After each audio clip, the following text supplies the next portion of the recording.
ain't a nobody party, money long like I'm a and you all sound the same, just got a different name. Original you play, rocking all your fancy chains, put all your bars in lane.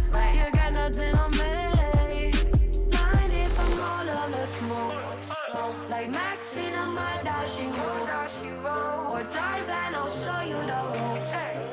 Like karma, you reap what you sow. When I'm vibing, it's a rapping. You can't stop it, but you wanna talk. I gotta block it. Gonna put it to the side, put it to the side. Ain't no drama in my tribe when I'm dropping. And I'm you know, round and globe. Drop the dice, I'm on a roll. Drop the dice, I'm on a roll. You know, all you do is roll. Like you study on the low.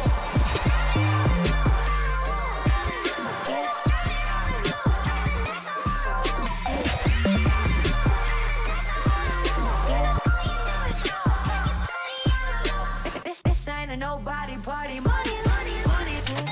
Round the globe, drop the dice, I'm on a roll. You know all you do is scroll, like you study on the low, tryna figure out the flow. I'm like, yo, yeah, I know. Yeah. I'm such a master in my zone. Cooking up, switching up. We could light this up, gon' light this up. Even when you shake me up, I feel the love. When I'm vibing, it's a rapping. You can't stop it, but you wanna talk shit. I gotta put it to the side, put it to the side. Ain't no drama in my tribe when I'm dropping. Round and globe, you know, round and globe. Drop the dice, I'm on a roll. Drop the dice, I'm on a roll. You know all you do is roll, like you study on the low.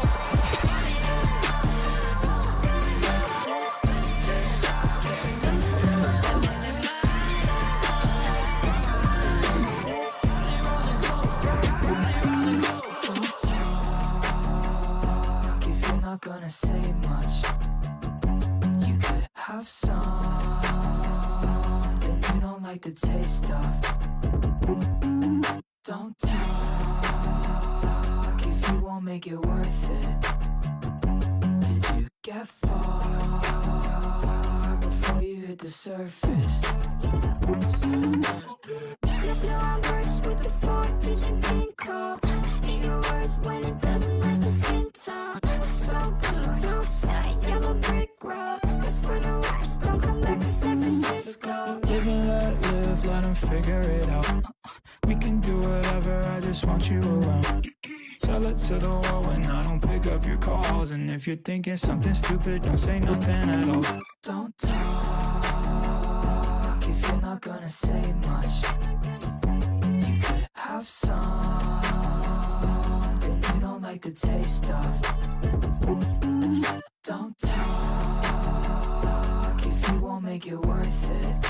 Did you get far before you hit the surface?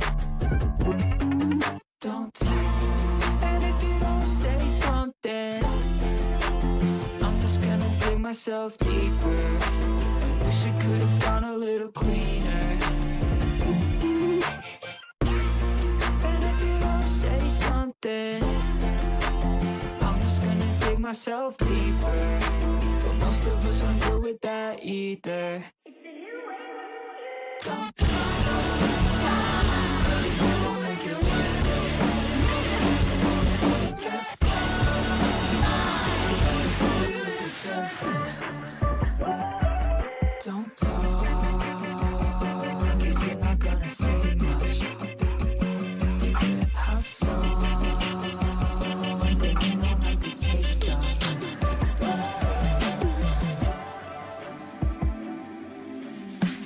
Could be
thought you would be made for me, but I could never listen.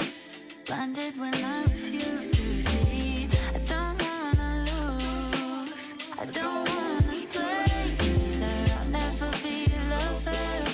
I know, I know you are is all I ever wanted, and I just wanted you to want me too. Never gonna be like that, never gonna be like that. Ooh, wanna be without that, I wanna be right for you. Never gonna be like that.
I'll take you where you're afraid to go.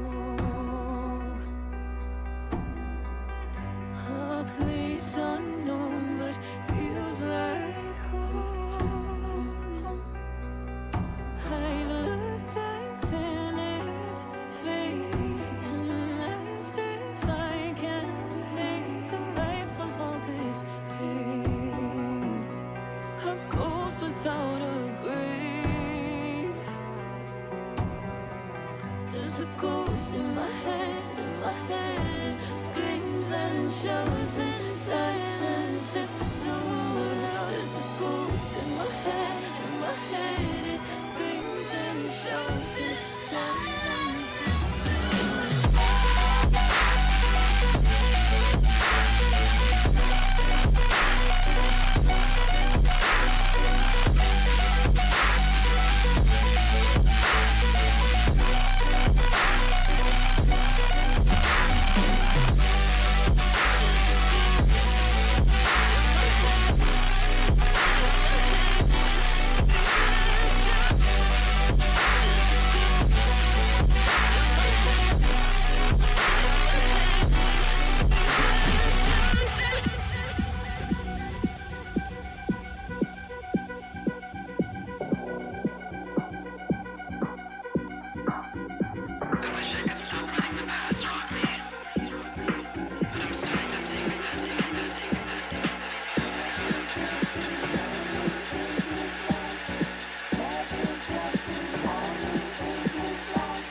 Love is what we all need in this life. Give love.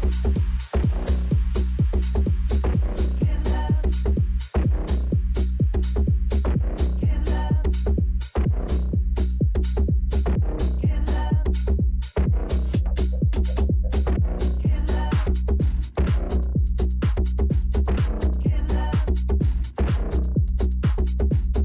Give love.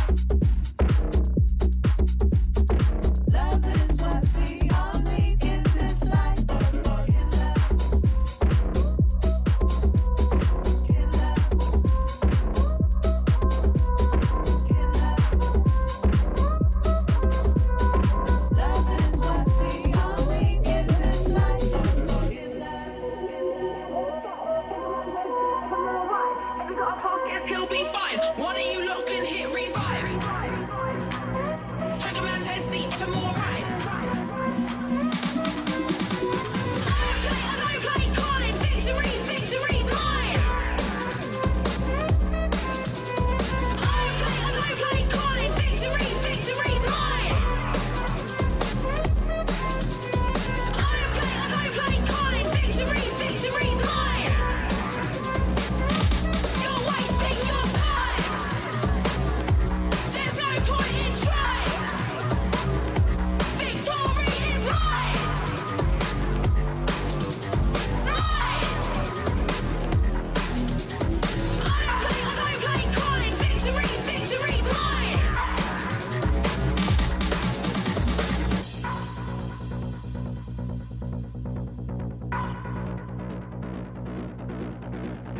Head to head, combat, play to win, won that. Headshot, you saw that. No assist, on contact. I lay the man them down on sight. Check a man's head, see if I'm alright. If he got a pass, guess he'll be fine. One of you lot can hit revive. I lay the man them down on sight. Check a man's head, see if I'm alright. But you waste your time. Go back down, what's target? No fear, look in my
done. I stay in the zone, pass the torch and watch me run. I am diamond rare, make them stop and stare. Yeah, I got the flair, no one can compare.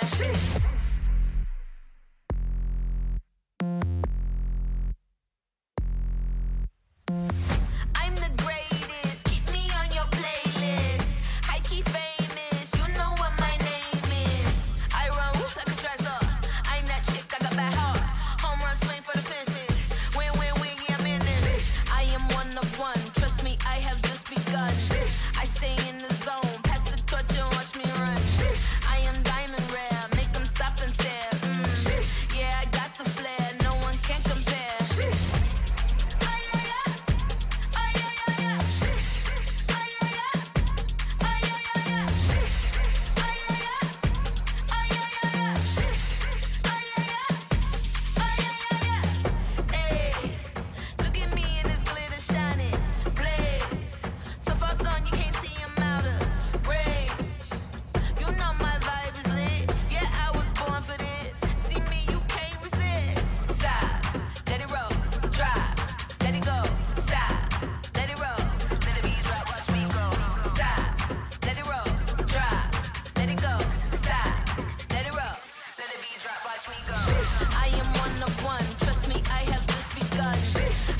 for day 3 of Game Changers Berlin, where teams will be fighting for their tournament lives. It is elimination day, but not before we get some classic NA versus Brazil action. I am your host, Yingsu, and I've never been on a desk with so much FPS experience around me. I'm so excited.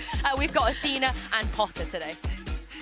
Morning. I'm excited to be here. It's been so long since I've been on the desk, and I'm excited to. Yesterday was incredible. We had some insanely close matches. It seems like every match so far this event has been neck and neck. Yeah, I mean, being on the desk yesterday was insane. Like, I was definitely tired towards the end of it, but I was still, like, hyped the entire time. Like, both of those series were just insane to watch, and they kind of gave us everything that we wanted from a series like that. Yeah, and that was when there wasn't too much on the line. Today, if a team loses after the first match, they're going home. They're out the tournament. It is double elimination, but sadly, we do have to send someone home. But I do want to touch on what you said about yesterday, because it does seem like, Potter, it is the second seed supremacy. The second seeds are doing really good in this tournament. Yeah, they absolutely are. I mean, Shopify, a lot of question marks, right? Because right before this event, we talked about the second seeds coming out and kind of overtaking that throne. We've been teeing that up all week long, but they're proving themselves, right? That LAN experience, we've talked about the G2s of things, the Julianos, the kind of the Goliaths of everything, but then the Bonitas, the energy is just spreading out, and you're seeing these young players, youngsters like Sandra and Lori, names that we haven't heard before,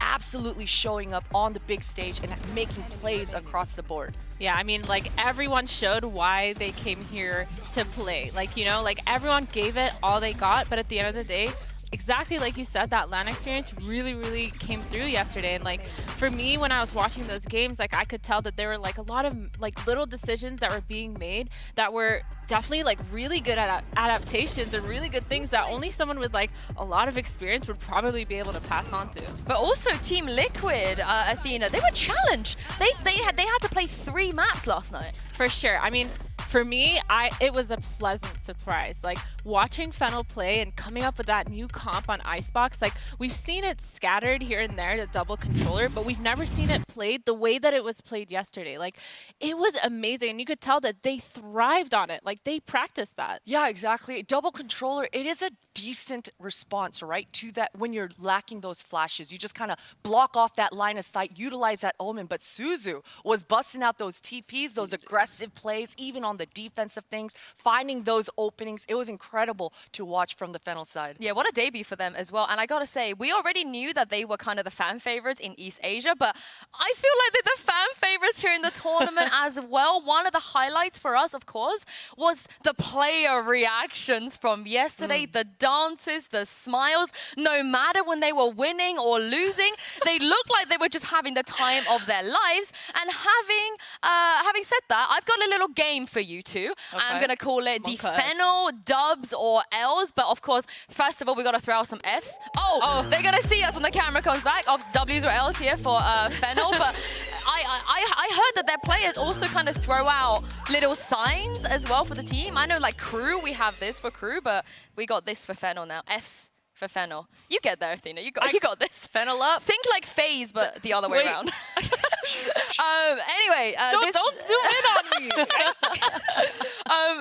this concept of WLs is very simple. So production are about to show you guys some reaction cams from the players of Fennel yesterday. And I want you guys to guess whether it was a reaction to a round they won or a reaction to a round they lost. We're going to show you the first one right here. Look closely, you two, and you guys at home as well, to play along. Okay, there's a lot of laughs here. A lot of laughs. This might be an eco round. They're She's laughing. way too happy for this one. She's very happy as she's walking around the event, though. So do you guys feel like that was a win round or loss? I heard Spike. Oh, I'm gonna say W. I kind of cheated there, but well, luckily I knew the answers before this, and that was actually a loss. They lost that round. they're so cute. Yeah. Dude, how is that a loss? And this is the second clip. Okay. Let's see if you. Oh, this is actually the clip. This is what happened. We're gonna show you. It was 6-0 down. She just gets clotheslined, but so- still. That was a 6-0 down round. Yeah, if that happened to me, I'd be like, Yeah, I'll be like, I don't want to talk about it. Let's move on. But this is the second reaction. Again, keep your eyes peeled. What do you guys think about this one? Oh, that's not just like a chuckle. That's a proper laugh there. That was a it full seemed like laugh. she was kind of. I'm gonna say lost. She had an explanation. Yes, exactly. But It she seemed like also she full was laugh. explaining herself. Like, I'm gonna just go she had to W. laugh it off a little bit. Like, Okay. I got blind, That's guys. I was fair. a little bit All right, blind. this point goes to Potter. You were right. Let's go. That was a loss. And this is what happened in the round that they lost. Oh god, this was a close one as well. Just a classic. Just gotta laugh about that, I feel like. Fair enough. And we got one last round for you guys to see if this was a W or an L. Let's tee it up. Oh! She's in shock. Okay. Okay, that All has right. to be a dub. Yeah. There's to be a no dub. way it's 3 L's in a I row, also right? feel like it's festival, so she's normally winning when it's, the cams are She her. is. True. And you guys are right. It was a W. Nice, Potter nice. takes the crown on this one, and this is the round that actually she won. Oh yeah, this was kind of a crazy round. The map winning round, I believe. And Potter, you know, your prize for winning this game is that you get to be the vice president of the Fennel fan club. I like Oh that. my- I will take that duty right on. And as my duty, my first line of work as the vice president will be to somebody please help Festival with the dart duties on land. Come on. You know, I was so impressed watching Fennel yesterday. Festival was so active across the map, finding duels and coming out on top in multiple occasions. But if she just has a little bit of help in that mid round, ask for help maybe, bring a teammate over, break my dart so that I can even have more fun. That could have, I mean, it could have been even more spicy yesterday, but impressive stuff coming out from Festival and crew. Yeah, I mean, she was popping off. Once she got a hold of that op, it was like nobody could stop her. The only way they could stop her was kind of like if she was caught out, like you said, if she was kind of utiled on, the Sova drone came out, like she couldn't really dodge as much, or she got KO knifed. But at the end of the day, like she was still kind of sneaky with it, getting those multi-frags, and she always got them in somehow. Well, luckily for you, the vice president, we will see Fennel in action a little bit later. Here is the bracket, so you guys know what to expect as well. We're going to kick things off with Team Liquid versus Shopify in the upper bracket finals, followed by Crew versus X10, and then Fennel versus Guild. Which match are you guys most excited for? I think is a Fennel hard one. Guild. Fennel Guild for me. This is a hard one. I gotta go with Shopify. You know, we were talking about it last night with you guys. There's just so many question marks for me coming into day 3 here. Is Shopify gonna be able to build off that momentum that they sort of built into map 3 yesterday? So many question marks coming into this morning. Yeah, I think that game's gonna be a banger for sure. I think it's gonna be really close. But I'm gonna agree with you, Yinsu. Like, I really want to see Fennel play again and see if they've kind of like adapted a lot of their mistakes and maybe been even more creative, like overnight, like just innovated some new tech that we haven't seen before. Like, I feel like that's the team that would be able to do that in this tournament, like overnight, probably. I wouldn't be surprised. I mean, And yeah, we'll yeah. see. We'll see what happens, indeed. Oh, yeah, you got this. You got this. I did We're it. going to work on this throughout the day. We're going to work on this. But while you guys at home are here, you can scan the QR code below and vote on our today's poll we have. And the question is Fennel the most swagged out, dripped out team of all time? Your options are yes, they are, or hi, for those Japanese fans that are watching. I know these are some difficult options. Make sure you vote wisely. And I'm just going to preemptively say that yes, they are the most dripped out team, like they just are. Did you see the coach come out No yesterday? questions asked. He The had the hat. twirl Spun at the out end. and like yes. the fedora, like man, you can't beat that. He had some tough decisions with Yeah. that fedora yesterday. Yeah, I mean, we need to get him a bigger headset production. Yeah. Can we get on that? Yes, we stand Fennel. Oh my god, that emoji looks amazing. Again, guys, scan the QR code and go vote in the poll. And while you are carefully deliberating on that, we're going to step away for a moment. But when we return, we're going to break down Shopify Rebellion versus Team Liquid. We'll see you soon.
Welcome back, everyone. It's time to talk about our first match of the day. It is a Shopify versus Team Liquid. Starting with Shopify, we had a lot of expectations and excitement on what they were going to be like on LAN. And Potter, we saw them coming with full confidence yesterday. What did you make of their first game here? I was impressed. You know, look, it was a slow start to the day. Don't get me wrong. A lot of 4-8 halves, losing pistols, and then having to claw their way back. But that's the point I want to make today, is the fact that they did claw their way back. They've got a lot of new players coming into the squad in Sonder, Lori. I mean, Benita, we always talk about that experience. KP, a newer IGL coming onto this big stage. And you know, I even went back and listened to some of their comms, and KP, those mid-round communications coming through for her squad. You know, I just talked about that dart duty for Fennel Club. KP is that leader who's going to give those little small suggestions. And hey, it's really simple. Obviously, these are paid professionals. They know.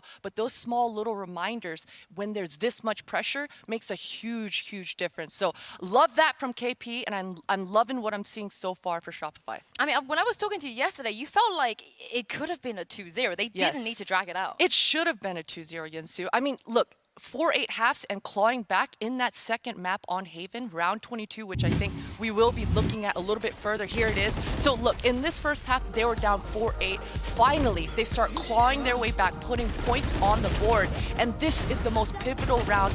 They're coming on this flank, and look at Benita's positioning. She's down in short A. She knows that the Killjoy ultimate is ticking away. 3 seconds left on the clock, and as she turns that corner, Roxy was so good for that shot. But this discombobulated the entire retake. They fully trusted that Benita was going to be able to maintain that Killjoy ult, break it, so that they can get this retake going. But everything falls apart for Shopify here. Chamber gets detained. KP jumps out of heaven thinking that the ultimate's going to get broken. Goes for the hero play with the res. So it looks funky, it looks all out of whack, but the moves were there, right? The options were there. All of these players were making those small movements to make this retake almost look beautiful. So I think if they were able to convert that round, it would have been a 2-0, but I'm glad either way that Shopify went into the third map and dominated that third to close out this entire series. Yeah, I mean, it was super, super close. It felt like every single fight, every single multi-frag kind of like turned the tide of each round. And I think that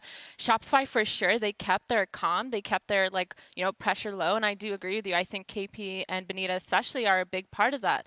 Kind of having that support system in game, especially when you have the rookies, when you have Lori popping off, when you have Sonder who might need a little more guidance just so that she can play the way that she was playing. Like, when you have that calm, like, veteran energy, like, that's something that you definitely 100% need. And I think for Liquid, it's going to be a little different because they have Daiki, you know, the 18-year-old. So I really wonder how that's going to like measure up. But for Shopify, for sure, they definitely put up a really, really good fight. And they, I mean, like, just sorted it out towards the end. And that's always good to see. I mean, let's talk about Lori and Saunders, because thank goodness for them. You talk about clawing it back, and Athena, these stats speak for themselves.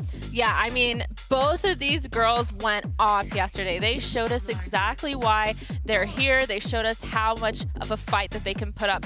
This ACS, these KDA numbers are actually insane. Like, these are mind-blowing numbers for one series, and it's 2 players on the same team. Like, this is insane. They really are, and you can really appreciate all the layers that Shopify have to set up these 2 youngsters for success. I really appreciate Saunders' pathing. I mean, of course it helps that she has the aim that she has, right? Almost getting the first ace of the tournament yesterday. But look at this, even hiding inside the Viper's pit, choosing to just veto her own HP down to 1, but making the big play, getting rewarded with 2 kills. Consistently, we saw those kinds of pathings coming out for Sonder and just making huge plays off the back of that.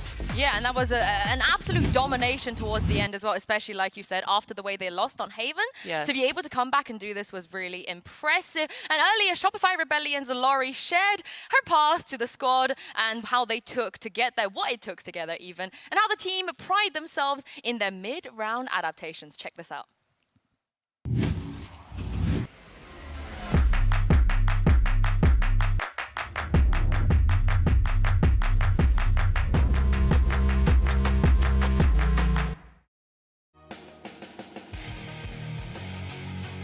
My name is Lorianne Elad. I go by Lori and I play for Shopify Rebellion.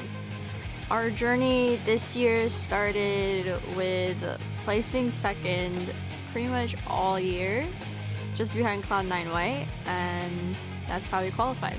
I think Cloud9 White is pretty much who we see is like our only competition.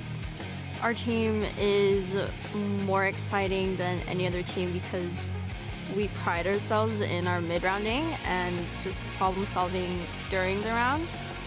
And we can pull off some miracle round wins whenever we're on fire.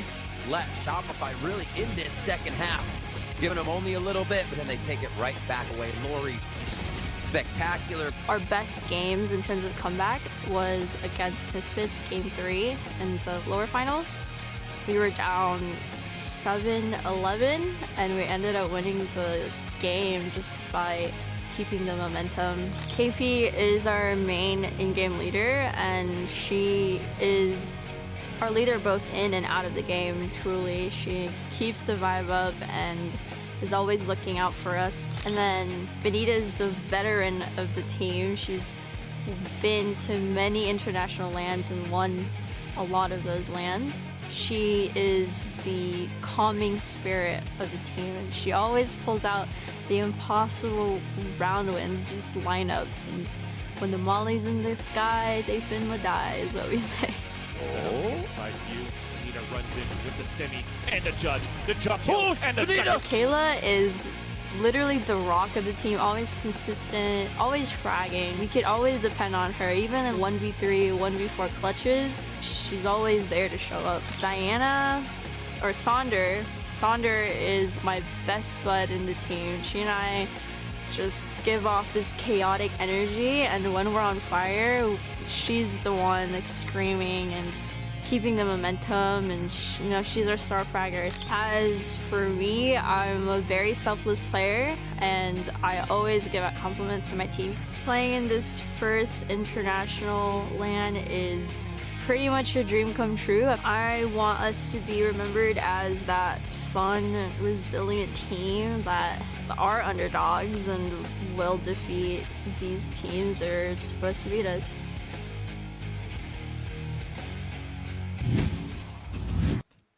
As a Viper lineup, Larry, I'm definitely stealing that Molly line. I'm going to steal it. I'm just going to steal it. If it's in the sky, they finna die. They finna die. Yeah, you gotta love that. But as you said, Potter, you expected maybe a 2-0. It could have been a 2-0 for Shopify, but their opponent today, Team Liquid, I feel like Athena, it might have been the other way around for them. They had to really fight to get to this position. Yeah, I mean, I think for this tournament, the obstacle that they came across was definitely a first in the entire tournament so far. They had to deal with a whole new meta that they have said themselves that they haven't really played against before. And Fennel, I think, knew that coming in. They knew they were bringing something new. And so that series, yeah, it was really, really close towards the end. I mean, both of these teams played really, really well. They each had their individual moments, but again, it was the adaptation that they just couldn't figure out in that second map. And so I wonder, like today coming in, are they going to be able to adapt a lot faster? Have they watched the VODs and have they gone over it? But we'll have to see what happens. Yeah, and what a quote from Daiki here at the press conference. We came here to finalize the work Loud has done to prove that our region is the best. Potter, I absolutely love this from Daiki. That is amazing to see. And Daiki has been spot on in the server, at least. It seems like she's just so aware on that Sova, especially. No matter what, she just didn't ever get caught off guard, right? The duels that she's taking, she looks comfortable, effortless, and that's going to mean a lot because, as we say, it wasn't the prettiest series that they had yesterday. And the adjustments weren't there, but the individual adjustments were there, right? Bastarde, how many multi-kills did we see her have? I mean, she just saved so many rounds for Liquid by getting those 3Ks, but quickly shifting and adjusting, going cross-map and finding another frag. So very active on the map was Bastarde, but Liquid, they're going to need a lot more than just Bastarde if they're going to win this map today. And also, I think one thing I want to look at is when it comes to both of these teams, they're very, very, very resilient. There's a stat I want to show you guys a head-to-head of just how often they lose when they go up in the third map, which, by the way, they don't. Like, if they have to go to a best of 3 on the deciding map, they just win it. And this record, Athena, is particularly interesting. Yeah, I mean, I think you actually mentioned this last night, but one of these teams is going to have to 2-0 to keep this record up. Yeah, you have to. Like, literally. If this game ends up going to the third map, one of these teams is going to upset that team and break that record. And I wonder if that third map is kind of where both these teams get all their gas and really get all their thoughts together and collect themselves as a team and just perform. Yeah, exactly. And both squads, even though they kind of had opposite storylines yesterday, one almost winning, one barely just winning. Either way, though, that experience, money cannot buy that, right? Winning together and losing together on this big stage, especially when you have younger players on the squad, you're going to be able to build off that coming into day 3 here. So, I mean, whatever they discussed last night in the hotel, in the practice rooms, hopefully it translates as perfectly as they hope today here when it goes live. I mean, this is the thing, is they've had enough time last night. They slept on it, they probably watched each other's VODs. So I'm expecting a map 3. I feel like that upset is going to come in. Ahead of this week's competition, Team Liquid's Daiki and Nachi1 shared the amount of work that went into preparing for this Game Changers Championship. What's going on, everyone? GB here. I'm, of course, joined by Athena, and we're joined by Team Liquid's very own Nat1 and Daiki here today. Pleasure to have you here. You having fun so far? Yeah, it's a lot of fun. Yeah, sure. absolutely. Yeah.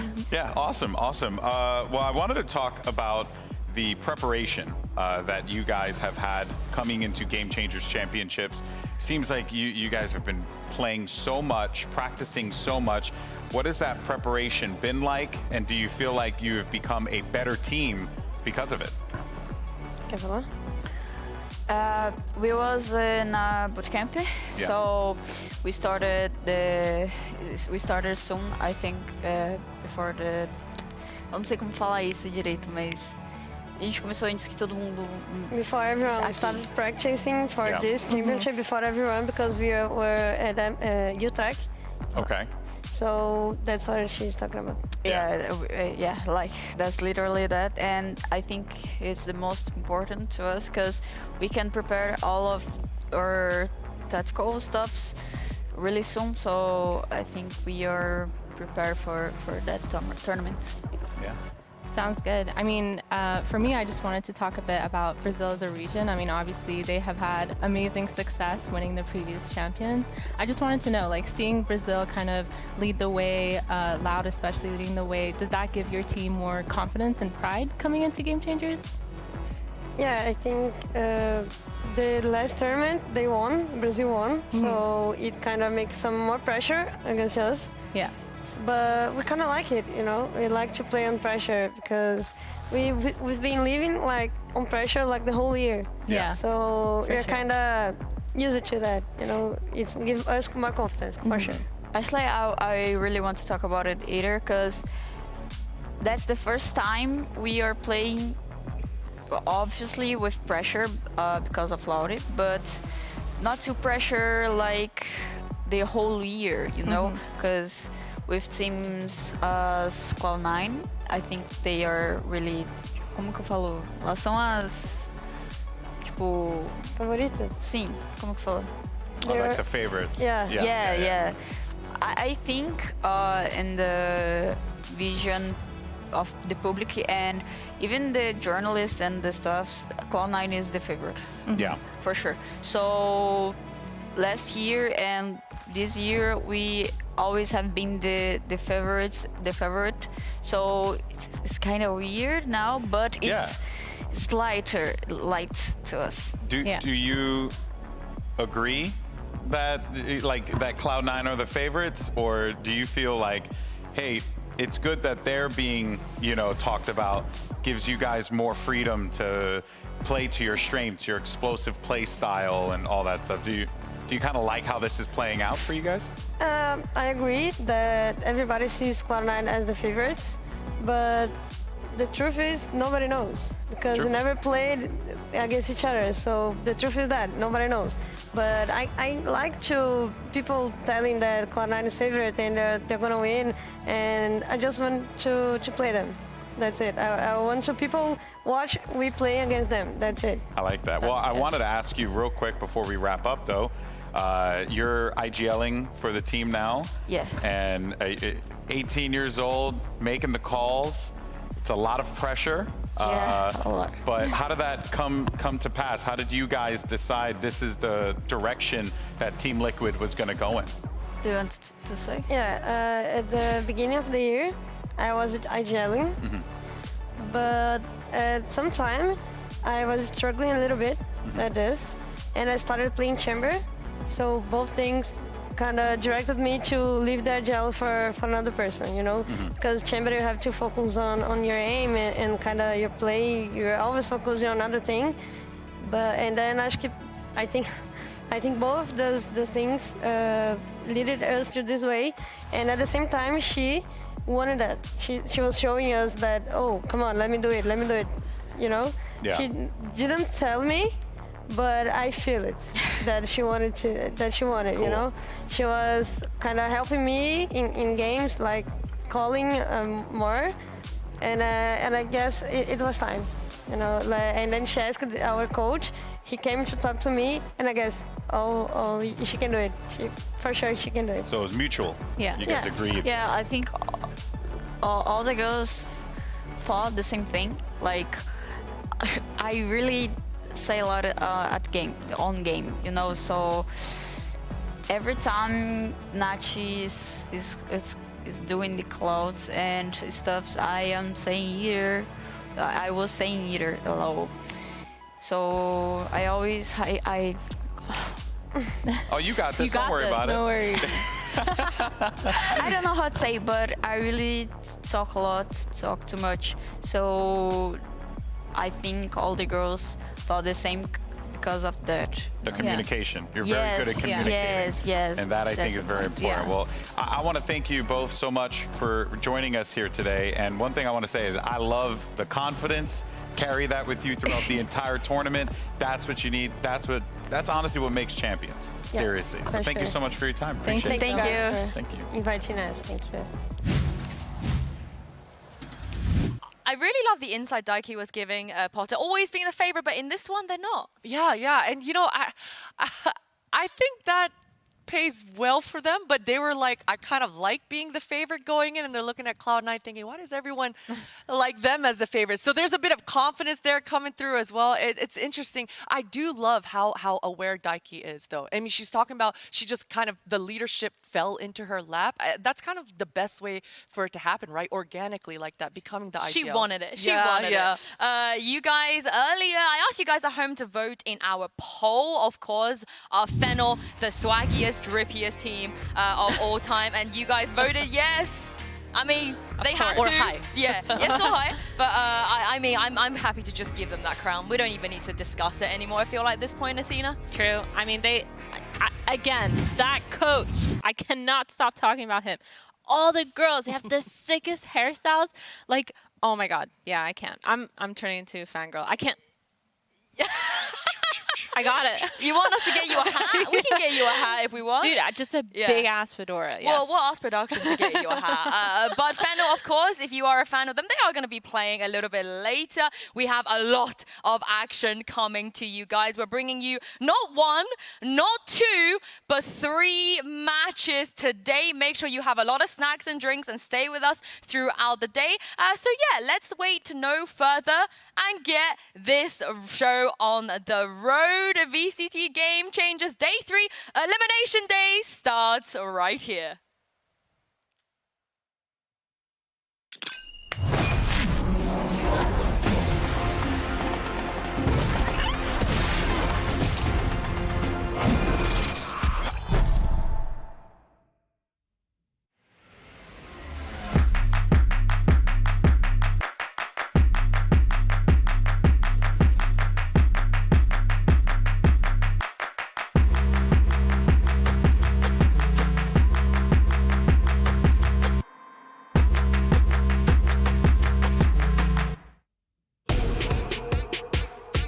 Liquid, they're a way more hyped team, with them being undefeated against any team in their own region. Yo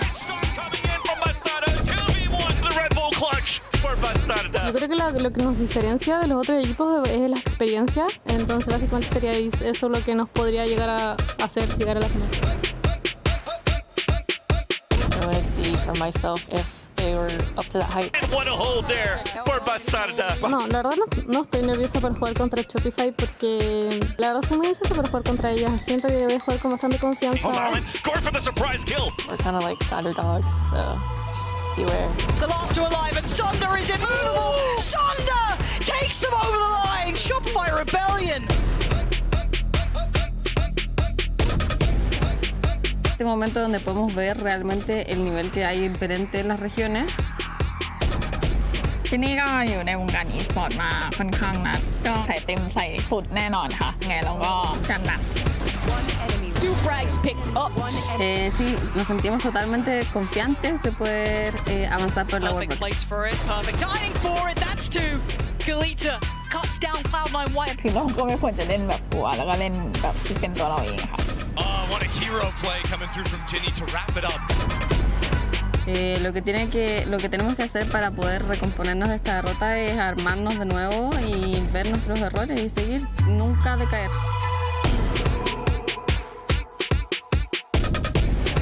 そうですね、思ってた以上に戦えた部分があって The ace will come through for Suzu. I'm a big fan of Fano. I love watching them play. Guild going into the lower bracket is nothing new for us. It makes us play better. Heroics in the final moments here for Guild. 1マップ取れたっていうのはすごく大きな収穫で、メンタルに自信が出てきてるんじゃないかなっていうふうには感じます。Played to perfection by Fennel. 自分にとっても前進だし、日本にとっても前進になるんじゃないかなっていうふうに And that's the Roxy we've been waiting to see. The Red Bull clutch comes out. Watch out for us because we play as cool as you guys look like.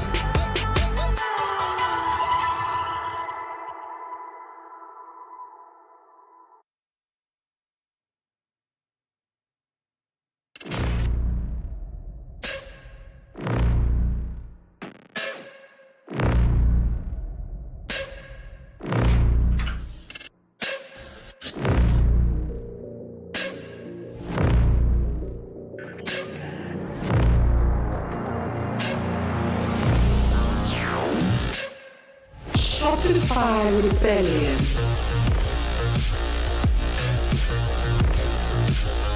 Team Liquid. True Sports. X10 Sapphire. Guildex. Fennel Hote Lava.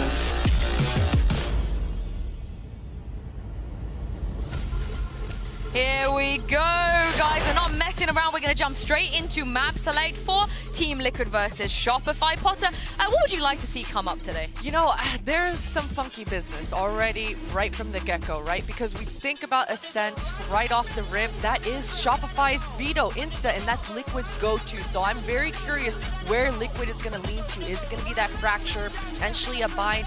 Not sure.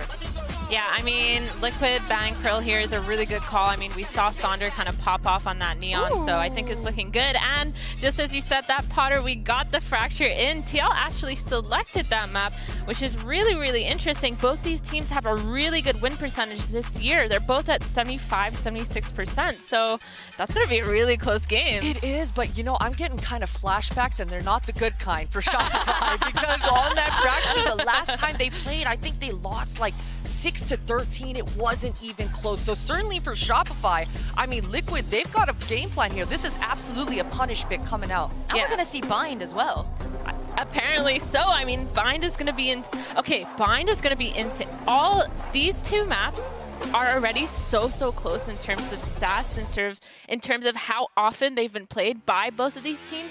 So I think these maps just make sense as well. Both these teams are so explosive. Their playstyles fast, aggressive. Like, these two maps make sense. And then we have the Icebox. I think that is throwing me off. Yeah, but it's perfect. It's the perfect decider in this series specifically. Both squads, they should have identical mirror comps. I mean, there's not going to be very many questions as to what each team's game plan is going to be on that third. But also, we talk about the fact that they've had time to prepare now, they slept on it, but there's no footage of this tournament, not just on them, but any team playing Fracture or Bind. This is just like a fresh new territory. Yeah, it's literally the first time in this entire tournament we see both of these maps. And again, both these maps are explosive. They are fast. They're pretty aggressive. And so it's like, you know, is it going to be a match of duelist versus duelist, initiator versus initiator, see who gets the better stats?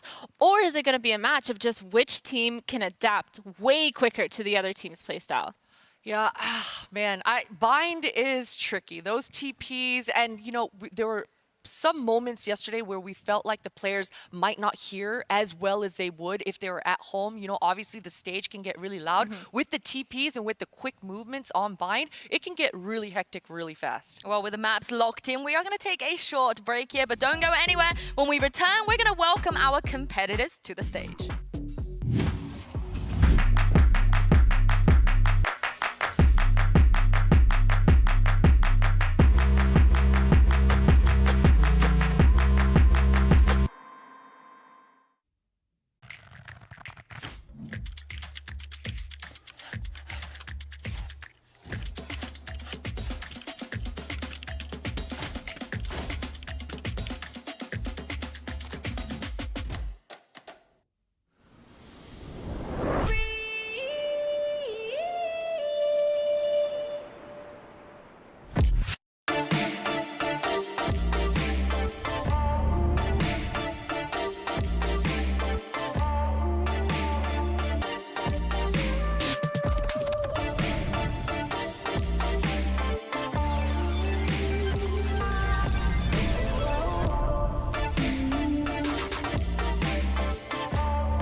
I'm scared if I will close my eyes, I lose control again.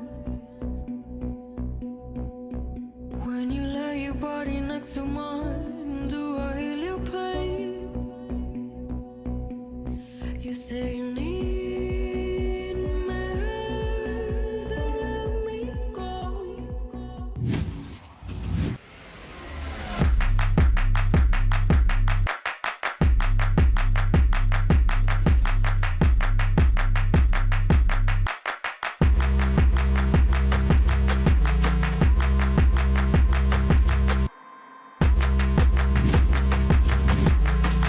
Both our teams here faced a tough challenge yesterday, and it's time to see how they will fare against each other. Here is Shopify Rebellion and Team Liquid.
The journey for both of these teams so far has not been easy, but what a statement it would make to take a dub here, because there is a ticket straight to the upper finals on the line. Yeah, I mean, these comps coming in are really, really going to tell us a lot about these games. Going to see how exactly explosive we're going to see both of these teams play. I'm really, really excited for Fracture. I really want to see some breach action, some neon even, just see Saunders zooming in past everyone. I'm super excited for this. I am too, you know, and you know, this is Saunders' bread and butter on that neon, especially as you mentioned that breach, just teeing her up with that fault line. Essentially, I don't think we're going to see any sort of curveballs coming out here with these comps. I'm assuming both squads are going to want to stick to their strengths. Fracture, it's going to be the first time we're seeing it this tournament. Double stuns. I mean, essentially that's 3 stuns on one side with the 2 neons and the breach. Everyone's going to be stunned in the server right now, I think. I mean, on the other side, we haven't really spoken about Bastarda today, but what a performance from her yesterday, and she could do some serious damage here. Yeah, I mean, it's really good. Honestly, I think this is going to be a Saunders versus Bastarda kind of like show off, and then we're going to have Lori versus Daiki. Like, you know, it's going to be like a real, I genuinely think it's going to be a firepower kind of like crossover, seeing all these kills and all these shots. Like, it's going to be insane. Exactly. I have to agree, especially considering, I mean, Bastarda has like this aura about her. Yeah. Hey? I mean, she is so confident. She looks like she knows exactly what her game plan is going to be coming into today. And I mean, as long as they don't deviate from that as a squad, you know, all those worries I had yesterday, Team Liquid, they have that LAN experience as a squad in Brazil. Yeah, I mean, just talking about Bastarda, like, she was in the makeup room with me today. She actually sat down next to me, and I still felt that aura. Okay. I'm like, oh my god, girl, I'm getting kind of nervous over here. I mean, she said in the interview last night, when they sat down in the chairs yesterday, she was like, we're home. Like, yeah, this is the LAN experience. They've had 22 maps they played on LAN before this tournament already, but is that enough, Potter, do you think, to go up against someone like Bonita? It will be. Look, this series, it's gonna be close. It's gonna be very close. I think if it's not just Bastarda out there, I mean, yesterday, Daiki, she was in the right place at the right time. You can absolutely see that she is completely aware, but there was a bit of a disconnect, I felt, at least watching it, from all 5 members of Liquid. Bastarda, if she has a little bit of help, maybe we saw a lot of wolf hunting parties yesterday, a little 3-pack coming out, right? Maybe a little bit more of that coming out from Liquid. I just want Bastarda to have help in the server. We're here into the Prime Gaming Agent Select. Again, we haven't seen any Fracture so far in the tournament, Athena. Maybe this is where we get some surprises, and there it is. Oh, okay. We have the Raze, the Sage. Both teams are going to be having a Sage here. Yeah, no KO. They've deviated completely away from the KO, and there's not a neon on the server, Potter. Oh my god. They have. This is interesting. I mean, Saunders, look, switching from neon to Raze is not the craziest thing in the world. She is absolutely at home on that agent. I mean, there hasn't been that much time that's passed since the last time these ladies have played Fracture, so things must have gone really well in scrims, and they must be feeling hella confident on Saunders on this race. Yeah, I mean, these copycat kind of comps are exactly the things that we're kind of talking about how close these games are going to be. Like, the same comps we're going to see. I mean, fragging power, I've said this multiple times, but I am so freaking excited for this. Yeah, there's a lot of Zoomers on the server right now, and what's 2 more for you guys? Is Mimi and Ender.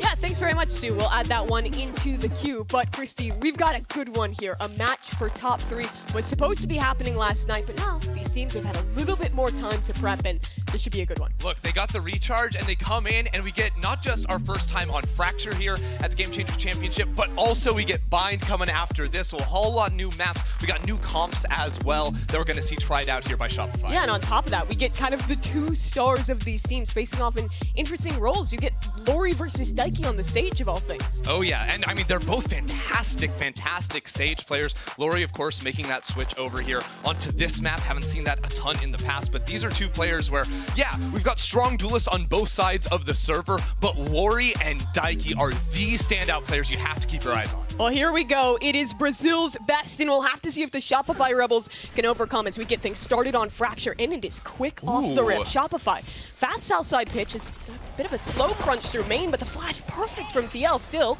Benita gets one, and when that smoke up, Shopify can choose to keep fighting this or just chill out. They have Team Liquid completely segmented And for they've the got the backside. spike. Flowerful's got the spike, and more players down as well. This has fallen to pieces for Team Liquid. I mean, they just traded positions. Maybe Nachiwan can switch things up, but it's a 2 versus 4. This whole play was started off by an insane slorb lineup from Lori. She threw it from over on the A site, while the rest of her team pinched out of B main. And now Flowerful watching for Daiki.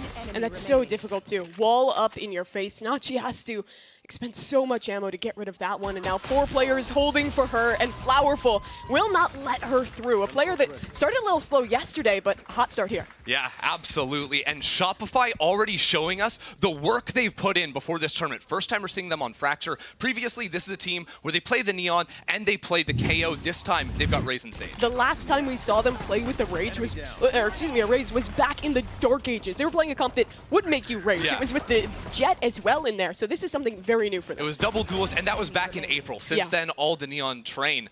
So I really like that we're seeing, especially because on Fracture, this is a map where so much power is in these early set plays, especially on defense. That was your typical Southside crunch, but with the Sage slow lineups all the way from A, it just adds those little layers, and it's something Team Liquid are going to be guarding for in the future.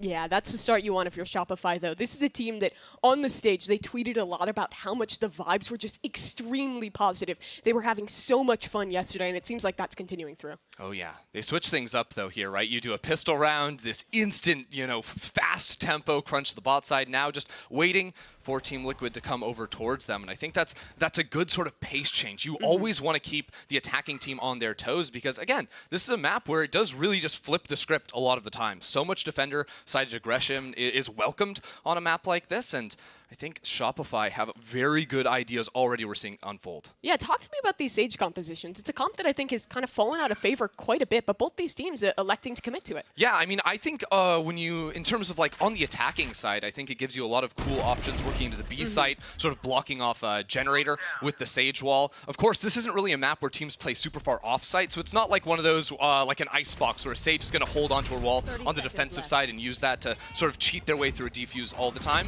But I do really like it with the Raze combination. It's kind of like a fade. You see the slow orbs combined with the paint shells gives you a lot of power here in the tight corridors. Yeah, it will be a Prime Gaming flawless for Shopify, but not a bad round for Team Liquid. They were actually doing a great job of playing as optimally as possible. They farmed, I think, 2 orbs in that round. Couldn't quite get the 3rd, but it was their goal. Yeah, and that's Naxi picking those up. I think 4 orbs out of the 7, working towards that Breach ultimate. So that's going to be a big deal. Not necessarily for round 3, but like you lose the first 2 rounds, you're looking to get a big ult for round 4. Rifle versus rifle, and especially something like that Breach ult, whether you're going, down underpass to get that big ult onto B, or maybe a Sands push, it gives you a lot of power to blitz out onto the site.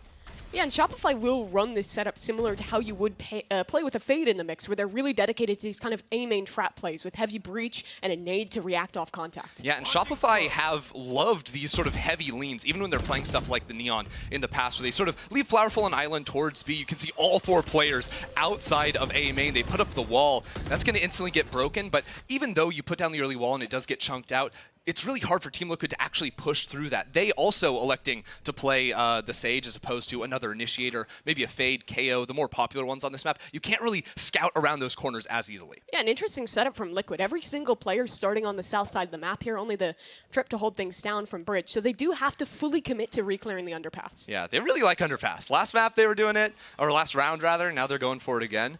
I wonder how quiet they're going to be, or if they try to farm another orb, because Shopify, with this walk out of A main, I love it, a triple flank, and actually won the one to hold it down and instantly falling back.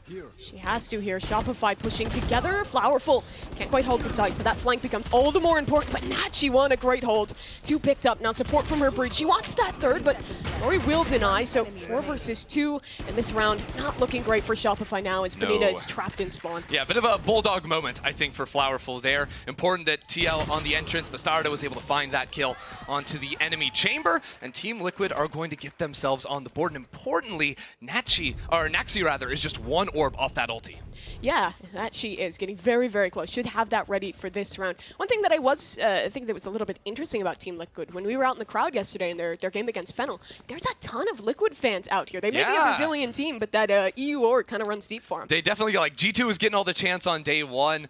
Team Liquid definitely was finding some power. They were looking up up into the stands as well. And this is also a team that, well, yes, they have some roots in Europe, right? TL, the main org, definitely plays here, but Team Liquid Brazil also boot camped here twice. I think it's their third time in Europe thus far with this squad, so lots of experience playing over on this side of the world. Yeah, they've made the long trip a few times, so forget about the jet lag, anything like that. No, definitely going to feel very comfortable here, and already working these slow early rounds. That's been interesting to see out of this Team Liquid team. A fairly aggressive team, I think you can say, but on Fracture just waiting to see where will Shopify push us. And you see the difference between the Neon and the Raze here. The Raze having to go for these slower contacty plays that will work against Nachi1 there. You compare that to their Neon comp, where it was really, really aggressive on their dives.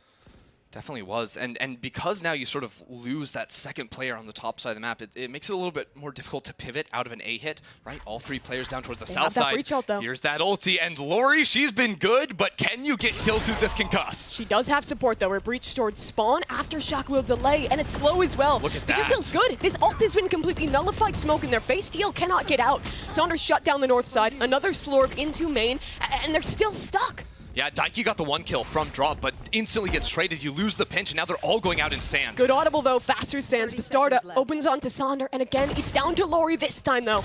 No more can come Bonita. Maybe she can do something more. 2 kills. Spike on the floor. 20 seconds. Bonita! And Bonita just does it all. Oh, yeah, the 3K right there. Doesn't even need to call in the assistance from Flowerful.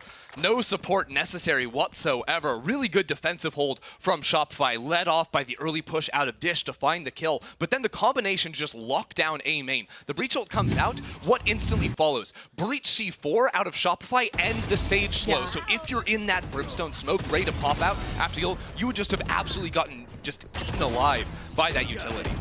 One of the benefits of playing Sage on this attacking side is being able to scale off that wall, get sights a little bit easier. But when there's a Sage on the other side, the amount of stall between the Slorbs, the wall, and the Brim utility can really nullify that. And I wonder if that causes a change in the playstyle from Team Liquid, because they've been playing the first 4 rounds fairly slowly early on, going for ult orbs, sort of waiting out the Sage wall, this type of thing as Flowerful TP's back. But if you wait that long and you don't burn Sage utility, you'll just get locked down into an area like A main, but now they're out into sand. And actually they get walled in, trapped by Lori. And they're even aftershock, so you can't have multiple players swinging to break that. Now with an aftershock towards spawn, they're trying to isolate the site players, but little they know, no one's here. Shopify going for another fast retake. Showstopper, oh, that could be 2. Sonder for all 3. Sands is her domain. And this round is all but over. Team Liquid will desperately try and get this plant, but Shopify is on the scene. Sonder, no more to come. Flowerful though, able to trade, and it's just DRN, 8 HP. Stuck in this smoke, trying to buy time. If she could get that lockdown, maybe something, but it's just a classic. It's Shopify from so many different angles, and this one should be impossible.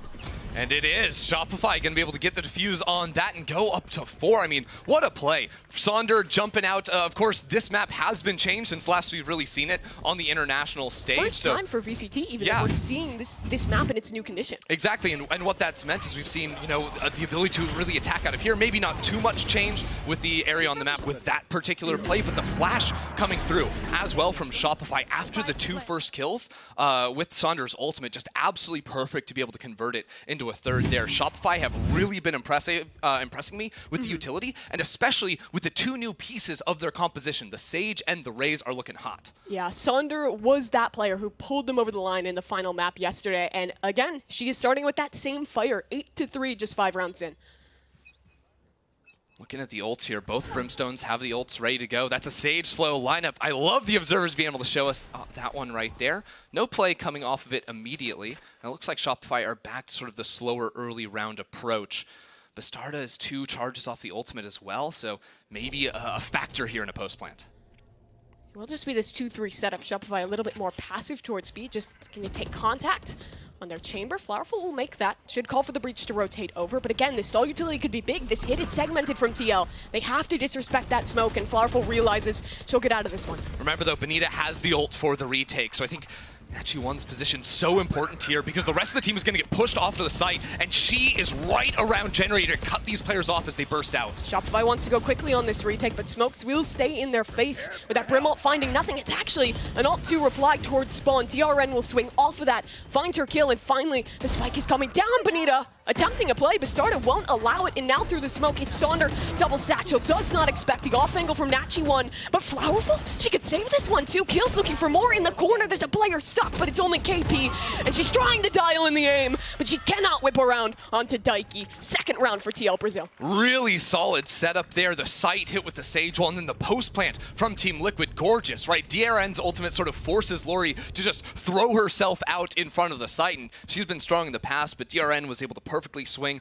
off her own utility there and shut that play down. If we see the site hit, right, you saw Team Liquid, because you have the Sage, usually when you hit this B site, you have to put all your eggs up into the tower basket, I suppose you could say. But instead, with the Sage Wall, you can just use that to block off Generator and then sort of collapse in with your south side players onto the site, deal with that tower area later. I really like that. Well, this one is faster, though, from Team Liquid.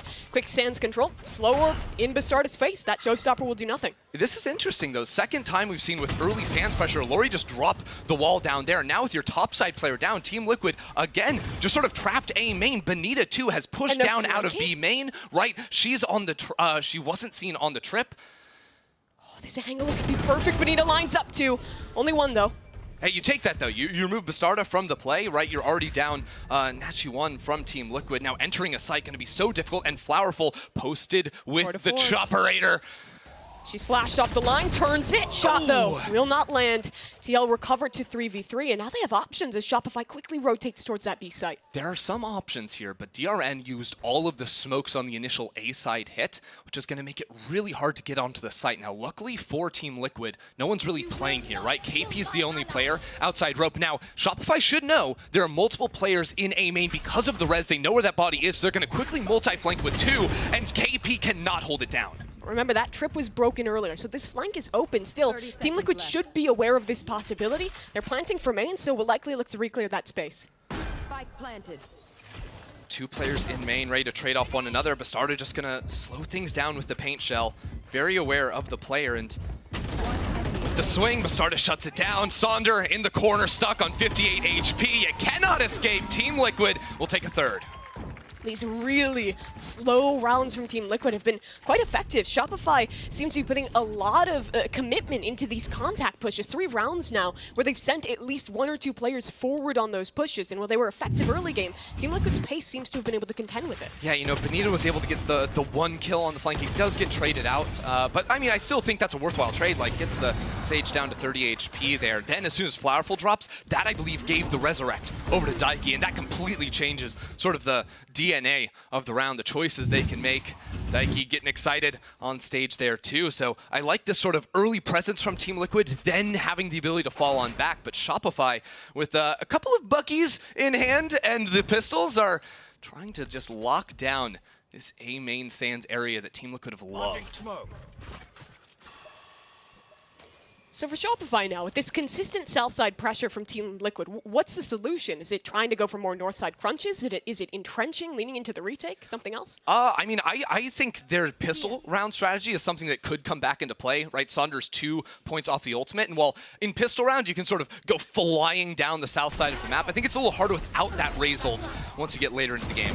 Okay, Benita will try and run through that smoke, but doesn't get away with anything. Flower full of kills, so Shopify can try and deal a little bit more damage here, but it's going to be that Bucky classic on the retake. Not really what you want. And Team Liquid, you see some of the value of the Sage here, are going to just plant for main and try and play off that utility in the late round if they need to. TRN, though, a little bit stuck here. Has to try and ford this river of the players back gen. Like kind of the insurance policy holding in main, and they're actually forced to invest that ult to get TRN to a safer position. It is effective, though, as Powerful falls, and she'll just swing for a little bit more. 2 more kills, TRN farming them up, and Sonder out of this one. Yeah, already 3 orbs on that one there, too. And you could ask yourselves, like, oh, you know, it's an eco round from Shopify. Why do you commit the ultimate? But I think, you know, possibly DRN is thinking about this, too. Well, this is the 8th round of the half. You have 4 more. DRN, if you ult this round, you likely get another ult off before the end of the half. Maybe round 11, maybe round 12. When you get a 4K, you're going to get one, you know, in round 10. So I do think using the ultimate to fully secure the round there, knowing that you can get that at least 3rd one, as opposed to you save it to round 9, round 10, maybe you don't have that ability. I think that's always a solid decision to be made here. Well, right before the replay there, you can see that Shopify are maybe considering a change, actually sending Sonder back towards the north side this time.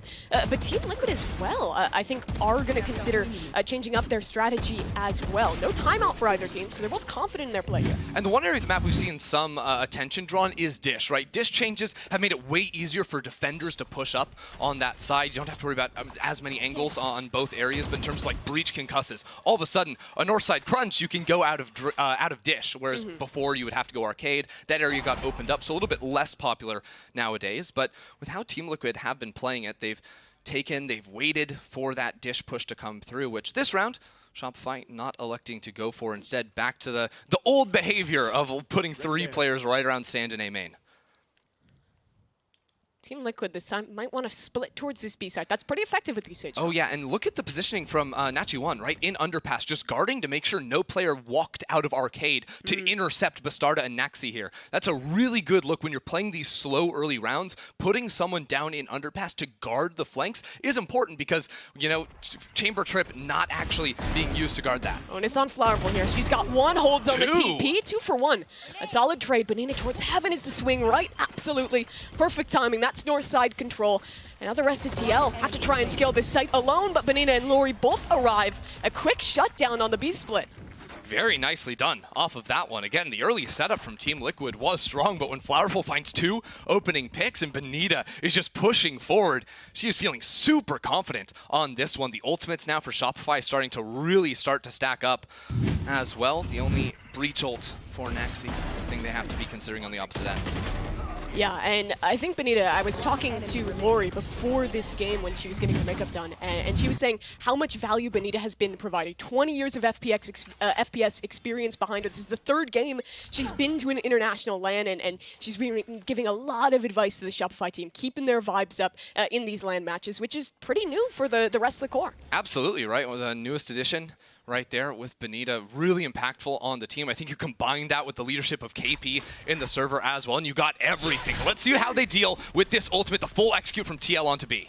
Rolling Thunder in. No one is contesting for Shopify. Benita. Benita in heaven, and she'll take down Bastarda. Finds one, still alive in that position. Ult comes through, but Daiki's close on the wall. The Molly was forced to push through, but there's a second one as well. Benita needs to live here. She needs to stay on top. KP has the support. Trade is there. And the showstopper over the top won't get anything done, but this nade could finish the job. Daiki out of the corner, and only Nachi1 on the site. Sonder keeps it going. Oh, it's just perfect. This Raze switch up for Shopify has been such a treat to watch. Out of Sonder getting so much value out of the utility on the retake. I think Benita locking down tower early on made the round almost impossible to play. You know, TL just sort of had to keep sending themselves because they only had the one north side player. It was just Nachi1 on the Cypher, or on the chamber rather, and you can't really risk going up the rope on your own. And interestingly enough, that wall you're seeing there is actually a defender wall. Shopify's been putting that down to be able to scale more easily outside of Generator, which is a difference from TL and other teams who play this composition. They're actually not walling off that part of the map when they exec B. Yeah, you can sort of like ignore arcade in a way and just focus on the gunfights directly on site. I think it's a really clever way to play the map, because I think once you lose tower as a defender, it just becomes this dance, this ring around the rosy between the tower arcade area. The defenders, they have to be pushing forward, and watching your back can be difficult. Yeah, it reminds me of the wall that FBX throws on A side of Ascent, where you can just funnel players quickly, or excuse me, the B side, to get back in together, giving you that kind of safe passageway to make your retake easier. Yeah, and in a similar fashion, we've seen Team Liquid on these attacks towards the B side. The wall, early on, we saw it go down Generator. Past that, we saw a lot over towards Canteen. Not really wanting to worry about that angle too much, but I think that with Shopify trying to sort of fight Team Liquid before they get the plant down, you know, Fracture being a map where the defenders rotate so much quicker than the attackers, it's been a lot of pressure, and there hasn't really been safety for the site players of Team Liquid, right? Like DRN puts the plant down, but is getting pushed off by Breach, Raze, Utility, all this nonsense. It's not been fun to deal with. Absolutely not. Shopify will switch Sonder over to the B site now and have her just hold contact towards Arcade as Team Liquid is playing another one of these slower rounds. It's a super early wall, and it's again Shopify playing this 4-1 with Flowerful being just the anchor towards the A site. So a little surprising to see them invest the early wall from Lori. All of Shopify just want to fight Arcade, and it has been the buddy system for them. The more aggressive positions have been held by this 3-player core of Shopify, maybe with Lori there as well. And I think what this will do is allow them to activate a very fast north side flank. That's going to be the concern for Team Liquid in the post plant. But in terms of post plant, Bastarda and DRN both 1 point off of the ult. So Bastarda's going to grab the orb right here to enter the site. DRN's going to plant to get the ult, and the post plant utility is going to be epic. That's been noted though, the breach player for Shopify. KP rotating to get on the scene here. Lori's hope is to get one, get out, rocket in. It won't be able to connect. Shopify full retake. Yeah, big damage down onto Bastarda too, down to 50. We'll get a quick heal. DRN's gonna have to try and sprint, but the concuss timed is not enough to get the kill. KP swings off her own utility and shuts it down. Daiki doesn't know about the second player. This double flank is perfect from Benita. And now they're trapped in the site up top. Nachi1 will try and swing, but it's a fruitless effort. Only 2 in main. Not the weapons for the job, and a smoke in their face. Bastarda needs something magical. She needs one of those moments, but the utility from Shopify is keeping them utterly entrapped in main, and there's nothing they can do about that defuse. Just gonna get stuck down, and Shopify clean on the retake yet again. I love it. KP pushing through the fire and the flames of the Brim Molly on the ground just to pick up a couple of eco frags on the back end of it too. I really like the way Shopify have played this defensive side. Credit to TL for scraping out 4 rounds, but these multi-flanks from Shopify, you saw the only time they really struggled on the flanks was when it was just Benita, and that was a 1-for-1. But when you're playing these multiple flankers, you can just get this second player to pinch in, and the shot in the back of Daiki's head is excellent.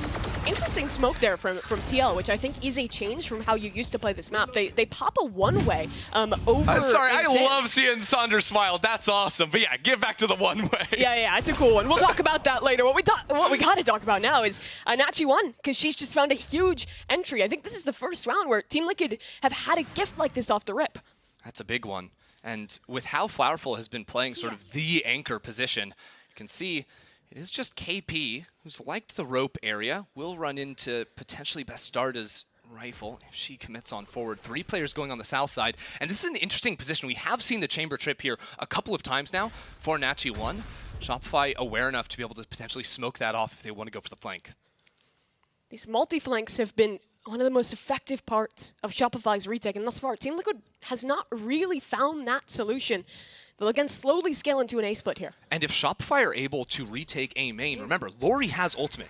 Flowerful died in A main, so it's possible they can bring her back to life and have this retake be with 4 players in A main. Site's taken, but multi-flank is already inbound. That smoke was stripped, and 3 players are going to be pushing through main. Now, with this wall towards CT, it actually means that Team Liquid can't take it themselves. Sander finds the opener, so now you have to turn around and stop this res from coming through. Naxi has to fight this one, but started there to support. The utility will delay, but that spike only just got planted. Plenty more time to deal with. Ult goes into main. That's the next level of the stall, and Daiki there on the swing. She'll live too. Tuck in towards her wall. She's found a safe spot outside of CT.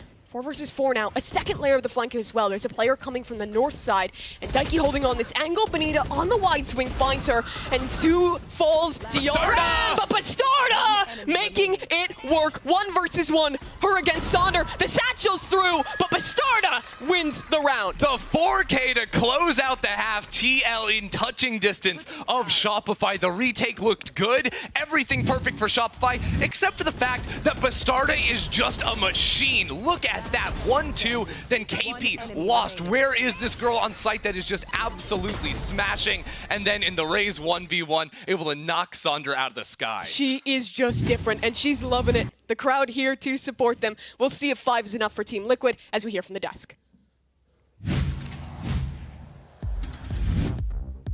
I'm gonna need another angle of what we just saw there. For Give us real. another angle. Sander, that was so close, just flying through with that shorty. Valiant effort for sure, indeed. There was so much to talk about in this first half, right? I mean, Benita was on fire so many rounds. She had so much impact, but not only that, take a look. The first gun round in the first half, Benita just being an absolute anchor. Fast 3K to fully seal the deal for herself and just bring me with the stimmy. I mean, we always talk about it, but Benita absolutely showing up in this first half. She looks like the Zoomer on the server. Yeah, I mean, she like held her own on multiple rounds. Like even in that one round where she's just stuck in tower, like she held her own. And I think that going forward, Team Liquid have to change a couple of things because right now they're kind of, when they're on their executes, they're util dumping. And with their util, they obviously have a copycat comp, but they really have to start using that towards slowing down and delaying the round. One thing I noticed is that they have to force Shopify to play at their pace. And so we see here, Bastarda and Sonder, they're both doing their jobs. You know, Sonder obviously going a lot wilder on the map than Bastarda was, but we saw in that last round that she picked it up, she picked up the pace, and she really showed that she can frag. So both these teams are so close, and so they really have to force Shopify to play at their own pace, and that's the only way they're going to get those rounds going. They absolutely do, and I'm looking at KP as well on the Shopify side of things. A little bit of a slower start, I think, for herself. The utility, the timing, it was a bit wonky. So coming into the second half, hopefully a nice refresh for herself and keep on the momentum, keep teeing up your teammates. How do you stop this momentum for Shopify? Very quickly. You gotta be aggressive. It's hard. Yeah, flip it around on the defense. Shopify from round one on pistol, right? They did not stop pressing W. They got in the faces of Team Liquid and did not let them have any sort of exec. Well, let's see if they can indeed get back at Shopify even, and maybe take this pistol as well. Back to you, Ender and Mimi, for the second half. Thank you very much, Sue. Chrissy, we've got mirror comps here. Do we expect something different from Shopify's attack? Oh, I mean, I think we're going to see a lot of these B hits from them already sort of geared up towards this area with similar ideas, right? The Sage Walls on attack a little bit more standard, I would say, with blocking off those pivotal areas, but we might not have time to get fully into this because right now... Cool. That is cool. I've never seen that before with the Razor being able to quickly Roomba up the top. It's traded though, Roomba for Roomba. Now kill for kill. Naxi holds it down with her frenzy and a second too. What's happening? Shopify shut down, only Flowerful in a 1 versus 3. The trades don't come in, and Naxi is just farming with the frenzy. Flowerful, 1 versus 3, and the spike is just absolutely in Narnia over by Arcade. Potential flank to come in too, so Flowerful absolutely trapped here, waiting to see if she can find this contact. That would open up the round if you find this pick right here, but Nachi1 just going to fall back after intercepting Flowerful, and the round's still very much in control for TL. And TL not even super aggressive in holding this spike, instead just establishing this crossfire between the B site itself and the Sage player of Daiki. Yeah, and it seemed like Shopify, you know, we saw Team Liquid go a lot for these arcade plays and ignore tower until later in the round. Shopify sort of split up a little bit. That put them in this position. Now Flowerful, wait a second. Have the timing? You could just walk to the A site. The generator player, or the canteen player, your biggest problem, but no, with Daiki's positioning now, Flowerful just has a straightaway towards A. Keep in mind though, A main, and Flowerful will be aware that Nachi1 was on the south side of the map and will be here to fight her off the site. This is the 1v1 for the round. Nachi1, if she dies here, it could get troublesome. Damage done onto Flowerful. Spike plant is assured, and now Nachi can split with her teammates, charging on in. She's the only one needed. It's funny, you know, Naxi has a flash ready to go. Fault line just came up as well, but no, Nachi1 says, don't need that help. I'm going to get the 1v1, lock that one down, and that's carrying off of the momentum that Bastarda with the 4K clutch to win out the last round in the half. They kick things off with the pistol round and look very strong. What a multi-kill from Naxi. Very important round to get going here for Team Liquid. Get to build pretty heavily into their defensive side now, but Shopify making the choice to invest.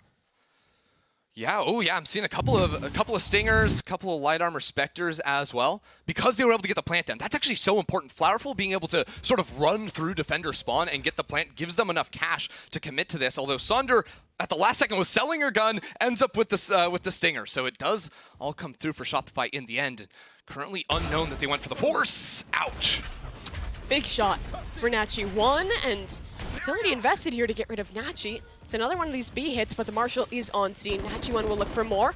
Flash ready on KP, but holding it for the moment. Now that Heaven player is down. Nachi might be in a little bit of trouble. That's unless she lands her shot. Second found. Yeah, damage onto the second. Smoked off, no worries. She'll push for more. Wants a little something extra in this round as Shopify are patient on that plant. They have their Sage player stuck in Heaven, and that's completely denying this spike from coming down. Nachi's positioning so pivotal here, but the flank will push her off. Yeah, and there's Sage walls galore. Kind of hard to get out of this area. Daiki went for that copycat wall and just blocked off Arcade, so they only have to worry about so many angles.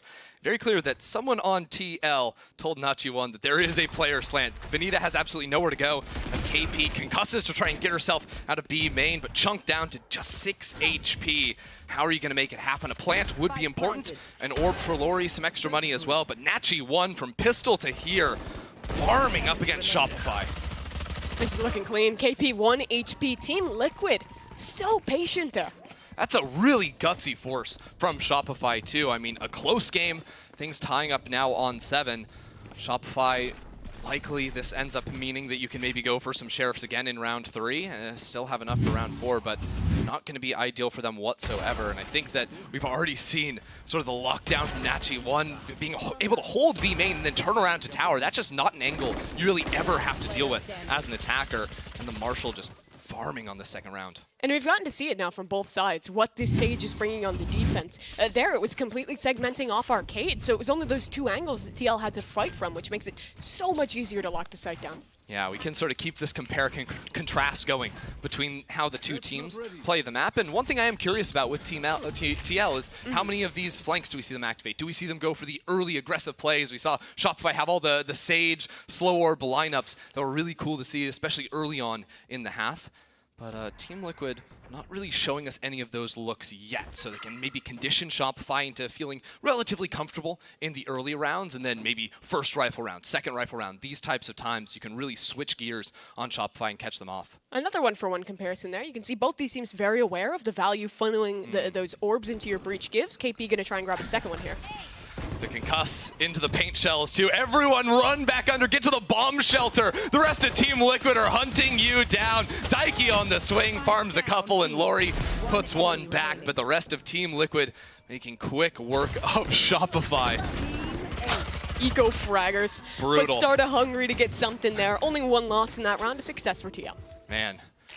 Shopify just trying to escape into the fallout shelter, and it just does not work whatsoever. They didn't have the and, right well, here comes that rifle round. I feel like it's sort of been TL's, not necessarily luck with how they played for the orbs in the first half, but getting these ults online for round 4 has been important. DRN just won off, and DRN sort of quietly almost having a really solid game. 13 kills already on that Brimstone. Had a couple of really impactful rounds on that attacking side to squeak away some round wins. And we are going to see some early aggression. That's the double satchel. First rifle round, and Bastarda is on the chase. Can't find that opener. And Team Liquid are going to hold their horses. That satchel routing is so cool, though. Gets you an awesome position on the players deep, trying to escape from that stun. Doesn't work out, but damage done, and Shopify a bit trapped here. I think that's just great calling from Team Liquid. Calm, calculated, first 3 rounds, and then boom, hit the gas. Shopify without northside pressure again. What do you really do? They've been chunked out a little bit, still have basically full utility on the breach, on the raise, whatnot, so they've got the tools, and they may honestly just be timing out this Sage wall entirely. Like, don't deal with the extra angles that's going to cause for you. It only lasts for 40 seconds, so these early Sage walls are very easy to just wait out, as long as you're not losing space anywhere on the map. And because they're all sort of holding hands, they're not at risk of getting caught off individually. 40 seconds, and Shopify will look to take main. Slow orb there, but Nachi1 actually passed her teleport gate. She was unable to rendezvous, and that puts her teammate in trouble. Daiki up top of the site. They're aware that she's in the area. Do they know the exact positioning? Ready on the swing. Sage spotted. Sonder takes her down. 3 left alive for this retake. Team Liquid decide to double flank topside, but they did break a chamber tripwire, I believe. So Shopify Rebellion must be aware a north side flank is on its way. And their setup nullifies it. They're playing everyone in main for this post. Everyone offside, except Benita, who has the molly, interestingly enough, so she's actually just not even going to use that for post, is just going to put it down underneath site with the breach ult coming out. I love that, so Bastarda takes a little bit on the way in, but farms Benita. The sacrificial lamb will fall on the site, but the main force this was in the post plant. Nade for Sonder. That's the first one up. Great turn, but Naxi still gets the kill. 2 left. They need to get on that defuse promptly. Bastarda on the tap. Shopify on the spam. They know she's off now. She's going to try and stick this one to half, though. Flowerful on the swing, gets her off, but it's a 1 versus 1. KP healthy. Naxi lassoing with the swing. KP will not let it happen. We tie at 8. Well, I mean, Team Liquid making that a little bit closer than maybe it needed to be there. Benita really struggled on site with the breach ult, just hammering her. That'll tie things up for us at the time being. I'm holding my breath because I see that showstopper for Sonder, but I think Bastarda, again, had a really solid round, sort of jumping out from Dish to keep things close. Sonder had those zoomer reactions to dodge the flash, but it wasn't quite enough to get that kill. Yeah, Shopify is a team that prides themselves on these late round kind of setups. KP is an IGL. She's talked a lot about this is where she and her team thrives, when things get really late, when she has that information on her side to make the right decision and win out in those later moments. They have been solid in the late rounds so far today. It does appear that they just want to go for this sort of 5-player hand-holding strat early on, sort of scout out, see where the players are going to be, because a lot of times on Fracture, you can get early information, right? Where's the breach concussing? Do you see any Raze utility? And as soon as you know where those two players are leaning, you know the opposite end of the map is going to be very soft, usually a chamber on that side. Maybe not true in a round like this with Changer playing top side of A, but I like the idea from Shopify early on, but they're actually sending their spike to the north side a little bit earlier than the rest of the team. That has ended poorly for teams in the past as the rest of the crew takes the zipline. And Nachi1 might have the perfect time here, coming around the corner with the operator and gets it, and that's the spike as well. Two players more contacting across the rope. Nachi slowly walking back. She's been spotted though. Now into the safety of her rendezvous gate. She can stick around, try and get another here. Shot won't land, but still, that's advantage held. Whoa, that's all that's happening, A-Main. Flowerful's just pushed through, but started down. Ult to delay the push through, but the showstopper is out! Sonder! How does she do it? The 1-2 switches over to the operator, and now she's making a mad dash for drop. DRN is here, though. No smoke on rope. But there's res. There's a res immediately, and also, look at Daiki. She's taken the zipline down to the south side. It's a completely chaotic round, and it's only Daiki, the sole survivor for TL. 10 seconds left. Plant will come through. And is Daiki known? Are they aware? That's the question. The back of Flowerful showing the first. A recovery onto the rifle, but Benita on the swing. Close, but no cigar for TL. Pure madness around like that, and it is Sonder, the hero, to switch things up for Shopify. She's satcheled through the brimble. Yeah. So, I mean, like, literally, the world is burning around her, and she goes flying through the sky, not just getting the first kill with a showstopper. Like, okay, fun, you know, you have that insane ability, but then dropping, and with a Guardian, instant headshot onto Naxi there. Does end up falling, but instantly rezzed as well. That was an absolute monster performance from Sonder. That is a round that hurts if you are Team Liquid. That is a round that looked like it was all but yours, and now instead, you're onto an eco here. An eco, but not an impossible one to win. Nachi1 already popped the chamber up, and Bastarda has showstopper too. So it's possible that if you find an early pick with the chamber, you commit more ultimates and see if you can get something rolling as Team Liquid. 4 players leaning towards this B site too, so very possible. As the site hit comes through, Team Liquid can fight out of the smokes and try to cut Shopify off at the pass. Stage roll across though. Showstopper is popped, but Bastarda stuck on the other side. Over the top, she'll take down 2 players, I guess. Multi-kill, that's pretty good. We'll see if they can get more. DRN on the ghost for 1. Lori on the trade, she's low. Heal available, and the swing not there. Benita is still in this smoke vein, not in a position to support, and she might just die to the spike is outside of the smoke. This is a disaster. What is going on? The shot Flowerful misses. Flowerful had to hit that shot, and now it all comes crumbling down. Nachi1 gets removed by Flowerful. Chamber v Chamber. Flowerful wins it out. 2 versus 2 now, and it's going to be DRN. DRN is alive in this corner. The chamber ult is still up. 30 seconds. They have time to rotate if they go now. That's the important thing. They were able to buy the space to get the spike, TP off. They know both players are on this site, but the problem, the eternal problem on attack as Shopify here on Fracture, you're slower on the rotate, so already Naxi and DRN are here ready to fight Shopify. The util will try and delay 15 seconds. This is it for Shopify. They need to win the fights getting out onto this site. They need to get that spike down now, but it's on the floor. Naxi fells them both. Team Liquid come together against the odds there. A completely scattered buy, and it's hero pro. I mean, DRN with a ghost finds a kill. Bastarda is able to go 1 for 1. Yeah, she's already on 23 HP. It doesn't matter. That will get the job done. You can see the giggle as she falls to her own rocket. But even then, it seemed possible. It really did. If I'm Shopify, I'm taking a pause off that. You gotta just take a breath for a second. That is...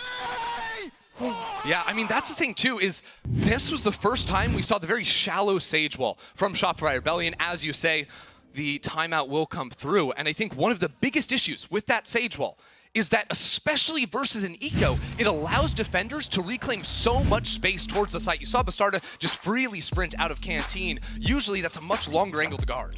And you notice Team Liquid did not do that wall once. They put an emphasis on keeping that separation. Yeah, it's always like if you can wall off Canteen a little bit deeper, or you can wall off Generator. Yeah. Those are the two walls you want to see. And yes, this is a wall that some teams do, but I think it causes a lot of problems. And in the chaos of that round, definitely made things challenging as a couple of the players had made it out onto site, but Bastarda's ultimate opened things up, and then they're smoked off.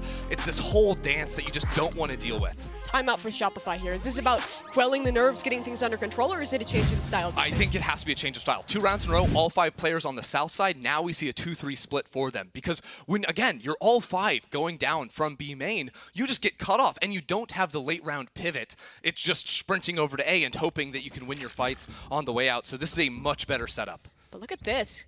Team Liquid will be set up for a fight out from Sands here. Maybe the ult? Are they trying to go for a south side There it pinch? is. Something like that. Ult is through. They'll run it down, but there's an ult to reply. Play is canceled for Team Liquid. Oh no, everyone's concussed. Don't want a piece of that. Shopify have now sent the spike towards the top side.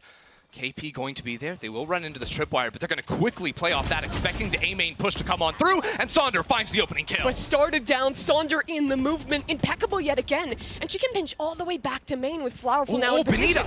Benita over on the B site is able to find the catch onto Nachi1 with a Sheriff in hand. She's found a second as well from Drop. Daiki will shut down the lurk of Benita. It's only 2 now for Shopify. 1 enemy remaining. Lori falls to Naxi. Team Liquid get a resurrect off as well. TL dealing with the north side aggression absolutely flawlessly. Now Flowerful with a bit of a trek to grab the spike, and knowing 3 players stand in her way. Naxi is untradeable here. If she commits to this fight, this kill would be massive, and Flowerful has it. 1 versus 2. Spike will come down. No good utility really on the retake. 1 slow orb, and that is just about it for Team Liquid. How do they make it happen? They fake the door open with Daiki, and will now work together with 2 back into sight. Flowerful wants a fight, but Nachi so ready. Team Liquid, the first to double digits. TL down at the half, fight back with the pistol. Now a couple of rifle rounds as well. And Eco too, I mean, starting to stack it up for them.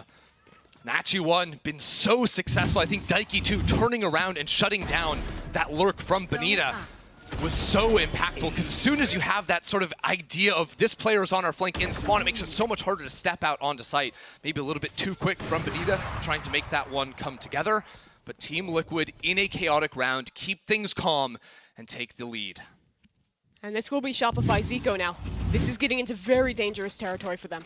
Oh yeah, no ultimates to work with really here whatsoever. Again, 3-2 split, 3 towards the top side. But they're running into an operator. Nachi1 has been good, but won't get it on that one. And now Shopify very likely just increase the tempo off of this. Don't really have players outside of B at the moment, slowly working into A main. And I like the switch up from Team Liquid. You can see where the tripwire is instead of over by drop, because that's where Nachi's playing. It's going to be an A main, and they can really take their time. You have a trip guarding your south side, you have a wall guarding drop. It is very easy to stall out Shopify. Liquid showing their patience again, only now sending a rotation back towards the A site. It always scares me, it spooks me, seeing that spike go on the zipline. They do have the tripwire to protect them. Interestingly, KP is sending it over here. I think on a rifle round, we would never see something like this, but Shopify Rebellion maybe a little bit more willing to take a risk.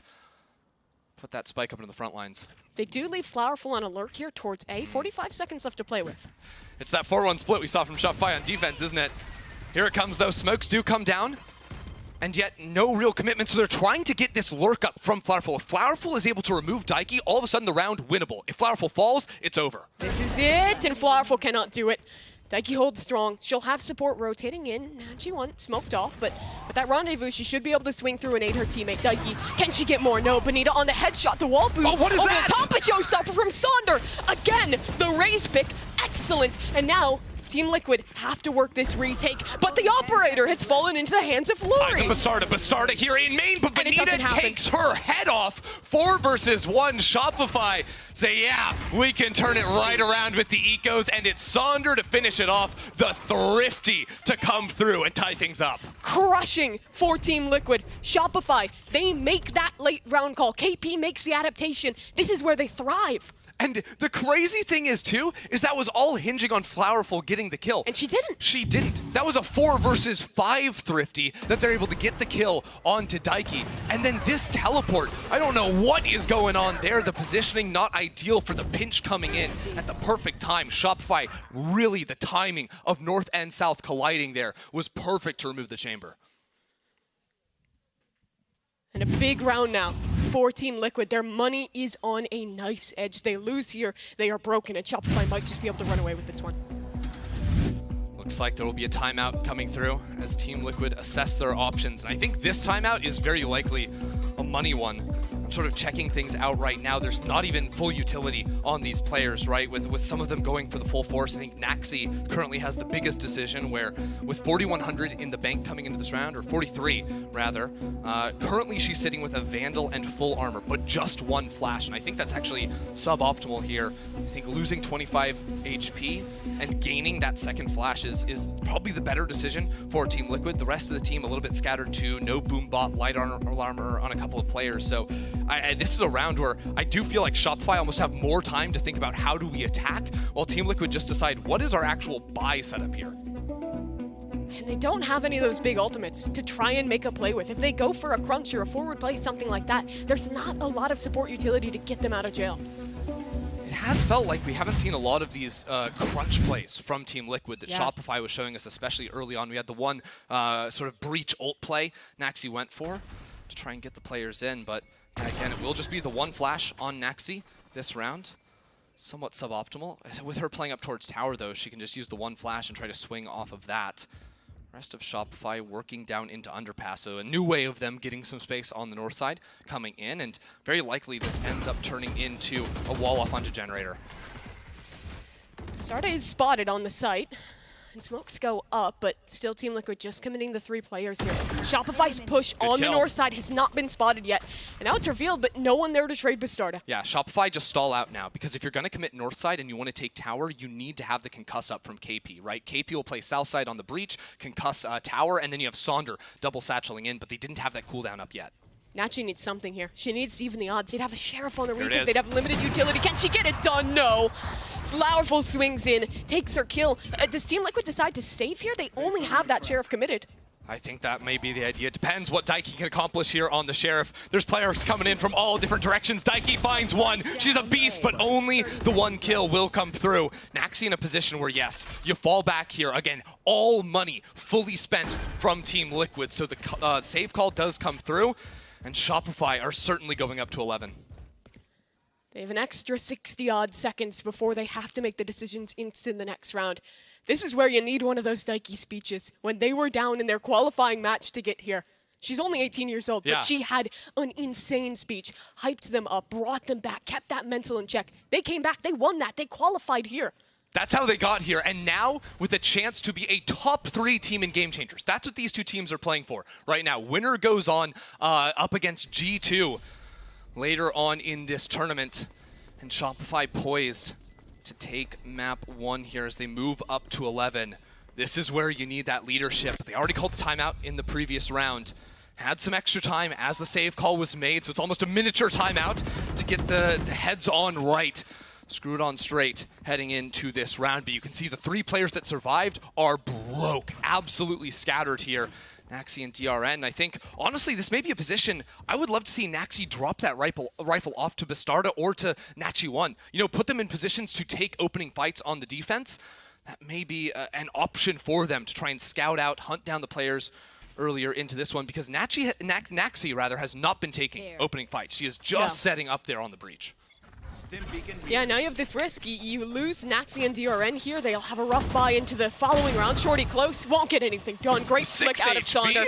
Maybe not a flick, more of a run and gun. Still works out for her.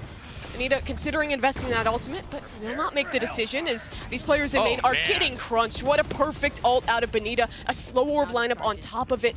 Excellent work out of Shopify on this execute. Yeah, I mean, they were playing A main super slowly, right? The Raze is going topside, you make that happen, but both rifles are alive for Shopify, and Benita may be backstabbed by the Sheriff. That could be absolutely massive, but no, Benita finds the kill. She's been too good, and Sonder as well. We'll finish things off here unless Naxi can farm a miracle. Naxi trying to make some magic, but it's a high-low setup from Shopify. There's players on the other side, and there's no way she could have gotten that done. The players getting a little bit loud there. You can hear the screams coming in through the microphones. Full buy will be on board for Team Liquid. And you know what? They have done more with far, far less already even in this game to tie things up and send us to an OT on our first map of Fracture, our first sighting of it here in Game Changers. Would be an awesome way to kick off the day. The game that was supposed to be yesterday got moved to today. We have potentially 9 games of Valorant today with OTs, with huge stakes on the line. And we're just getting started, Mimi. And the stakes are big in this round. Team Liquid, a must-win for them, and Shopify is changing the pace. Fast control towards Arcade, but they reassess. Oh, actually Shopify, all 5 players on the north side, they got punished when they went all 5 down towards the south side. Starda, the flash is in! Can she get something? Only one, and the trade is there. That might just be the end. Resurrection through Shopify. They have a player advantage by 2. That's the thing, 5-player stack so good at shutting down early aggression. The op is posted on the angle, and Flowerful will remove Daiki. A second shot to come on as well. Benita trades things through. Shopify are gonna bring it home. Nachi1 is alone. An impossible position. Their map choice. And spotted too. Yeah, tragic. Now running into her own team Sage while it does dissipate. Team Liquid, the hope of Brazil will fall unless Nachi can accomplish something insane, but now the reflank comes in. Everything's pinching down onto her. Shopify are looking to close. They've spotted her. They know exactly where she is, and Lori will complete the formality. Shopify Rebellion take map 1, 13-10. They may be the NA second seed, but they are here to play. They are looking to escape that shadow of Cloud9. Yo, second seed's kind of cracked here at Game Changers. G2 got the win. Now Shopify looking real strong as well. And look at the smiles. They are loving it. Absolutely loving it. Sonder, what a performance on that Raze. We have not seen her on this map, and just insane. The compositional switch up, the preparation very clearly showing for this team, and in very chaotic rounds, the mid-round calling from KP really bringing it home. Yeah, it was excellent that entire game. When the going gets tough, it seems like Shopify only gets better. As we take a look back through this map, it was a really interesting one, particularly with both these teams playing the exact same composition, getting to look at that head-to-head between their regional styles. But it really does feel like Shopify's method, those really slow, like defaulty rounds on that attacking side, which is also what Team Liquid did, but they were just better at converting them in the late round. Oh yeah, they absolutely were. These teams do feel very closely matched. 13-10 to finish things off. Moving over to Bind as well as our next map. Again, our first time seeing Bind at this tournament. It is really a treat to watch how these teams are going to approach, whether it's mirror comps, not mirror comps, new things, everything is just so much fun to watch here in Berlin. Yeah, it does not seem to matter where we are headed, but where we're headed now is map number 2. That's Bind coming up, but before we get there, we've got a break and then the desk.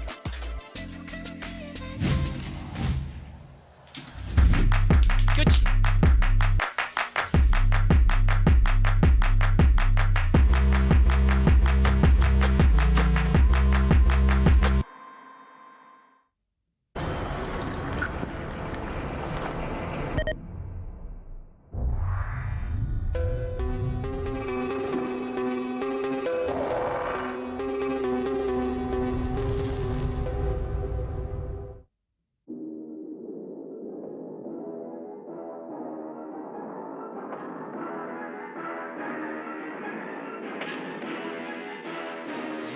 Like the threat.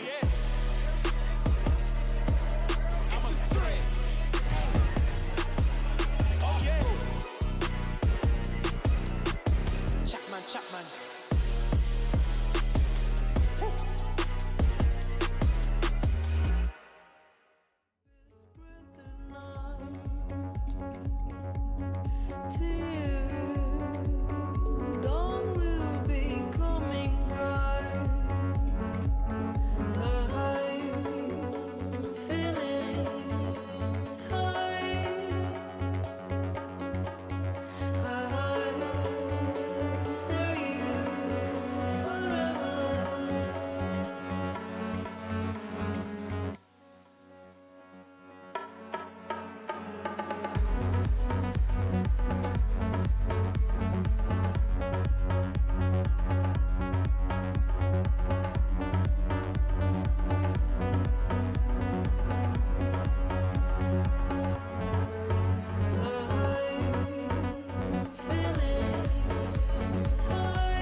What a start for Shopify Rebellion as they managed to close out map 1 against Team Liquid. I'm your host, Youngsu, and I'm back on the desk with Potter and Athena.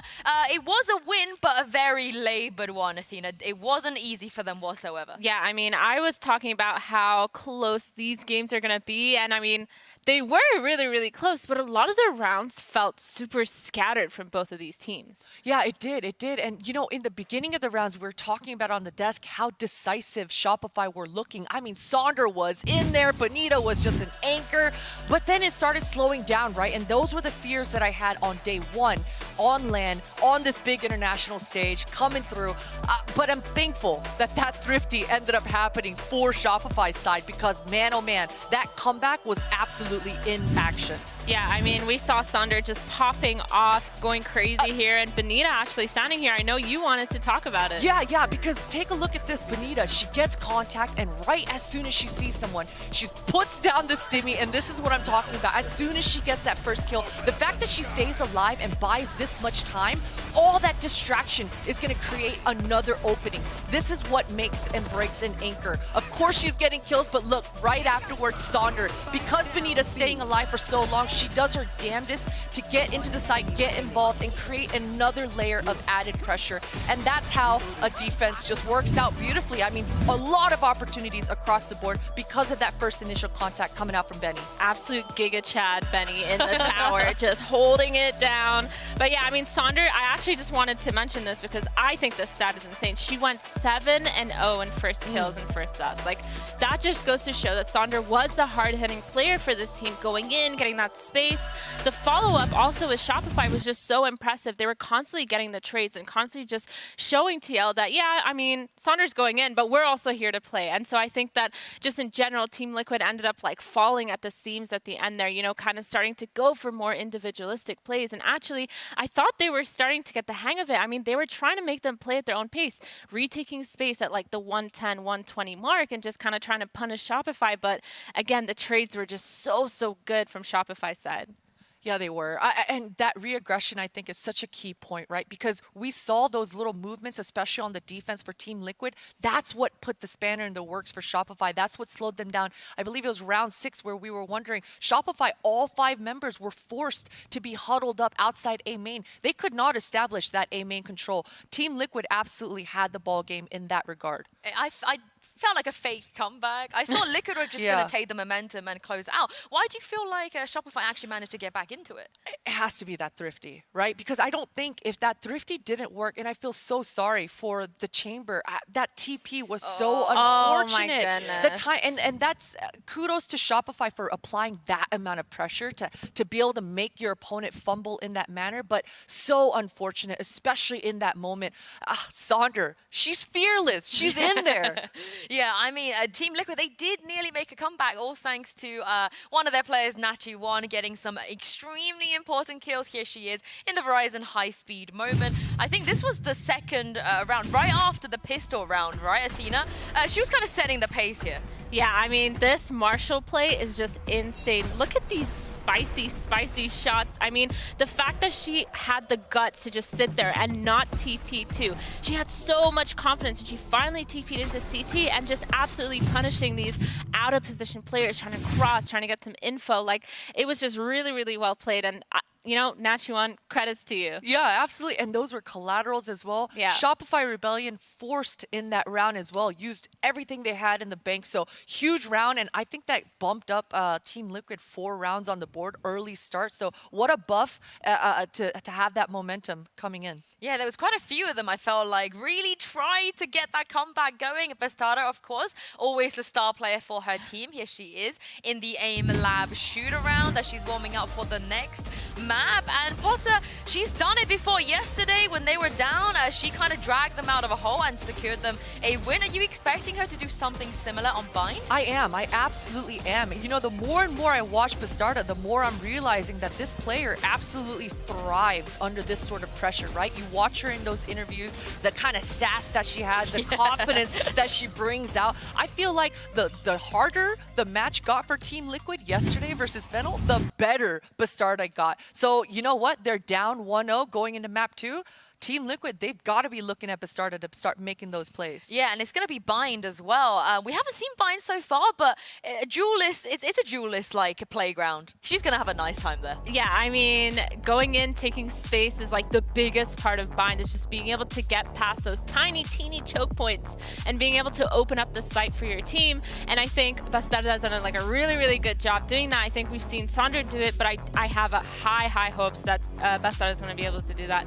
It's such an intricate map because you have all these TPs, and Potter, you were saying earlier, the sound isn't that good, and so I'm really interested to see if SR is going to be able to play it the way they normally play it, or if they're going to have that kind of like debuff going towards it. Yeah, and not only that, but the fact that both teams, again, coming into Bind, this is a bit of a punish pick, but it might come back and bite Shopify in the booty as well, because it's a bit of a punish pick for them as well. But I know the coaching staff, Rob Wiz, I mean, KP, Bonita, so much leadership on the side for Shopify. They must have gone into the lab and cooked up something special on Bind. And we got to keep looking at Sonder, right? Because Raze, Bind, it goes hand in hand on this map. I think what's interesting is the last time we saw Team Liquid play this map, they kind of ran a funky comp where Daiki was playing Raze and Bastarda was playing Skye, and they got absolutely destroyed. So that doesn't seem like a good idea given how well Bastarda's been playing. I do hope that they change it. Yeah. Because Skye is, you know, Skye can have her moments on Bind, but really it's very much an info agent. And a lot of the time, Skye is kind of caught running back and forth in spawn. You don't really see too much action on Skye unless the timing is just really perfect for you. So yeah, I mean, Bastarda has just had so much impact on that duelist role. We gotta see her on Raze. Yeah, we're gonna go into the Prime Gaming Agent Select very, very shortly. Again, they ran some like funky comps. They brought the Astra out as well, so I don't know what they're gonna do here. What do you think? Yeah, I mean, I'm genuinely hoping to see that util dump kind of coming in, that Astra and all that stuff, and it looks like they might potentially be keeping the Skye. Yeah, so this is the last time you guys are seeing the comps that they ran. Yeah, Bastarda has gone back to the Raze. Okay. Thank you. Goodness. I like that. Thank goodness. And this Astra pick on Bind, you know, my team runs Astra still. I really like it. It compensates for the lack of a Sentinel. And it looks like Team Liquid are also not running the chamber like Shopify is running. So Astra should definitely help on the defense side of things, provide a little bit more stopping power. Yeah, I think the double controller is going to help them too. Like, if they're trying to achieve that kind of lurk playstyle, especially with that Viper coming in, it is a lot easier now that Chamber has the one alarm bot. Like Viper can get past that and kind of like put a lot of pressure just by herself, and especially with the Skye, you know, flashing through the walls. I think this comp is gonna go crazy. Like, I think it's gonna go hard. Who you got? Who's your money on? I'm gonna say Liquid on this one. I'm going Shopify all the way. This should be a 2-0. We're going Shopify. Okay, let's see what's gonna happen. I'm really looking forward to this one. And passing this over to your casters for this map. It is once again Mimi and Ender. Thanks to Insu and the desk. Christy, we are one step away from the possibility of Shopify Rebellion being one of the first two teams in the top three. Top three, that's what's on the line with a win here on Bind. Our first time seeing them on Bind. And look, Sonder was hot on the last map, switching over to the Raze. She's going to be rocking it again here today. And now with the comp switch up from Shopify, bringing the Breach into the picture, that is just another tool to set her up to absolutely pop off on attack. It feels like this combo is built for Sonder to thrive. It 100% was, right? Like, this Breach, it's something they hadn't played really in the past, but it's a pick that with the concuss, you can instantly set up your Raze to satchel down towards towards showers. That's one of the big power positions with that Breach on attack. And we'll see what TL can do to combat the power of Shopify's attack. Upper bracket survival for TL. Our Shopify Rebellion in the top three. This map puts us a step closer to deciding that. And off the start, Shopify slow on their default. Yeah, interesting setup seeing Team Liquid have their Skye player over towards showers as opposed to B long, where you can sort of quickly flash around the corner. But of course, with the Skye changes, maybe a little bit harder. You have to use that flash to set up your teammates more than you can play off of it yourself. Team Liquid, late round. Again, a minute 10. You heard the desk talking about the late defensive pushes back on Fracture. Team Liquid doing that again here, playing off of the smoke down B long, although it's punished by Flowerful, and now Bonita and the rest of Shopify are here to take B.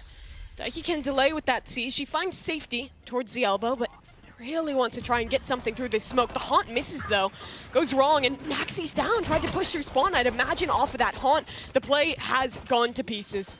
Benita's been something to watch today. Oh my god. I mean, she's just out there entering the site with Sonder. Not a care in the world. Smokes, whatever.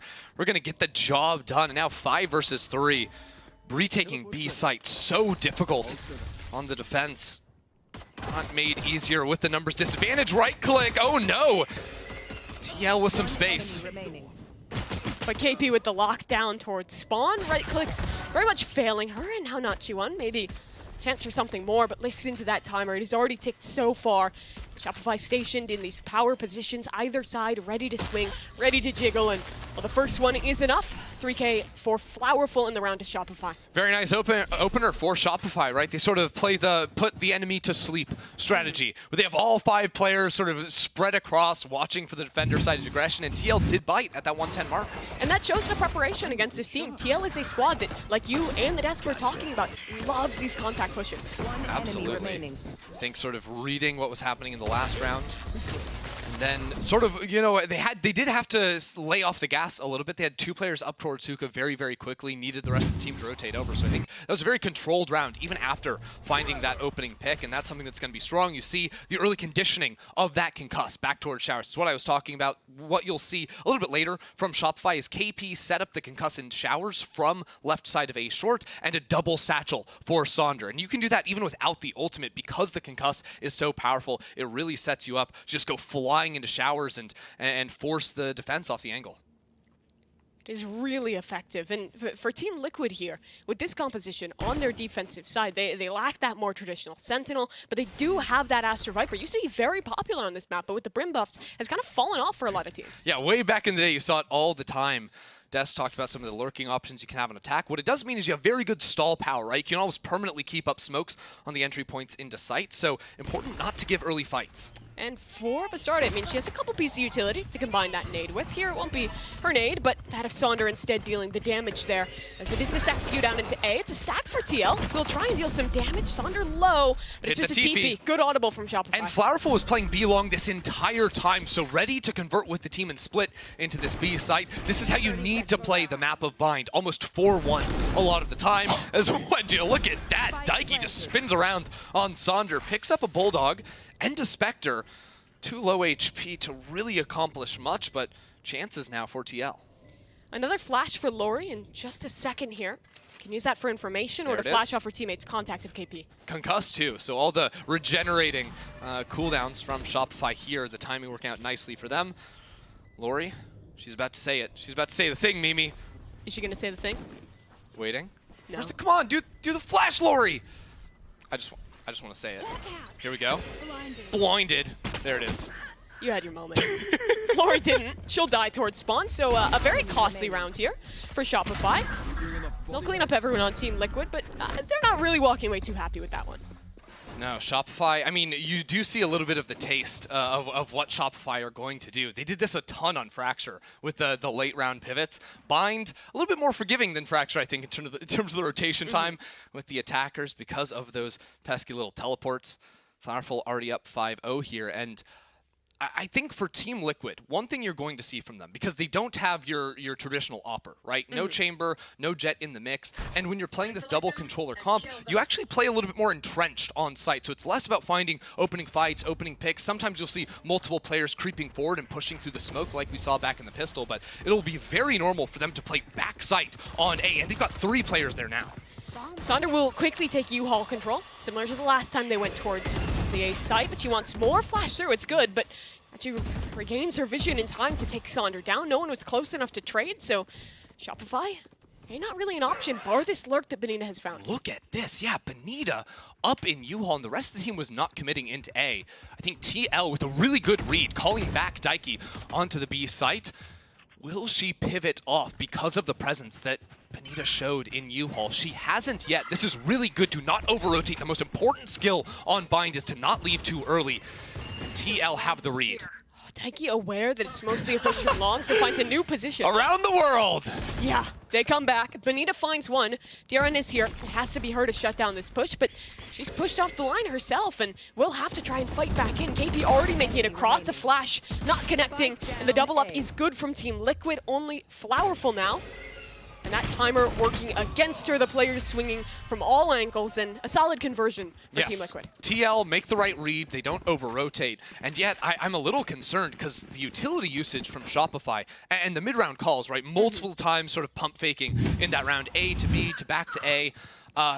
Throughout all of it, the utility usage is perfect. Even DRN sort of holding this angle got forced back by the concuss. Then the second she could be re-swinging to the angle, a flash is there out of the sky too. It is really, really solid work from Shopify. Yeah, Bind is in IGL's paradise. So more than ever, this map, I think we'll be fixated on KP and Daiki outthinking each other. 1,000,000%. It's funny because like watching bad teams on Bind is just, it hurts, right? You don't see the attackers rotating around. No, both teams seem to have a very solid understanding of the map, and we're already seeing that in 3 rounds. And we saw that even back on Fracture. TL was super, super good at waiting things out, at not falling for these fakes, which made Shopify's life winning that map quite difficult.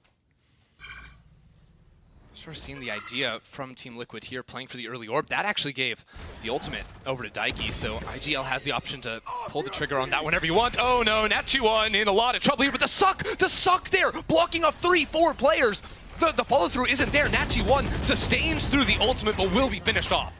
It's so good out of TL, but trades are there. Shopify stay in it. 4 versus 4 now. Daiki ready on this fade ult. Execute's not coming though. Shopify again reassessing the mid round. Look at that DRN sort of quick to rotate off A. Is like, wait a second, maybe I need to get back here. Interesting that Bastarda was actually the more committed anchor player in that U-Haul position. Early round, they took space in showers with a C's nade and have since conceded that. They have, and Shopify have done this again where they've left Sonder in hookah. So they're playing 3 players towards A, but can teleport if they want. If Sonder finds the pick, it's a couple of kills back to back, and Lori needs to get the spike and TP, but no! She doesn't have it! Round's over, 20 seconds, this is unwinnable! Ay, it all falls to pieces here. Lori sprinting back over towards A, but the timing, not necessarily. I actually think they have time. If they were sprinting with knives out, they have time to get a plant off. Wait, she still has this! How is this round on? Well, does Daiki not know the spike was down? How do you get a plant off here? That is ridiculous. I don't think she thought there was time. This round is absurd. Daiki has a hog for the retake, though. It's possible the spike was dropped in the smoke. I didn't quite catch that, so maybe missed it in the chaos. Oh, but they line up! Daiki! She's got them both! Look at that. Shopify make the decision to go for that late push, expecting maybe there could be a flank on the opposite side. But Daiki will restore it right there. The IGL gave up the spike, but got the kill to secure the round. Fantastic work out of Team Liquid. I mean, chaos in that one. Yeah, I mean, the utility from Team Liquid to shut down that B-long push, excellent. The shot calling from Shopify, again, leaving those anchor players, those lurk players, really on the attack, really good. But at the end of the day, a good timing, a good knowledge of when to swing right there is what brings it together for Daiki. I'm struggling to think about this game, and we can see everything. I can only imagine for both these teams, particularly Team Liquid, figuring out these rotations from Shopify. I mean, honestly, Daiki's biggest job is just convincing her teammates not to get like anxious and rotate off the sites, right? Like now you've seen that. You've seen multiple times that players from Shopify have been moved up with early aggression and then left on an island. She's just like, I promise you guys, they're gonna rotate again. They're not gonna commit. They're hiding in the shadows, right? Like the fog of war is a real thing. Oh no. We'll see if Shopify do looks like this again. I mean, it is just pistols for them. A couple of big ultimates, and Flowerful does have the chop, chamber op for anyone unfamiliar with the terms. Me and Mimi are just incredibly lazy, right? Like operator, that's so many syllables. That's pretty tough to say. Chamber operator, that's even more syllables. Tour de force, yeah, that's a lot too. We'll leave that to Vansili to say that one. We'll just say chop. The portmanteaus are getting out of control. Oh, but the setup is great. This is the value of Breach. So perfect from Shopify.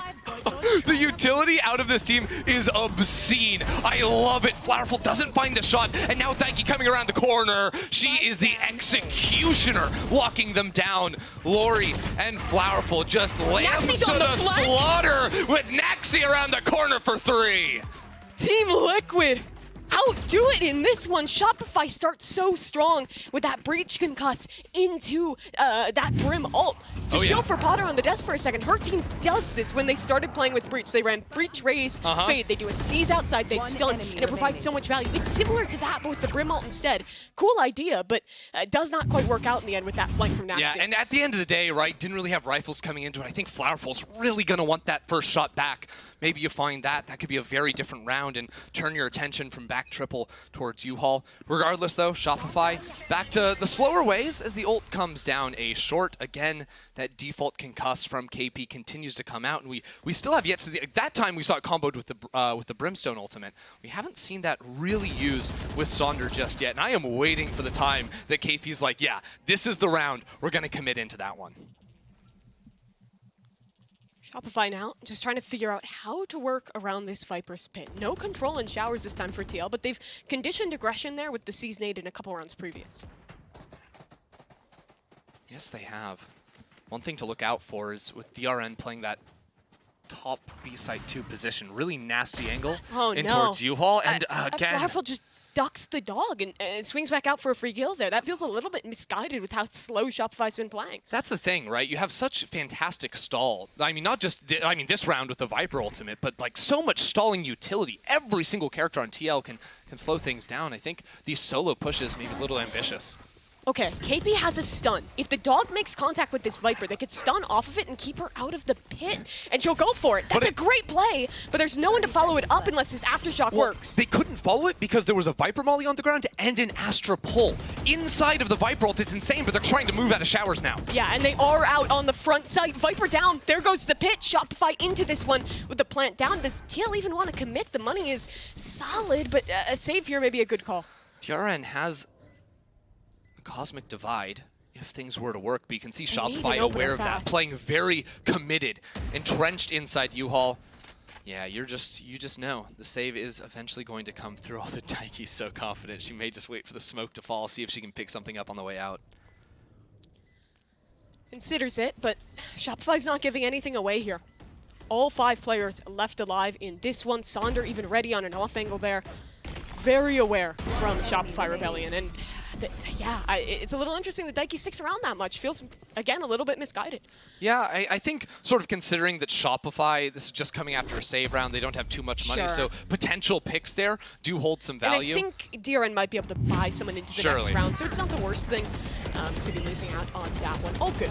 All good. All good at the end of the day. And I think, like, we sort of look, we zoom out a little bit how these teams have been playing. Like, this is really impressive stuff. And I think that Team Liquid is a team super hyped up in Brazil, but all I heard was like, yeah, they're cracked out aimers, right? Like, Bastarda's insane, like, Daiki's so strong. This is a game where they're playing so well off of utility to stall out these really controlled hits from Shopify. Yeah, and I think as well, for this Team Liquid squad, they've really elevated at this international event. They've been playing so structured together. Ooh, little bit of bonkage on the Skydog there. Bastarda not going to get as much information as she would like. Benita giving some respect to this one, but still wants to hold the space.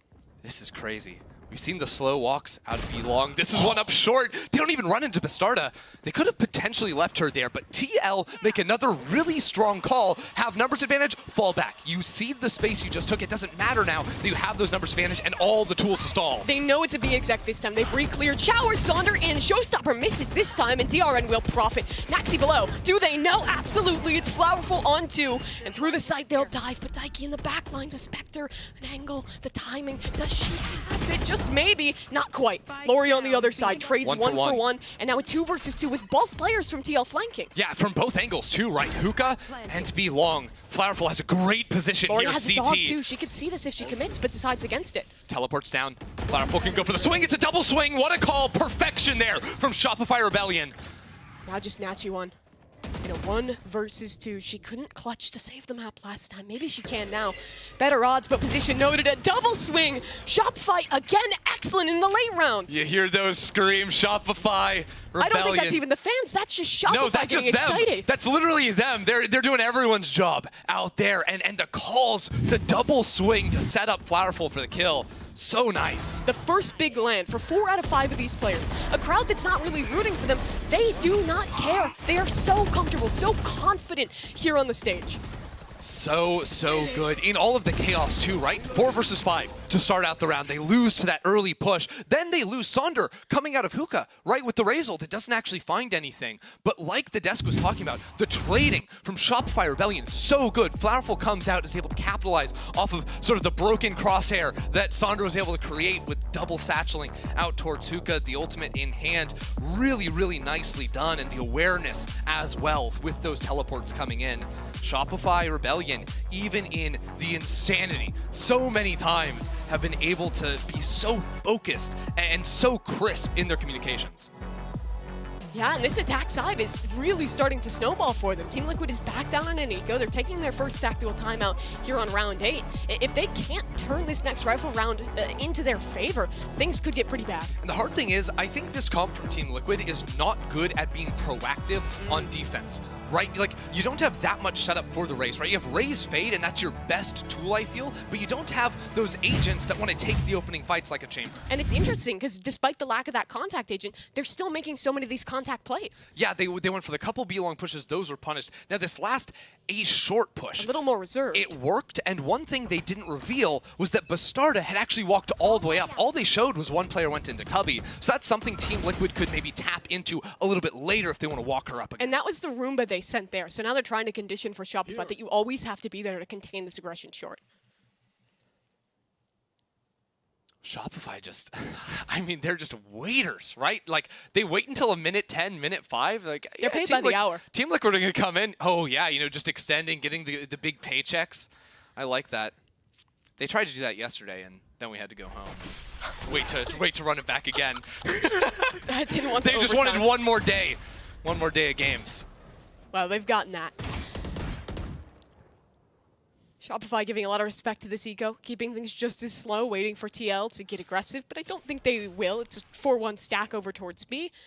Shopify's yet to find that out. 50 seconds left, though, and the thing with Bind is, like, up until, like, 10 seconds on the clock, you can still do anything because of the teleporters. It's so true. As long as you have, like, that one lurk player that's trying to clear space, because that's the problem when you go for late round TP and you don't have that solo player, which right now, all grouped is 5, running into 4. This could become a little bit dangerous. 30 seconds. That clock could be the enemy. Still, if TLF stall. I mean, Bastarda has the ultimate. Are they falling back? No, they're pulling the ultimate out because there's so little time on the clock. Daiki gets a kill too. Shopify are going to lose on time to an eco? Maybe. Can they run this quickly? 15 seconds No, the game is over. Mad dash. They've literally lost. They do not have time. No way. They literally just fell asleep in the middle of a round. Team Liquid realized, said, okay, I guess we'll ult because you're literally not on the site. Sleeping at the wheel, they drive straight off the highway, not even looking. It's just a disaster. I can't remember ever seeing anything like that. Complete gun advantage, not doing anything, waiting. Oh, it's the eco. Team Liquid are going to push into us. What a miss from Shopify Rebellion. And that was their round to continue their momentum, to secure the better part of this half. They have let Team Liquid back in. They've welcomed them in their house, provided some excellent service at that. The service here is excellent. Yeah, absolutely. I mean, this is that round that Shopify, right? We're early days still. 4-4, tied up. They keep their guns, no problem. But in a close series, which we know it is neck and neck between TL and Shopify, that is one you could look back in a loss and will forever haunt you. I'm sure that their coach is molding watching that right now, but they've got to reset themselves because this round is just as important. Will they do anything? Maybe they give themselves like 30 extra seconds this They give time? themselves 30 extra That'd be seconds. a good adaptation. Yeah, that's the thing is, Bind is a little bit different because on most maps, it's like if you go for a site hit around like 50, 40 seconds, you still have time to potentially rotate into the other one. Bind can do it a little bit quicker, especially working down towards B long with the quick A teleport, but I don't know. This could be an idea to just post Sonder up in hookah one more time like they went for previously. You can see Benita is the lurk option for them, but that means they don't have smokes on B side. That's the problem with running Brim as your lurker is, okay, we're executing without the smokes. They're just sending it. Flowerful close corner. The flash is good enough that the gun in the corner does not matter on Nachi 1. B site taken now, and a solid setup for the post here, too. I like this. Benita has made the switch up and is going to hold the teleporter, right? That has been something TL have gone for a lot, is these late round retake teleports. Is she actually lurking all the way back through? I think they expect a save, and she's ready to fight. Oh, that's sick. What a good spot. I absolutely love that. Or not? She's made it all the way up into U-Haul. She's going to try to post up. But Bastarda should be aware of this one. She's aware. This should be a free kill. Second try is the charm. That's what they say. That's what they as My mom everyone always told me says. that. Second try is the charm. Yes, naturally. Shopify are gonna be able to rinse off round 8, secure round 9 here. Well, this is the round you need after losing a tilter like that.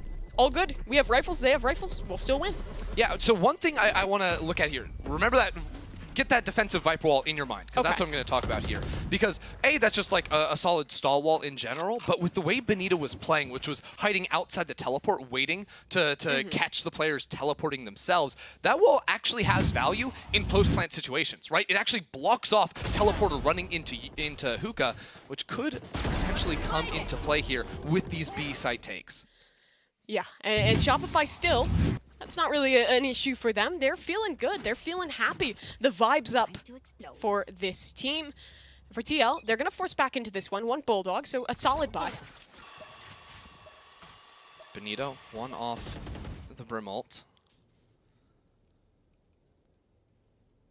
And again, slow, waiting to see what Team Liquid are going to show them. The information Shopify have gotten now is that Fade Cat down towards Showers, also Bastardo taking this opening fight. Very much a chamber-like position, and you need a player like Bastardo to be willing to make a move like that. And what this has caused is there is no more fallback pattern into the A site. It's full up in towards Hookah. Naxi, are they ready for Naxi in the corner? They absolutely are. Paint shells, but no one to clear the corner. Naxi, how patient are you going to be? Sander gets away, and Flowerfully's there for the trade. The trigger discipline falls apart. Still 1-for-1, and Fallen is Sander. Only Lori 1 versus 3. Yeah, well, Sander turned around to the teleport. Oh, she saw the head. She saw the head. No, the shots aren't quite there. Waiting. Oh, God, they're dancing the movement. No one can hit a shot. Lori finally finds it. 1 versus 2. Getting pinched down on. DRN is there to secure the round. 5-5. Team Liquid back in this one. That's a big rifle round for them to be winning. And this time are able to shut down that slower style out of Shopify. Bastarda up on this angle to get things started. A little pullback start looks like there to set Bastarda up for the shots, and love that. Find the spam shot through the teleporter. It does not seem like Shopify have found a way to deal with that teleport play, and again there it's a little bit more difficult because with double players in Hookah, you lose so much on the entrance into site. You can't really afford to turn around. You saw the second Sander did, she was getting shot because the smoke had already dissipated from CT. Timeout for Shopify here. You can see Salt there with KP for the moral support. That's the Penguins name for anyone that was asking. I was actually asking. I know pro Penguins like that. You know pro Penguins. Cub Penguin? Club Penguin. Played that as a kid. I had the VIP subscription. I don't mean to flex or anything. It's pretty good. And yeah, they'll need the moral support of that Penguin in the mix now for this team, as they do get to bring their coach into the conversation for a moment. Shopify making this timeout with so many ultimates online. Lori, Benita have those ready to go. Not much opposite to them with Team Liquid. Team Liquid's money not actually ideal. Sort of checking it out, Nachi1 and Bastarda have money to buy light armor rifle, but not actually to secure themselves full utility here. Or I tell a lie, I was baited. It looks like they were able to find that. Maybe a drop came in from a teammate on that one. Is Team Liquid going to be A-okay when all is said and done? I think Shopify, one of the things that looked good for them on defense on the last map was a lot of change of pace, but we didn't see too much on attack. It was a lot of the grouping as 5. Now we're seeing a lot of the slow spreading out as 5. Waiting to see what utility is going to be. And the main thing they've been able to surmise with the early plays is where are the Sky and where are the Fade from Team Liquid, because they've been switching up on the opposite extremities. This time around, Nachi1 is able to send the flash down B long. And that tells them exactly what's going on this B site. This round could be a big one for Shopify. Like you were mentioning, TL's economy is at a breaking point. They will not have as many big ults online towards the end of this game. And again, with these contact pushes, it feels like they have never once It's 1 minute, really. 10 seconds. It's like so within 5 seconds of 110, that's when it's always happening. The stall utility is there, but no one actually to trade off of it whatsoever. And it's really interesting because they have the information tools in this composition. You have the Sky, you have the Fade, you have the Roomba on your Raze. You have so much util for the Ray clear, but it seems like they're entrenched in this style of these contact pushes. Yeah, you know, the utility we saw from TL was Nachi1 sent the Sky Flash down B long, and it didn't get a blind. So I think they're almost out-thinking themselves in a way where it's like, okay, no one's outside B long, but we've seen multiple times the player players actually hide away from that utility. That's how one of those contact pushes failed, right? So they're trying to quickly push up out of hookah if the site hit is about to be on A around 1:10, around 1 minute when the breach utility is going to be coming back. That's when attacking teams like to sort of hit the gas on a play like that. It allows them to very quickly flank. And with a Viper there, you can orb off the tripwire. All this stuff would work. But I think that the way Shopify have been playing every single round, which Team Liquid should be aware of, is it's the slow 5-player spread. And that is not the idea with TL's comp. Yeah, and TL has been struggling to adapt to that style. This is, of course, their first international tournament. They have played on boot camps in Europe before, but this style of the super slow, extremely patient bind is, I think, one that they're really struggling with. It's definitely been a tough look for them. Also in Flowerful is just finding 14 kills here on the Chamber. Usually Chamber's a little bit quieter on the attacking side, you know, don't have the ability to quickly capitalize, take space. That's when your Raze players tend to pop off. Nah, been kind of the Flowerful show thus far. As TL, one more chance to tie things up. They had that insane start of 4K. Oh my god, we're finally doing it! The double satchel showers! I waited 12 rounds and here it is! We're getting it. Is it successful? Oh, absolutely. 2-for-1 trade. That's great from Shopify. They'll go quickly on this split. Showstopper up, but DRN not clear. They'll just absolutely BM her. Ult in, Benita swing, freeze kill of her life. It's only 2 left. Look at Natchi1, hit the teleport immediately here in showers. Benita's aware though. She's so ready on that angle. The teleport was noted from Shopify. Audio crisp enough to be able to know that one's coming in, not out of range. Axi's alone here. A little bit of noise being given away with that jump peek towards short. Shopify's suspicious of a flank here, but they do still have KP holding, and this timer is just taking so far.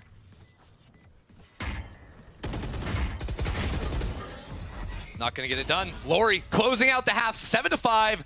Shopify Rebellion run it back. And finally, with the pace shift, they actually just mind controlled TL. We're going to play slow for 11 rounds in a row. And finally, when they hit the gas, they're just zooming down out of showers. And I think that speaks to the flexibility that this composition provides them. They have that Sentinel, so they can go fast and have their flank watch. They have this double initiator, so they can set up Sonder fast. There's a lot of good options, and you can see they are enjoying them. Shopify, let's see if they're going to be able to close this one out, as we will send things down to the desk. Thank you very much, Mimi and Ender. What a half we saw there, Athena. I don't think I remember seeing such a weird half of Valorant. That was maybe the strangest game I've ever watched. Like, honestly, I think there were so many things going at play here, but I really, really just wanted to talk about this one round. It is round 5. Both these teams were doing such a good job kind of using their utility to delay. And here we saw Shopify actually finding Bastarda in showers and completely punishing her. They used the breach stun, they used the Brimel, and they absolutely just, she denied her any space and any chance at living there. Funnily enough, they ended up losing this round, but I think that that amount of map control is something that's really, really insane.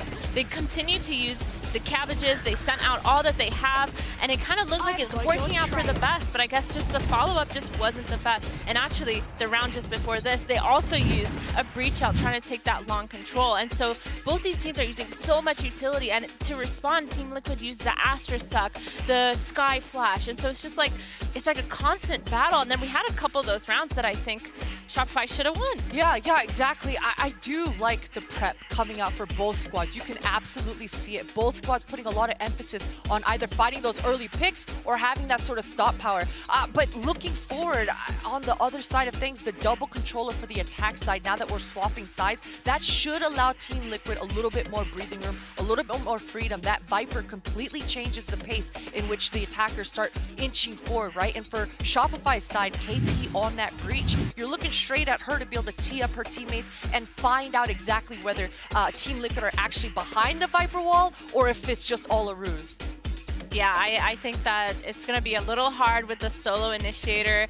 I'm really looking forward to see how both these teams play. I mean, Liquid was struggling to adapt to the way that Shopify started playing, the slow playstyle that we kind of said they struggled a little bit yesterday on Icebox, so I wonder if they're going to be able to pull it back today.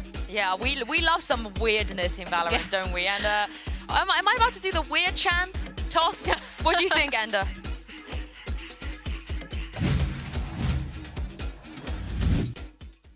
I'll take it. I'll take it, Sue. The weird champ follows me wherever I go. But you know what? Haunted by it. I'm haunted by it. But you know what? These teams aren't, because these teams, they're PogChamp. Okay, we're moving on from that one, and we're talking about the game at hand here. Shopify Rebellion, so close to greatness. Top 3 guaranteed if they can close out this map. And shout out, you just saw there, Sonder 8-2 in opening duels here today. Great look for her. Oh my God, Shopify are they just love this 4-1 spread. Like, leave Flowerful over on an island. Here we go. 3 players outside in Octagon, and no one to be able to trade out over on long. Benita dies backside, but what are they going to do with this long control? It's a reflank all the way around the world. It's KP holding. Daiki's in the corner. This could get tough. Daiki will have support on this one. Swing through. Right click again, failing her. Unbinded KP. It has not worked for her once. Lori, a bit more successful, but now it's only Flowerful, and well, she's got some snappy shots. It's not enough to find Naxi nor the round. A lot of parallels to draw here in this game compared to Fracture before. 7-5 half, right? Shopify leading, then Team Liquid are able to get the pistol round win. This time around, don't expect Shopify to go for any sort of force or something like this. But one of the things that I think Potter really set up well on the desk that we're going to track, Team Liquid with this comp. That time, very fast execute towards the site, but with this default Viper wall going straight down A short, that is a permanent lurk presence wall, right? Either from your Viper or your Astra, right? Astra with those global smokes doesn't have to be with the rest of her team, so in a similar way to how Shopify were quickly taking space with utility and then leaving one player to lurk, TL can do it a little bit more passively. You don't have to commit full utility from your teammates, and instead, you can just throw up those smokes and creep on forward. And they are, again, slow. Very much a mirror of the first half. And I think that's what's been really interesting about these series. The first map, we have the same comps, we have similar styles. Here again, it seems like we might see some of that same similarity between these two squads. Oh, the dog not actually spotting the position of Sonder, although Sonder is not risking it on that. Instead, just jumps on back. Well, just wants a bait for her shorties in the tube. Holding hands right there. Wait, Benita has her knife out. There we go. Oh, good. Pistol in hand. Well, Sonder spotted. Let's see how much these rats in the tube can get done. Liquid's still not aware of it. The chip damage actually big for a Shorty. Shorty not always a guaranteed one pump, but when you get him low like that, it allows KP to find the frag. Lori's gotten a kill as well here, and there's still a player ratting in this tube. They have a cat to clear though. Good utility and a takedown from Naxi. That was really the only risk in this round. It's now just Flowerful. Doesn't have any headhunter bullets. It's only this classic. Diligent utility from Team Liquid on the site take against the pistols, making sure they're able to clear everything. That's another thing with this comp. It's interesting because Shopify's comp was so explosive on the attack, right? Double flashers, whereas with Team Liquid, you have like multiple scout characters, right? The Faye can sort of scout you in. Nachi1 has the dog as well. So it's a lot more about slowly taking space and flushing angles as opposed to setting up for kills. What is that? No one's looking at elbow. Daiki will finish it off. Imagine if she has Headhunter there. She could have actually won that round if she had a couple Headhunter bullets. Scary stuff for Team Liquid, but they keep it in control. We tie again, 7-7. If anyone was going to be able to clutch up a round, it would be Flowerful. What is that? 18 kills here. Compare her performance yesterday to today. I think it was very much Lori and Sonder as well, taking the prize, taking the spotlight in that game. But here, it has been so much the value that Flowerful's providing. 100%, because also, like, if you look back even further than that, Shopify have been a team, while, yes, very skilled individual players, very rarely you have those standout performers, right? Like, anyone on the team can frag. You don't have one person, you know, really opening up a gap between kills, but between Sonder on our previous map, Flowerful now, we're having those map-to-map standouts. And that's that extra layer that if Shopify are going to be a #1 team, you need to have those stars. Flowerful sticking around. They have thrown the kitchen sink at her in this corner, and it's not the utility, but the headshot instead from Naxi that finally contends with it. This gets a little bad now for Shopify. 2 rifles conceded. TL have a post plant, and they're a player up. Yeah, giving up the information on the teleport there too. Benita has a shotgun, by the way. That is a judge in her hand. I don't know how you retake a site with that, so all comes down to KP and Sonder. Sonder finding the chunk damage. It'll be a backside plant. Rarely ever see that, especially without CT control, and 2 players just entrenched on the back of the site. Sonder has 1 one satchel, so she can try and get out a little bit quicker. Here, yeah, it's perfect, but it's not followed up. Benita gets one in the smoke, and now this judge is actually perfect close in the sight. She'll find a second. It's actually planted close in the tube there, so Daiki is cut off completely. There's absolutely no way she can stop this. Round's over. Impeccable stuff there. Shopify Rebellion, and all credit to KP. I mean, the concuss to allow her teammates to quickly close down onto the space. She was the solo elbow player, and somehow that helps, you know, Benita find a frag with the judge there too. Because it was not a great start, right? Those Shopify players down long got pinched as the hookah players ended up dropping, had to sort of force themselves out into these open fights, and with the firing squad there, shut it down. But I just can't believe the judge is able to find 2 kills on the retake. That's absurd. Yeah, a very strange round. We have had a number of them here in this series thus far. I love it. Benita actually wasn't able to upgrade or decided, hey, I prefer the judge regardless. So that'll be one more time with that. It's something about this team and the judge. Already at this tournament. That's the second big judge clip we've seen out of one of their members. Absolutely love it. Why not, you know, just dancing around the smokes. Flowerful's actually stuck around on this angle, even though she was initially flashed off. It's a tough one to clear for TL, especially without that hookah control, but they don't want anything there. They're going to split back towards A, but Shopify still has 2 players here. Well, here's the thing, though, is TL commit to the TPs without already creeping up towards A short. So it's just a minute on the clock, full execute towards the site. 3 players backside for Shopify Rebellion, so they're going to take their time on this one. Look at the stall showers. That player hasn't been able to make it out just yet. The Astro Util is good to keep Sonder at bay, but the fight over the U-Haul position, that might be what's pivotal in this round. Viper's Pit comes up. Naxi goes down. That will find nothing. TRN on the bench. 2 versus 4. She needs more, though. 3 left. Flash. Turn shot. Not there. Only Bastarda. She's a hero, but she cannot do it now. Shopify retake and claim 9.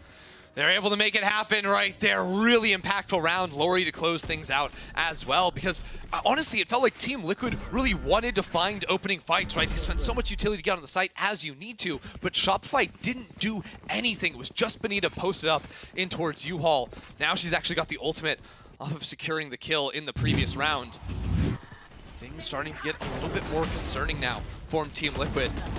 I think so far throughout this tournament, right? Like even in the win yesterday, Bastardo was a player that was not like top fragging consistently. She had those breakout rounds that absolutely won them for a team where she's dropping 3-4 kills and completely spinning them out of losing positions for Team Liquid. That is a player that we have to find in these pivotal rounds. Maybe not this one, but the next rifle round. That is going to be absolutely monumental if Team Liquid want to force us onto a 3rd map. And I think Bastarda on the stack has to be able to find an opening kill, and she'll have the showstopper for it. Powerful in the corner. Again, heavy utility invested to clear her. And the Seeker's actually getting trapped in that pull for a moment. But the Util is here again to delay. Somehow, she's found a gap. And Nachi won. She's ratted her way through a gap of her own. So, another situation where Team Liquid is up in the post. And once you post up here, you have the one-ways, you have all the controllers to smoke on through. Lori takes the peek, will fall back, has a flash in 1 second, is going to dog first, potentially to set up Flowerful to go for a swing out of the wall. As the spike is planted, retake here is going to be tough. They need to find Daiki. No flank here. It's all this retake from the spawn side. Flash through, Daiki not blinded. So y'all want to fight towards the spawn. The stun is great. And they'll find 2 of the sheriffs. I mean, this could be a flawless round here. KP is still stuck. She's behind the one-way. Lori's found something, but she's the only one on the site. 3 players left alive. The time's just not going to work out for this one. It all falls to pieces. I mean, Team Liquid, I say next round, that'll be a big one, but just sneaking away another Thrifty? They did this on Fracture. It wasn't enough to win the map. This may be it for them. Stealing away 2 Thrifties already on this with the round that stalled out from Shopify, and proving that if they are in fact able to take the site, especially that B site with the Viper Orb setup, it is near impossible for Shopify to get back out without a flank of their own. Great work from Nachi when she was full stunned. Get that pivotal kill with the Sheriff. And that orb, the cycle is really well timed. Wait for the Astro Wall to drop, wait for the smoke to drop, then the orb goes up. There's so much to fight through if you're Shopify, and you've already drained your utility towards elbow. So ideas for Shopify to think about now. Hey, no Sentinel on the opposite side, no Chamber, Double right? flank. Can we potentially set up some flanks if it's going to be over to the B side? Don't think it's necessarily as crucial for Shopify in retaking the A side to have that flank, but definitely over towards B. You saw the problems of working out through CT, just nigh impossible. TP crunch available here. No one in showers really, so it would kind of be a one-sided affair. You see the Aster's actually holding for this DRN ready. Knife is out. No one even watching this angle, and Shopify will get nothing from it. Yeah, Shopify, I think after the last round, Red, we do need to go for the flanks regardless of sight, but Team Liquid were not overcommitted whatsoever. It's the power of that A short wall, right? Is Shopify know the trip was activated, are expecting many more players to be working down that, but Team Liquid were guarding all the exits, guarding the teleports. That sets them up with a huge advantage here, but there is a Rolling Thunder for KP. KP wanted to invest this, but Bastarda's in spawn. Yeah, that is not normal. Honestly, looking at the map, Flowerful looks like a normal... they're just watching every single angle. So well constructed in that round. That was such an impressive round for Team Liquid. I cannot overstate that. And you have to be creative. You cannot brute force your way past Shopify Rebellion with this double smoke, double sort of scouty type composition. You just don't have the setup for Bastarda really to accomplish that. But the way they play so, not necessarily cautiously, but leaving no gaps in them. Thorough, I think it would be the word that comes to mind. And again, we're seeing comparisons drawn between these teams. Team Liquid is falling for these incredibly slow, attack-sided rounds where Shopify was letting that clock drain. And it kind of happens again here. Shopify commits to it a little bit too early. Well, Shopify are back to that 4-1 way of playing. Flowerful, here's the orb taken. Here's it finished off. They're in position to trade off one another. The trade does come through. Bastarda lost, though. Again, really slows things down for Team Liquid. And that's not a beneficial trade for Shopify. They have to fall off this 4-stack setup they had towards B. They do. Now Team Liquid aren't... I mean, people could be anywhere on the A side. They have to re-clear everything if they want to because retake. That tripwire you see on the map, it doesn't do anything. Flowerful is dead. That is completely worthless. And yet, Team Liquid aren't extending off of that, don't have the read necessarily that's going to be a 4-1, although that dog gave so much information. Entire backside of A blocked off. Maybe there's a U-Haul player. That's the only thing they really have to be concerned about. So potentially a little surprising that they do commit over towards B. It's a full retake setup towards that A site now, which means Benita anchoring. She needs something big. Molly through. Is it well timed? Can she get her gun back out? Yes. Maxi falls away, but she swings into DRN. 40 seconds left. Another mid-round from TL. Back to A. They gave up Benita's position to go for the Molotov there. Now 3 players here. Still could potentially teleport into B. They have the time to make this happen if they want to. Passing over, going for the teleport now. They'll have the late showers player. Sonder has ultimate and paint shells, so potential to stall out here as that 2-1 gets right up in her face. Oh, the trade again we saw from Bastarda last game. And here for Sonder too. Plant still yet to come through. 10 seconds left. Rolling Thunder committed in, but it doesn't get DRN off the plant. Aftershocks there, but it's too late to find a fact. Flash on the front side, swing late to capitalize. And now everyone's falling back. Bar DRN close to the site, and she'll find her kill. KP alone, and she can't do it from the crossfires. TL shut down. They're the first to double digits here on Bind. Oh man, was that, I didn't catch if it was Daiki or DRN that went for the plant, but the awareness to get out of way of potential CT breach ult, then planting open, even though it's triple, aware that you have 2 players down short, you need to make them to be in a position to swing off of potential defuse. Shopify had a chance on the retake, but the 1-for-1 hurts. If Sonder lives there, this is a very different round, but unfortunately she was low enough HP that push close towards the showstopper trades it out. Shopify will take their time out. Money not looking good. Down 9-10. We've seen a lot of thrifties, though, today between these 2 teams. I think Shopify had 1, TL had 3. Maybe I'm missing one from Shopify, but there have been a whole heck of a lot. Important to remember, Bastarda did get dropped early in that round, so still has the ultimate ready to go. Let's talk about solutions for Shopify. TL's ideas were start getting more extremity contact pushes up, start just basically never rotating and leaning heavily into retakes. Is it something similar for Shopify? I think Shopify, it's been a very quiet half from Flowerful, now that I think about it. The last few rounds, Flowerful has not gotten a ton of this is where Chambers normally thrive. Exactly. She had something like 15 kills going into the half. Exactly, right? But it's kind of hard to up, again, when there's so much scouting on the opposite side. I think holding hard angles is a little bit more challenging for the Chamber with all the utility on Team Liquid's site, but potentially taking more aggressive steps forward could be an idea for Flowerful here. There is some utility to play off of too, but I think Flowerful just putting herself in positions to take more early fights, not just to get the opening kills, but also to get the information for the team, because this is a comp from Team Liquid that just thrives at making you confused, you know, making you just expect there to be someone right next to you and taking space constantly. Shopify have had to be so cautious as a result. And that's why you see the flash and the dog come on through. Shopify have been cautious, and they have to wait out all the utility. Flowerful was there, wanted to take the late peek into showers just like we saw from her last round, but she can't. The utility is too thorough. TL has gotten this orb in showers pretty much every single round. Shopify has been unable to contest that space due to their heavier commitment towards B, which I think is kind of a symptom of their struggles with retaking that site thus far. Look at this, the B long walkout right at that minute mark.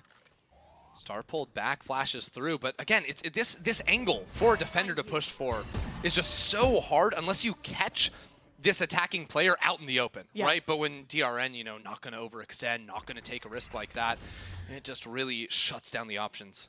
And it's so well timed from Team Liquid. As Shopify starts to shrink their space towards long, they now look to commit. Ult is through, but 3 players in hookah. The scouting ult's just coming out in force. Now, Benita has used her last smoke in this round. That's going to cause TL. They realize 3 players over towards B. Let's blitz to A. They'll go fast in this one. Benita in the corner.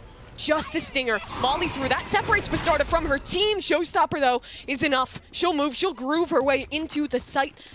The weapon recovered. Flowerful, making so much noise. It's a triple flank. It's 15 seconds. If they deny plant, maybe a chance at winning this round. It's yet to come through. Flowerful down. 10 seconds. Dikey on the plant. And it doesn't look like they'll be able to deny. Lori from short finds to huge on the Sheriff. And now even numbers. Weapons recoverable. A heal coming through. Lori has ultimate. There's 3 players alive. She could use it to try and spot out the players. Very low HP. 2 Sheriffs and a rifle. KP finds 1. But look at the spike plant. It's towards backside. They have their Astra alive, but DRN in trouble. She's struck on this box and cannot stand. 1 left. IGL, Dikey in the 1 versus 2. They're on the spike and KP wants to hold this. She wants this half. Swing through, Haunt broken. Spike, half, and Dikey needs to isolate this one. But Sonder has the headshot and Shopify have the round. It's another thrifty round. These teams are just pulling it out of absolutely nowhere. What a retake. Shopify deciding to go for multiple players on the flank. It works. They've been looking for that a couple of times now, and it finally comes together. And it's all Lori. She was the player that kept them alive in Game Changers 3. The lower final, they almost lost to Misfits. They almost lost the opportunity to qualify here. And she survived on 5 HP! Yeah. The trade did not come through. That allowed her to get the Seekers out, reveal everything. The patience here, a couple of taps, not committing after the half stick, knowing we've got time. Shopify, calm in these moments continually. It is such impressive work out of KP leading this squad.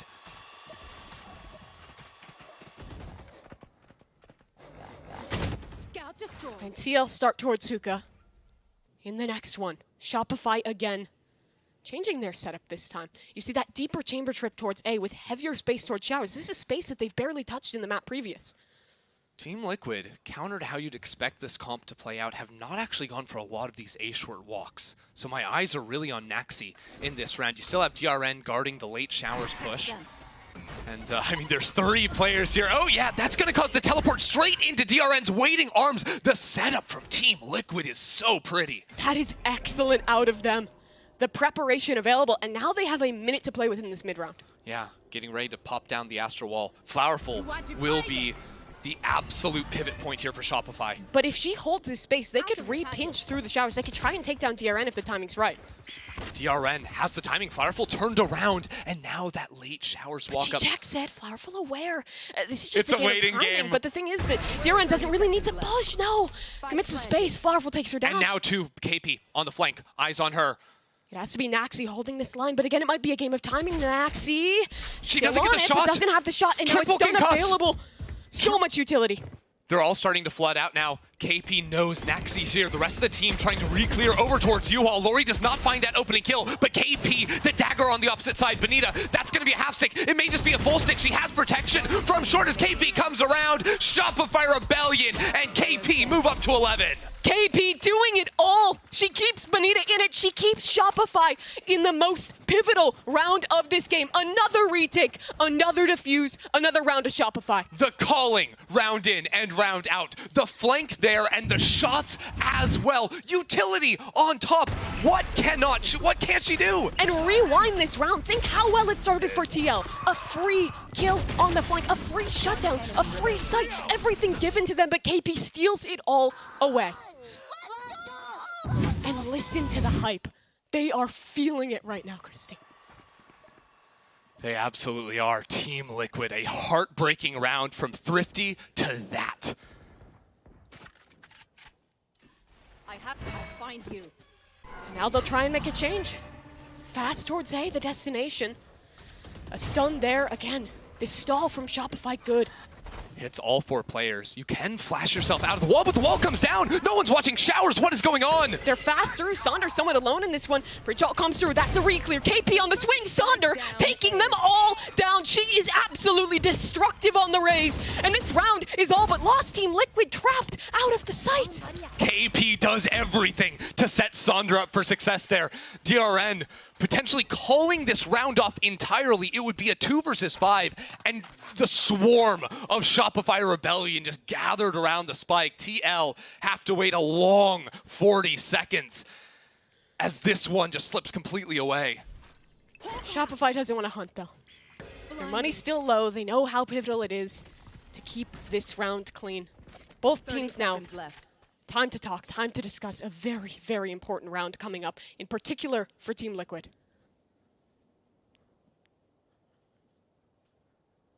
Team Liquid, they've tried the slow play. That was their first real attempt at trying to burst out onto the A site. And what happens? KP hits 4 players with a concussed down A short. I just don't even know. Then Sonder is able to play off of the breach ult again from KP to perfection. That was a 2 versus 5 performance, it seemed like, from Sonder and KP. That duo, just unbeatable. Match point. Team Liquid, they get their save. They get their buy into this next round. But Shopify, 2 chances to close in regulation. Free for me. Spike down A. Team Liquid looks set for 2 rounds here in terms of the economy. Important as they try to keep things even. Again, Shopify to win here. 2-0 would send them up against G2, guarantees them a top 3 finish. This team has always been number 2 in North America. It was always Cloud9 white and then Shopify Rebellion right underneath them. And this tournament, I feel like almost no one was actually talking about Shopify Rebellion. They were the team forgotten coming in. They were the team that was like, oh, Cloud9 white, the best team in the tournament.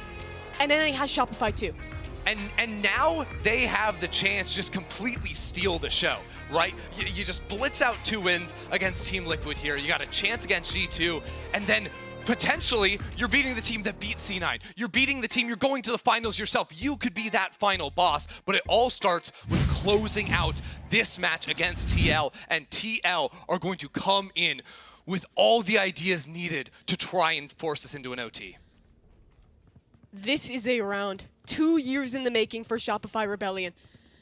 They've always wanted to escape from Cloud9, to make their own story. To finish at the top of an event like this. And they could be so close to doing so, if only they close this out.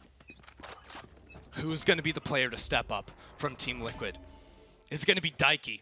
Every game, top performer for this team, or is it going to be Bastarda? Right, to have those rounds. She is always the player that has the huge explosive rounds. Been a little quiet this game, but you know she's always waiting for her moment to make a play. Team Liquid, 5 players outside of B, not playing that spread out style, instead very willing to commit in, potentially after that molly goes out.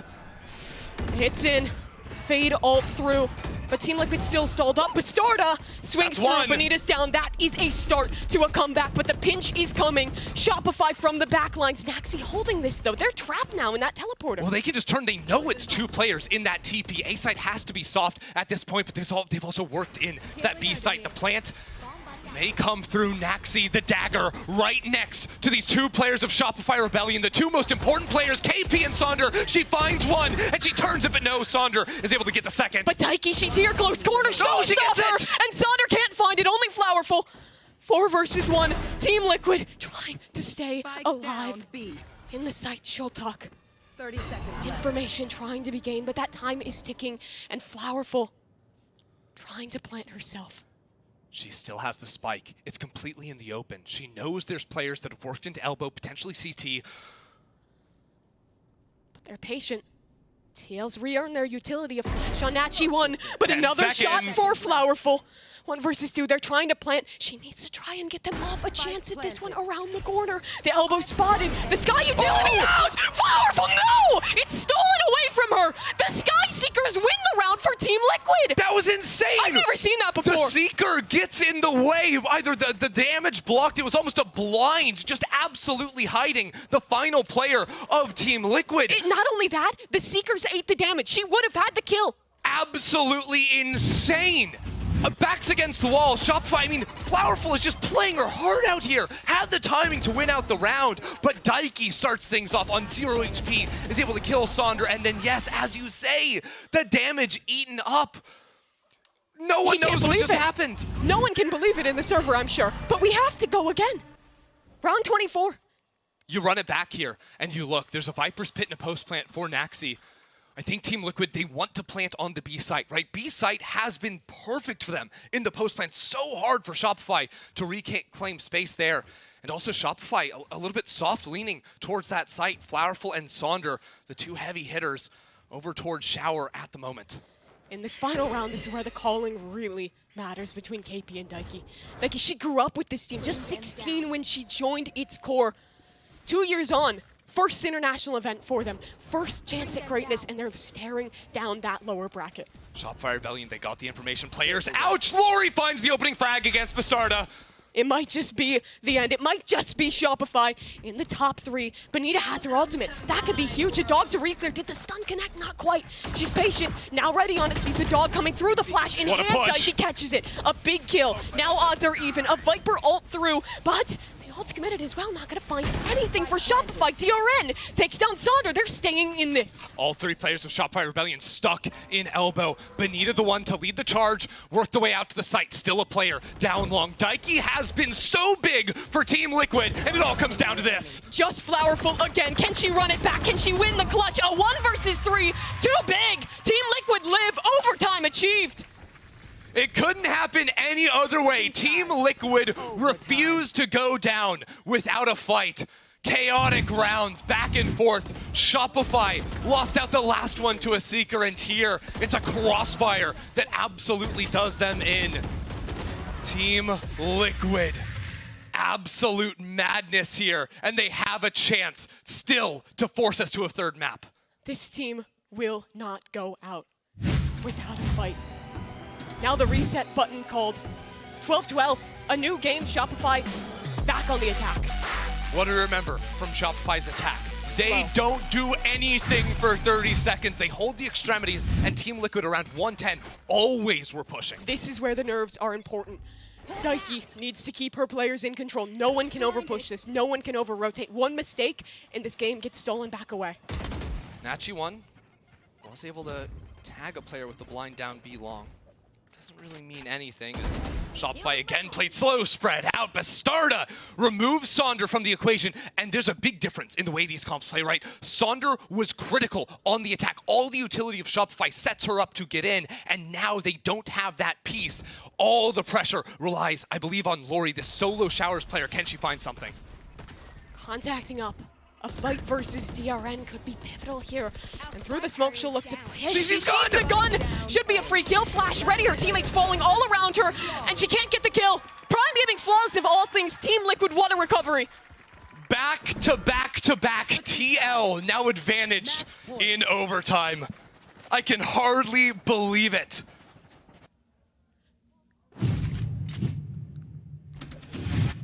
And Shopify now. 2 opportunities to close. Now they're playing from the back foot. This is what they've been waiting for. Letting this slip to a 3rd map go to Icebox would be tragic. The coach getting excited. Honestly, louder than his play. The players could probably hear him from back there. I don't even know. Absolutely breaking the sound on that. The walk up from Shopify on the defense. Out of nowhere. They had not showed that whatsoever during regulation, and now instantly pivoting back into Showers with a flash. And they're going to reclaim this space. Roomba through, breach utility to follow. Nachi will go through with the dog. Not just that, they hear the foot shots, they hear the gunshots. They know there are 2 players here at least. Oh, the C4 from KP. Her utility is perfect. And it's combined with Sonder. This duo is doing it all. Shopify Rebellion, the calling, the decisions, it's all here. But not over for Team Liquid. The losing Naxi, that is such a big deal. You don't have the Viper Wall to scale and play contact up towards A short, instead forcing these longer angles. There's 4 players here. Shopify always huddling down onto these sites. Saunder takes first contact, but Daiki can't be beaten. 3 versus 4 now. Team Liquid stalled again on this site. KP's utility is still a thorn in their side. They have 40 seconds, time to work with. But at some point you have to take a fight. Stars come through. 30 seconds left. I believe she's just got the 2. Actually, 2 smokes, and playing off of this, the blind is in. KP removed, but Lori trades it back. Bonita, if she swings around, if she finds the timing, she could win this round, but no. She takes it. It's again Flowerful in the clutch. This time to save the game. Every single time it's her. She's been so close. Cheated out of a game win by Natchez One Seekers. Now spots 1, the trade is there. DRN sends us to Icebox. Who would win?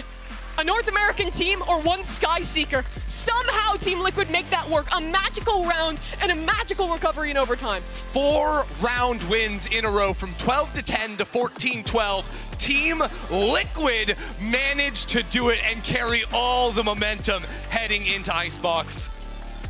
What an attempt and what a heartbreaker for Shopify. But if you are Team Liquid here, what a lease on life that you have just earned. Absolutely ridiculous. Credit to the calling from Team Liquid. Credit to DRN. 2 maps in a row. Top performer for the team. The late rounds, perfection. Daiki had a couple of these insane moments as well at the end of it all. It feels like a reversal from map number 1. There, it was Shopify winning out on every single late round situation. It was them making that final call. Here, in the latter parts of this game, it was Team Liquid making those adaptations and beating KP at her own game.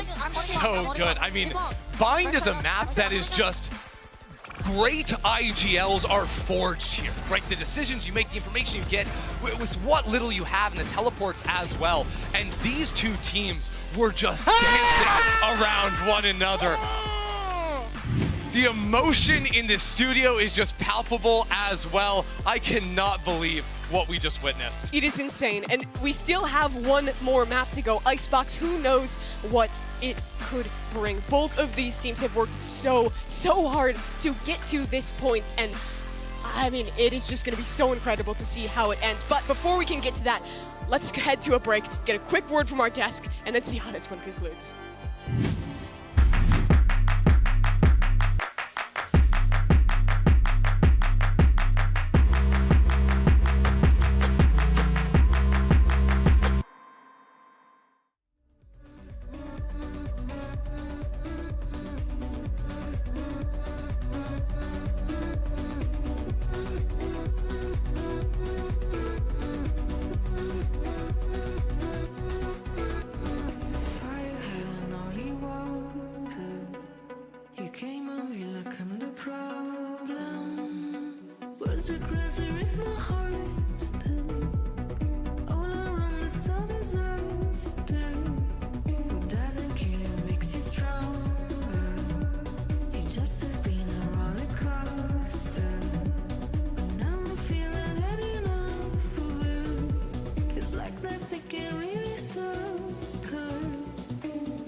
Welcome back, everybody. I hope you had enough time to recover from what we just saw. That was truly one of the craziest maps we have ever seen here at Game Changers. I'm your host, Youngsu, and I'm joined once again by Potter and Athena. Have you had enough time to recover? I feel like my mind is still kind of like wishy-washy from everything we saw. I literally still have no idea what I'm watching. Like, I'm like just completely lost. Like, I have so much to say, but also like nothing to say at the same time. Yeah, I feel like I have, if I'm Shopify Rebellion, I definitely have a little bit of lingering bad taste in my mouth after that one. I feel like they had full control, right? And I kept thinking, especially while they were on that attack side, keep it a little bit more simple. It seemed like those rounds that they were executing at fast pace, getting to the sites, those post plants looked a little bit way too easy for Shopify. So I wish they were able to stick to that game plan a little bit more. But also, I gotta say, we saw a crazy kind of anti-eco round in the first half, but then the second half, the Thrifties, it was so decisive in the end, despite us going to overtime. Yeah, there's so many. It was like Thrifties back to back to back. And for both of these teams, like, they could have won a lot easier if it weren't for this. Obviously, sending it into overtime, I feel like for Shopify, that one Thrifty almost lost them like the following few rounds, and it would have been over like super quick. So, man, it's just insane. And this round just going crazy. Like, so many things just went wrong on every single one of these Thrifties. Yeah, I'm getting deja vu flashbacks right now. Deja vu. And the whole time, it seemed like both raises were doing so damn much to try to be able to convert these rounds, even this one, by the slimmest of margins. You love to see the proactive aggression coming up from the defenders. This was a Thrifty, mind you. Shopify Rebellion, power in numbers, make that quick flank happen. And Flowerful, so pivotal the entire round. She was in that U-Haul, biding her time, looking for the clutch, and just slipping right out of her hands. But Shopify, thankfully, they were able to convert that one at least. I mean, I felt like Flowerful nearly single-handedly finished the game like 8 times. Every single time we were watching cabbages, it. yeah. Oh my goodness, that cabbage needs a promotion. It's a paid actor. Yeah. Seriously. I mean, like you said, there is like so much to say, but at the same time, do you feel like that was maybe a one-off? Like, we're not going to see something like that again, especially moving on to Icebox? I mean, if you look on paper, that's what it's saying, right? I mean, just because we think about yesterday, Icebox, very one-sided, especially for Shopify in their win in that map 3. And for the other side, Team Liquid, they got kind of bullied around by an unknown Fennel on this Icebox. That double controller really caught them off guard. So depending on whatever adjustments Shopify have, Team Liquid, it seemed like they were struggling catching up on Icebox. Yeah, this graphic is really important as we head into the next map, because coming into this, Shopify Rebellion have never lost a map 3. I believe this, either the last Game Changers or this year, when they go to the deciding map, they always win. Similarly for Liquid, and I also got to say, it says 3-0 there, but they've also actually won 2 map 5s in a best of 5. So whenever it comes to the decisive moment where the pressure is at its highest, Athena, both of these teams are on even footing. Yeah, I mean, it's like all their power and all their push and their energy kind of comes out on this last map. And I'm really hoping to see that because, like you said, kind of on paper, like Team Liquid played this yesterday and they didn't do as good as they wanted to. They were playing against a new comp. Fennel pulled out the double controller, so, you know, maybe they could be adapting to Shopify's new comp. But Shopify also is like, they kind of dominated this map when they pulled it out, and it was something that we weren't expecting. So going into this, I genuinely have no idea what to think, and I genuinely do think that both teams will be a little more composed, because that bind game was just crazy. They better be composed. Shopify better be composed. And I mean, they're gonna have to be talking about quite a lot back there, right? We saw some really uncharacteristic unforced errors, especially coming out of Bonita, the leader, the veteran. We've been talking about that experience that she has. Listen, she had some really unfortunate opening deaths for her squad, and as the controller, as the Brimstone, dry peeking angles with 0 utility with a minute 30 left on the clock, that's a bit inty, if you ask me. So for Shopify, for Bonita, they've got to recollect themselves and stick to their game plan, because it's been looking fantastic so far. Also, I do want to mention, because the first 2 maps, they don't have tapes on each other on LAN. No one's played those maps, but Icebox is fresh in their memories. But also, Bastarda said yesterday, one of the reasons she felt like they lost that game was because they were just not prepared for the Omen Viper double controller. But that's not going to happen here. So surely we're expecting a better version of Team Liquid. Yeah, I mean, going into it, I know that both these teams are super, super close in terms of playstyle, in terms of skill level, in terms of mechanics. Everything so far has been super close. So it really is up to which team can kind of pull out some sort of wild card or really like just set themselves apart from the other team.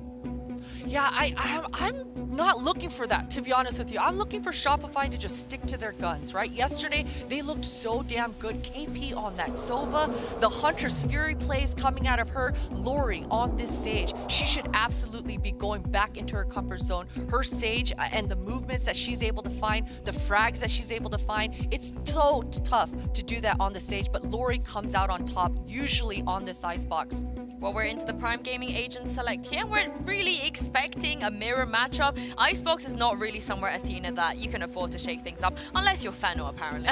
Apparently, yeah. I mean, Fennel can do whatever they want. I think they just have, like, the queen crowns on. But yeah, something I really want to look forward to is this Flowerful and Nachi1 kind of duel. Yeah, this head-to-head, because both these chambers are so good, but Flowerful has been playing it already for both maps in this series. She has been on that chamber, but with Nachi1, I mean, she obviously just switched over and they didn't have the chamber on that last map, so I wonder if she's going to be feeling a little like less warm than Flowerful. And Flowerful obviously last map just performed, so I think that's going to be a really, really good indicator of like who's going to which side. Well, this is it, a ticket to the upper finals here, Game Changers. Will it be Shopify Rebellion or Team Liquid? Ender and Mimi, I cannot wait to find out. Yeah, thank you very much, Sue. After that last map, I do not know what to expect. Team Liquid stealing things away off of Skyseekers at the very end of the game, and now a chance for them to enter the upper final. But for Shopify too, losing out that game, you've got to reset. You've got a BO3 to play. Oh, that has got to sting 100% for Shopify Rebellion. And yet, that undefeated record in the deciders in BO3s. Let's remind you, they took down Cloud9 White in a BO3, won the upper bracket, sent them down previously back in stage 2 of Game Changers. So when the pressure is here in these last moments, Shopify Rebellion step up. Here we go. NA or Brazil, Shopify or Team Liquid. One has a ticket to the top 3, the other not to the lower bracket. And it all finishes here on Icebox. We already saw Team Liquid with Look previously. Fennel were dancing around them with those Omen teleports. I think mid-pressure was sort of the name of the game that Fennel used to break open Team Liquid. So eyes on Shopify Rebellion later on in this game. Will it be Benita finding alert timings? Will it be Flowerful, who is so good back on Bind finding those? But for now, 5 players committing over towards this B site. It's just a classic B hit for Shopify. Clear space towards back yellow, use that dart, but this time they are slowed off. That's utility from DRN to support the player back yellow. And actually put an interesting wall here as well. Yeah, the anti-plant wall there for DRN. Actually a little bit deeper than a lot of Sages will do. Sometimes they'll just put it right on the edge, but that stops them from scaling the right side of yellow entirely. You sometimes see a similar idea with a Viper Orb put there to smoke off. Give it a little bit more freedom to your player back yellow, particularly once Shopify's utility has been drained. Now that pressure is on, Maxi has to hold this space, has the support of 2 players by her, but Lori effective. On that right click, Sonder will claim one as well, and now Shopify might actually just look to reset a little bit here. No, just waiting to break on that wall. And what a weird wall! Here. Well, I think it leaves her shoulder exposed, so Flowerful has to fight out back yellow while the plant goes down. After that, it's kind of a funky little wall. Bastarda finds an opening kill. Daiki gets another one. It is right up close and personal on yellow. How is she alive? Does not get traded on that kill. Lori needs to hold another right click out of her. The shot's connecting, but Bastarda, can she do it? 3 kills already. A 1 versus 1! And somehow she does it! They just make him different in Chile. Bastarda has those pop-off rounds. It's either 0 kills or it's 4. You know, sometimes she is just such a huge pop-off player in those critical moments. And already back on that KO here on Icebox, putting on a show here against Shopify Rebellion. Team Liquid is Berlin's most wanted. How many rounds can they steal away? Unreal. I mean, that is now 5 rounds won in a row since the Seeker incident. They have now just absolutely spun it upside down here against Shopify Rebellion. Shopify, they got the plant off similar to Fracture. Second half, they are going for a force. Double Spectres, double Sheriffs, and the element of surprise. You see this sometimes when it's a really close map to you and goes to the decider, where teams just flow with that energy all the way through, where you see the absurd plays starting early, the risky decisions starting early as well. I was wondering, would there be a lurk attempt through mid, right, when you go for this type of a force? Instead, actually slow playing it a little bit. Again, a minute and 10 seconds, that's when Team Liquid get bored and go for the push. We almost saw TRN overextend for that one. That won't be the call. Instead, falling back is noted. The position revealed. Backside of Maze.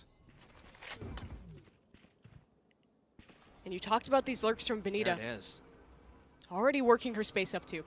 Yeah, the drone in mid. Whoa, did that see her? I think it did. Goes back for a second attempt. We'll be able to break the trip, but now there we go. Naxi just taken down. Benita wins the 1v1 with a Sheriff. And this could be big problems for TL. Oh, but Natty One is here. This position has been good for her before. That Marshall in hand. Remember, Fracture. It's Bastarda though too. In mid, shuts down the lurk. Daiki only has a ghost. Makes it work though. Headhunter not able to find that same effect. 2v2. 2v2, no wall. C4 sends them back. She's so close. Here we go. She comes around. It's a 4K and a 3K back to back. Bastarda does not stop. She's the one who stole the game away. She's the one who committed the Seekers incident, and now starting on Icebox, she's gotten both rounds for Team Liquid as well. Oh no, she's just ready to shut it all down. That is a no command in round 3 here. Not even necessary to use, like, Shopify, they forced. This was a true force from them. And it came down to a 2 versus 2. That lurk in mid, again, a possible problem for TL. We keep having to go back to, but it does not matter when Bastarda is going to have those pop-off rounds. And SR can only muster together pistols for this round. Technical pause. Take a little bit of a breath. I mean, Shopify gonna rethink the Bastarda issue. How do you shut her down? I don't even know. At this point, I'm like, hey, Daiki, why don't you just, throw that Vandal over to her? Don't leave her hanging on the Bulldog. maybe they're checking her PC right now after the 7-0 start to the game. That's gotta be it. Hold on.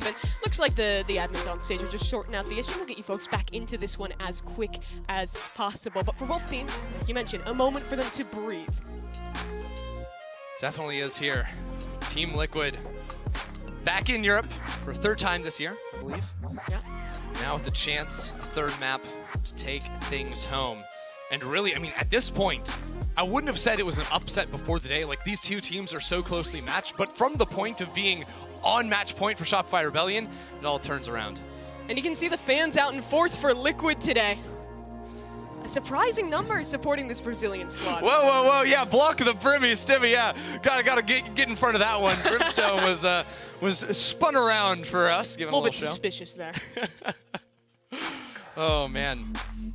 Yeah, but talk to me about this final map here. For the side of Shopify here, it is going to be these mirror mode compositions. At the end of last game, it was really Flowerful to push them over the line. Does it have to be her again on this chamber? I don't think it necessarily has to just be the Flowerful show, because interestingly enough, this is a map where Lori is so strong usually, right? Like, and a lot of the time, Sages on this map literally just turn into cannon fodder.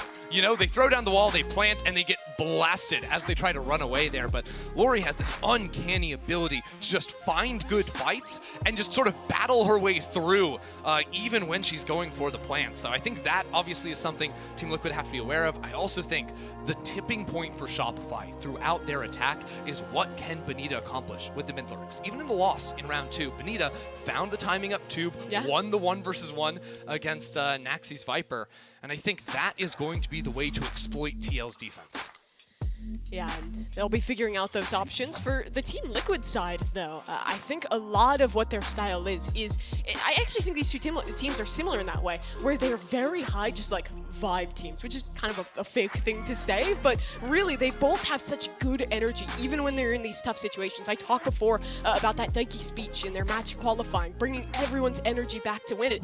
It's really been the same for Shopify. In North America, they were criticized for having a bad mental, for sometimes choking a little bit in a game versus Cloud9. Sure. The second time that they could have beaten them, they almost pushed it over the line, and then Mel activated, C9 comes back, but that hasn't been the case here. It seemed like a completely different story, right? And I don't know if it's Benita sort of bringing some of that LAN experience to the team, combined with KP, and also just the other players in the team finding the frags, as, well, KP not going to be a factor in this round, but I think it really has been a different Shopify Rebellion, and it's been a real treat to watch. Interesting. In this round, 2 players actually taking that space in mid, lurking up a little bit, and look at that, Bastarda yelling, keeping the crowd's energy up with the team. I just love that we can hear her through it all. Every single time kills come through, you absolutely know, they are getting pumped, they're getting excited, and that is going to be a prime gaming flawless. Bastarda's up to 10 kills in 3 rounds, Mimi. You don't see that every day. No! That is not normally. No, absolutely it is not.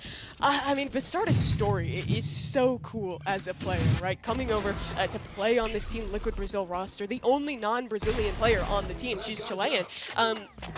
And there's oftentimes kind of a rivalry between LATAM and Brazil, particularly in esports.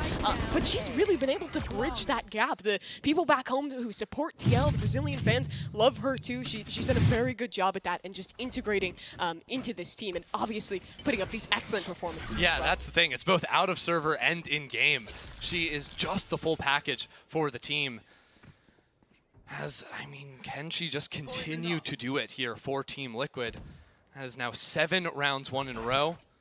Potential, this is now the real bonus, although with 2 rifles and a bulldog in play. Not the same thing as Benita finds the pick on an Nachi1, got a little ambitious pushing down Garage.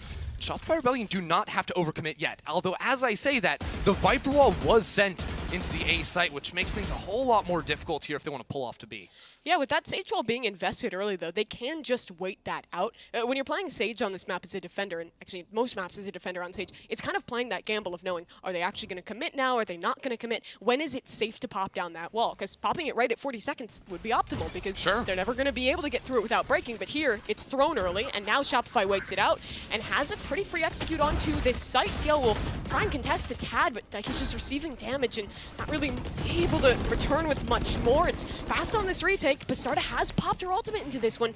Lori alone in this corner as well. It'd be pretty tough to trade her out, and she will fall, but Saundra up top. Shopify stays entrenched, and you're right, the lurk from all the way behind leaves it just to Daiki, who's already wounded and trapped in this corner. Benita, 3 on the lurk. Look at that big lurk coming out of Benita. Late reflank from her. She actually hadn't even committed into mid early on, just found the pick, sort of was hanging out. Could have played lineups if she wanted, but no. Decided to go in, commit for the kills, get the job done, and would you look at that? First round Shopify win, Bastarda gets 0 kills. Able to shut her down. That's kind of the style of Bastarda, though. She really is the make-or-break player of this team. She'll have the rounds where she goes in, goes crazy, gets that 3K. She also does have those rounds where she just dies. It's part of that, like, inherently risky play style. She is just a snowball. You know, if it gets started, it will not stop. She will just continue to move on forward. DRN actually taking a bit of a forward position there, considering looking for a fight, but that's the other thing. Going back to sort of the Sage Wall conversation, is committing the early Sage Walls too doesn't really give you the ability to sort of play that retake, sort of throw the wall up, get at least a half stick, punish players for playing off site. But I think the way Shopify like to play a lot of these sites, especially A, is commit players forward on the site. Don't play, you know, the cringe lineups from a mile away. Instead, get on, hold your ground. And you can see that in their style. They'll commit things like this KO Molly, sometimes a Viper Molly on these executes. They're more focused on getting in early and getting those advantages, which in this round, Lori owns a snappy shot from her, but the trade's good. Daiki swings from heaven. Naxi coming back around too in this Viper's pit, though. The flank is big. The flank is so big, but KP is aware and shuts it down. Now can regroup with the team. Also has double shock darts to play that lineup game. She's all the way back towards Belt. 3 versus 3. Bastarda up top, trying to make Mission Impossible a reality. And Naxi trying to hold, but shut down. Daiki on this top box, far away. The spike is halved.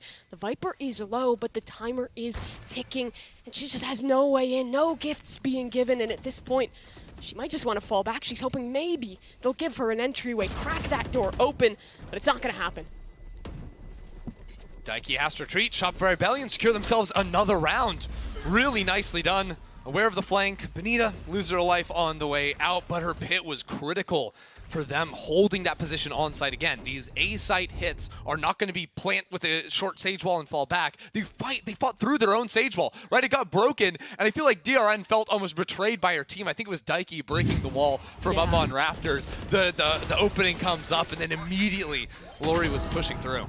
Credit to Benita in this round yet again. She's really awoken in this third map. 3 kills on the Lurk. Previous in this round, getting a very pivotal kill and then holding her space in the pit, staying alive long enough for Shopify to just win that round off time. Some big ultimates for Shopify here coming into the game. I think this is around Sonder, very likely looking to use that ultimate just when you're playing against, you know, the eco or the half buy really here with a couple of rifles. KO ultimate, very powerful, because how do you spin a thrifty round into a win for TL? Well, utility, strong utility play. Yeah. Nachi 1, you know, having the headhunter in hand.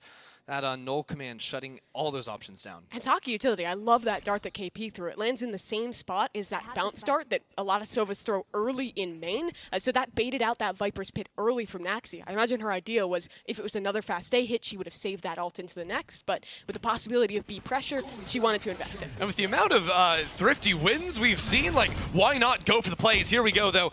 Null command actually popped on the opposite end. Or no, that was just the shutdown with the knife.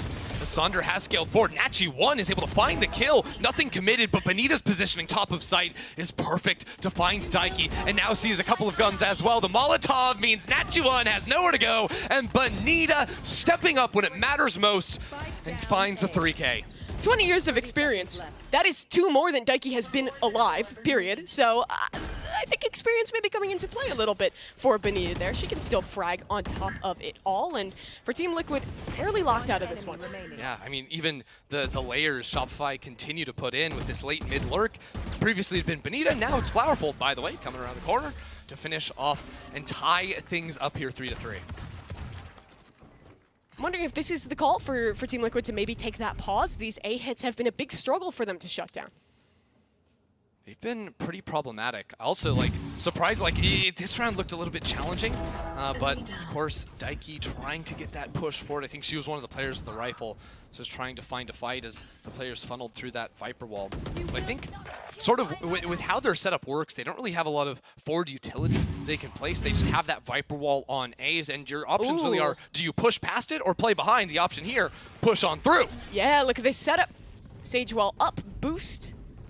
And TL going for a ride. They'll go fast on this flank, but Benita's aware. She's holding this one, but caught in transition by Daiki. Daiki shot the body on the ground there too, a little bit. Feeling good on that one. Check out Sonder, though, with this insane push to the back of B site. She needs this space, and she needs to live, but shut down. She's resible if they trade quickly, but Naxi's still entrenched, holding on to this space. And Daiki's support is fantastic with that Soval. Somehow, Naxi's still just dancing this dance. They cannot remove her.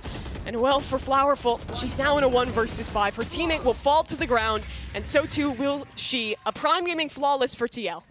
That's what we were waiting for. Well, look at that. I mean, slow play for 3 rounds in a row, get beaten 3 rounds in a row. Well, let's just do a Sage Wall. 3 players zooming up towards Belt. Really like that call from Team Liquid, but not necessarily the most repeatable strategy you can work with here. That works because Shopify had 5 players working over towards B. They were able to bully the 1 flank watch and then get this very quick rotation over. I would like to see more rounds where they are pushing in those flanks. Shopify Rebellion is a team that does not play those offsite post plants like you were talking about, but you still get so much value on this map by cutting that rotation and being able to push through for your retakes. Oh yeah, and I think there's ideas you can do over on the B site too, where you sort of use early utility, whether it's a Viper Molly or maybe a KO, stuff like this, early scouting with a knife, and then take forward space in B main so you can quickly push out Garage. But would you look at that, so quick up into mid from Shopify Rebellion. Oh, but the tour de force is here. Nachi 1 has this angle, and now with the wall cracked open, there's a crossfire with the player in spawn. Even this drone coming around. Shopify is droned. They're stuck in the kitchen. Daiki loves that drone. We've seen that a couple of times now. Benita trying to come around the corner here, but gets chunked out by the shock dart, taking the fight. Stykey falls back on 39 HP. Nachi1 takes KP down and is hanging around for a couple more, make it a 3K. Lori against the world with Flowerful as well, but Bastarda is there to take a couple more, and TL bounced straight on back. As soon as we thought there was trouble for TL, they reply so well. A fantastic call, a realization of what Shopify is going for, and an instant adaptation. They have the Sage utility there to stall initially, and then the re-flank through mid works to perfection. And it doesn't hurt when Nachi1 is finding this much value from the Chop. Yeah, I mean, these mid plays are the eternal struggle, I think, for attackers on Icebox, because this area between Kitchen and Snowpile is just so hard to clear through, right? And I think it does show the prep for Shopify, because that was the weakness of TL yesterday. When Fennel was playing that Omen composition, they were constantly pressuring that space, but Shopify doesn't have those same teleports and things like that. They don't even have anyone who can get on top tube, except for their chamber, to be able to add to that pressure. Yeah, and good luck having a chamber find a way to get up there with how Daiki has been holding down mid. Her sort of late drones in mid, I think, have been very effective multiple times at catching that out. And that's really important when the only other thing to lock it down is going to be the chamber. It's KP now with the chance to find someone out. Not going to accomplish anything. Yeah, only 2 tags on that drone, and neither shot connected. Another attempt at this lurk, though, from Benita. She will push the chamber off the line. That might call for a rotation. And Team Liquid don't necessarily know how many players are up in A main, so with a Viper in B, if she's first contact, you say, okay, that's probably the lurk player. You can reasonably make that decision. But the setup now, sort of 2-1-2, Bastarda close over towards screens. They can try to fight on back, but the mid hold is very, very weak. As Sandra gets the knife back, they're prepping ahead. Knife will land, I believe, onto the Sova player towards that back catwalk, but like he drops into the site. Team Liquid wants to fight this one. Shopify Rebellion forced into the site now, coming around the corner, pulls off the kill quickly. It will be finished off by KP, but Bastarda is still alive in the backup site. Sonder looking good. Bastarda on the swing around. We'll find another one here. 15 seconds left on the clock, and Shopify Rebellion are split. Yeah, they're so separated. Benita has a big kill, though, but she's walled off. Has to make a dash through the gap. Can she plant? No. Runs out of time. This round is over unless she can kill Naxi. Wait a minute. Time to plant. Naxi should swing this one, and it will be over. An absolute nail-biter there. Naxi required to get the job done at the end, but it's Bastarda who finds another 3K. And I can't stress this enough. She's had 1 4K and 3 3Ks? You just don't see it. What is going on here? Honestly, quiet games 1 and 2, but unreal in these moments. That insane snowball that will never stop for her. What a beast. This entire year, Brazil has been getting better. The teams have started testing Team Liquid. Now they've been in these situations before. They've been in these moments where games are slipping away from them. And it has been players like Bastarda who found that step up to be able to close those out. Oh, she trapped in front of the wall. They have to commit now with her trapped on the other side there. Yeah, they want to fight up. This wall may be a bit of a bait. You're not expecting a player to be here, but the drone will find strong information. Shopify Rebellion without a mid-lurk player this time, and actually notice Nachi1's positioning. With the operator posted down in tube, they cannot escape this A site. Shopify Rebellion must fight their way forward, or they are going to run into a world of hurt. TL will have 4 players ready on this A site. And again, they're passive. They've kind of changed their defense of the A site now. Less aggression. They know that Shopify likes to play on site and fight it. So instead, they're tucking back and then activating off Spike Plant to go for these quick fights on the retake. Except for Bastarda. She wants to find that first opening kill, then fall back. Also has the null command. So the longer Shopify Rebellion wait, again, this is a team that will be relatively slow. Bastarda can pop that opening kill, instantly hit that stall. The site has been completely stalled. And those are the calculated risks that Bastarda is so good at flipping. Sure, it's risky to push there to maybe concede a rifle, but the gain of having this null command online is huge. It is massive. Again, still, operator in mid. 30 seconds on the clock, no time to rotate. It will just be Shopify Rebellion funneling themselves in towards this site. It was a weak buy, saving for the next one for sure for them. We'll see what they can do as they work through this Viper wall. Bastarda is traded on through, but Daiki and DRN in the corner are going to be strong enough to close things on out. Lori picks up a Vandal, but will be finished on off. Team Liquid up to 7, and they will have the advantage going into the second half regardless for the first time today. No timeout yet from Shopify. They've been kind of banging their head against the wall on this A hit now.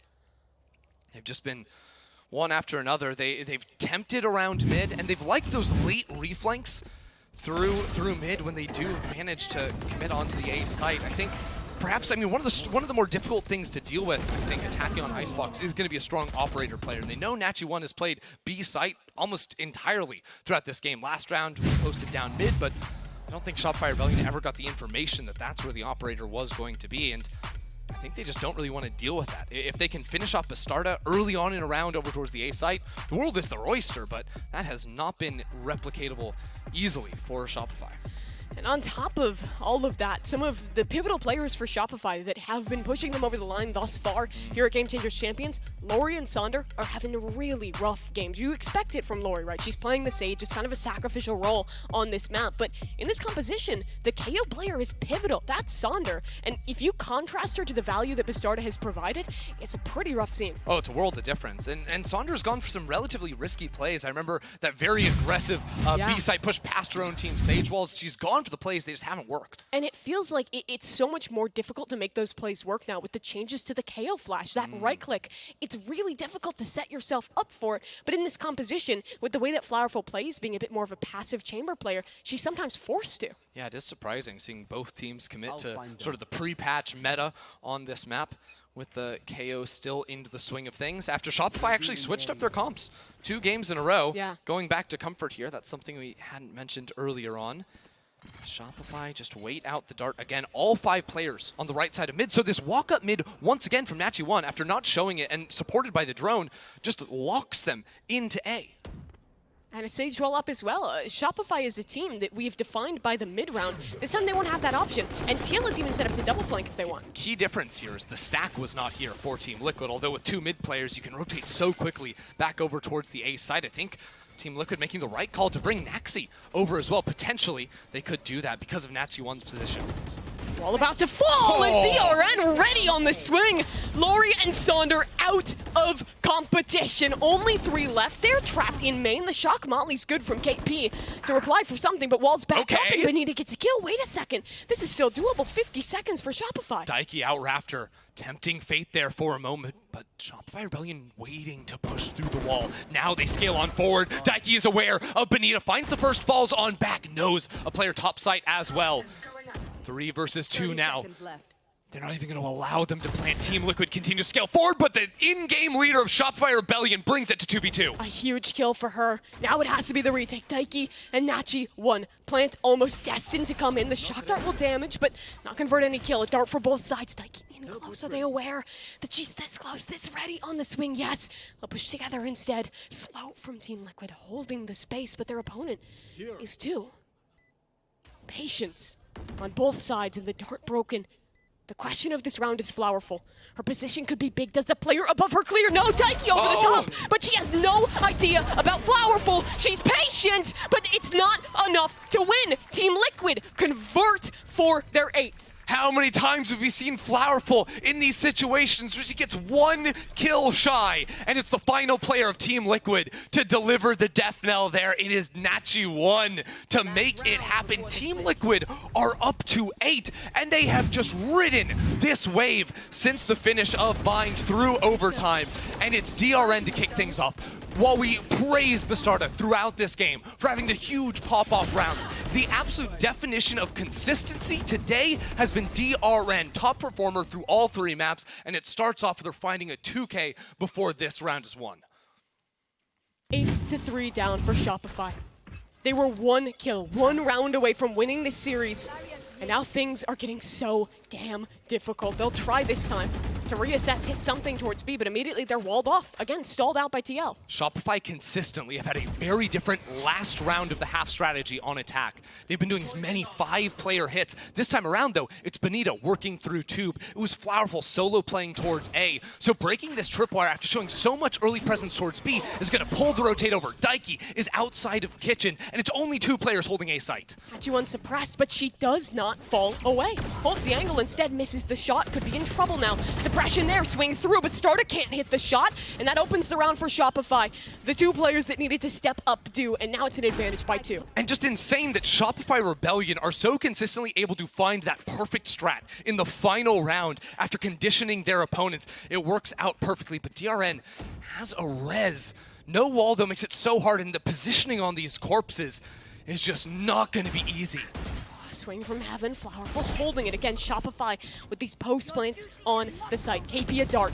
They can use that to activate, push through, and with the res through, feels like the onus is on them to make something happen. Wall broken, Lori swinging damage and a kill, but it's Sonder in close who's gonna do a bit more. 2 kills already. She'll go behind, wrap the world around, and Bastarda this time cannot make magic. We're waiting, and Saunders shows up in the final round, a 3K after Shopify Rebellion just do a dance around Team Liquid, and yet they trail by for the largest difference we have had heading into the second half, and it's Team Liquid in the lead. For Shopify now, they need a comeback. They need a pistol round in the second half to try and pull this one through. So much on the line for them in this second half, but for Team Liquid, they have got to feel reinvigorated. Those second round pistols have been evading them throughout here for Team Liquid. We'll send it over the desk, see what they have to say before the series concludes. Thank you very much, Mimi and Ender. Now, we had some questions about Team Liquid's Icebox, but Athena, this is much better than yesterday. Yeah, it looks like they definitely learned from their mistakes. They went over the VOD, they went over the little things that they might have messed up on, but there actually is a round that I want to talk about because Team Liquid kind of executed this flawlessly. It is round 7. So on this round, they actually finally tried taking back the space. They sent 3 over with the Sage Wall to aggress in that A main. 4, sorry, I forgot to see the KO there. And Viper's just sitting on that B site. They get the pick on Benita, and that is such an important pick because that's their controller. And just like that, they have all the info. They have the amazing retake. The Viper sitting on site, gets the kill on KO, absolutely denies them from taking the space into that spawn area so they can kind of react in a way to help themselves. And just this entire round was just literally flawless. Yeah, it absolutely was. And Team Liquid did such a fantastic job at forcing Shopify Rebellion to go A, right? Because anytime we saw SR towards that B, I don't even think they got the spike down even once, right? So a lot of struggles. Kudos to Team Liquid, though, for layering those utilities, right? We even saw Daika with a perfect Hunter's Fury to even apply added pressure on top of that. But man, the second half going into it for Sonder, really slow start. I think Ender was talking about it. For Sonder, though, at least going over to the defense side of things, this should be where we should be able to see that KO on the agent, be able to get a little bit loosey-goosey. You know, the casters were talking about that debuff on the flashbang coming through. Now, on the defense, she's going to be able to tee up her own teammates, right? Make a little bit more of those individual plays that she wasn't able to do on the attack side because she was having the knife and because she was having to tee up her own teammates. And those stats you guys just saw was from the last time they played Icebox and Athena. She was absolutely the hero for them. Yeah, I completely agree. Like, Sonder on defense yesterday was just an absolute beast. Like, she was holding down that A site for her entire team.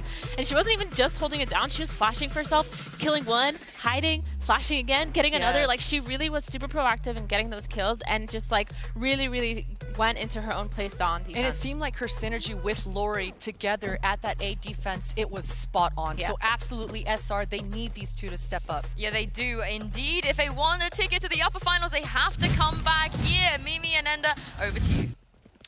Liquid Brazil narrowly made it over the line on Bind, and now they're in the lead as we head into the half. And for Shopify, if they want this series, if they want top 3, they need to win this pistol.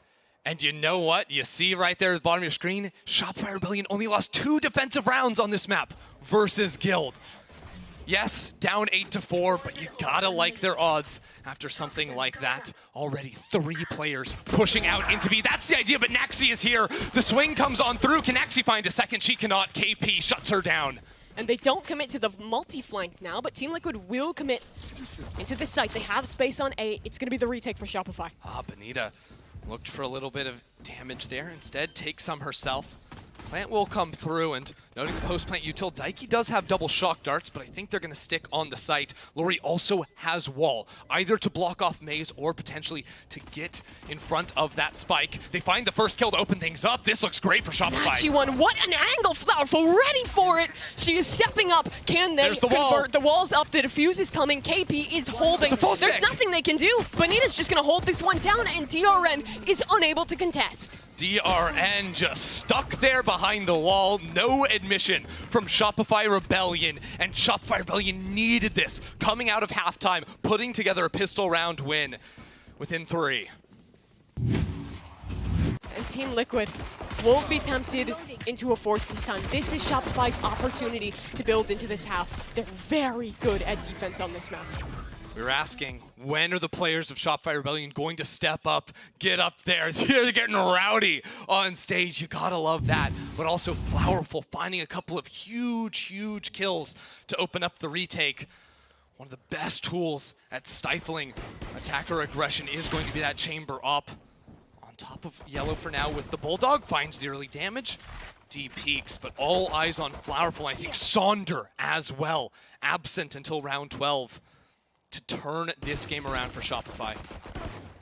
Taiki somehow finds Lori there, and Flowerful actually has to concede that Spectre, so that's something for TL. They might be able to get a plant out of this. I think they just may. DRN has wall. Can't just commit that. Yeah, the slanted wall does come through. Planted tucked in close to the wall, so no option for a reflank there. DRN just narrowly able to tuck in and squeeze on through, but Benita quick on the flank. If she dies here, that could be the change for Team Liquid. That could be the way back in. Benita on the swing, wins the duel she needed. Now staying alive, keeping the pressure up. Her priority TP back straight into the maw of Benita. She'll take another. And Saunders wrapped all the way back through this retake.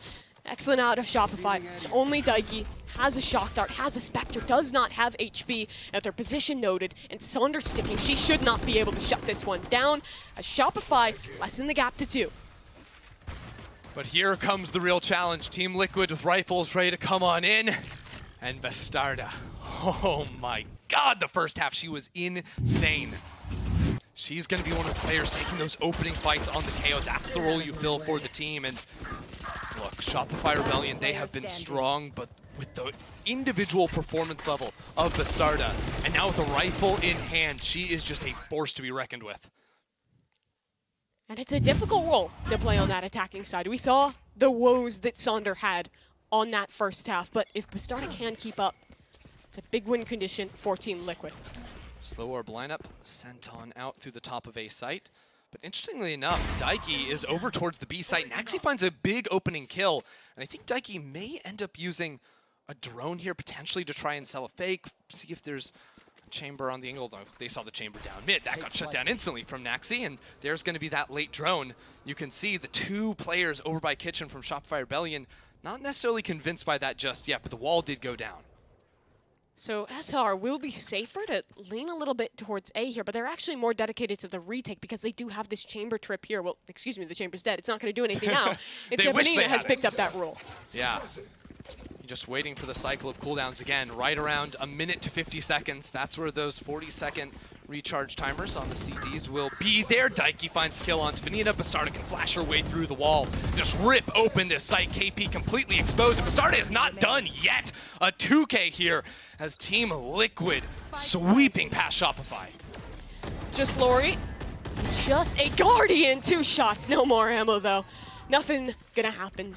I swear Bastarda can only get 3 kills or more. Like, it is just uncanny. Up to 21 now, the 3K to close out the round. The stat of her amount of multi-kills has got to be insane at the end of this game. I mean, you never see anything like that. The reaction speed out of Daiki, too. I mean, what a play out of her. Everyone knows she is absolutely fantastic. You actually hear stories of, I mean, legends from the CS community like Fallen actually praising Daiki on social media, saying she's absolutely cracked. You can't underestimate her. And now on the international stage too, a chance to prove that she belongs to one of the top 3 Game Changers teams in the world. That would be a win here against Shopify Rebellion. It would be huge for her. For Shopify too, they're facing an ever-increasing slope, just their eco on this round. But for that next rifle round, they've done a great job of farming up these orbs, of getting themselves close to some of those big win conditions. It's feasible that Flowerful, Benita could have those online coming into the next. Nachi1 really wants someone to peek against her. Yeah, look at that! Waiting for the jump peek from back, but they're not going to be prepared for the positioning of Flowerful. You see Flowerful got right up in the cubby here. Only 2 bullets in this Sheriff, and Daiki is there. That's going to cause the whole rotation to come back from TL. They dropped this Viper wall earlier on into the round, so as soon as those 2 picks come in, the site belongs to them. If there is a word of the day for Team Liquid, it is patience. Oh, They're yeah. so good at getting an opening kill and just waiting, letting Shopify make another move, and they've won so many rounds because of it. One enemy remaining. I think it's almost like the biggest difference is like the patience from Team Liquid and just being, and Bastarda. Great flash, by the way, from Bastarda. It's so much more difficult to get value out of that piece of utility with new KO, and she's doing an excellent job at it. She absolutely has been, up to 23 kills now. I can't stop looking at the bottom left corner of my screen. She's just too insane as the Prime Gaming Flawless came in.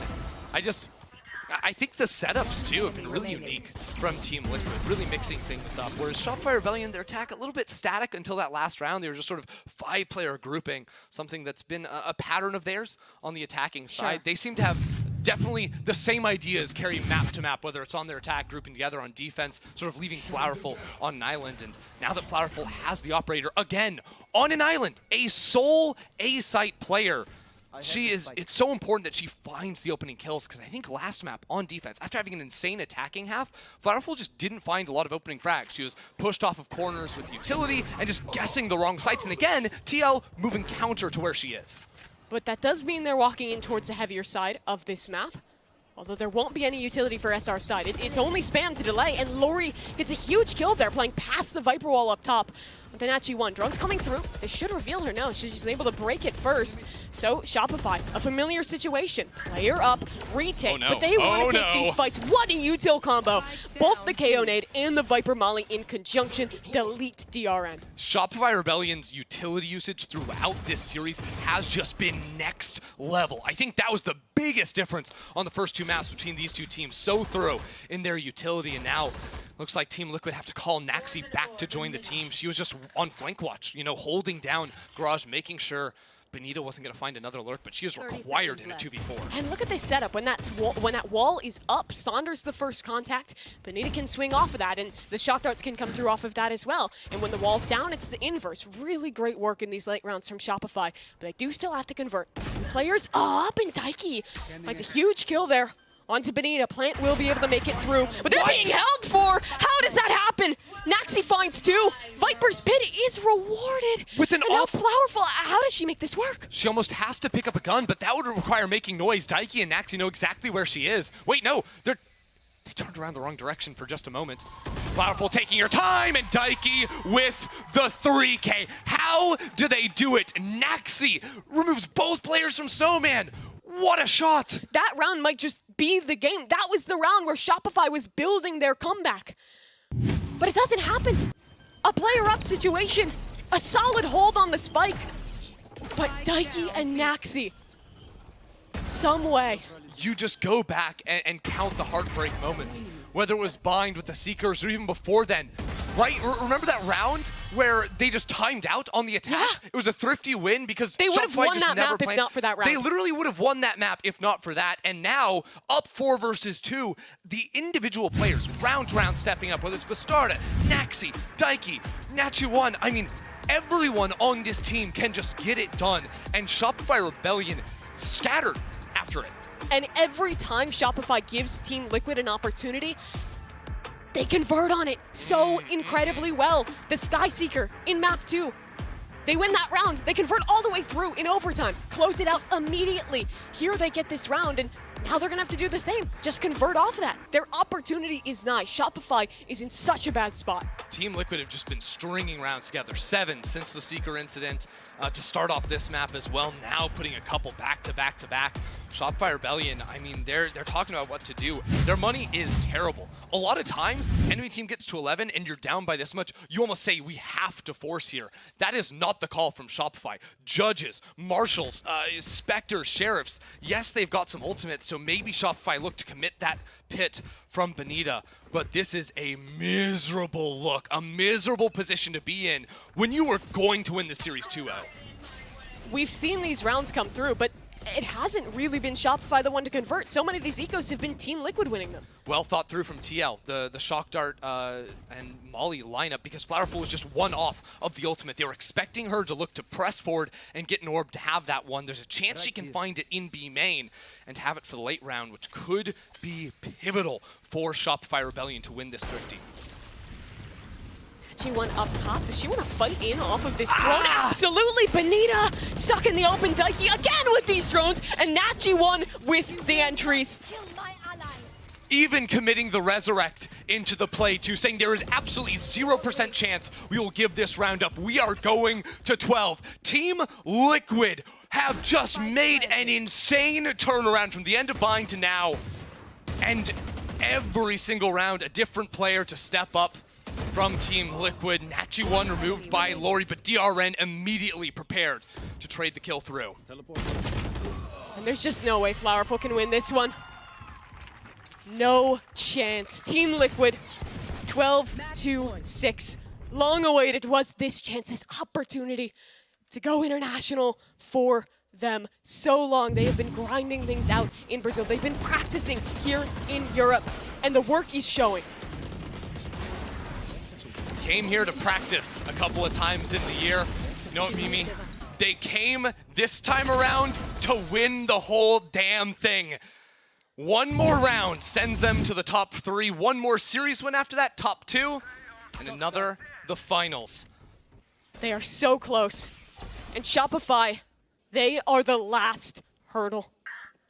Natty1 already up tube. Whoa, there's no tripwire here. So quick on this push. We have not seen Team Liquid do this. KP up and above, but Nachi1 takes her down. 4 versus 5. And the positioning of Benita could not be worse. She is stranded on this B site. Although Nachi1 TPs out, decides not to commit into the pinch. TL know they have the numbers advantage, although it gets equalized with the res. And that's huge, because KP has the Hunter's Fury online. Denial of plant is big for this team. So big. So is Benita's position. Front yellow, they're wrapping around on both sides. Benita, what can she do? Absolutely nothing. 4v5 again. Let's pack into a disadvantage. That Hunter's Fury comes through. Can they convert? Slow orb through. Naxi trying to swing. She'll tuck in this close corner. There's no way you expect a player this deep. Shopify Hunter's still Fury. unable to stop. Lori finds one. Spike carrier on the ground, dropping in. Naxi is there. She's ready. Nachi1, one of her own. KP, Flowerful. Can they do anything here? It's a tour de force, it's a chance. Flowerful trying to make heroics, trying to make a moment. KP, one of her own. It's 2 versus 2. They can get the res. They can get the res. 20 seconds left on the clock. The spike hasn't been planted. It all comes together for Shopify Rebellion. Backs against the wall. Daiki again. 10 seconds left. Spike on her back. She needs to plant. She needs an opportunity. She's been given one. Trey not there. 5 seconds. This one's over. Shopify stay in it. How on earth? I mean, what a round from Shopify Rebellion, still alive throughout it all. But 5 more repeat wins required. They've got to put together a streak of their own. I mean, the forward positioning from Team Liquid, just the guts to make that decision, fight their way forward onto the site. It doesn't matter though, because Flowerful and KP, that combination instantly spins the round around on its head. And Team Liquid still has money. They've built themselves a luxurious cushion. Yeah. 5 rounds, 5 opportunities. And SR so worse for wear. Not only do they need to be winning these rounds, but they need to do it relatively cleanly. Relying on the scrappiness of that round previous will not work 5 rounds straight. Lori and Benita very far forward towards the B side. Actually, Benita falls back and just abandons Lori. Back yellow, she has the wall, which would be so important for a retake onto the site, and yet she's in a one and done position. Maybe she can try to wall herself out if the spacing is poor from Team Liquid, but they have been solid on that front throughout the last 2 days. Just patient, waiting for their utility to become available, waiting for the Viper cycle, and waiting for the opportunity. Nachi1, this has been her map, and now it has to be the Bulldog again. Benita forced off of the line, and Sander down. Bastarda keeps it going, and only 3 left. Shopify, another miracle is requisite. Nachi1 gonna go for the peek, almost finds the head of KP. That would have ended the game right then and there. And they just can't deny the plant. Spike is ticking, tour de force is holding, and Shopify is struggling. A reflank, even an opportunity to come into this late round. It's not planted for a ring flank though, so that could be a problem potentially for them. The first kill comes in, the second, it all falls to pieces. KP alone, the IGL, but it's a 1 versus 5. It's an impossibility, and TL knows it. They are holding strong. They have come back from so much. A miracle on map 2, a dominant map 3. Team Liquid in the top 3. Team Liquid move it right along with a prime gaming flawless to close out the game. And it will go down in Game Changers history, the Seeker incident. It was meant to be a 2-0 for Shopify Rebellion, but Team Liquid and Bastarda put 7 round wins together between the 2 maps and then dominate here on the 3rd and final map of Icebox to advance and face off a date against G2. If you give Team Liquid an opportunity, there is no way in hell that they are going to concede it. Every single time a mistake was made by Shopify, this team capitalized, and they know it. The players are happy. Their coach is hyped. This means so much to TL. Give me some of that, says the coach right there. And look at that. The fans have their backs. We said before, a lot of Team Liquid fans in the stands yesterday and today again, cheering the team on along. And now a victory lap for Team Liquid here. What a game. The ferocity between these two teams. 2-1, so many close maps, but Team Liquid remain on the top at the end of the day. The bested champions for Brazil. Now here at Game Changers, the region is looking to do it double. Team Liquid have come to play. What an incredible series out of them. It feels like the sky's the limit now. It really does, honestly. What can't they do? We'll wave goodbye to the fans, hug one another. You can just feel the emotion, the excitement on this team as we get another look at the domination of Team Liquid on this map of Icebox. And for Shopify, thus far all they've talked about is the positivity, the good vibes of this tournament, having fun, loving LAN. But this is not a game you can walk away from happy. This is crushing for them, I am sure. And now they have to rally. They have to go back, play the lower bracket later this week. It's so heartbreaking for the squad. It really is. And yet the team, they've spoken so much about how they've been able to sort of stay positive, stay confident with the support of Benita and KP. Bouncing back will be difficult, but the players and the support is there between all of them. And this was their best opportunity, right? At this point, can they even escape that shadow of Cloud9? Because both these teams have to compete in that lower bracket. They are on a collision course, heading towards one another in a lower bracket. Oh my god, I couldn't believe it. Oh, that is a tragedy. But we've got your in-zone MVP up on your screen. DRN, Nachi1, Bastarda, Thrifties. I mean, a case for all of those. Yeah, I mean, how many Thrifties? The desk will have to inform us on that one. But if you're looking at the final map, from Seeker's Instant onward, Bastarda, an absolute hero, the swing player of the match. Yeah, absolutely. My vote's got to go to her too, but make sure you get your vote in at home. We've got a quick break coming up. The desk, an interview, and then plenty more Valorant on the other side.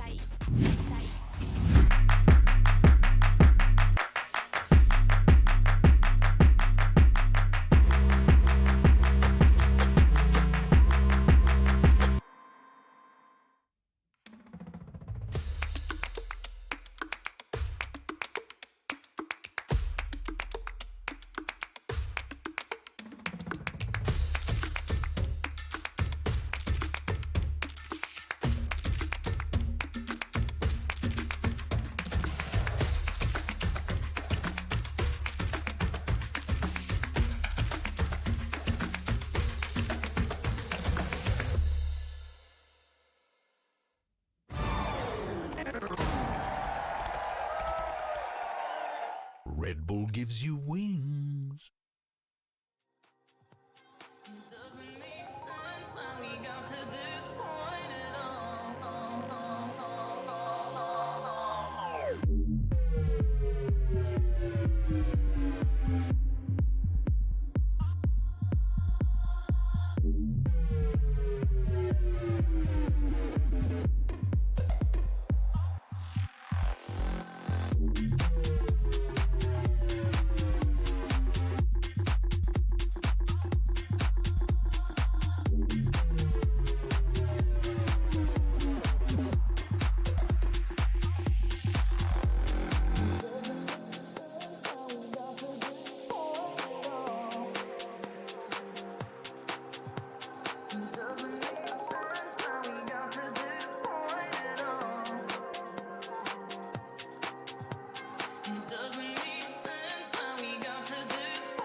what a statement it would make to take a dub here, because there is a ticket straight to the upper finals on the line. It's actually behind him. It's actually behind him. Multi. Could actually get Sonder down by 5%.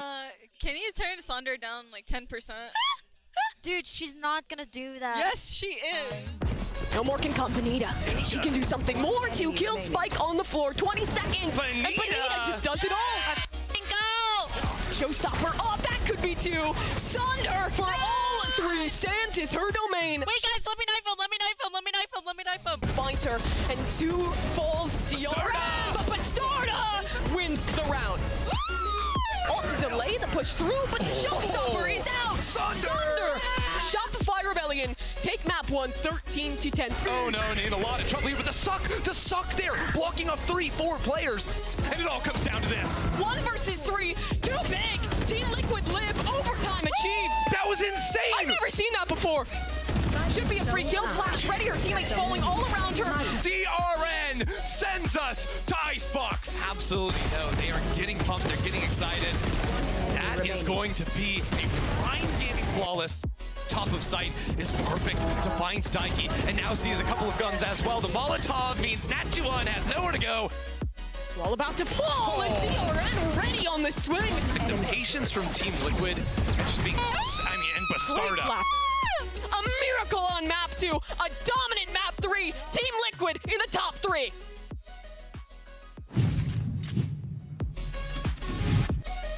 And that was the Prime Gaming post-match highlights, and what a redemption for Team Liquid to win on Icebox there to book themselves a place in the upper finals here at Game Changers. I'm once again joined by Athena and Potter. I don't think either of you were prepared for what we're going to see there, but Shopify, they're down. They're in the lower bracket. They are. It's painful. It is painful. And I don't know which one to blame. Do I blame the cabbages? Do I blame the over-peaking? Do I blame the thrifties? Do I give all credit to Team Liquid? It seems like just so much happened in this series for both squads.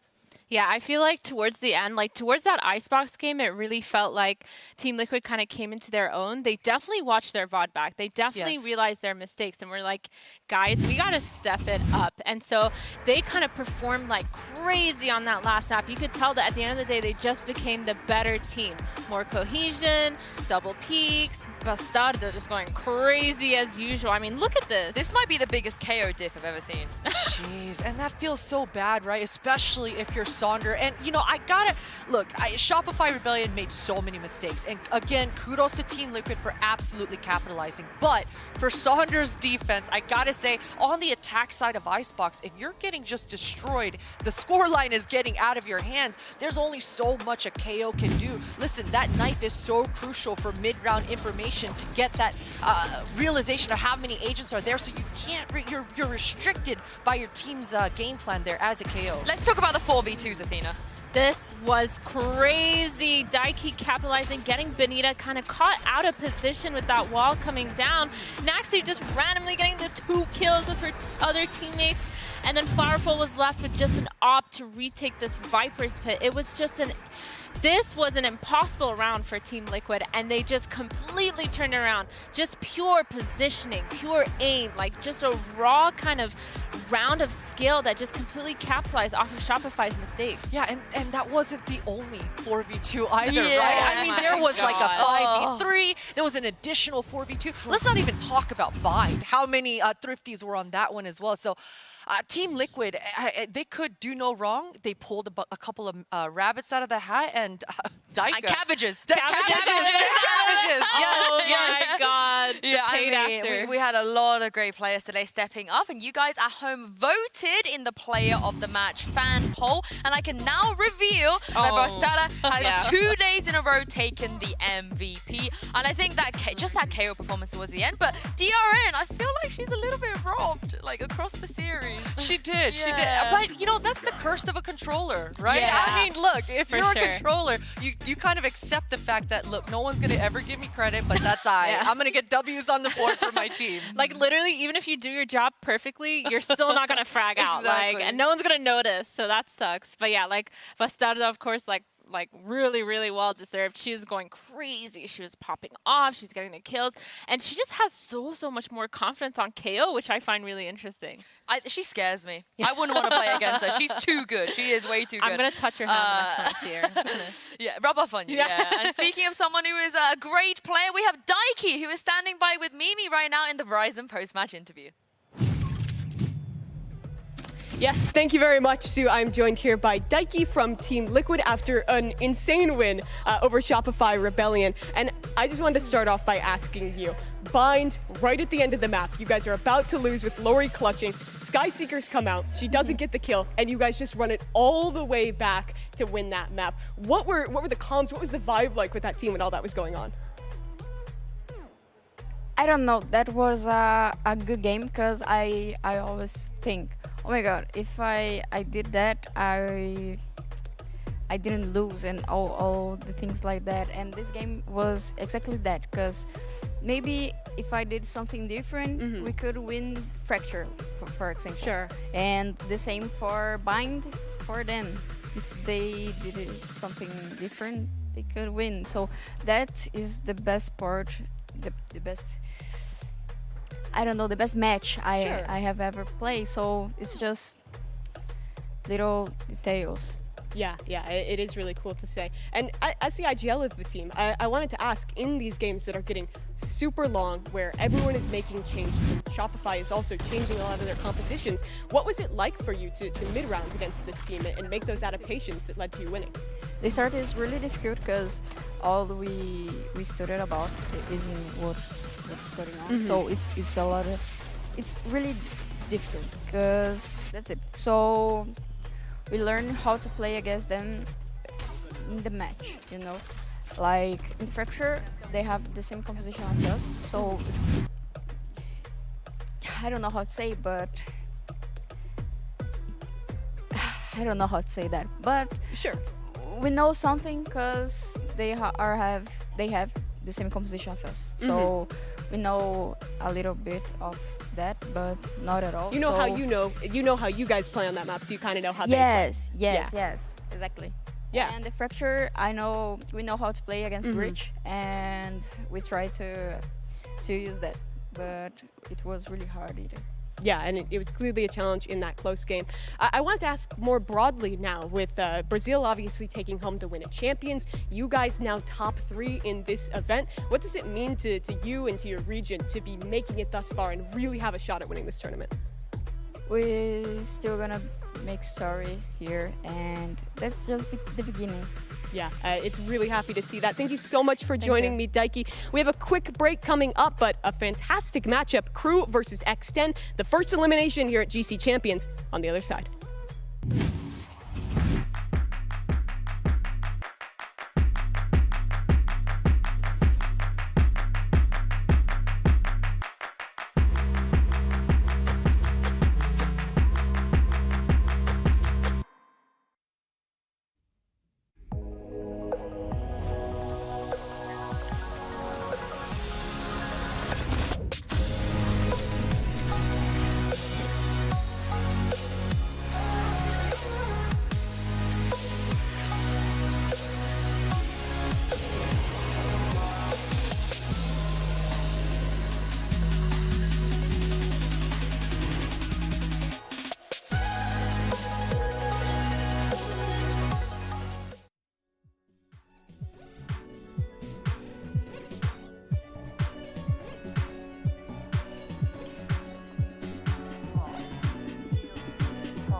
Bikini small, heels tall. She said she likes the ocean. Bikini small, heels tall. She said she likes the ocean. Bikini small, heels tall. She said she likes the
Don't talk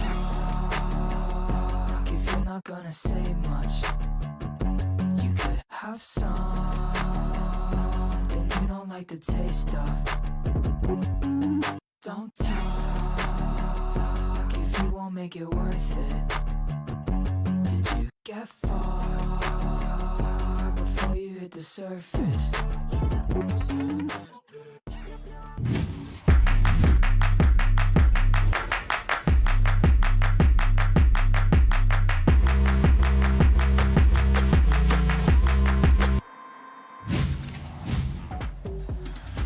Welcome back to Game Changers Berlin, where the stakes have been raised now. It is elimination time, and Crew will be taking on X10 to see who gets to stay in this tournament for another day. I am your host, Youngsu, and I'm joined by two amazing analysts.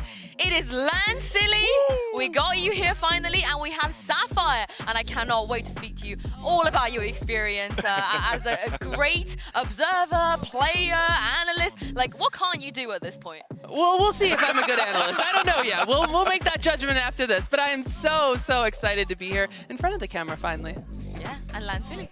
Is this what it feels like? This is. I'm super happy to be here, but also very sad. This is an elimination game. I'm not looking forward to see who's going home today. Well, let's talk about that, because Crew, I feel like we didn't get to see enough of them. I almost want to say that we kind of forget what happened last time, because Vans, I just feel like they can do so much more than what we saw against C9 White. It's just very unlucky for both of these teams, but Crew, they had to play against a powerhouse in Cloud9 White, like the #1 seed coming in, the team that was winning every single one of the matches and the Game Changers in the region, and we just didn't get a chance to see enough of them.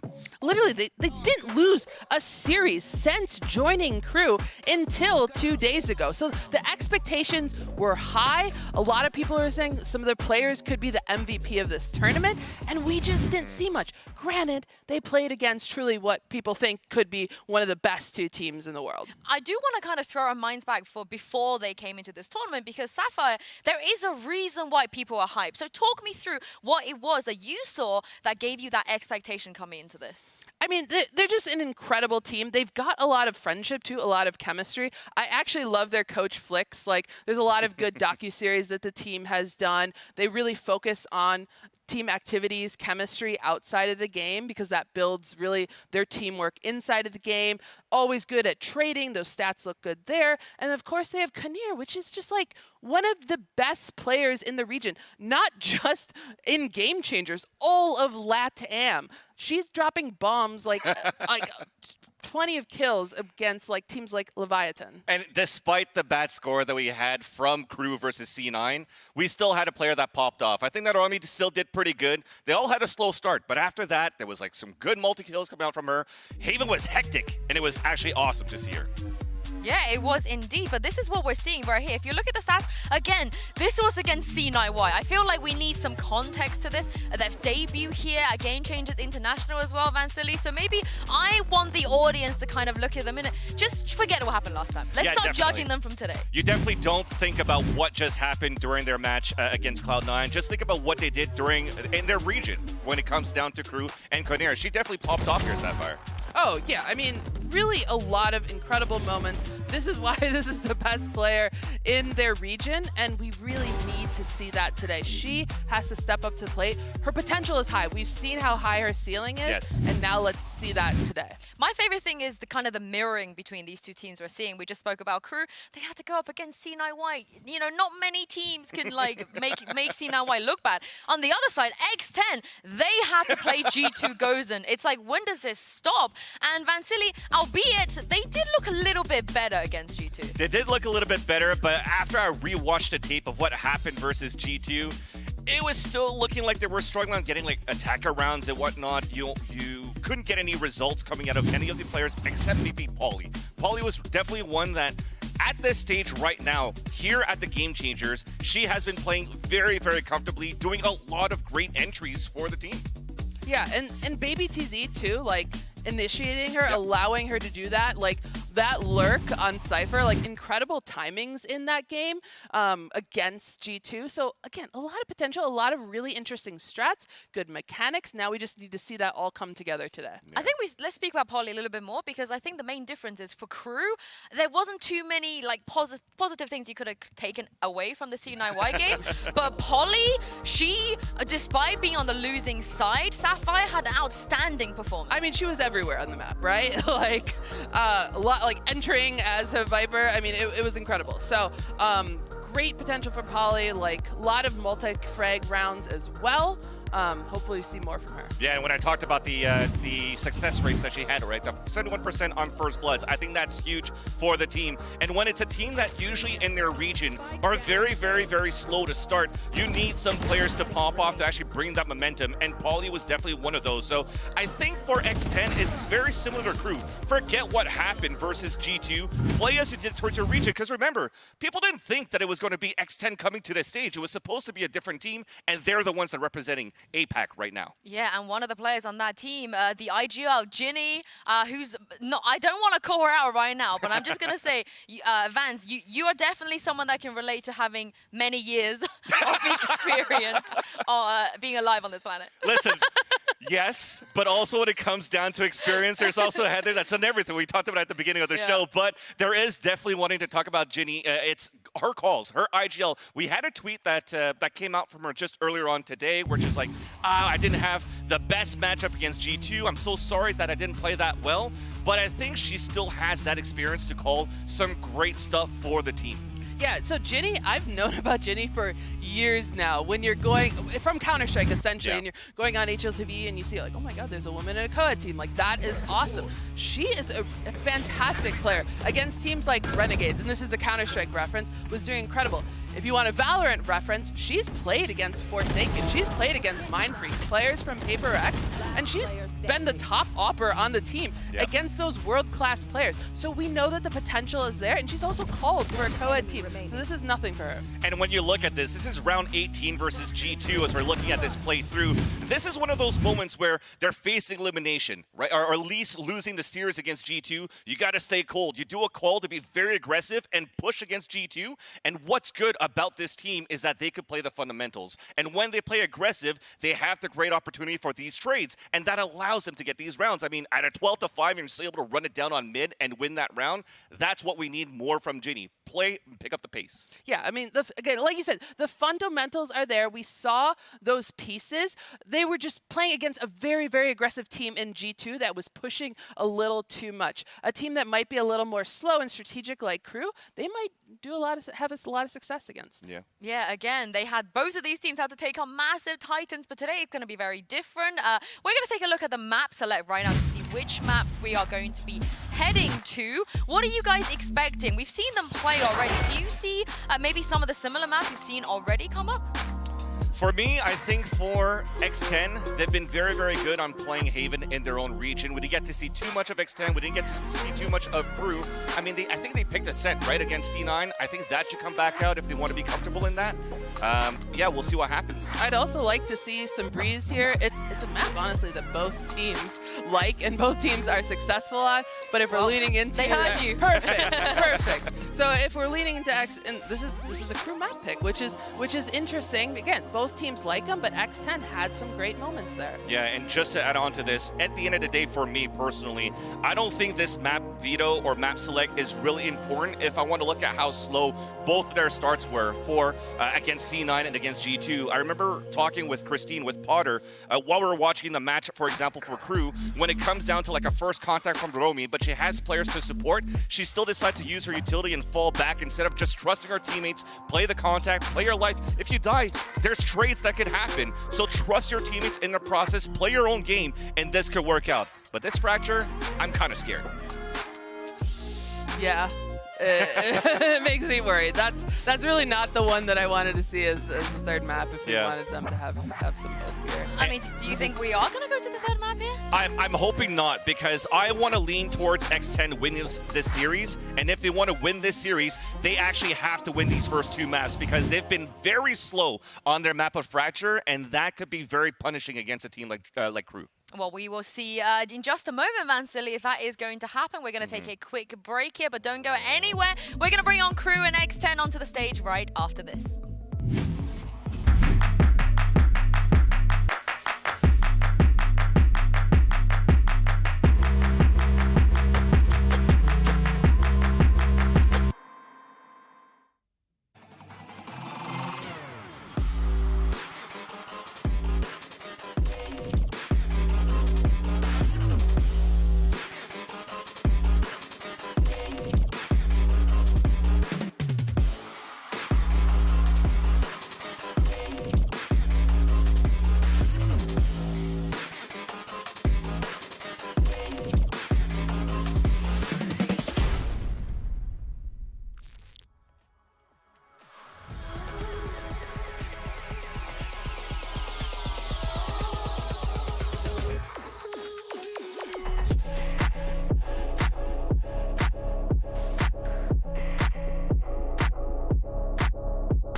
Welcome back once again, and it's time to bring out Crew Esports and X10 Sapphire back to the stage as they fight for the tournament of their lives.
Both of these teams still have so much they need to prove here, and the scary thing is this might be the last chance for them to do it. I don't want to see either of them to go home, but this is the nature of competition, and Vansili, that's your worst nightmare. Yeah, I'm so glad I'm not competing right now, because this will definitely be heartbreaking for the team that's going to have to go home. But at least what I like from these walkouts is that they are still coming out with confidence, and they're still coming out like they want to have some fun here. Yeah, teams are approaching it like, you know, this is a 0-0. Like, forget about the past. Forget about the past. It's all about the forward here. The teams that are going to have the most experience, that LAN experience, you're going to know that you've learned to lose, and you're going to turn that around here. I mean, we've seen teams make that lower bracket run before. This is really not out of the question. And what a narrative and story it would be if one of these teams are able to do it. But looking ahead to this map of Breeze, we've heard our analysts over the last 2 weeks say that this can be a bit of a coin flippy map if you can just have one player that is carrying the whole team. Which of those players are you two looking towards that you feel like absolutely need to step up here? Yeah, I mean, we talked about Kanir. We know that she needs to step up. We know that her ceiling is much higher. I think Beish, too. I know she was kind of at the bottom of the scoreboard there. If we see her eventually going to the KO, which you know is a pocket pick for her, we need to see more out of that knife, tagging more opponents. For me, for X10, I'm sure Pansy's going to like this. Muffin as a Jet actually has been really quite strong for X10. Not necessarily on always getting the entry frags, but she's great at creating that space for the team. You need to find ways that a player like Muffin, a player like Alyssa, and Polly could just really pop off in these trade situations where they're actually really good in post plants. And on a map like Breeze, we saw it on their match a few days ago against G2. They had a lot of very slow rounds, but when they wanted to run it in and run it down against G2, that's where the success came. Yeah, especially we saw the running it down, the aggressive ciphers, which was really fun out of BTC, the duelist cipher. So I hope we see more of that now. I hope so too. I was a really big fan of that cipher. We are into the Prime Gaming Agent Select here. Both of these teams, we've seen what they can do on Breeze. Not sure if we're gonna see any changes here. What do you guys think? Yeah, if we're looking back at Crew, they haven't really played this map since August 21st, so this is going a little bit back.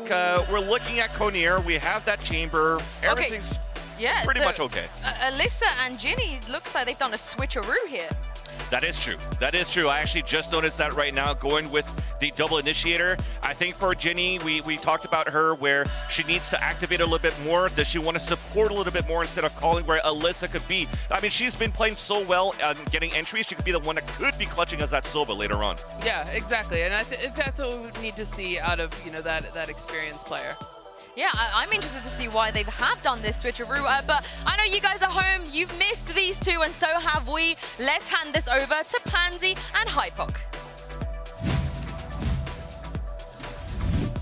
Thank you so much, Analyst Descan. Fantastic to have Heather here as well. Absolutely, Sapphire finally getting out of the Observer Cave and joining us front of house. So great to hear from her. And some fabulous points to bring up. You know, the kind of information about Ginny kind of been brought to the forefront as well. Plenty to be talked about. But Mike, we are in a curious predicament, right? We have elimination game now in front of us. Where are you leaning on this? Because it's hard to put these two into categories. It is, and the reason that it is curious is both of these teams drew a pretty bum hand, right? They're in the first games to play against C9 White and G2, so I mean, even there's space to be critical of what we saw, yes, Absolutely. but it's definitely a tall order. More so for Crew, I think. I think we probably saw less in their opening game. I agree. X10 at least had some rounds that were closing out confidently, not just kind of coming down to one individual gunfight or something like that. But here, I think that the desk kind of hit it home here. Starting on Breeze, there's definitely room for individuals to pop off here. My eyes go towards Romy. Van said you're excited about Muffin. That's interesting. Conir already going to find Ginny. And the fault not going to happen. Quick trade, Muffin there. 4v4, why have you done this to me in the first round, Michael? Actually, Spike slowly making its way back towards Cave.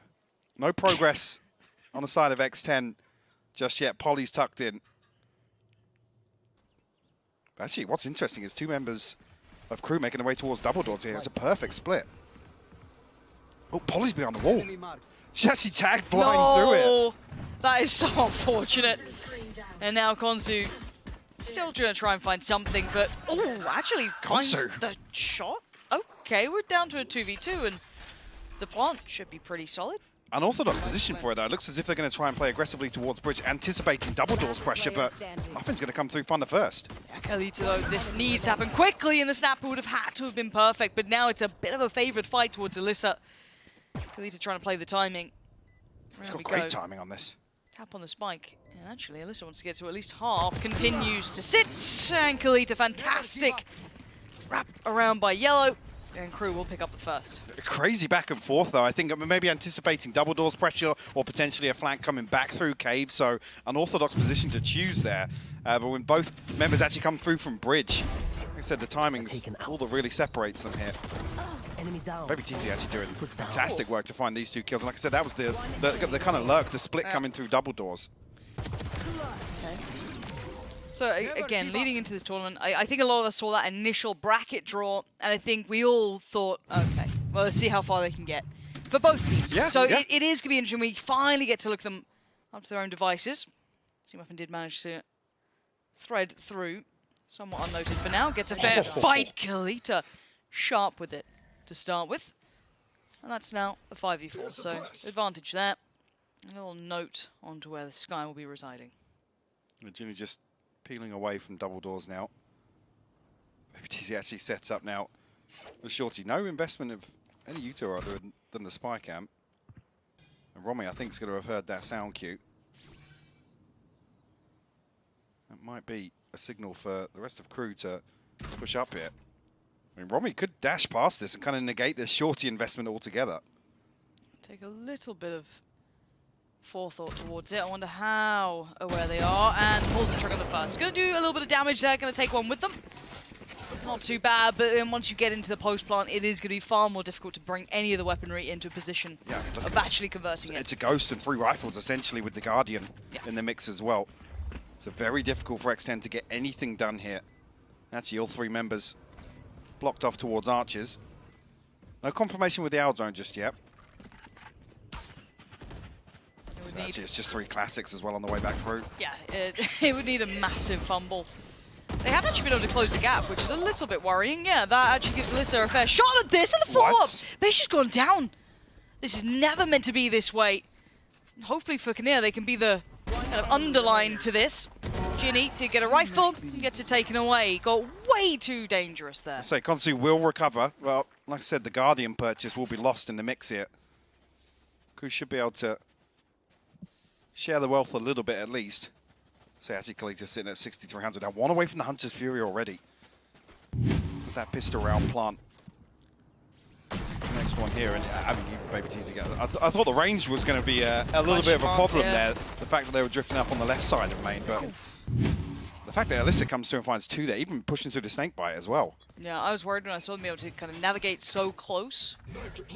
Even with those classics, the right click is still pretty potent, but looks like a default to begin with. Spike left way back, just out of spawn, so no real indicator as to their true intention, but a little bit of an exploration mission beginning towards Tube. So maybe something to look towards. An elbow, similar scenes on the other side. So Muffin happy to test the waters, look around a little bit. I do want to see how far and what information Romy potentially gets. We do see that that Cypher utility is there in place, so it won't be completely free access, but they can start working these things out. Problem being, though, you can see here Romy's not going to be dashing towards default. That tripwire. Well, no, it's a slow push out from crew. Whether or not they're going to spot it here with the Owl Drone, I'm not sure if it was noted. The Owl Drone was a little higher. Nowhere to run. And well, spoke about it early. Good tag on one. But that's actually about it. But this is very surprising, getting this far ahead. And the dash over the top gets away. How on earth does Romy get away with that sort of thing? And El Poly from up on the top of the bridge, going to get spotted. This is disastrous for X10, not looking so good now. Crew navigating past a couple of the hurdles, couple of those moments that we were looking towards very comfortably. An abashed approach, really. And now Muffin really doesn't have many options here. Yeah, I'm not sure even when the tripwire is dealt with in Tube that Romy looked completely unnoted to that point. Yeah, they didn't turn at all. I'm not sure if the doors swung open and there's some kind of distraction same timing at the with the Hunter's Fury. Exactly, yeah. Just a little bit of chaos that allows Romy to really punish with that early progress up Tube. Muffin going to try and hold on to this. 2 off the Blade Storm, so he's going to try and make something happen in round 4 here. There's not a lot of funds left to work with on the other side. This should be a big buffer, actually, to crew as well. Yeah, round 3 on the board. Like I said, with those rifles coming across from the previous, you know what, it was 2 Vandals saved across? I think so. Lost the Guardian in the mix. The They're going to be Guardian sitting very comfortably now in terms of the finances. I almost want to see if I can note when the tripwire got dealt with, because by now, completely unawares. No one was really facing this way, even after the contact. You saw the turn. Actually, even with the cage going up here, I'm not sure if they're banking on a sound cue from that or not. Good to see the watch parties around the world. Had a couple of them now. Lovely to see the support worldwide here. And quite a regimented start for crew. I'm not seeing too much danger just yet. A couple of rounds got a bit closer with, as I said, that Guardian moment. But beyond that, I want to see if Muffin now can maybe once again apply this pressure, but they seem very aware here. I was going to say, it's only really Muffin kind of pushing and probing. There's no supportive utility coming through from Ginny or Alyssa to kind of enable this. Actually, the first time we do see it there, but Flash is a little shallow. Doesn't catch anything. And that's the rifle removed. That was the one real threat on the side of X10 here in this round. I'd like to see a little bit more commitment with that. You said that flash from where it was sent, I mean, relatively easy to handle. If it even had popped, having 2 players there, you could have even had one turning pretty comfortably for it. So the pick towards elbow, and they fall away from this. Now, once again, Konzu this time to work up towards Tube. So they've found the rhythm, the regiment that they want to start hitting towards. That A site is looking like the end goal, and it is just Polly tucked in the corner. I think Polly's got another wall that she can potentially, tuck into this corner, try and avoid either the dart or the drone, but the snakebite is going to give it away. Yeah, they should be fully aware, and there's that look. Again, the door just swings open, and Konzu gets the freest kill of her life. So be it Romy, be it Konzu, they find the positions. This is lovely. Really going to punish those rotations. Now, this wasn't too much to write home about in the form of the economy. We did only see that rifle brought over in the end. Ginny has recovered that, so that's fallen back into hand. But the ideals of this round are very minimal. That one attempt to try and prop up that initial play from Muffin really fizzled out. I mean, the first blood kind of draws X10 towards B site, or towards mid at least, which is why there's a massive gap in terms of tube control. Whether or not actually in the next round on a better purchase, we're going to see X10 kind of address that early on, potentially put Muffin in a position to push down tube, pressure towards back cave, at least get some confirmation. It's much harder to swing through from elbow, like I said, with no real solid kind of opportunity to invest some utility. Like I said, the flash from Ginny just way too shallow, doesn't catch anything, doesn't even, I think, confirm presence on the outside. Muffin still commits to the swing. Definitely going to need something to change here. You see, I don't even think Muffin's aware of the second player there. Yeah, I do want to see them address the amount of attention that is being put to that tube presence. We've seen it with two players now a couple of times, and paying off massively in both times. Now an early call out for X10.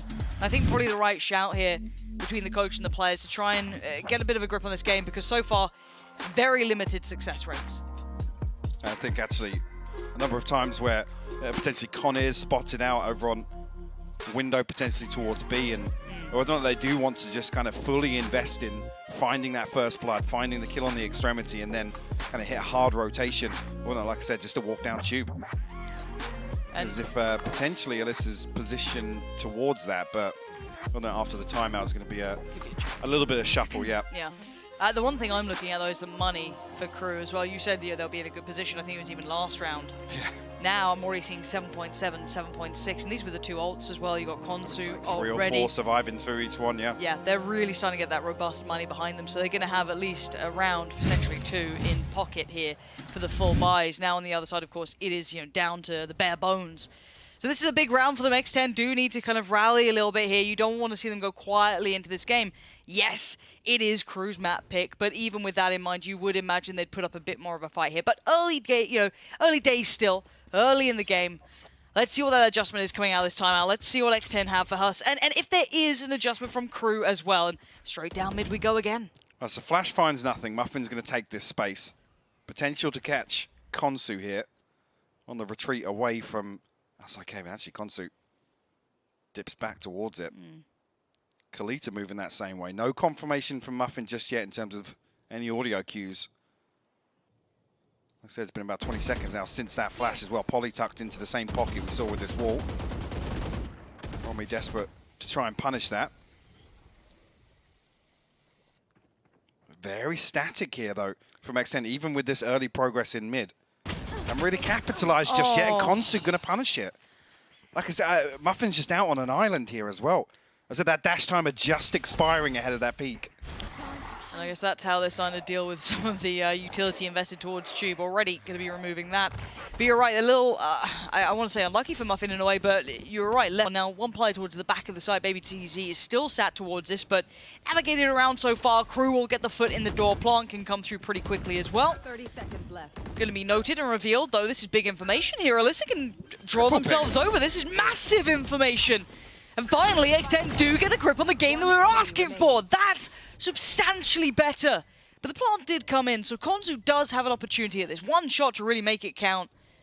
If he gets halfway, it might be a little over the line! 2 kills, dealt with by Ginny, but for a second, a little dangerous. Great investment from Crew on the way through as well. You see the snake bite and that fragment going towards that back corner to try and prevent Baby TZ from kind of peeking back, so isolate that peek towards ladder. Unfortunately, there's just no follow-through. You look at where the death marker's there on B side. Nobody's dealt with the dart. No. There's 2 players pushed up that are just getting pinged out 3 times. It allows X10 to reposition. Find these kills seemingly for free. And actually, you can see here even better angle. This tripwire was completely unopposed. And that's with some great utility being invested towards backside. Saving grace being the 3 forward's going to apply a little more pressure towards the finances. Going to bring 2 Bulldogs into this. Looks as if X10 may be reconsidering this early push from Muffin. Be Alyssa and Muffin peeking in tandem here. A big focus shift here for Crew as well. 1 towards elbow and 3 outside pillar and mid. Yeah, it looks like their desire is to take over that mid control, maybe pressure towards top mid. We haven't really seen them go for this amount of attention to it, and actually it's Kinnear to find Alyssa. So success found very quickly, maybe a little unnecessary to lean into that, considering they're very aware of that presence. As your party goes exploring as well. Konsu's been so good at picking up these kills. Very kind of solid. That second wave of the round when things slow down just a little bit. Yeah, really prying out some options for them towards the sites. We saw it a couple of rounds ago as well. Ginny gonna get a shot at this. Does Killy to note it. For now, not the case. Swings early, beautiful. Isolates one. Flash goes in, gonna confirm there are others here, but now outnumbered. Baby TZ just about makes it towards CT. And as we noted, the spikes on the site, players are there. And as hectic as it may have seemed, it's still 3 players alive. They still have everything they need. And Crew instantly back in control. I mean, round 7 here, just to touch back on that initial, this looks like a different Crew. Yeah. Right, totally different opponent, yes, but it's well-oiled, it's well-drilled, and you can see they're sticking to the game plan in every single round. Unfortunately, X10, like I say, keep kind of giving away that win condition that Crew are looking for, right? Is finding this easy opening engagement. There's no real second layer to Muffin's aggression here. They're playing a little deeper, and it's a slight overpeak from Alyssa. I think desperation to try and slow down that progress. And maybe just feeling a little too much of that pressure. Again, you did know that Muffin was there towards that B tunnel, but was safe, didn't need to be bailed out. We didn't see them have to probe too far. But speaking of probing far, straight up tunnel. This time utility not there, economy in tatters, of course. So this is just a switch up of pace. But look at the 3-play stack towards middle as well. This is a very curious brawl about to go down. Bashed already clearing through towards CT. They're like, there's no one here. It's because they are literally all in middle. Konsu could be holding back a fair amount of this flood as Romy starts to explore a little. There has to be red flags flying. Konsu just found Alyssa, and you've got to be wondering where the hell the rest of them are. I think they're reading this potentially was a B stack. Smoke on the trip here, so 2 players able to get back towards cave, but the plant is on backside. So Crew have read this perfectly. Yeah, lovely plant. Does Muffin get that knife to the head that is really quite critical to any success of this, because again, the weaponry beyond that is poor. It's stingers, it's sheriffs. It's just not what you need in this, but they do manage to at least get close. But Crew, so consistent, so concise. And they shut down all worries with the Prime Gaming. Flawless here, 5 alive. Crew not looking phased by this, really keeping that composure, Mike. Yeah, and concern being that that pressure on the economy continues and continues. We're coming to round 8 here, and it's already a 5-round deficit. Yes, ultimates to work with. Operator in hand now for Muffin, whether or not that's actually going to lean X10 back towards trying to find this opening pick. Or even just posting up a little deeper on one side or the other. And they can't keep conceding this space, though, to Crew. Yeah, I'm not seeing them win out. The problem being the pace change in the previous round is the worst sort of thing, right? If X10 start to lean a little deeper, Crew are going to run away with the early round. Resorting back to this very deep default. Anticipating this aggression once again, but good to see Muffin posted up now. Yeah, trying to maybe go through the options, right? Go through the lookbook, see which one they can try and make stick on this. Now, fortunately for them, they do have that Viper's Pit committed towards that B main entry point. So, as said, they can lean a little heavier towards this Ginny on guard duty towards tunnel, but I mean, if anything, this setup kind of forces Crew, if they can kind of figure this out, right? Both extremities controlled, it forces Crew towards tube or mid. Problem being, I only see Alyssa and Nest once again. So if that pressure does come through, it's really concerning. Yeah, and we have to see if Alyssa can actually hold it well this time. I think got a little overzealous to try and make sure it was kept safe, maybe put themselves in a more vulnerable position than ideal. Actually, Seeker's going to be sent in too, so going to give away the game. You can already see Alyssa slipping back a little deeper towards CT, maybe feeling they have to play this safer. And a switch up. Bit of a fake. All that attention towards B. And straight in towards A they go, but we do know that Baby TZ is here and that operator in the hands of Muffin. So this should be a better defense than we've seen before, but it's a little messy. Konsu overwhelms and just gets this started. Muffin on the back of the side, though, still needs more. This has to be 2, I'd say. Gonna dash themselves into the smoke, give themselves a little bit of safety, gets out, misses the shot, and is probably dead. In the meantime, yes, Alyssa did find 1, but it is still a 3v3, and with that Viper's pick going up, the defense looks strong, but Conir punished. There's 2 left to find now. Konsu Actually tucked away towards Bricks. This Aldrone going to spot out one. The tag actually comes through onto Polly, but not going to expose herself. Actually making a lot of noise, actually. I like that, though, trying to pull the attention around. Tap on the spike. And they're actually sitting this one. There it is. Okay, denied. Galita, fantastic work in unison. And this is going to be devastating for Ginny. A fantastic attempt, but the time is starting to dwindle, and Ginny has to somehow clear through the pit. And look who's on the hunt for it. It's Konzu. And this is a commanding lead. This is a very strong start for Crew here, and I'm just still not seeing enough from X10. Yeah, it's tough. Like I said, the setup here kind of forces Crew into that position. I just don't think X10 are anticipating such a fast rotation. You didn't see anybody move on the back of the information from the Seekers, right? Yeah. So they're almost anticipating that, yes, the hit's going to end up on 8. Baby TZ just kind of caught out, I'll be honest. This jump up onto the box resets her aim just a little bit. Yeah, Crew able to flip that one back in their favor. In my eyes, yes, we come into round 9, but that almost feels like the nail in the coffin for the first half here. Yeah, I think we have to be realists about this. Crew gonna actually pump the brakes this time. Maybe just to calm down the tempo themselves, keep everyone in the right place, right mindset. Maybe talk through some of the adjustments they've already seen coming out from X10. Probably the right time to maybe make a little check-in on that. But there's no point in kind of sugarcoating this. Sadly, it's very hard to quantify some of those early results, Mike. And there was always the chance of this that, okay, well, they both had pretty blowout games in the first series. They had probably the most favored teams going to this, G2 and Cloud9 White, obviously, unless you're Platchat, and then that's probably like first against like 9th or something. Yeah, but something like that. Something like that. But again, very hard to quantify then how this would fare going head-to-head against X10 and Crew. The thing being, though, Polly and Alyssa both had very impressive individual performances against G2, yeah, Polly right? Was quite in terms of like just raw mechanics, right? Gunfighting versus G2, because there were times where G2 were just like, we're going to run it down, we're going to deathmatch, and Polly and Alyssa were holding their own. Which says a lot, because mechanically we know that G2 are nasty, right? Like that's one of the biggest threats about that side. Sometimes they may not be the most refined, but they are mechanically filth with it. So to go toe-to-toe and actually come out on top a couple of times. Interesting, though. Everyone's stacked towards B here. Well, we've got 2 Stingers, 3 Sheriffs, so it's got a little fight to this. Light armor behind it. This is not going to be an easy round. Rummy's already in, though, and the spam comes out. Muffin going to give away the game, at least give away position. And they should note the stack here. This should be suddenly a real worry, and they are backing the hell away. Maybe for a double pump, maybe not, but the information now going to be relayed. Actually, look at this, though. Crew almost bait it. There's actually 4 members rotating towards A site now. Actually, yeah, you can see Ginny just thinking better of it. Ginny did actually get that upgrade as well, so Phantom in the mix. The Crew have cut noise. I'm going to pause outside B here. I think they're considering the possibility it wasn't a full stack, right? And somebody's flanking, somebody's pushed through mid. The amount of times we saw Polly tucked into that corner on A, for example, or anything of the such would be a little tricky to go and do that. But yeah, maybe Crew can find or punish someone for maybe getting a little over-aggressive or pushing out. But as we can see, obviously, and they can't, X10 are sitting deep on this. They have now pulled 3 players towards the A site. You can already see them pinging out the position that we've seen them tucked into a couple of times with that complementary wall. But it's 2 pistols and a stinger here, though. Okay. Well, there's that contact. See if the full rotation party comes on in. They should be on the way now. Gonna spot the player on towards the pyramid itself. Great trades. Polly and Alyssa can hold back the flood. The players slow down. Beautiful shots coming out from Polly. That's the player we wanted to see. And now it's just Kinnear in a 1v3. Plant can go down. And we've got the tour de force out and about. Not going to find the shot they need for the second time of asking. They get it.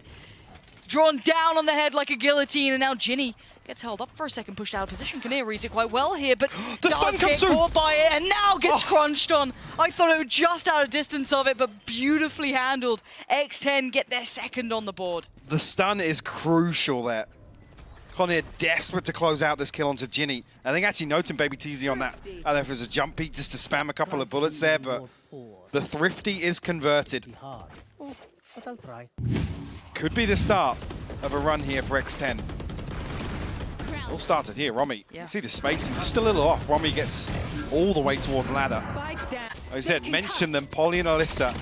Massive value in this round.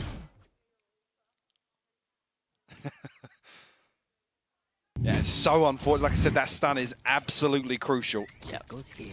You started feeling that could have been possible, otherwise really did, but no, you're absolutely right. So that working out well. Operator back in play for Muffin as well. That's going to be utilized here, and we have a very, it looks like quite a straightforward A piece coming out. And Poly's position has been very much repeated now. They should be very aware of its chance being here, but actually they let it get away with one. Bashed gonna go down to this. Spike now down. You're gonna see them try to send out the utility and try and send it towards the back of the side, but they're losing numbers drastically. A little sloppy on the way in this time, and now getting punished. Muffin gonna deny the crossback or the post plant from being as safe. Now the last two players sitting deep towards Cave. One with the lineups, and Kalita still has the two shock darts here as well. Konsu has the poison orb set up as well, and the Monkey are actually going to make this even a little dicey They're here. diffusing. Yeah. So I don't know if that was just a little miscommunication on the shock dart to come through for the poison orb. Very confusing to watch, but X10 building on that thrifty round win. Yeah, a little weird with that. It may be a mistiming, right? Because they kind of had what they needed, I feel. So. Was there another shock dart as well to come? Because obviously the poison orb set up, it makes you wonder. Yeah. But that's 3 successful diffuses coming through. The only round victories here for X10. Money's still fairly comfortable for Crew. They're going to step up the pace just a little bit here. But Muffin, that operator in hand, now putting in work. This could potentially slow down some of that aggression that we have seen Crew working towards, that confidence building through middle. Finally, something to alter that. We saw Alyssa struggling to hold that back, sitting a little deeper towards wall this time, so could potentially catch and punish a couple of these players up. Just heard the flash go through, and the peak is sharp from Kinnear. That's going to be Alyssa now punished. There's the Lurk trying to be caught, gets denied. X10 starting to really wake up here, Mike. Shaking it off just a little bit. Muffin going to find another one. Actually finds a third as well. Beister will fall. Kalita now faced with a 1v3. Spike actually not committed anywhere, so this was full commitment towards actually taking this ball in mid. Maybe trying to remove the operator from Muffin early on because it has caused a couple of problems now. Spike retrieved and a wide open A site here. X10 don't want to take any chances. Well, Muffin is tagged. Polly is a little tagged too.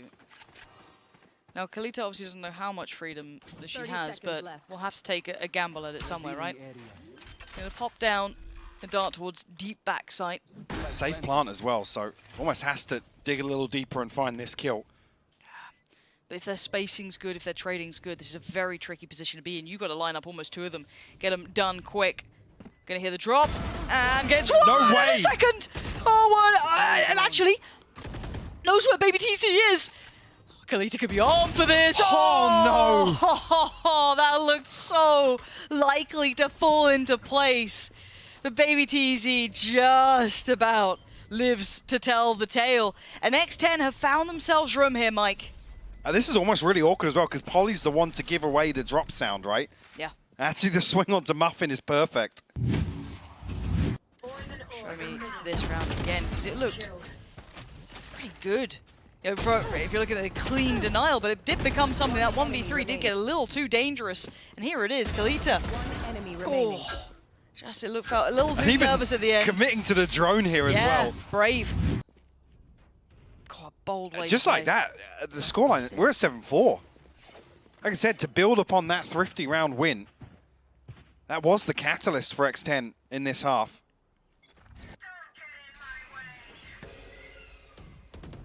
Say ultimate-wise, the advantage definitely sits with X10 coming into this as well. Muffin looking for another one. Unsuccessful this time. Romy, very aware of that, though. It feels like they were leaning into that a little bit more. They did get rewarded in that prior round for it, so don't blame them for going for another bite of the cherry, but this time, yeah, a little sharper to it. And quicker towards middle. We're at 1 minute 13, and they have taken top mid. They are pressuring tunnel. There is a pinch towards B, trying to maybe circumnavigate around. But again, the information, huge. Polly going to make the most of that. Bashed is dead. And that's the spike left in, well, no man's land at the moment. Polly's still alive, just trying to dip and dodge around, keep themselves standing. And no big success towards the side just yet for Crew. Spike still kind of stuck in tunnel right now. Alyssa ready to hold the cross. Konsu going to be the first up to the task, but I think now with 3 separate players noted on B site, Crew fancy their chances of catching this rotation. Problem being, Muffin has repositioned all the way towards stairs. 30 seconds left.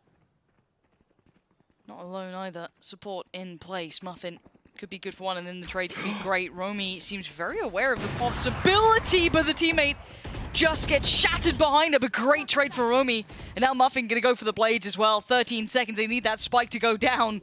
They needed it pretty quick. Support on the way, great defense coming out from Crew, defending that spike plant. Another by the door, Kinnear on the money. And now Muffin in a 1v3, better hit these shots and hit them hard. Tries to go for it, not gonna happen, Kinnear. Gonna keep a strong lead towards the half. What a comeback, though, to even make this an 8-4 half, right? This felt so one-sided. I think it was round 7, round 8. I was almost saying this feels like the nail in the coffin for this half. It's a great work from X10. Muffin getting right back to the top of the scoreboard after that operator was in the mix. Again, just simple rotations, finding different angles at the start of each round. Finding value time and time again, but Connie saying no in this last one. 3 of her own. Really very nice. What a turnaround here. Coming together after what was a very, very shaky start. Finally, the wake-up call hits from X10. I wonder if the desk are impressed enough with what X10 have brought. Thank you very much, Pansy and Hypog. Yes, indeed, that could have been a lot worse for X10. But I gotta say, though, Vansili, Crew starting off like that already, I think, got more rounds than they did against C9 White last time. Yeah, definitely. One thing that's good for Crew in their region when you're watching towards their qualifiers was that they were really good in duels. In First Bloods, when people wanted to try to challenge them, they won every single fight. That's what I saw on that first half. Where you're looking at the number of First Bloods they're getting, it was always X10. Okay, they're trying to do a little bit of utility, they're trying to get a little bit of map control, but it's always a 1 versus 1. And when it comes down to that, it's going to be 8 First Bloods versus 4 that comes out of Crew. And not only that, Crew converts 7 out of 8 of them. So if you're playing at a disadvantage for Crew, you're going to lose pretty much at this point. It was, you know, it was nice to see like a little recovery there from X10 in the end. They brought this a little closer than we thought it was going to be, but it's still, they're going to have to do a lot here in the second half. And I really looked to Baby TZ. We talked about her Cypher. We saw that potential against G2. We saw it when X10 was playing in APAC Elite, APAC LCQ. We know that that lurk on that Cypher is very interesting. So we've got a heat map here that we can look at, and these are all her frags over the course of the entire team's history on Breeze. But the ones that really stand out here are these frags on Elbow, these frags in Window and in Spawn, both attacker and defender spawn. What she's doing here, she's not only camping in the B window and waiting for that push, she's also sitting there and catching the defenders trying to flank her teammates in A main. What she also did was very interesting against G2. She's also camping in A main too, which you don't really see from a Cypher, even taking some opening duels there and initiating that fake. Yeah, and that's where Ginny has to step up once again. I know I'm harping her a little bit in terms of her IGLing, but that to get those opportunities for a BBTZ to be able to fight that way, you need to have some good calls that forces Crew to actually push out. Play those numbers, make sure you're not losing those 1 versus 1s, and see what happens after. Well, it's an 8-4. It's definitely doable, but Pansy and Hypog, I'm excited to see which team is going to be taking this one. Very much with you, Yinsu. I'd love to see a little bit of a turnaround, maybe a push back from X10. Start to see a little bit more life in them towards the end of that first half here, Mike. But for you, what are your main takeaways looking at the first half from start to finish? I mean, there were positives, right? You're going to see that support system be kind of a little more robust here on the attacking side. Yeah. You have an interesting stat there of the percentage of attacking round win rate here. I was going to say, how many is that actually going to tag up with the blind? Lots of information here. Goes across to X10 very early on. This is the sort of thing that Heather was alluding to on that heat map. And interestingly enough, one of the hotspots is towards kind of Nest and then Bridge. So, I was going to say, Crew have to have their head on a swivel in terms of these rotations. But this could kind of be a red herring. First Blood comes on Tube, might actually draw. I was going to say, it's going to draw Feist and Connier out. Perfect timing for Muffin to swing off the utility as well there. Lovely work, big intention, Kinnear. Looking to connect the second, doesn't get it. Big trade for Ginny. And you can see Kalita chomping at the bit, wants to dive out there, wants to try and change it, can't. Spike now down, lovely, almost, as you said, red herring. I don't know whether they fully intended it, but it worked perfectly. Kalita, last one alive now, as the Sheriff, but the odds of this are very slim. Polly posted up as well. Sheriff will do damage through that box, but Polly's still 60 HP, alive and kicking. Very comfortable hold here. You see Baby TZ stacked all the way up. Ginny should even hear these steps coming through towards Archers. Yeah, Beautiful lovely stuff. Like I said, it's the timing on that.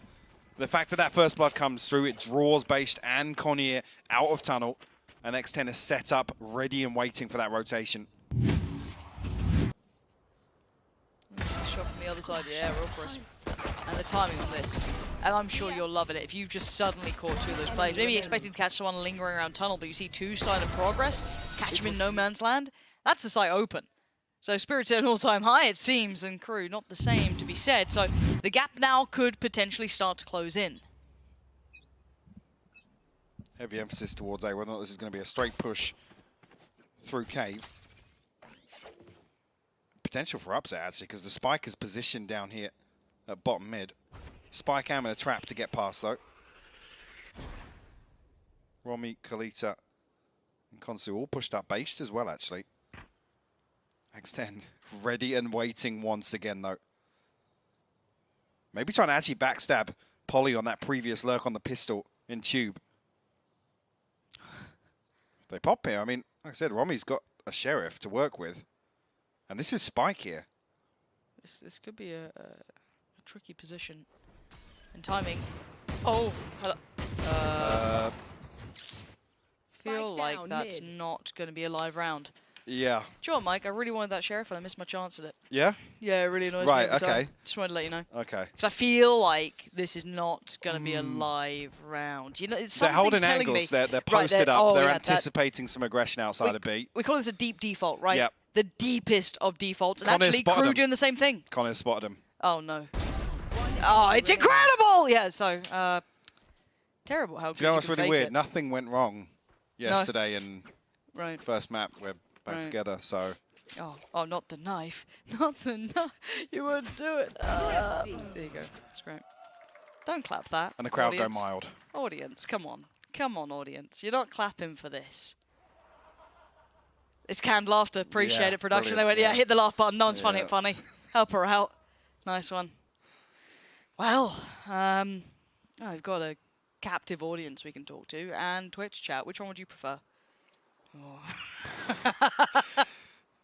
Put me on the spot there. Yeah, I have. Probably the audience. Probably honestly. the audience. Yeah. Okay, well, maybe we can get back. We should just send GB out there with, a handheld. You know what I mean? Just get him out there in the crowd, among the people. Yeah, absolutely. He loves Why a bit of haven't that. we done that? I mean, the audience is actually kind of sick. I'm not going to lie to you. I went down there, and when I haven't been casting, I actually watched the games. And obviously, because, who likes League of Legends? I've never been to the studio to watch a game before. They do League here? Apparently so. Oof, couldn't tell you. But yeah, went down and actually sat in the audience. And it was actually a really nice atmosphere. It was kind of cool. It was weird because I'm not used to the nice studio environment where it's actually kind of cool to sit. I was out for the G2 Gozen game, so that was probably Rowdy. the liveliest so far. The G2 fans do turn up, and of course, if you are wondering, we aren't just waffling. Complete nonsense. We are just waiting, I assume, for an update as to what's going on here. Yeah, just going to have to roll this one back, get everything sorted out in game again, so no stress there. As soon as it's ready, we'll jump back in. A little bit of a tech pause, of course, it is us. So it had to happen. Popped in the contract. Works out well. Well, we're not about to hit the 45-minute quota for a map. I just checked in all the time. Yeah? Yeah. We should be safe in another minute or two. I mean, look, you left me for Man Silly and you had a lovely day. No tech pauses, no issues. Yeah. Trevor's just tweeted us. Oh, good. Yeah. Ah, Trevor, how you doing? How's the day going, Trevor? He's chimed up as soon as the tech pause. Of course he has. Yeah. Oh, I can bully them now. They won't say anything. Well, maybe we will. Well, he's just said, "Damn it, Hypoc." That's crazy. I didn't even get tagged. Oh, I didn't even see what the tweet said. Oh, you don't even read them? No, I just said Trevor Henry mentioned you. Huh. Well, I'll give that a retweet. Lovely. But yeah, if you are sitting around at home and you do want us to hear your thoughts, we'll probably ignore 90% of them. Tweet at us. We don't know how long we're going to be here. So Exactly. Get in touch. Either at Pansy, at Hypoc, or if you're really going to be the perfect shill, hashtag VCT Game Changers. Let us know how your day's been going and how the games have been and all of the other good stuff. Just talk to us because we're just here. not much to get into in the second half just yet. I mean, it's No. unfortunate because actually that's the sort of round that you want to see in after the pistol loss. Right. And now it's kind of... Yeah. I mean, did they roll the dice again? That is really unfortunate, isn't Yeah. it? It's like, oh, It we've is. gone something. We've gone for that all-in play, that, you know, we pull it out once and hope that, you know, they never see it coming, but, well, I don't know if you can do that one again. Well, Will said, once we get an update, we'll keep you guys in the know-how. Oh. Apparently we're going back. I don't trust Numbers it. are moving. I don't The timer's trust it. counting down. I don't trust it yet. Okay. I've seen 2 people, not one person. Hey, they're moving. They're moving. Is this... Well, people have bought guns, so that's usually a good indicator. Looks as if actually crew going to lean back towards A site. I think it's going to be an instant walk through cave though this time. Spike not committed. Over towards cannon. I think X10 probably anticipating a little bit of aggression here, so no surprises to see. Crew slipping back into a deeper hold. Konsu, Sheriff in hand, yes, but no snake bite to really slow anything down. If X10 decide to force their way to B site. Not really making moves just yet. I think about now, Konsu should hear that Trailblazer come through the wall's going to confirm it anyway. Yeah. This is where crew going to scramble, try and get over there in time, but obviously they did go for the stack towards 8 and will be overwhelmed. So we'll be waving the banner of X10. That'll be a comfortable plant there. Don't think anything's going to dissuade that. And now we look at the post plants. Quite well rounded. No one overextending. Maybe a little bit of, maybe a chance for Poly to be pressured. They do somehow navigate past the trap unawares. That'll at least be, now the pressure starts, yeah. So Poly goes for a swing and actually does get caught, and that flash then comes in. Muffin... Even numbers, but... It's the next couple of steps, Yeah. so it's again the weaponry that's tricky. Maybe they can do a little something with it. Muffin going to find the right timing to go around the world. This could be huge as well. Perfect, and the follow-up, lovely work. And the last one alive does fall. 3 still standing for X10. Not too many threats there, and they keep moving forward. Bring it within touching distance now. Crew definitely need to make something happen on their first buy round. Bulldog here in the hands of Konsu. And maybe just on the back of some of those investments towards the Sheriffs. Poison's gone. But Muffin, a nice little clean up here. As I said, time was ticking away, even though it came to a 4v4. Still a big gap to close. Time to mobilize my pack. Actually, it's just the 3 Spectres and the Sheriff. So X10 hoping to ride this through. Have a full reset for the 4th round of this half. Let's just see how aggressive crew play this. Beist and Romy looking to take mid early on. X10 have held this deep default time and time again so far in the second half. I'm not even sure actually if that knife revealed anything outside B. I'm not sure if it did. They were. I saw Ginny, Muffin, and Polly all just take 2 or 3 steps back. Yeah. Kind of with you on this. Oh, they're taking the time. Kinnear going to be the one on the chopping block here. Again, no support quickly on the way. Maybe they could, I guess, get Romy there. But yeah, Kinnear is in so much danger. There's not too many ways out. There's no overwhelmed. Just gets smothered in the end. That's a rifle recovered. The lurk is gorgeous. X10 looking nasty at this. And now they got options. They could start pressuring wherever they want. There's a player behind the wire. Ginny going to know the player as well. That's Kalita now considered. And Ginny's going to hear all these steps. As much as Ginny can do here. Overwhelmed though. 3v1 there essentially at the end, but let's see if X10 can really dig their heels in here. Polly's still got snake bites to slow this down though. Yeah. And that's the problem. Crew probably got to give this up, yeah. They're thinking better of it. Romy's going to post up, maybe try and prevent any exits, but with Baby TZ in that lurk once again. Heather mentioned this on the desk. We talked about one of those hot spots. It was over towards bridge and the top of tube. That's exactly what's happened here. Baby TZ able to get right behind this rotation, reduce the numbers, and then make sure that actually, on the flip side, no exits can occur. They have that safe retreat towards the defensive spawn. Yeah. That's when you get a little bit worried, to be honest with you. You see Connor's TP did just about go off, but still caught ahead of it. Going to force up around what was saved on the side of crew. No ultimates to work with just yet. And X10 slow and steady wins the race in the second half. Yeah, they've kind of now forced this additional round over to round 16. Going to be very cautious with these rifles. Light armor here, starting to dwindle in the utility department as well, being proactive about it.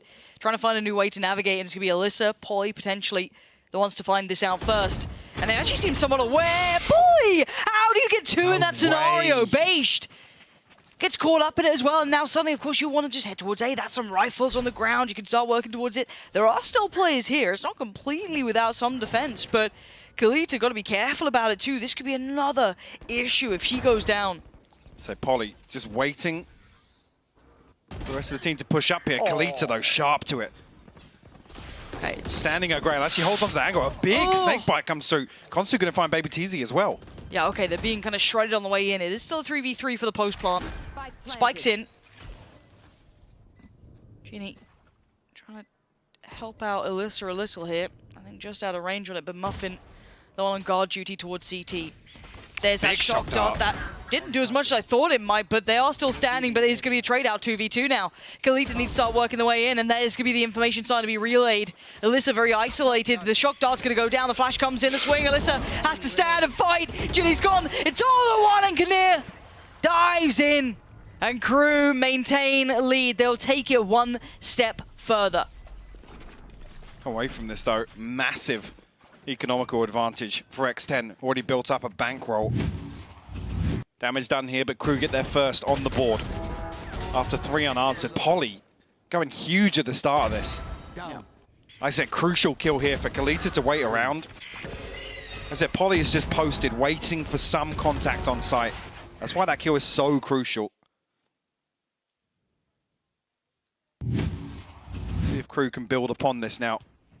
Again, almost similar purchase to round 3. It's the Bulldog for Konsu. 4 rifles, the light shield as well for Connier, but Ultimate's just about coming online now. Kalita 1 away, Connier 1 away. Alyssa and Muffin, Bladestorm and Hunter's Fury at the ready. A little bit more proactive here with his default as well on the side of X10. I don't know if they feel as if they've found a point of weakness here, but adjustment on the trap. We'll deal with that elbow progress very early on. There should be a bit of information too. Seeing the 2 players posted towards that B site.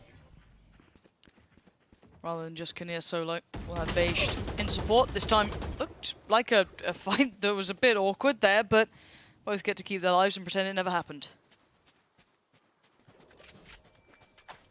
Problem being, all the focus was towards elbow and B, so no real progress elsewhere. Baby TZ probably just checking that cam. Again, with Crew's economy, they want to hold on to these weapons now. They want a clean round victory. See, no risks taken just yet.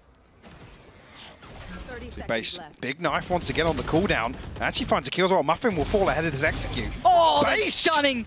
3 quick kills back to back, and B is looking inaccessible. Ginny has to fall away from it. Polly can find no access, and it was looking like that double pump could have found some validity to it. Yes, the knife was some big information, but the 3 there. Romy looked like that was very much possible. But with 3 seconds, they just want to try and stay alive. Keep the rifles they have. Great defensive hold coming out this time again. Starting to really build up this time. And actually carrying across the 5 weapons. Yeah, Konsu's still on that Bulldog, but it's kind of the saving grace here for Crews that they're able to get themselves back into a position. They can kind of afford 1 buy in hand. It's a beautiful base, though. Again, the timing. That knife to come back off cooldown after the start of the round to deal with the owl drone. Because X10 are just holding on to all utility, waiting for this push to come out.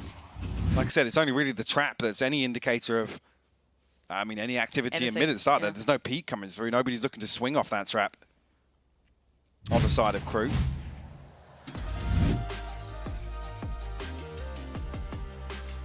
Yeah, X10 going to hit the timeout here and maybe discuss what they need to do going forward, because there has been a bit of a turn of events. They did a brilliant start, honestly. You can't ask for much more to really close the map back up to looking a little bit more competitive. This has felt like it's kind of been those kind of 3 rounds in a row, 3 rounds in a row. These kind of, they go on these runs and they switch and change. So I'm kind of hoping to see a bit more consistency here coming out from Crew. Now they maybe got a grip on it and they have the the buy beside them, starting to get the economy there. And for X10, I want to see a little adaptation, a little bit further, a little bit more of that utility coming into play. Little, just that next evolution on what they want to bring through. It's a little linear at the minute. I mean, if Crew don't over-peak, X10 have to dig so deep to try and find them. Like I said, we haven't really seen any setup to isolate any player in any position. There's no utility to kind of flush anybody out ahead of this site here. Like I said, you can't really fault base in that regard because the knife was perfectly timed. I think actually it's Romy to fall ahead of that site hit, so that's ultimately the one that's going to find you any space towards site, regardless of util. But Crew look happy to kind of play this slow game, and it's working for them. Yeah, it's certainly worked out for the last couple of rounds.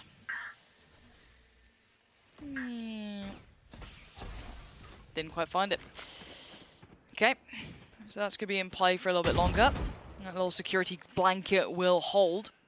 There is a little bit of pressure on that side anyway. Ginny is over there kind of pressuring occasionally, so that's not going to be particularly on the cards just yet. It is a substantially heavy lean towards A, and again, last time though, we did see them go for this B piece eventually. And sadly for Kinnear, they were unable to get away from it by the time they were already on the side, but I'm wondering if they're leaning back this way. It's such a good read from Crew. Again, not really feeling the heat whatsoever towards this side of the map, and they stack 3 towards site, and they've got 1 member towards Tube as well. Safe TP over on B, so Kinnear can get out. Just in case. Knife, I don't think revealed anything. But as soon as this wall goes up, Crew are going to have all the information they need. It's a good feeling when you got 4 of you standing there. Feeling like you got the game read. Under Shuri going to come through. Romy still towards the side, waiting for that first player to appear, and actually does deal with Muffin pretty handedly. No further pressure yet, and the temptation beckoning. Romy wants to step the wall, and the flash was divine. Set that into motion. And the Alyssa on the back line's feeling lonely. Not much more to be said. Does get bailed out by Mills, so Baby TZ still going to make a go of this one. But now with the position noted, going to lose a lot of that validity, a lot of that opportunity. Maybe starts to do some damage though. 8 seconds, and everyone is just tucking the hell in. They want none of this anymore. 4 more seconds, and the round will fizzle out. I'm talking about the util difference here. Another round from base. Showing value on that support role. The knife in the previous, a perfect flash to set Romy in motion. Another example where Muffin, like I said, the spacing's just a little off. As soon as this wall goes up, Muffin dies here. There's nothing really that X10 can do. They have to wait this out. Like I said, at the point where X10 want to try and slow things down, catch their breath, that flash comes through. Based sets up Romy for success.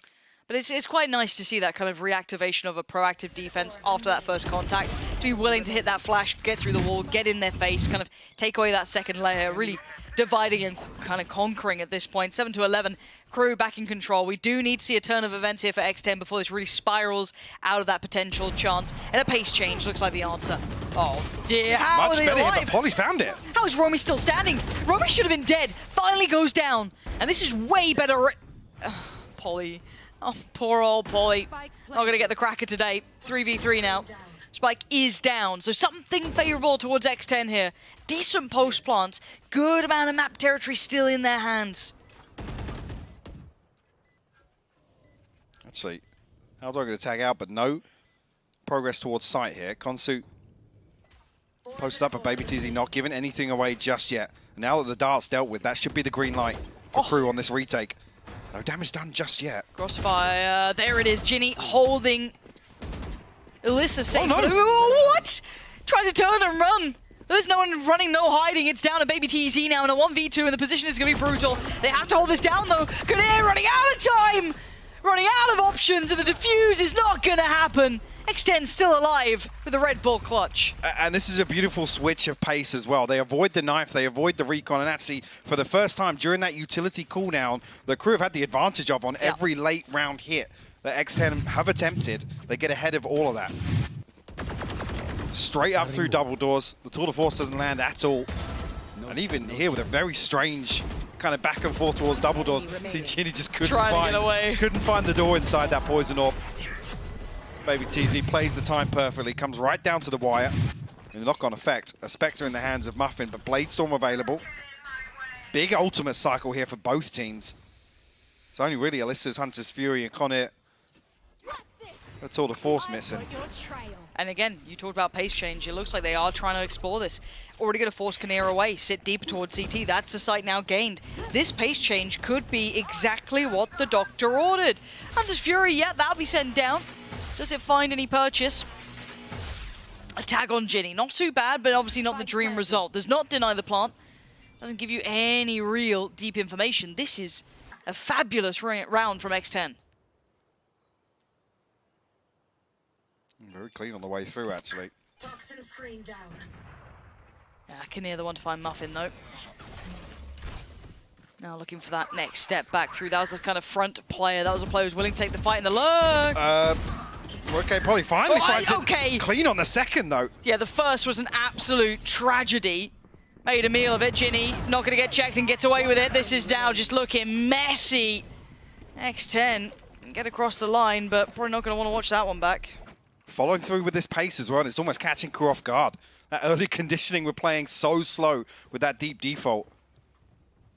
Now actually reaping the rewards for that. And crew back down to a position where they can't actually buy here. Talking about how many ultimates were available. Now we're just left with the Neural Theft and the Viper's Bit on the side of X10. So we've got to ride this one out. Big buffer, I mean, other than Baby TZ and Alyssa.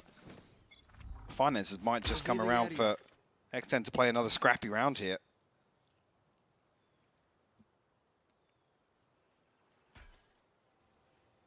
Really playing with the pacing of this game. Couple of quick rounds, maybe trying to get the feel of what this purchase is going to be. Can already see crew getting proactive here. So I'll take a little bit of control towards Cave. Going to leave Romy post up a little bit deeper. Maybe work off of Konsu's contact. Well, the rest of the map is do what you can with the Sheriff, really, and maybe a Marshal here or there for Kinnear. So not particularly a massive threat if they do this diligently. Do get a little worried if X10 do leave this too late. They do like those slower rounds, which can cause issues, and there could be 3 players posted on this B site. As I say, yeah, with Kalita already rotating this way. Bash could deal with this with the knife. Actually, will come through yet. We'll find good information. Not sure if that was, well, it's at least 2. Yeah. Noted here. The Owl Drone, though, going to come through for free after that knife has been used. Bash is just getting all the attention drawn this way. Nice little reveal. Huge information. They've got to know it all now. Shock Dart's going to be put in. You see them trying to hunt down Kalita. Gets one, still stands. Bash by the side. The pop flash going to come in, and they're going to push on this. Didn't quite fully crest the corner as Alyssa does find Kinnear. Kalita barely breathing, but still fragging. Bash sitting pretty on 100 HP still, and now the support system's in place. Romy's made it around, and they've had to go for the scramble. But Kalita, the shot in the dark, and almost another comes out. Kalita 8 HP. Still firing off, and 2 players now cowering inside that Viper's Pit. Kalita, would you dare consider it? Would you still check on this one? Standing ahead. And in we go. First player noted, and there it is, pouncing to trade towards Polly. And the reveal, the grand reveal of it all. Ginny with a great pop flash, still has 1 flash to play with. Diffuse comes in! What is Crew, that? deadly with the Sheriffs. I mean, base goes huge to bail out over towards backside there. So much damage done on the way through. For the first time, actually, X10 baiting out that knife, knowing that they have safety in numbers to come through with the dash and the Owl Drone, but it doesn't matter. Crew dig their heels in with just the pistols here. Kalita with the first. This was talking about base. Great counter peek here. Didn't even catch that one. When did that happen? As well, they even just hear Kalita throwing the recon bolt right on top of Polly inside that Viper's Pit. Fantastic round from Crew. That puts them on 12. This is a scary thing, because the only things that was really working overall for X10, in my mind, that you rightly noted, was that fast pace, that pacey approach. It's very hard to pick yourself up when you've just been kind of battered like that and go right back to business. Be like, okay, guys, we can just charge on in. We got this. You're not feeling as confident now, starting to feel a little weary, even though you're so close to those double digits that could bring you back in this game. Still enough of a buy, not perfect, but it's somewhat there. And the A site looks like it's the goal. No, actually does clear all the way to the edge here, but Same Robin again. Where's the still flash? finds it, yeah. And Wait look at the for that KO spacing. flash. Where's the second layer to this? Ginny over towards mid. Oh, this is worrying. We've seen it before, and we might just be seeing it again. Ginny, could you navigate around this? Oh, and Kinnear's seen it all, committing to those shots, and that's the spike now lost. And well, Ginny's got one on the platter, but needs a whole lot more. Gets more, Ginny! Where'd you get that from? Base goes down. How much fight does Ginny have in her? That's massive damage. 2 more. Romy and Konzu. Seeker's going to come online. Good spike, though. And already Romy's pushed up on it. Does manage to get across. Going to spot out both the players. Both flashes to play with 87 HP. There's still a shot at this. The flash will give away a little of the game, but trying to give herself a favorable fight here. Spots out another, but this player close. It's Romy. There's 2 players facing Ginny. Oh my That's God. one. She No needs way. 1 more. 13 seconds. Ginny's going to get the frag or somehow There's no teleport to time. site. I think it's just going to run down. And Ginny, heartbreak here. Seconds away from being on the site. Such a valiant attempt into the round. But it will be Crew with map 1. I mean, Konsu gets tagged up to 30 HP. I thought for a second there, Ginny had lined them both up. What a crazy back and forth this map was. A laboured victory for Crew, though. That's madness. And this is the thing, you just saw like Ginny starting to heat up there. That was starting to look scary. Ginny, Polly. Yep. Okay, it was only map 1. And this was Crew's choice. So let's kind of bring it back into the realms of reality. This is their choice. A 13-9 result, not too bad. It wasn't the cleanest from Crew either, I would say. When X10 picked up that pace, looked quite nice. But then again, you saw that consistency. The read of the game looking really well. That was that lovely flash through the wall there. Yeah, I mean, there's a couple of times where it looks as if once that pace change comes, X10 aren't all on the same page. Yeah. Right? It's like I said, we kept noting the spacing with kind of Muffin desperate to try and throw a body on the line to find that opener. And we're just missing that second layer. Even in that round where it's like Muffin's out, the only other flash really available is Ginny, and Ginny's over towards bottom mid, lurking towards elbow at the start. Yes, there's an early engagement that definitely slows her down, but X10 just needs to, that pause for thought ahead of the execute is what we're missing time and time again for them. See if the atmosphere can stay positive going into map 2. Maybe feeling that, the veto will turn once we do get towards, I think it's Haven next, and then if necessary, Fracture. But Crew looking just focused here. You 2 very different looks to the teams. Crew still just kind of going through the motions. And some of these approaches were fantastic. Really identifying some sore spots towards X10, exploring towards Tube. So many of those moments. And a big one for me, one of the main takeaways I think from Crew's opening game was the number of times they were trying to set up for little set pieces and kind of semi-committing on some of them, over-committing on others. This looked way more composed. Right? On the rounds where they were happy to sit back and play deeper, they looked as if they had a fantastic grasp on what X10 were trying to achieve. Yeah, and I do wonder if that sort of approach does carry on to map 2. That's something we'll have to find out after this break, so do not go too far away.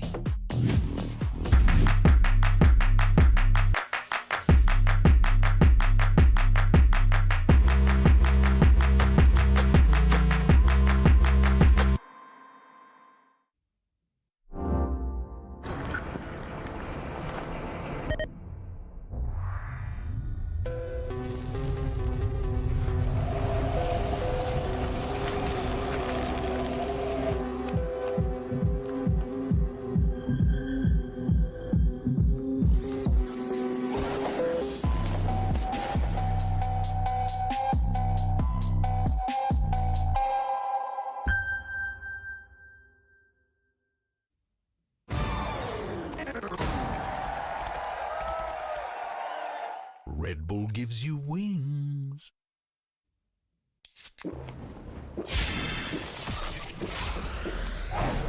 Red Bull gives you wings.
Welcome back, everyone. And we just saw Crew pick up their first map win here at Game Changers in Berlin. I'm your host, Yingsu, and I'm joined once again by Heather and Van Silly.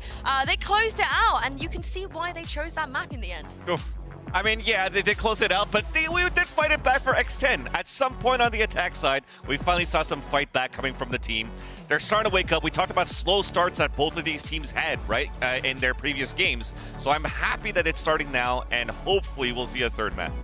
It was nice to see some of the stars that we wanted to come to play. We had asked for Kunir. We know that she has a really high ceiling, and we finally saw that in this map. Yeah, and also, you've been talking about Jilly non-stop today. We saw that from her as well. Like you said, X10, they did really try and get back into it, but it does feel like, Heather, in the end, it was just a little bit too much. Crew had the reads.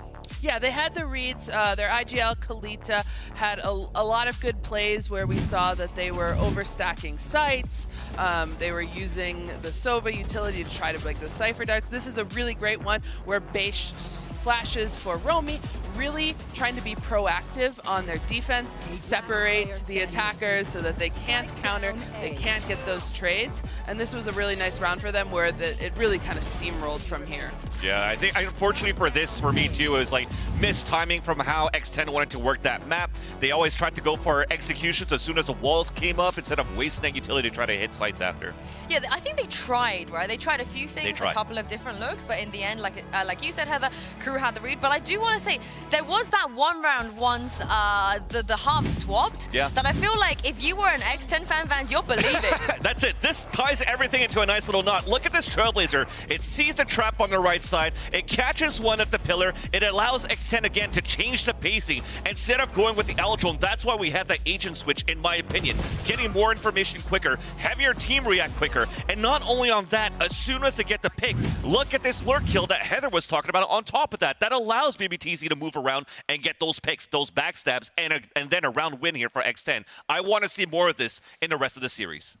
Yeah, and like you said, Baby T, they were just like walking into her flanks there. And so obviously she's excited about this. Unfortunately, it didn't pan out in the end. Yeah. Defensively, they were a little aggressive. They were overstacking sites, Crew, and just were countering those late lurks. I mean, this is what we spoke about when it came to the expectations for this match. You know, let's not think about what happened last time and see what these teams can do. And they both showed had a great turnout on Breeze. But before we move on to the next map, here is Polly in the AIM Lab shoot-around. She was the one that was really impressing us against G2 Gozen. Do you guys feel like she's been impressing you today? I think the only big highlight that I could think about for X10 was actually on Ginny as well. Almost like the, we clapped. She nearly got a 1v5. Yeah, and you know what? Just to talk, I know we're talking about Pauly here, but I think it's one of those opportunities as well that we're going to be able to see, you know, maybe Crew slip out because in their qualifier matches, they were like losing 5v1s when the spike was down 2. They can't slip up on those. And hopefully this warp, at least for Pauly, is going to help them in Haven. Yeah, we need, you know, Polly is one of their stars. We need her to come to play. I think she had that like one round where she got 2K. Yes, and we're that's like, true. She was lining up perfectly for the third, and we're like, oh no. So hopefully a nice little warm up there. Get her back into game 2. Yeah, I mean, Vans wants a map 3, so I feel like if that does happen, we're going to see a lot of Polly. But let's talk about the next map. Of course, it's going to be moving on to Haven. And I feel like when it comes to the agents as well, this is where we could really see something different here. There's a lot of different philosophies, it feels like, on both sides of these teams. Yeah, definitely. One thing, usually on Haven, when you're looking at X10, they're pulling out a Neon. They're trying to play a little bit quicker. And I think it's a pick that they have when they're trying to break like the meta of like a breach, a fade, and a raise. You're trying to dash across through all of this, and X10 does like to try to work towards the A-choke a lot. But in their region, it's been looking really, really good. We've seen how sometimes when Crew's warmed up, Romy could kind of pop off on his race. Yeah, exactly. I mean, Romy, she's been a star every single series, even in the first map. What I find interesting about Haven is that Crew has literally only lost, like, I think 5 maps ever as a team under Crew, and 3 of those have been Haven. Okay. Yeah. I mean, that's a nice contrast, right? Because one of the reasons that we don't see Alter Ego in this tournament is because of X10's Haven. They were super dominant, like you said, in their region. They looked good. And again, they weren't just winning it because how do I say? They were winning it dominantly, Heather. Oh This yeah, is the so I think twice in the qualifier Correct. for this event, they sent Alter Ego down to the lower bracket, and they said, you know what, let's do it again too in the grand finals, and they dominated in the grand finals. I mean, I guess, you know, as Sapphire, is this where you feel like you believe in X10 Sapphire? Are you joining the squad here? I gotta believe in my name team, right? I feel good on this map. I think X10, I don't know the last time they lost on Haven. They might be undefeated on that. And then again, Crew doesn't lose often, but they did lose most of their maps on Haven. So maybe we've got some hope here. And if nothing changes as well for agent composition for the team of Crew on Haven, I know we're talking a lot about Romy, but I also have to give it to Konsu.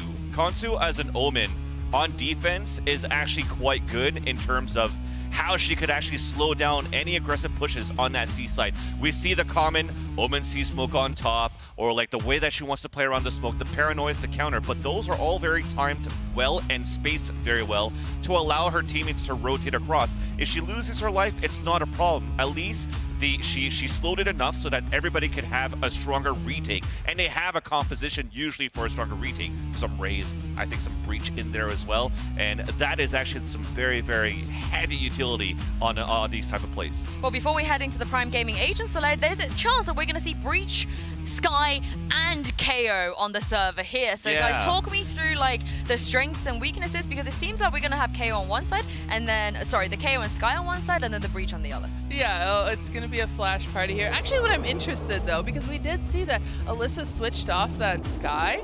Is she not comfortable on that? You know, we weren't really sure why that happened. Is she's going to stick with that Sky here?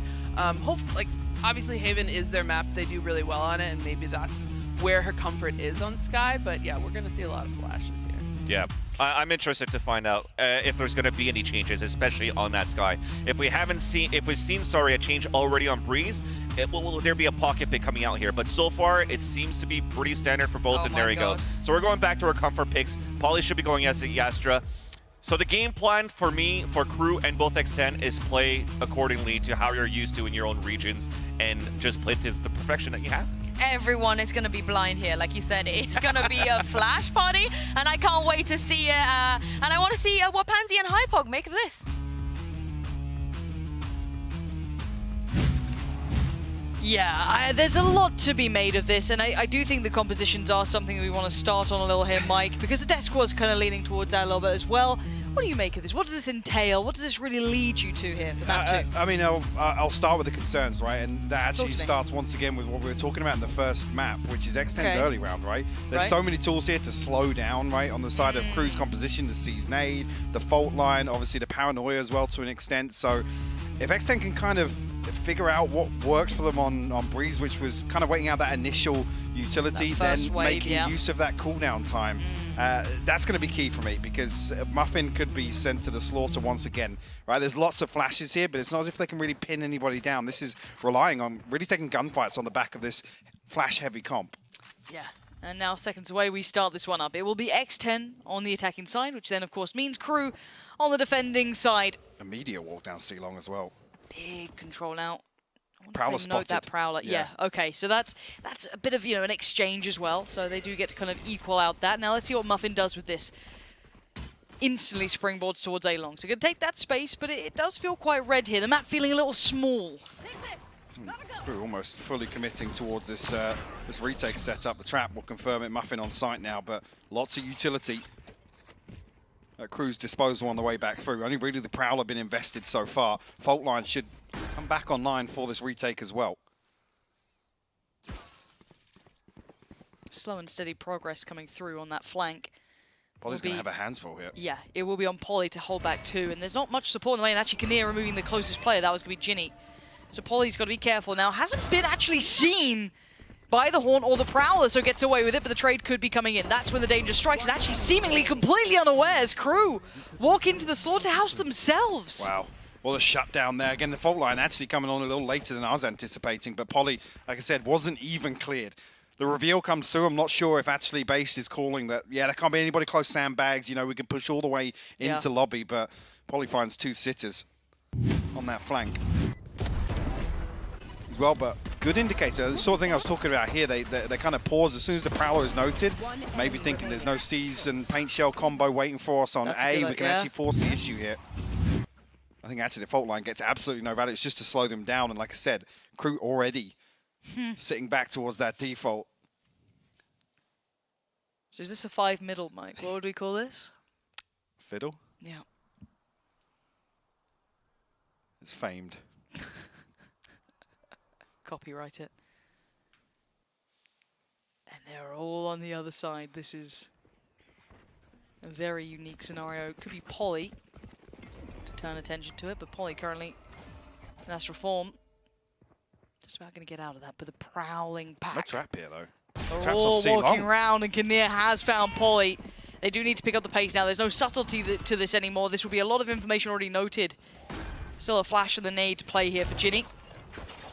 And there it is. Forced off the angle, going to commit the utility. Kinnear, actually it's Konsu. Oh, no. Wait, this is all going wrong. These are some big connections, and X10 looking a little stunned in the water here. 2 Spectres as well. Conir and Konsu, massive upgrades. Muffin going to slow things down It's once another. again. A lot of damage as well, and Alyssa's found 1-2. Yeah, lovely. They know where that final player is. They can readjust the positioning to make it very difficult for Kalita to find any value out of this. Yes, finds a Spectre, but with 4 HP, it ain't going to be pretty. Maybe. Oh. Could have spun around on a dime, but Muffin going to keep this one safe. And it got dangerous there, Mike. It definitely shouldn't have come down to just one. Great work from Crew. Stacking up in numbers. And like I said, the trap was actually over towards C long, so maybe Polly caught off guard a little bit. Crew didn't give away any sound cues.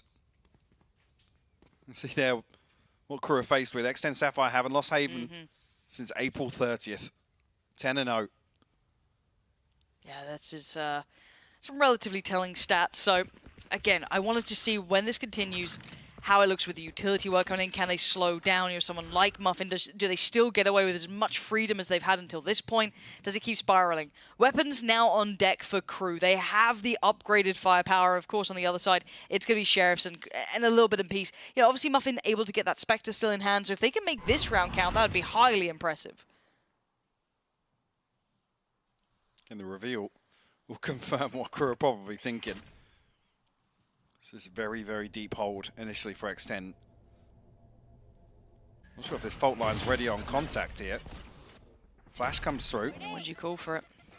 Is it Paint Show invested? I'm not sure if they assumed that they caught somebody close here with the fault line, but 3 members ready to hold. Good damage onto Polly early on. Baby TZ next on the chopping block, it will fall to Romy. They are making good progress towards the site, though, so Kalita's in a lot of danger here. No. Don't know if Kalita knows how close they could be, but What? Kalita still gets away with it. Stunned up, flashed up. So much utility put to try and deny Kalita, who's still able to navigate around these smokes, find another fair fight. Does lose it to Alyssa. So still making a great go of this between Alyssa and Ginny. There's still a chance in this. Spike down. Can they regain some territory anywhere? Looking a little surrounded. This is tricky work. Kinnear sharp. Clean work. And Alyssa. Vision depleted. Easy work in the end from Romy. Very, very clean hold, actually. We're alive, yeah. I think it just happened off screen. Whether or not that fault line did catch anybody, the paint shell going through, but they're holding their utility, waiting for contact here. Like I said, reading into what we want X10 to do, which is slow down the early round. Wait for some big indicators. Come into round 4, want to see some presence elsewhere on the map now, though. Yeah, it's been a little one-dimensional thus far, and that's fine if you're X10 as well in the first couple of rounds, if that's where you want to start exploring. But now you've had that answer back, you might want to look at, try and test out the other options, see the rest of the map, get a feel of the game, read that tempo and pace as to what you're going to be seeing. Crew looking like as soon as those weapons do come out, they are fine. But this is going to be the buy a little bit, you know, extended considering how the initial money's gone down. So we do see the rifles out here for X10. We do also see the Seekers online very quickly. That could be brought into play if they feel necessary. 3 players towards long as well. And Muffin willing to fight on this one. Beish and Romy both on the corner. They know they're still there. The flash a little late, but perfect timing for Beish to swing. And Romy, this is a shut down and a shut out. That is deadly. Again, even just looking at that, you see on the minimap the traps placed there just outside window, anticipating that X10 are going to roll the dice once more towards A lobby. This is even actually the fault line. I think the C's and the paint shell all go into lobby, and they still commit behind this. I think maybe thinking they have the advantage, but it's absolute shooting gallery here on long. Romy going huge for the third as well. A really nice synergy between the two there. Problem being now Crew will have the read, right? Yeah, we've won out a couple of rounds towards A lobby. We've forced X10 to elsewhere on the map. Yeah, the game starts feeling so much more readable when you're starting to navigate around the map like Immediately, even with a flash being shown, you can see the preemptive rotation coming through from Romy, who does have the showstopper now. Actually, fault line set up for Connector here. That's going to slow things down, yeah. It's going to completely negate this fast lane. You could see them trying to maybe look towards the side, but you're right, it did get dissuaded now. Prowler towards the middle, not going to find anything quite telling in itself, but X10 going exploring again, back towards A. They've drawn players out of position, but you've got to keep in mind what they're working with. It's Sheriffs and Stinger. Well, concern being base is reset for this kind of retake on A, but Ultimate available now. That's very true. So they can commit to this. They can stack heavier towards Garage and shot given away. Despot. By all accounts, it wasn't going to be settled for too much longer. So, Spike going to be going down. They have managed to get themselves a plant. And hey, credit where it's due for that. But we now look towards the ults. We look towards Beish, who has the ult, who has that horn back online. They've got so much to play with in this retake. Fault line's back and the showstopper's available. So, Crew should definitely be able to find a couple of kills on the way back in here. X10 have to hold strong. 1, 2, 3, so much information. Seekers as a counter can at least maybe slow them down for a second, but they're going to be going in on this now. Spots one towards Graffiti, but X10 hold them back at the window at the door.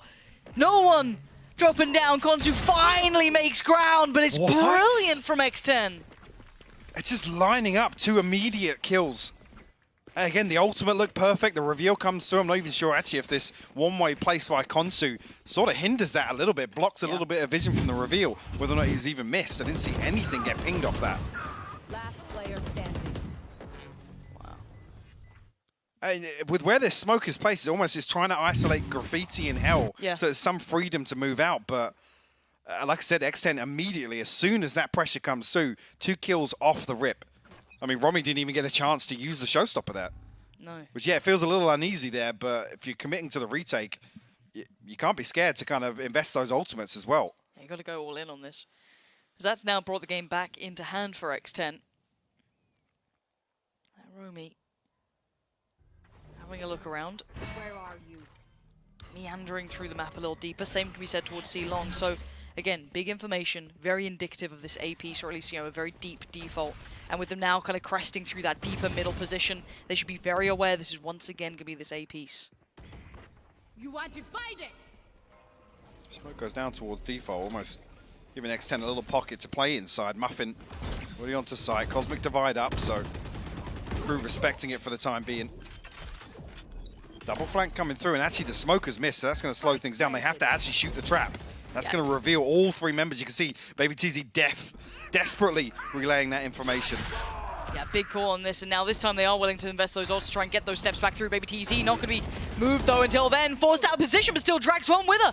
Romy now down, a little bit of a swing towards CT. Muffin going to keep this one in check for only a moment though. Slipped away as Crew do make their resurgence towards the site. Fuse going to come in, 3 still stand. Much better, no fear about investing ultimates to secure this round as well. Tie things up 3 apiece. Like I said, actually a little bit awkward here with the smoke being invested. Gives away that flank, yes. Baby TZ still finds one. Connier will carry the tour de force across. X10, the fun's starting to dwindle just... What is that? Beautiful shot from Connier.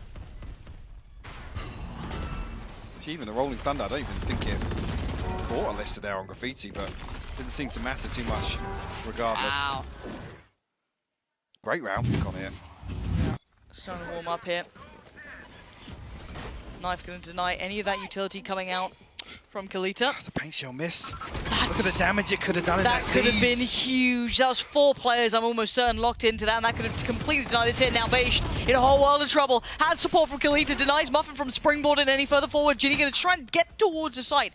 Will take damage off the back, down to 65 here, but maybe ahead of expectation, maybe not. No one really to make the most of this. They're sitting deep towards CT with 2. Fault line from here though on long. Could cause real problems for X10 in terms of holding this post plant. 1 smoke available. Konsu's going to invest towards Hell. There's the stun. Actually didn't catch Polly, still finds it. Still lands the shot towards Kalita, and now it's down to the 2 on the site. Wins one of the fights, and now there's still 1 lingering. They don't know about Ginny just yet. Now they do! Ginny! Tucked into default. Lines him up, converts the 4th for X10.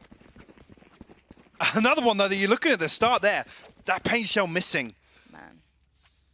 The butterfly effect in full motion. Yep. That is crazy. You think if that had actually landed, because that was 4 players with nowhere to go, right? I'm not even sure whether or not it was caught or not. We don't even see what the paint shell hits, because they've used it a couple of times. It seems to have gone pretty deep in towards A lobby. We want to watch back. Let us know. X10 sticking to their guns once again. And this is the point at which it's almost forcing Crew's hand, right? Take the space elsewhere. Romy creeping mid once again. So making the right decisions elsewhere on the map, but it's converting this into some sort of success.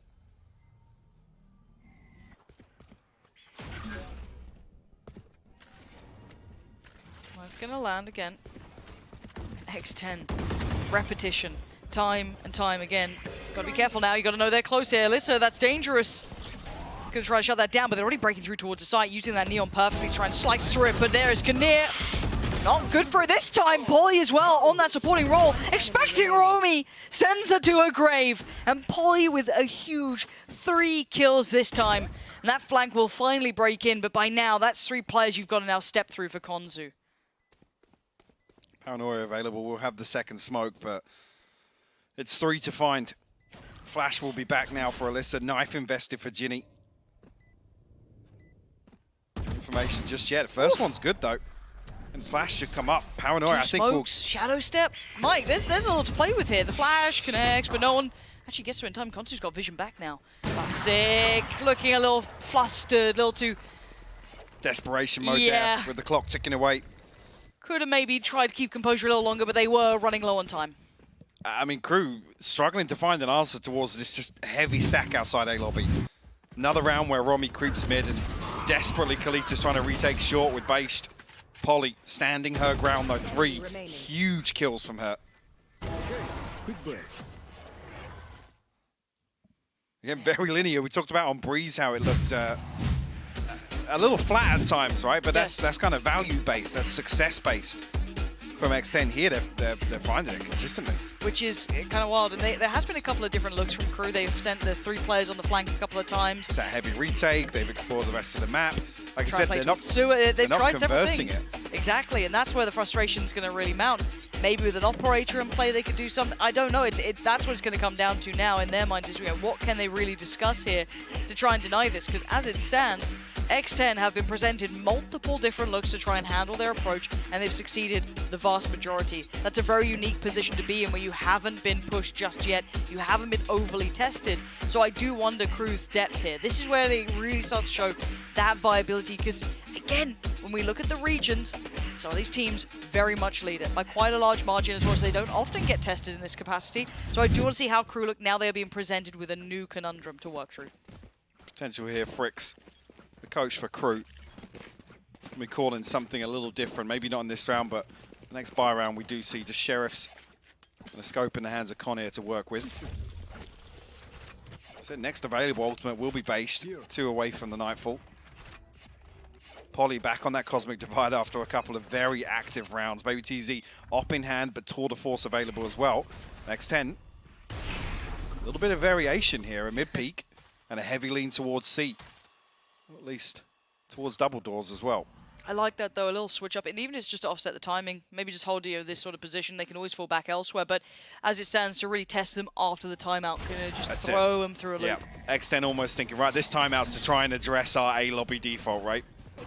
There it is. Switch comes in, look towards C, and of course we noted the 3 players towards A early on. They did try to commit 3 players as the answer. That was, okay, let's try and post up on this one. See if we can get a feel of it. We do only have those Sheriffs and the Marshals, so it's not a big round for us to be completely expecting to do damage, but you get more information. You try and extrapolate something, but this is completely throwing them through a loop now. Well, not, I say, yeah, the trap actually goes off it. So even though Konzu's going to smoke it off.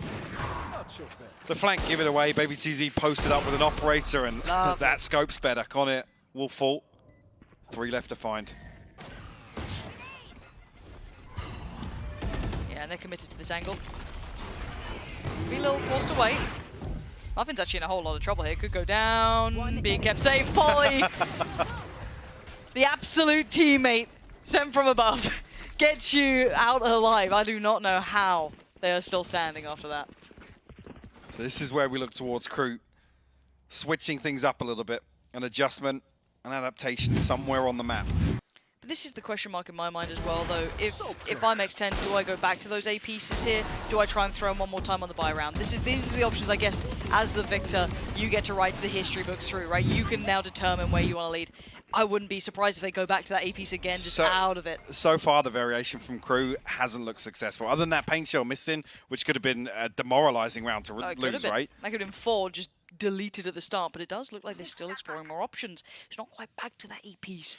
This is Kinnear's chance. An opportunity given and dropping away. So no chance of a trade here, but instantly towards this B site. Spike back into hand and quick progress being made. They're going to take over this, and at least one of them going to get away from any of that pressure of utility coming back through from A connector.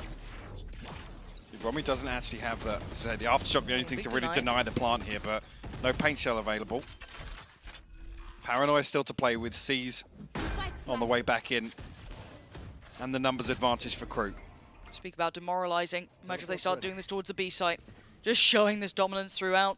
Kinnear was found early on towards Garage, was that first pick that came in, drawing blood against Alyssa.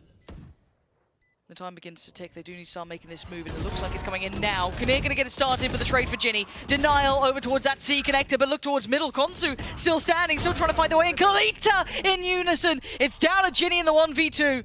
Keep composure, keep the cool. 2 HP is not enough for it. Finally, Crew find a way back in. Almost deja vu there. Ginny nearly lining up 2 headshots once again to close things out. Konsu, perfect timing on this lurk as well to come through and find that kill onto Baby TZ. Losing just enough bodies on site to force Baby TZ up mid. Team did actually find 2 headshots in that regardless. So X10 now showing a little bit of variety. Crew with a great response, though. Seems like actually that trend might continue. At least with this early positioning here from X10. Looks as if it's going to be a C split. Trapping Garage, already a star set up towards window, but I don't think it's noted from Conir. No, I think Kinnear was already out of there by the time that did come in. One way towards C long. You're going to hear the tour de force popped for Baby TZ. Kinnear on the other side with that prize possession garnered from that prior round. Cover going out. Konsu could be in trouble here. Yeah, feeling very alone, and the pinch could be coming in perfectly instantly through Garage. And this was the problem. They were sat a little bit more towards B, stacked towards A, and with Alyssa's success, that's the site wrapped. That's going to be a post plant now, and the retakes have been rough for Crew. Divide even going to add insult to injury here. These 4 players know very little beyond the wall. This actually comes up after the plant as well, so it's going to burn up so much time. No command pop from Ginny as well. That's going to slow things down even further. Trap all the way in spawn as well, so Kalita can't even continue with his flank. Crew paranoid of some sort of lurk in mid. Okay, they're will not go going to go through. through. And actually, Baby TZ going to find one. Let's see. Anymore. Doesn't even post back on the sound. Nobody from Crew's actually swung out yet. No, Crew looking a little shook by this. Baby TZ just being allowed freedom, and that's not what you want. 3 kills already this round. Looking to make it 4. Catching Kinnear on the way out. Beautiful work. Ooh. Easy. 4-7. And yeah, lovely little read there. And a little unfortunate to a degree for Crew. They just did not know what was going to hit them through Garage. No, and continuing this trend after the timeout, where you've got to think that Crew will probably come up with something, cooked something up to address this A lobby presence. And now X10 running away with the rest of the map, which has been a big question mark for Crew. You have to die, but you are not part of it. Even seeing here set up once again. Konsu going to have her hands full with just a stinger and a light shield. Can't even really make use of this one way. It always feels rough, especially if you're a player in Konsu's position. Barely tested at the start of it, and then you get the wave coming towards you, sends the ult, finds nothing. This feels... Excuse me, Romy? Okay. Does get found by Ginny in the end, and that'll be the plant. So the last 2 players, Kinnear and Bashed. Gonna have to do some big work here, Kinnear. Not gonna find the first. Prowler sets it up. Oh, what a follow-up, Kinnear! Oh my god! Oh. An incredible attempt. Again, Baby TZ though, safe pair of hands. Crucial trade. Crucial. When that slow field comes off from the first kill onto Ginny, you think, Surely not. Oh. Surely not. Yeah, let's have a little look at this one. The whole round looking messy, looking all over the shot, but you've got to see those final shots coming, and that truly made something else. That Prowler was about the only thing that could come through. Muffin as well, just completely unfazed there. Avoids the showstopper and no deviation, goes straight towards CT to find that kill. Trust in the backline of X10. Yeah, 4-8. X10 have been really leading the charge on this map. Finally taking that confidence maybe and showing us what they've got. Let's see if the desk echoes what we've seen in this first half. Yeah, that's right, Pansy. X10, they are coming alive, and I want to know what you guys make of the 8 rounds in a row go A strat. Yeah. I was going to say, maybe that's why we're playing Haven. No. That didn't hit for me. Yeah, Carry on, just when we carry on. What do I say to that? Just when we thought maybe they weren't going A, well, they were going A. So there's this great round, round 5. Again, looks like they're heading over to B or to C split. They take it back to A. But what's most interesting about this round is that once they get into the site, they are given a nice plant here. So defense is playing very off the site. The Nightfall comes in, and Ginny immediately null commands. And then Alyssa immediately sends those Seekers out. So that stops the Showstopper from coming out. That stops the Rolling Thunder from coming out. Beautiful crossfires here. Muffin hitting a bunch of headshots with a Sheriff. Really well defended site, and then they went A a couple more rounds after that. Yeah, I think that's why one of those moments where it goes well, like you have such a good composition for retakes, and you have great ultimates that's going to slow things down, at least to not allow your opponents to go for those type of retakes. Yeah, and looking forward, especially Van Silly, what are you expecting with these compositions as they switch sides? Yeah, I think in the end for Crew, it's still the same standard, right? Although it's a great composition for these retakes where they didn't have that many chances against X10 just because of how X10 played it well, it's still a great composition for the attack. You can do a lot of these information on fast hits to allow your Rays to get site controls, so I'm hoping that the C hits here for Crew is going to look a little bit better than their defense. Maybe, but I want to see that map 3, so I do as bring well. it on. No more jokes from you, Van Silly. I can't believe it. Come on, that was a good one. Give me more puns. Give me more puns. That's your homework. I need more puns before... Okay, I thought you were putting me on a spot right now. No, before the next round. But we still have a half of Valorant we've got to go watch and send this back into game with Pansy and Hypok.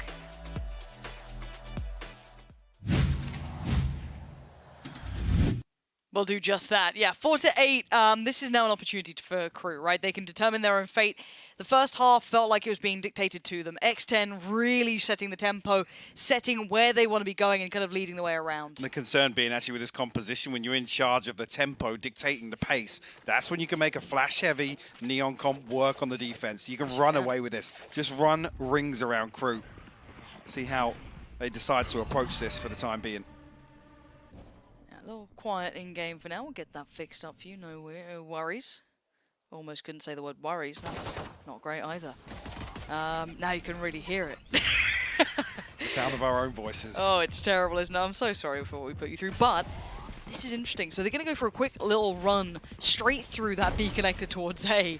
And this is completely uncharacteristic of what I was expecting. But already Romy is going to catch Baby TC is baffled. And so is now Romy with a bullet to the side of the brain. Going to turn around quickly. The plant going to come in, and Crew, very unorthodox, but it's paid dividends. It has. And even losing Romy in the mix here. Konsu in a very late lurk and completely unconsidered, it looks like. Yeah, still has a smoke spin to play if they want to, try and maybe cut them off. But actually, they're already ahead of it. So there is that one player, it's going to be the Astra at the back, still trying to do some sort of damage, but it's Konsu, yeah, swinging around through it. And there's going to be Baby TZ, pressured, and now just bashed in that 1v1. Polly finally makes the way to the site. They do get the job done. And it's only because Polly is an astral formless, not caught by Konsu on that push back through from spawn. I like the idea, though, calling the audible. I don't even think Baby TZ has noted that. I thought maybe a step was out of place. It completely catches Romy off guard. Extend strike first in the second half. So yeah, absolute sitter for Baby TZ. Even here, Crew. Some crucial kills on the way back through. Yeah, I think base down to what, 10 HP or something at the end of it. Yeah. Easy clean up for Polly, who's been very sharp this map.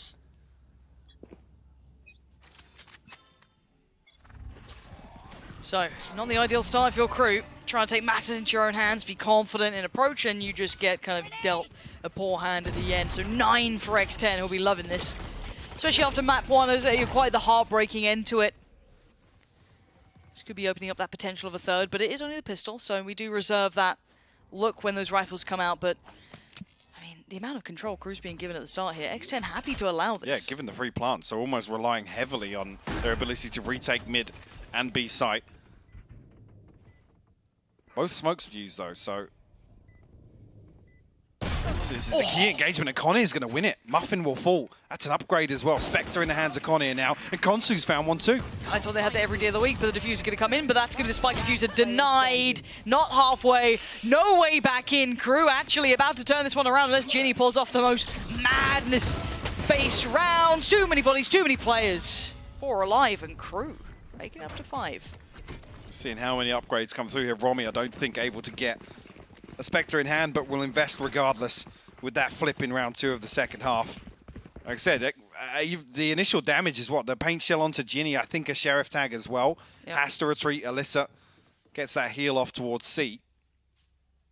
Like I said, the key engagement was Muffin, his first point of contact, and because there's no pressure on site, or even towards the backside of window. Crew posted up, Connor just finds it for free. Yeah, 5 to 9. Yeah, a little curious if you're going to leave B that wide open. You feel as though there's got to be a method to the madness, but Baby TZ going to be forced away. Big damage as well.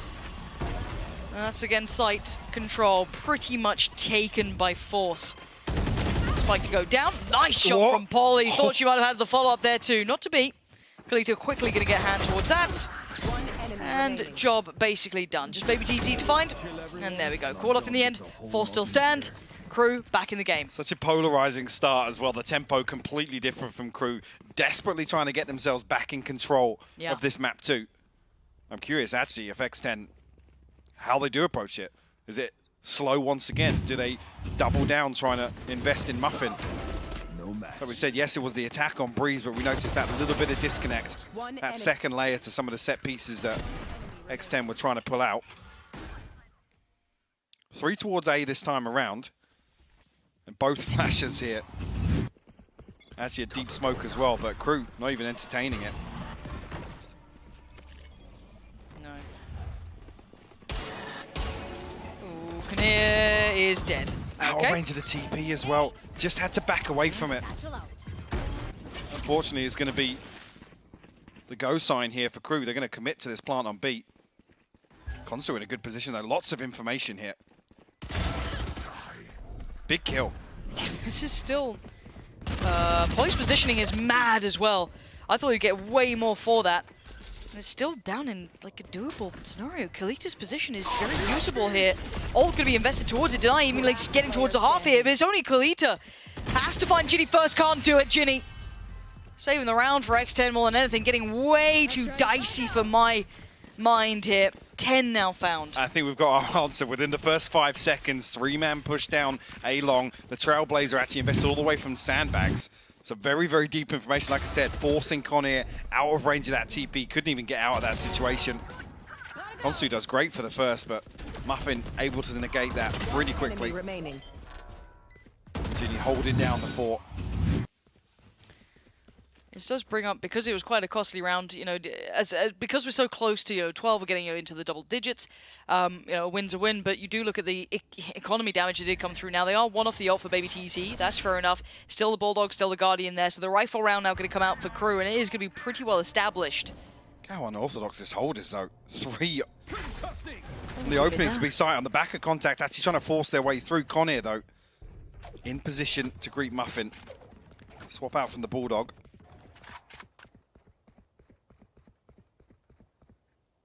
Crew will pause for just a moment here. Cutting sound, but a little bit of progress towards sewers. Tour de force will be noted on the other side of this. Yeah, that paint shell. Gonna catch TZ in the corner. Sticks around just that little bit later. Wants that punish on Romy. I think Romy thinks that paint shell's cleared that entire area. Yeah. But it's short once again.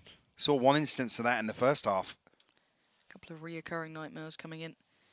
Now down to 3, Kalita, Konsu and Bashed. Walking into somewhat the unknown, really not explored this much. And we can note how many people are on this side of the map. 2 dedicated towards site, 1 tucked towards CT. This is actually the vast majority of X10, but they've gone so close. Polly, oh my word, it was about to be tragic. It's fine. X10 make it to 11.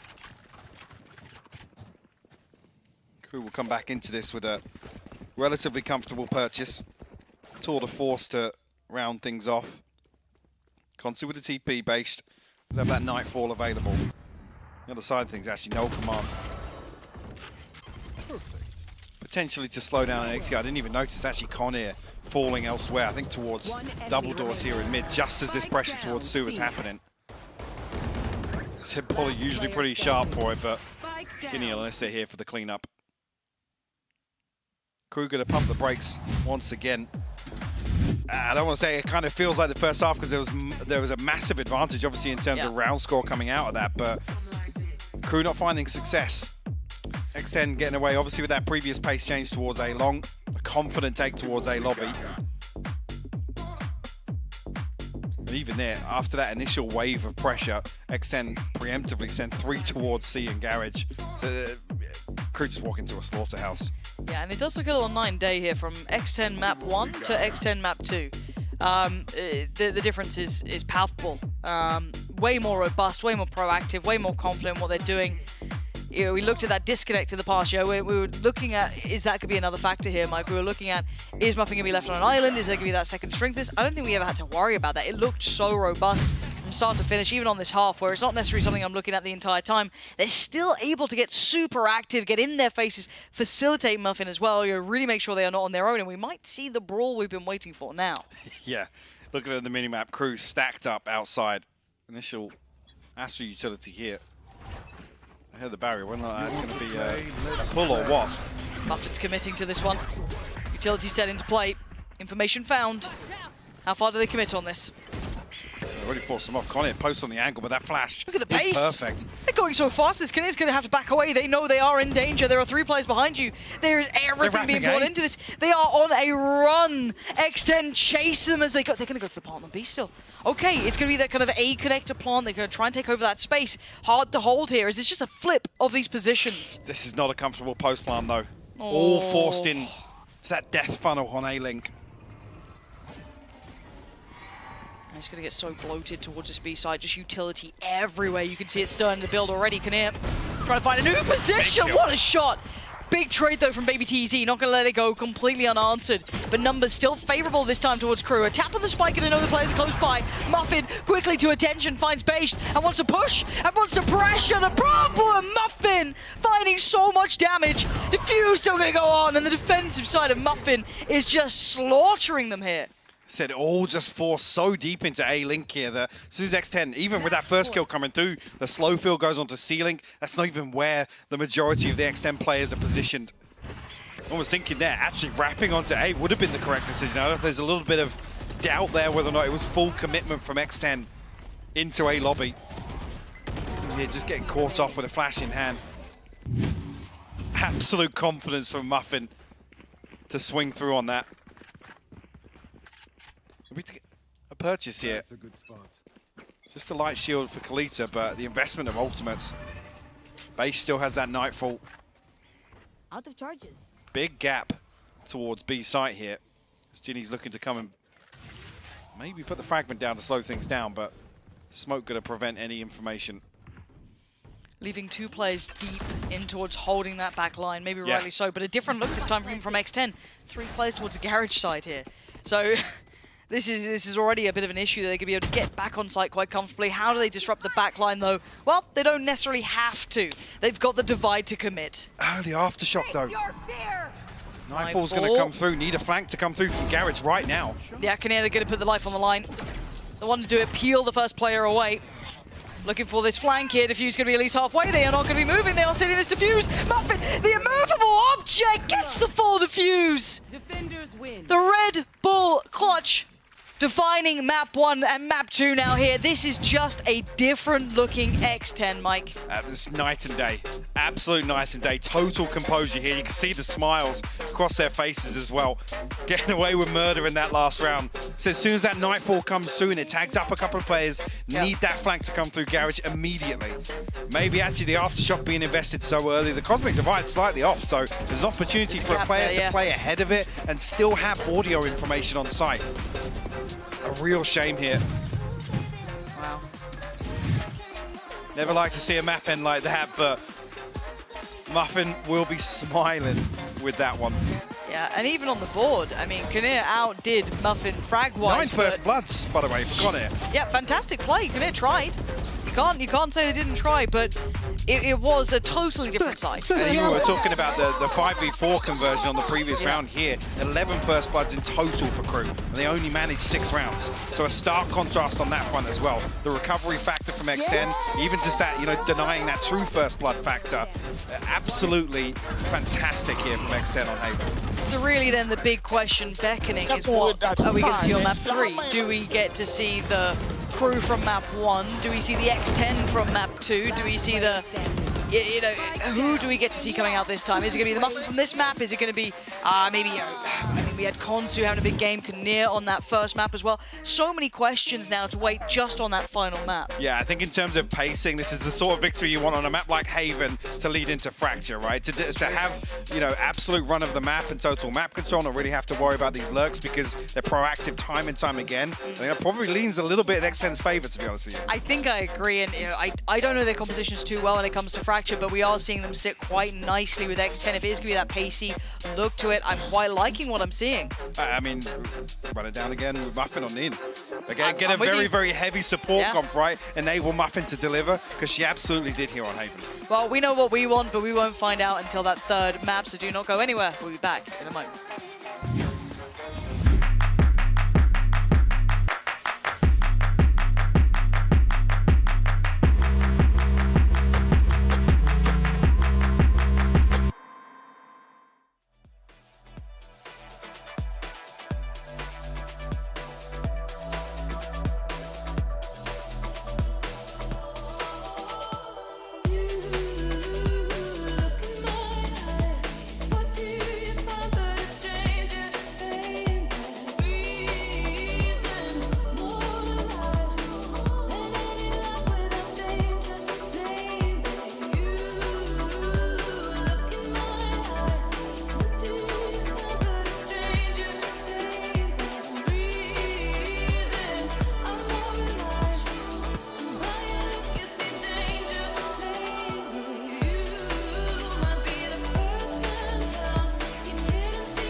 What a response from X10. They pick up their first map win here in Berlin to even things up against Crew. Crew. I'm back here with Vansili and Sapphire. I know I was kind of memeing on the A rounds to A in a row strat, but I think might have worked if Crew adapted that as they switched sides. Yeah, right. We were calling for Yeah. oh, come on, you Just gotta go get there. Yeah, clearly that's the winning strategy. But no, really on the attack side, look beautiful from X10. It's what we wanted to see on the first map, but we knew that Haven was their home territory, and it shows why. Perfect ult timings to counter the opponent. Loved it. Yeah, I think in the end, it seems like they had great control of the defensive half, too, for X10. So, as I say, they always like try to play a little bit more cozy towards spawn and stuff like that. And I always tell X10, like, oh, you guys should actually slow down a little bit or actually pick up the pace. Tell me to shove it. I'm thrown out the window. Them playing actually a little bit slower at the beginning of these rounds is actually playing into Crew's mind into like, should we push or not? And then they get punished on these hits. Yeah, Crew, we're not used to them being that slow. Like, they were very indecisive. Like, yes. Oh, are they going there? Are they gonna... We didn't know. And because they were getting really caught off guard. A lot of versatility in the Neon play, too. Loved what we saw from Muffin this map. I also felt like almost the remnants of the last series, just like crazy things that shouldn't have happened, like winning a 3v5 retakes, and they just loads, even the defuse at the end. It was a very entertaining match, Vansili. Yeah, and then when we're looking at these replays, I mean, those hits that we just saw from BBTZ, a chamber on this map, and you're just seeing that when they had slow starts, they are able to pick up the pace, and now everybody's landing their shots. Everything's looking good for them so far, especially with Polly on the way that she's been playing Sapphire. Yeah, we wanted to see Polly to come to life. We could not remember like one thing she did in the first map, and she came to play. It was like some organized chaos from her in the second map, but it was beautiful. It was beautiful indeed. Again, one of the players you guys set your eyes on. But one thing that you were mentioning, Sapphire, when we're in the break, because we know we're going to map 3 on Fracture, they do a little like switcheroo with agents here. But after seeing how Muffin performed as well, do you feel like that this is going to be the right choice for them to then do that switcheroo? That's what I'm starting to debate, because Muffin played so well on the Neon, but that's not really what she plays on Fracture. And so it'll be interesting to see the pick there. What we do know is that either being the chamber, being the Neon, we know that she's going to be very proactive. She's going to be hunting those first kills. Yeah, for me, it just seems like because it might be a map where Muffin may not be as comfortable playing a Raze, for example, because we don't see a lot of Muffin on Raze where that could be an interesting pick. Or just in general, when you're looking at the map of Fracture, not many Jets currently exist into the compositions except for a few teams. So you want to try to adapt it a little bit more, so bring out the chamber, so at least you have an operator in her. Yeah, and then on the other side, this is where Romy gets to have some fun with her Raze usually. So we want to see that. She's played pretty consistent, I think, for the last 2 maps. We know that Connier has stepped up, but we need to see more from the rest of the team. I mean, we've already seen Fracture today. Having not seen Fracture for 2 days, now we get Fracture. Yep. I don't know if you guys were watching because you weren't on the desk, but that was kind of crazy. Coming onto this Fracture, now knowing what both of these teams do and their tendencies, what are we expecting? That's it. And that's why I was criticizing X10 so much before. Is just they always like to sit towards the spawn. If not, it's going to be a chamber on one end and then the other 4 on the other side of the map, working very, very slowly, barely using any utility. And then about 30, 45 seconds into the round, okay, let's start trying to creep up. But when you don't have information, you're still walking into a void. You're still walking into darkness. So you have to make sure that you might have to start using a little bit more utility to start clearing, or if Crew wants to take advantage of that as well from flanking different areas too. But that was playing really well into Crew, because again, they were second guessing At least for themselves. Haven, yes. Yeah, they were, why is no one coming to us? What can we do? Like, they were waiting for them to come to them, the other team. So who knows? I don't know. This might play well for X10. Yeah. I mean, if you're looking at the regular composition that you have for Fracture, at least for a Crew, is that they also have a Sage. I think that could also bring into favor into how you could play your defense, right? In those moments where if X10 are running that clock down and it's time for us to try to hit a little bit more quickly because we don't have that much time left, that's when like slow orbs are going to start coming out from Sage. That's when the wall's also going to break out at least one of the quadrants, so that if Crew wants to start moving forward and try to bring the fight against their opponent, at least it's a 75% chance that they'll get it right. And what Crew has done in the past when they were qualifying for this event, they're saving all that utility for their retakes. They were retaking the majority of their rounds and winning those rounds to qualify into this event. And sorry, I meant 33%. I just tried to do the biggest thing that you should do on air is try to do math on the spot, but it's 33% chances to get it right if they're able to block out at least a quadrant there. So, yeah. I mean, this is it. This is map 3. You know, we've got through map 1, map 2. Whichever team loses on this map, they're going home. There's no map 4 here. This is kind of the end. And also, neither of these teams, that you can't afford to have a slow start on Fracture. It's just going to snowball out of control. Yeah, and especially as you're mentioning here, Sue, that this is the elimination map. Nothing happens in there. Look, we're throwing peace signs still. We're still having fun. So that is going to be it. Being on land right now, you're facing elimination where sometimes where Crew, it doesn't work out for them and they slow down the pace and they lose momentum. That could be the moment where X10 could take over. Well, we're into the Prime Gaming agent select here. These are the agents they last played when they played Fracture. But again, keep your eyes on Muffin. We don't know if she's going to go for the Neon again or maybe lock in the Chamber. And Sapphire going with the Chamber. Yeah, interesting. You know, she had a really good game on the Neon on Haven, but this is their comfort. This is the maps that they got them into this event through the APAC Elite. So it's clearly worked for them in the past. Yeah, I'm looking forward to this one too. I mean, Rotomi, when she played the last time too on October 22nd, maybe didn't have the best of results. Such a specific thing. I don't know if you know, but I watched VODs. What time was it? I mean, for me, I was watching VODs at 4 a.m., so it was at some point at least for me at 4 a.m. Thank you very much for that, man. Silly. But like I said, this is it. Map 3, no more second chances. Pansy and Hypok, they got to dig even deeper than they already have. You're right. This is now the last chance to dance for one of these two teams. They have to make it count on Fracture. Mike, we've seen two very different teams on two very different maps, quite polarizing in results as well. Who do you think is best suited here on this final map of Fracture? I mean, it was an interesting dynamic to have Baby TZ go over to the Neon. This is kind of the tried and tested composition with people obviously switching onto these roles. But with the way Haven went, it's tough, right? It's asking somebody different to deliver something the same.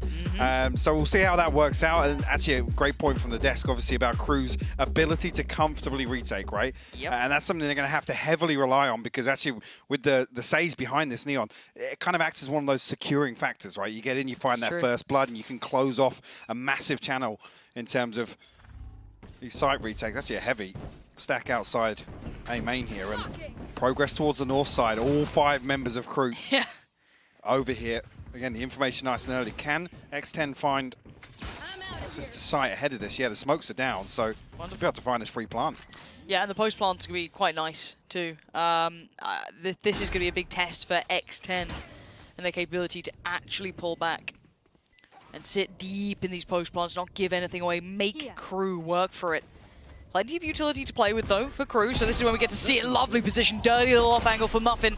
Decides it's time to dip away, probably rightly so. Did the damage, didn't allow the trade, and now we look towards the 4 players remaining to make their mark towards the site.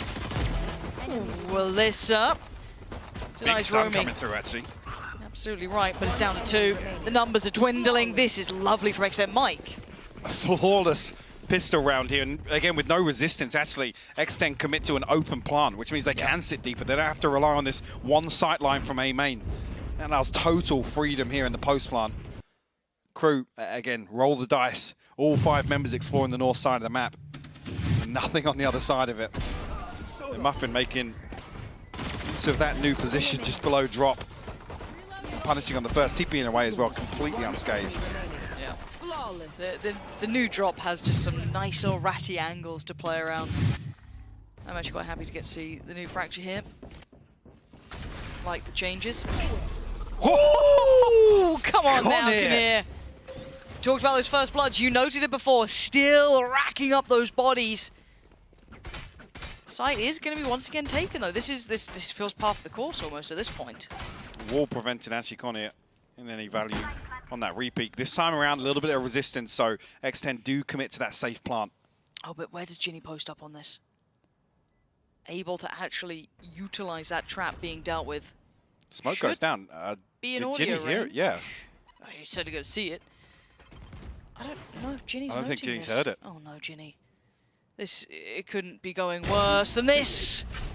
Suddenly, a terrible surprise, and Polly is now called to attention. Has to turn around, does some great chip damage, but has to commit that molly towards this now. Trying to hold back the flood of players coming on through. Crew trying to make their entrance, try to be a problem, be that nuisance they can be, but the numbers are still good for X10. Still clean up as well. Keeping 3 alive, 3 Spectres carried across. Even actually with, like I said, Ginny being caught off guard here, not hearing that smoke go down over the trap. At this point, actually, just, well, you can't even call it from this situation with no info, but the fault line committed towards Sand just so they can get safe access into A main. Meant that Polly's able to secure that hold. Great placement of the molly as well, just backing away, not taking any risks, not committing to that fight. Even here, actually, with the investment, that works. Based actually brings in a Guardian here. A couple of light shields across the crew inventory.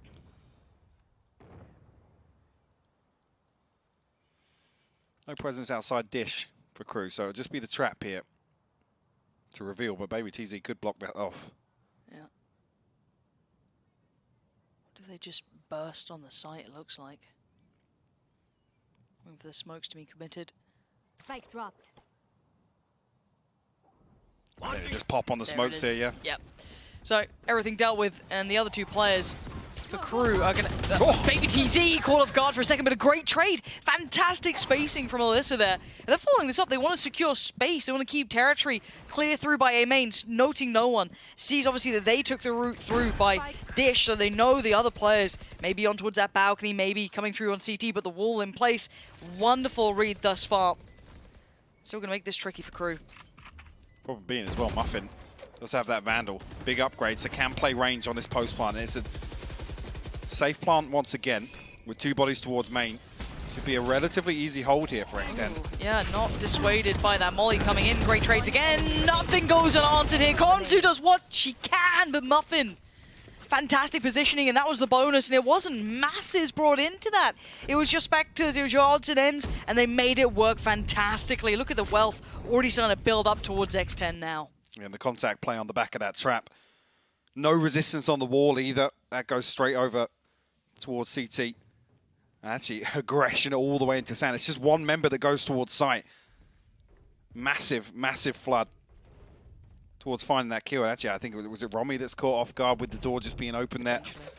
And Kalita catches one of the stuns from Baby TZ and just has to hope for the best. Connor posted deep up to try and avoid these stuns via Baby TZ or the fault line. The second one should catch, actually. Oh. Clean with it. And I've got to say, X10 looked drilled on this map. Yeah, very, very well rehearsed. And we've seen a couple of varieties on it, different looks, different elements to it, but this is very hard for crew to get a grip on thus far. Maybe not the next round, but maybe after that if it goes wrong, might be the time for the timeout. No, nothing to be really recovered off of Muffin. That was the ult brought out here. So Kalita, Romy, and Konsu still looking for any opportunities given, but with that wall up towards drop, you've got one towards CT, but these post plants are good. There is no easy options here. Almost just that slight variation with the wall as well. It's keeping crew guessing on where they can play to hold these sites. Konsu will find a response, but a little late in the day. Okay, let's see if we can cost them any more. One enemy remaining. Ooh, lovely. Really clean work there from Ginny. Exit should be fine. Should be able to get away with the rifles. 3 still standing. Good work for X10. They'll take that. And crew need to find an answer pretty soon. I want to see what they do with this buy here, Mike. Opportunity here with Konsu having the res available or not. They want to aggressively go for this first blood, but X10, the trend continues with how stacked they are in the early round. There's not really any weakness One enemy remaining. for crew to try and exploit. It's going to require an awful lot, and I mean, actually, the first time we are seeing a little bit of disconnect here. Muffin positioned over towards B main here. 4 members of X10 holding over on the north side. Wall goes up towards Arcade, though, so there's not going to be anybody to greet that on the other side. Actually, with the trip placement here, it's almost looking as if X10 might even try and get behind this wall. Another 20 seconds or so before it starts to decay. But Konsu has preemptively rotated towards A site. So it's just based here. Whether or not they just give this up for the retake. Like I said, 10-15 seconds left on it. Actually, going to punch a hole in it. Whether or not that's actually going to draw the rotation, it does. And X10 considering getting back through Dish. Look at it, the progress through A main already now. Sent Kalita across the B site as well. And the scary factor is that they have no idea if they're in tower, how deep they got there. No one actually posted on the site particularly. So now, Muffin, careful! Still gets one though. Still good for one. That was very surprising, even catching Kinnear in that scenario. The trade comes from Romy. Now this time there's actually a fight on the side. X10 won't have the same sort of easy access. There will be utility, there will be bodies here. Baby TZ quickly over towards Sand, dives on in, takes down Kalita. And now Romy gonna post the ult and it finds nothing. Now the spike should be able to go down uncontested. The firing squad and Romy still going to get down to. Rez could come through and it does. Kalita back up on the feet. Alyssa there, Ginny there. Rez now available for Alyssa, but the spike is down and ticking in their side. Can they hold on to this with merely 2 against the 4 of crew? And now it's all on Ginny. A 1v4, unlikely as it seems, may give it a damn good go, and Kalita overwhelms. Crew finally posting one back. By a fine margin as well. Just one of these engagements goes the other way. Muffin just caught off guard a little bit. Yeah, Romy finding 4 on the round, going huge. Kind of crucial kill or trade onto Muffin. The double there. This was ridiculous. That really caught me off guard. I thought Romy was dead, especially with both of them, you know, hunting them down, actively looking for that pick. Brilliant outplay there by Romy to be able to find both of those players. Now, it hasn't completely shattered X10 by any means. We saw the wealth that they were building up initially. They'd built up that bank behind them. They've got some good ults coming through here as well. Not just the finances, this first ult cycle looking very, very strong for X10. On the flip side, Rez invested. That was everything that was available. Conir, though, does have this tour de force. This is so dangerous. How long do they stay here? Baby TZ's stuns are so on point. Wait, and they got the picks over towards B as well at the same time. And the Rez back to 5 standing. They could just hit the switch. Yeah, they could just go for this B piece if they want it. There is still that wall here to play around, but that could be broken. They're not particularly subtle about it. There's contact. Beish does need to walk away from this now. There's a whole lot of players about to come your way. And there's still 1 minute 10 on the board. They could decide to go for a double pump. They don't have to commit to this just yet. There goes the old Alyssa gonna take a whole lot of damage and just meandering through the smoke is their downfall. Kinnear and Beish actually catching enough that's brought it back to a 3v3. And the slow field going down just ahead of the molly here as well. You retrieve the spike, the TP away from Muffin. They are making noise though, so you can already see Conir and Beish, but the pings come out on the minimap. They know about the rotation, they've heard the steps also. It will be a 3v2 at least rather than the 3v3. You can see Polly considering the ult now coming in, going to slow down any support coming in through on CT. And they crossed with that though. No, just out of time. Kinnear can catch it, doesn't catch the player though. Ginny on the side now, and they are. Audacious plant. Brave, and Kinnear not given the chance to deny that, and all players coming back through from CT, so the cross is being watched. Great work from Muffin, and now the 2 players can swing from the side. A lovely post plant, but Beish still doing everything she can. My God. Ult's ready to go. Sends it, but Polly gets the frag. What? 4 on the round for Beish, but the orbital strike not enough. Polly still finds it. Absolute chaos there in round 6. I hope we get to see a replay of that with the timing of it, because that felt so close at the very end that Polly was still able to just find the pick prior to Beish. The ult coming through. Let's have a little watch of this again. You can see it's starting to be considered very quickly. There it is. Just before. Oh, and she needed to give it another half second just before swinging behind that. Oh, you can see. High pressure scenario though. Yeah. Wow. And elimination on the line here, Lauren. See those mistakes starting to build, that pressure starting to show every other day of the week. I'm sure that composure would have been key. It would have been there. Not this time around. X10 continue to move forward. 5 play to 1. And, and little do they know, just around that corner, Konsu. Flash might go behind Konsu though. Still has to turn it, but fully catches it. Maybe TZ double checking there. Oh, the ultimate just spraying and praying with it. Kinnear finally slows the roll down, but eventually overwhelmed. The site's theirs. This should be a plant, and there should be very little fight back at this point. See already Beish. Backpedaling away from spawn is a 2v4 here. Decent utility, but no. Romy and Beish thinking better of it. Going to try and make something happen in the next with 2 rifles. 2 off the showstopper as well. Something you would love to have in the next round, but not going to be possible. And X10 continuing with this pace that we saw employed a couple of times on Haven. Crew just constantly feel like they're on the back foot. It needs an individual to pop off. A Romy 4K, a Polly, Konsu, multi-kill, something like that to get Crew online in these rounds, but it's just not there. No, so let's kind of then draw it back to what we were talking about at the beginning. How do we feel about Baby TZ sitting on this Neon as well? Because that was a new role they picked up and they seem very happy. The stuns are so precise. It's creating so much pressure in the early round as well. I mean, it's preventing Conair from really getting into those deep angles, posting up very early on. And even actually when Kalita came across as that support system, forced off by all that utility. And I guess the obvious follow-up question is then how do we feel about Muffins in on towards the chamber? Looking very cozy. Looking sharp. Yeah, looking very sharp. And Ginny as well. Maybe not reflected here numerically. Assists, yes. But the utility usage is on point. It's the variation, right? I was talking about the Sage Wall variating between obviously towards Spawn, over towards Rope as well. It's keeping Crew guessing of where they can actually formulate these retakes. It's slowing them down. Ginny, on the other hand, just as precise with the stuns. The flashes have been perfect as well. X10 firing on all cylinders right now.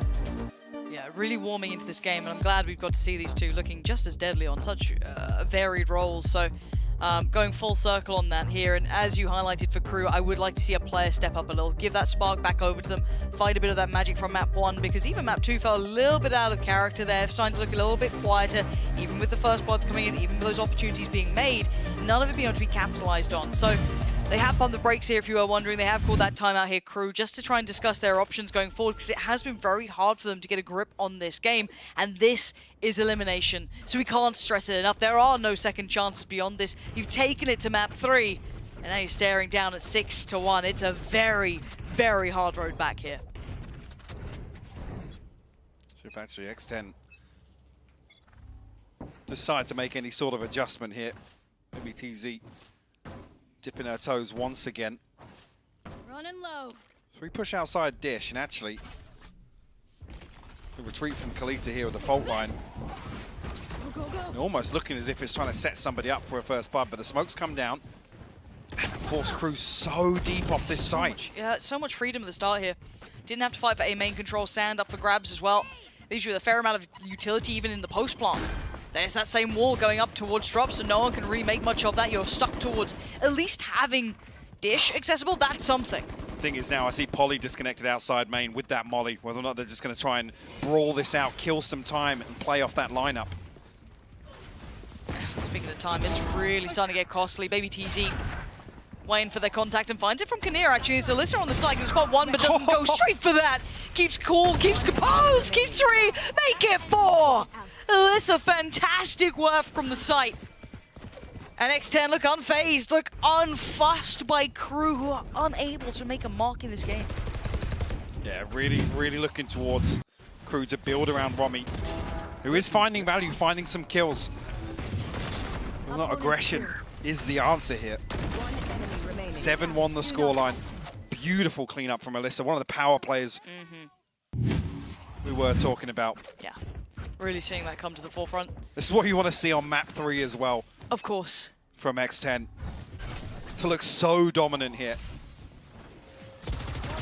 Now we talked about the blowouts at the start in their initial matchups, but what a time to come alive for X10. Crew sadly cowering rather than standing tall in this one. Trying to find options, sure. And maybe this is the first one. Muffin isolated. They put all players basically towards us, excluding one. Konsu's still here, though. And they have no idea. They have absolutely no idea. There is an enemy behind the line, and they're still baffled. They're still confused, and no one is dealing with Konsu. Finally goes down. It is a 3v2. Numbers eventually favorable towards Crew. Plant's going to be coming in, though. The wall actually is their demise now. They're actually forced to play open in sight. Who's locked in with who? That's the question. Polly's still sitting pretty. 100 HP. Molly's still to play. Needs quite an impact in this round, though, because Crew players sitting very clean themselves. Oh, this could be a nice little angle for Ginny. If she gets away with it, surely not. Maybe a one and done. Gonna grab one taken with her. There it is. Checked in the end, Kinnear. Smart play. Finally, we go. Yeah, a decisive round from Crew. Oh, much needed here. Took so long to kind of stem the bleeding. There's still 5 rounds to find, though, and a big bankroll to chip away at. coming away from that. It's 200-300 credits apiece for some of the members of crew that are forced to repurchase here. Konsu, it goes unchecked for so long on top side. And these are the things, though, I feel like it'd be very hard to replicate. It's very, one-off things to a degree. Yes, they did manage to isolate, I think it was Muffin at the very start, and then you did have that one player going completely unnoted towards the top of the site. Now, if they can replicate that for crew, fantastic. I just don't know if they can. A lot of ults to play with as well for X10 in this round. As I said, the problem being they get one on the board, but they're still faced with such a disadvantage. A Guardian thrown in the mix for Kalita, Spectre for Konsu, and ultimates are plenty for X10. I mean, one thing I wanted to see was the early round cleaned up for X10. Big tick in the box here. Baby TZ has been fantastic so far on Fracture. Oh, goes to waste. It's almost desperation. It's preemptive. It's paranoia to just slow things down. The orbital strike in response is fantastic. It forces Konsu nearly to expose herself. Incredible work from base to at least find two there, because they were trying to swing around. Sand turns a little bit of the flash, but not quite enough. Muffin. The second bite of the cherry here is a 2v4. This is very favorable towards crew, just putting bodies on the right side at the right time. That's one, that's two, a third! Would have been heaven sent. Not to be. And the third this time will be for crew, getting the scoreline to a more respectable marker. Big opportunity here to stabilize as well. Tour de force available. Funds still not built up across the board. Although Con is actually going to pass that rifle across. Goal of the second. Wow. Beautiful from base, dude. And a quiet map too as well. Quiet start here on Fracture. You see even here, actually, that wall on ropes causing further problems. Almost an opportunity, actually, for Muffin to tuck in and find another engagement. It's actually X10 to pump the brakes a little bit. Certainly is. So gonna feel the burn a little bit, feel that pressure coming back in.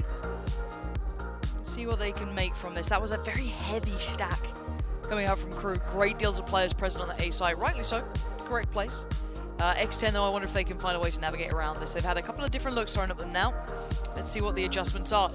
Ult-wise, burnt quite a few there. Still has Ginny's only one off. Alyssa's in hand. Baby TZ pretty far away from it. Polly and Muffin, similar scenes.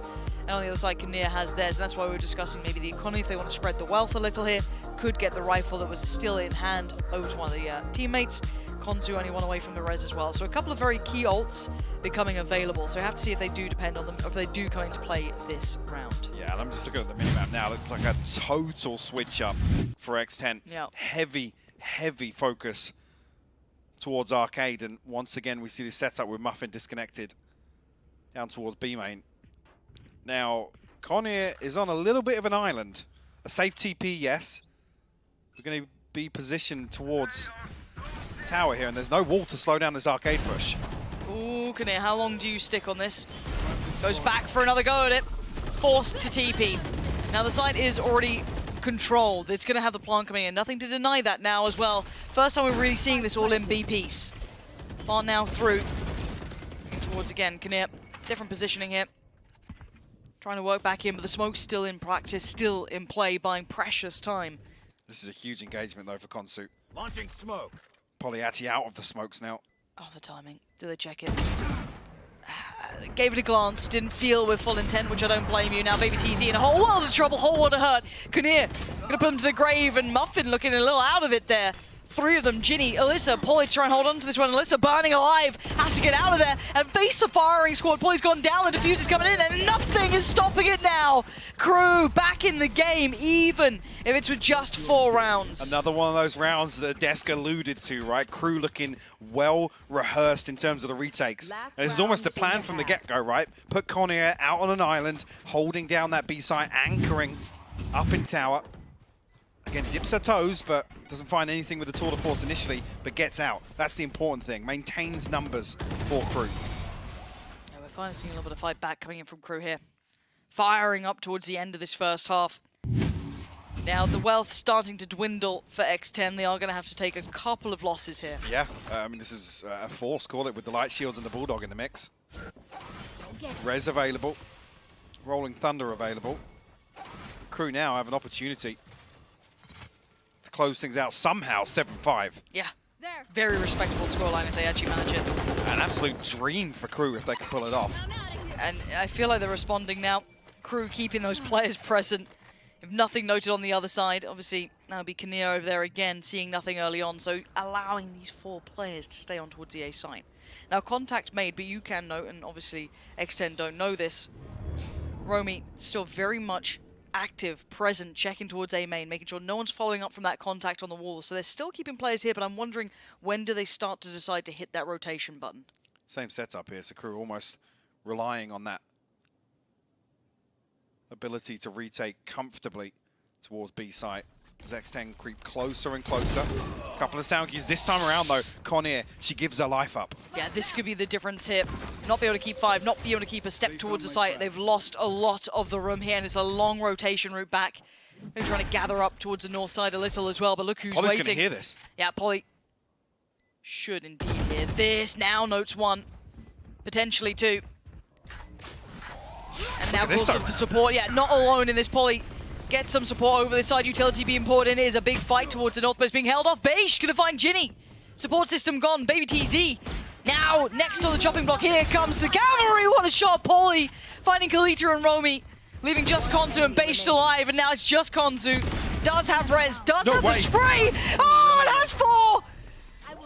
It's not planning for Muffin. Muffin's got to move. Muffin's got to go. Konzu finally comes off the defuse and now being tied with. Heartbreak at the very end. Muffin just about keeping this in check. 8-4. But what a different look to that scoreline after that run of the end. Absolutely. Like I said, it would have been a miracle for Crew to find that 5th there. I mean, Muffin getting away with murder. I'm not sure the timing there of exactly how that defuse would have looked, but... And this is when actually X10 look as if they solidify this hole. Finding up 2 freebies, Konsu finding the final kill onto Ginny as well. Yeah, what a start from X10 in this half, but the answer was there from Crew. They've given themselves a lifeline going forward here. Analyst Desk, is this enough for Crew to stay alive? Well, that is the question here, Pansy and Hypok. But first, who knew that you can go A more than 8 rounds? Because they've won there 10 times, Vansili. Yeah, but they also changed the pace. I think they did a little bit there what they did in the region, right, in APAC, of doing that 4-1 split that even Hypok was mentioning it during the broadcast. But then it's just like, let's just hit it quick. Let's just hit it quick. No more waiting in spawn for a minute, and that just threw Crew off all the time. And it seems as though it's predictable. You go into a timeout, but then after you go B, you're still getting these plants. 11 plants into the half. Yeah, and one round on there you wanted to revisit is one of those many A rounds.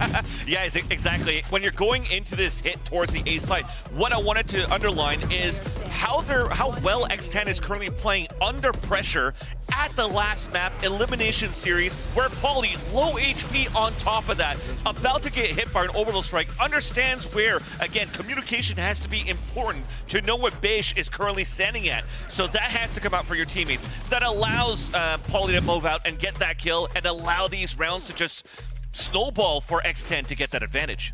It took a while, but we finally saw Kalita, the IGL, make some adaptations there. We saw the team stack A. Yep. They didn't panic when the orbital strike came out. They were positioned for that sand push. And this is what we're going to have to see more of in the second half.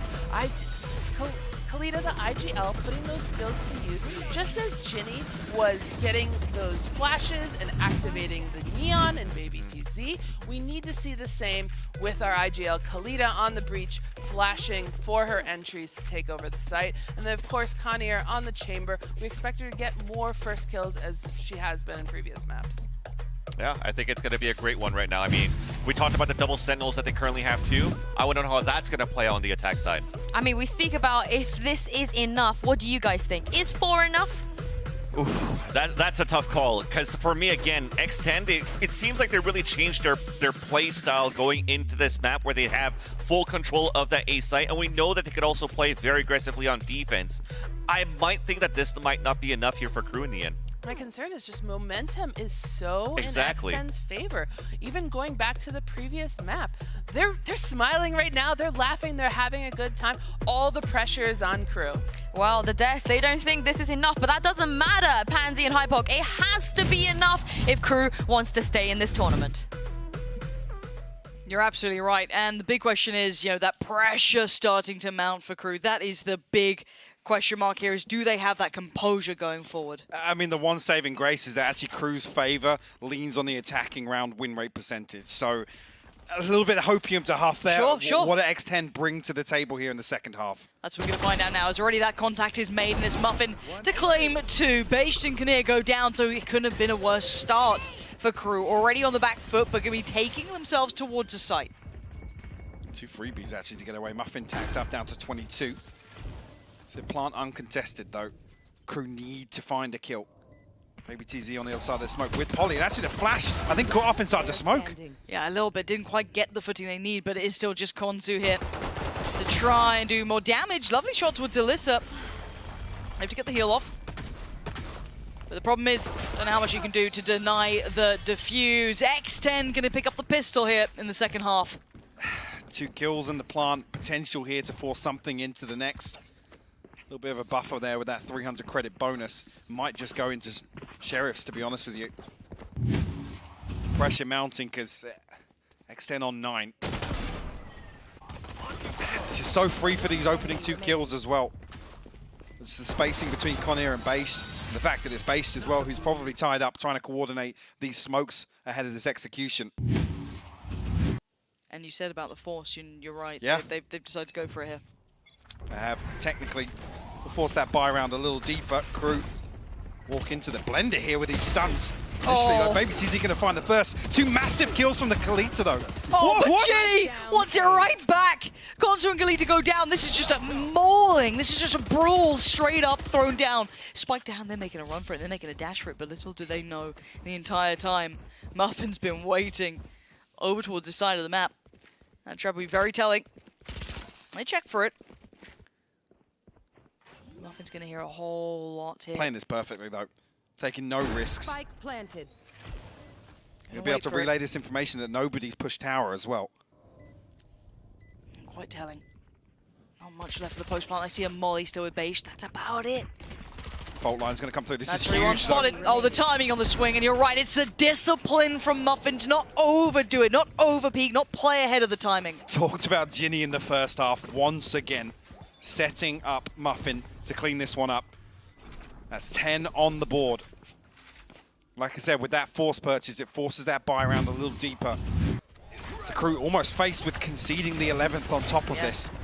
Lovely shots. There's the saving grace of the round. Just a shot in the dark. Sometimes they line up for you, but yeah, you got to give credit here, in my mind, to Muffin for that composure. Really keeping cool under all that pressure. Didn't get ahead of it. Waited for the support. Lovely play. 10 rounds now for X10, and you've got to say, if you're a Crew fan, you're getting worried here. Yes, it's only the start of it, but by now they're already at double digits. You're already staring down a long road back here. Certainly possible, but far from easy. Konsu and Connier try and probe towards Arcade here, test the waters against Muffin. Actually, yeah, finding it, Connier. Massive opener and a big gap created. X10 scrambling to find this rotation, but the spike should be able to go down on the back of that kill alone. Yeah. I'm going to come in. Oh, actually denied. All right. Readjustment. Going to go for that corner plant. Spike planted. X10 right at the door now. This is so dangerous. Smoke's invested early for Polly, though. Oh, the pop. Kinnear with a turn. Lovely round. Next 10 now pressured. Baby TZ going to be overdone on this. Ginny still going to claim one with it. Very chaotic at the end, but it will be. Crew finding their footing here. 10-5 the score, and actually aside from that forced purchase, almost plays out as expected. Yes. If everything had gone according to plan. It's true. Back in with an opportunity to win round 3 in the second half. Still a big gap. Maybe TZ just caught off guard with the reload or the weapon switch or what. After that first kill. So no, I mean actually other than Baby TZ down on the Stinger. One away from the ultimate, so yeah, they're going to go straight for this orb. So it should round out this purchase. How far do they commit? How far do they go on this? I'm almost actually a little concerned. It's 3 Spectres for Crew. Only the 2 rifles. Conir, the power player. The crew proving that in the previous round as well. The crew are waiting for X10 to overstep the mark.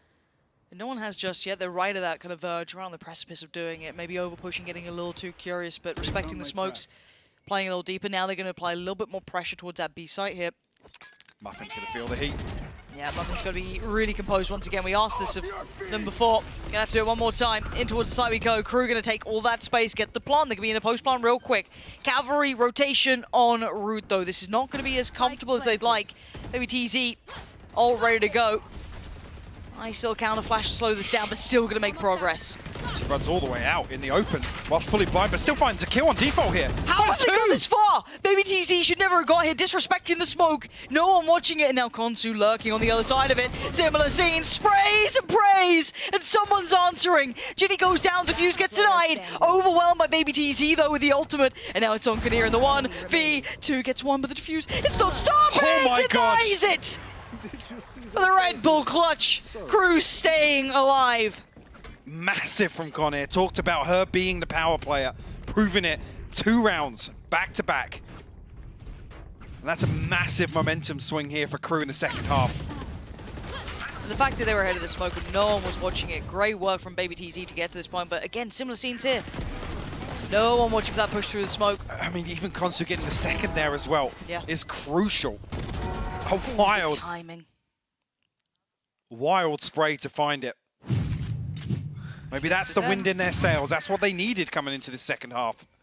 You said you wanted one player to start really leading the way, shoulder some of the responsibility, and I think we're starting to see a bit of that, glimpses of it now. It is still 6-10, but this is a round that X10 will have to respect. They can't buy into this too heavily. And look what it's done. I mean, yes, with the Sheriffs here, but it's completely flipped the setup from X10. You now see Muffin solo towards drop here. Deep trap in A main. Tour de force available though. The other 4 members of X10 actually stacked towards B, and Crew toying with the idea of creeping up.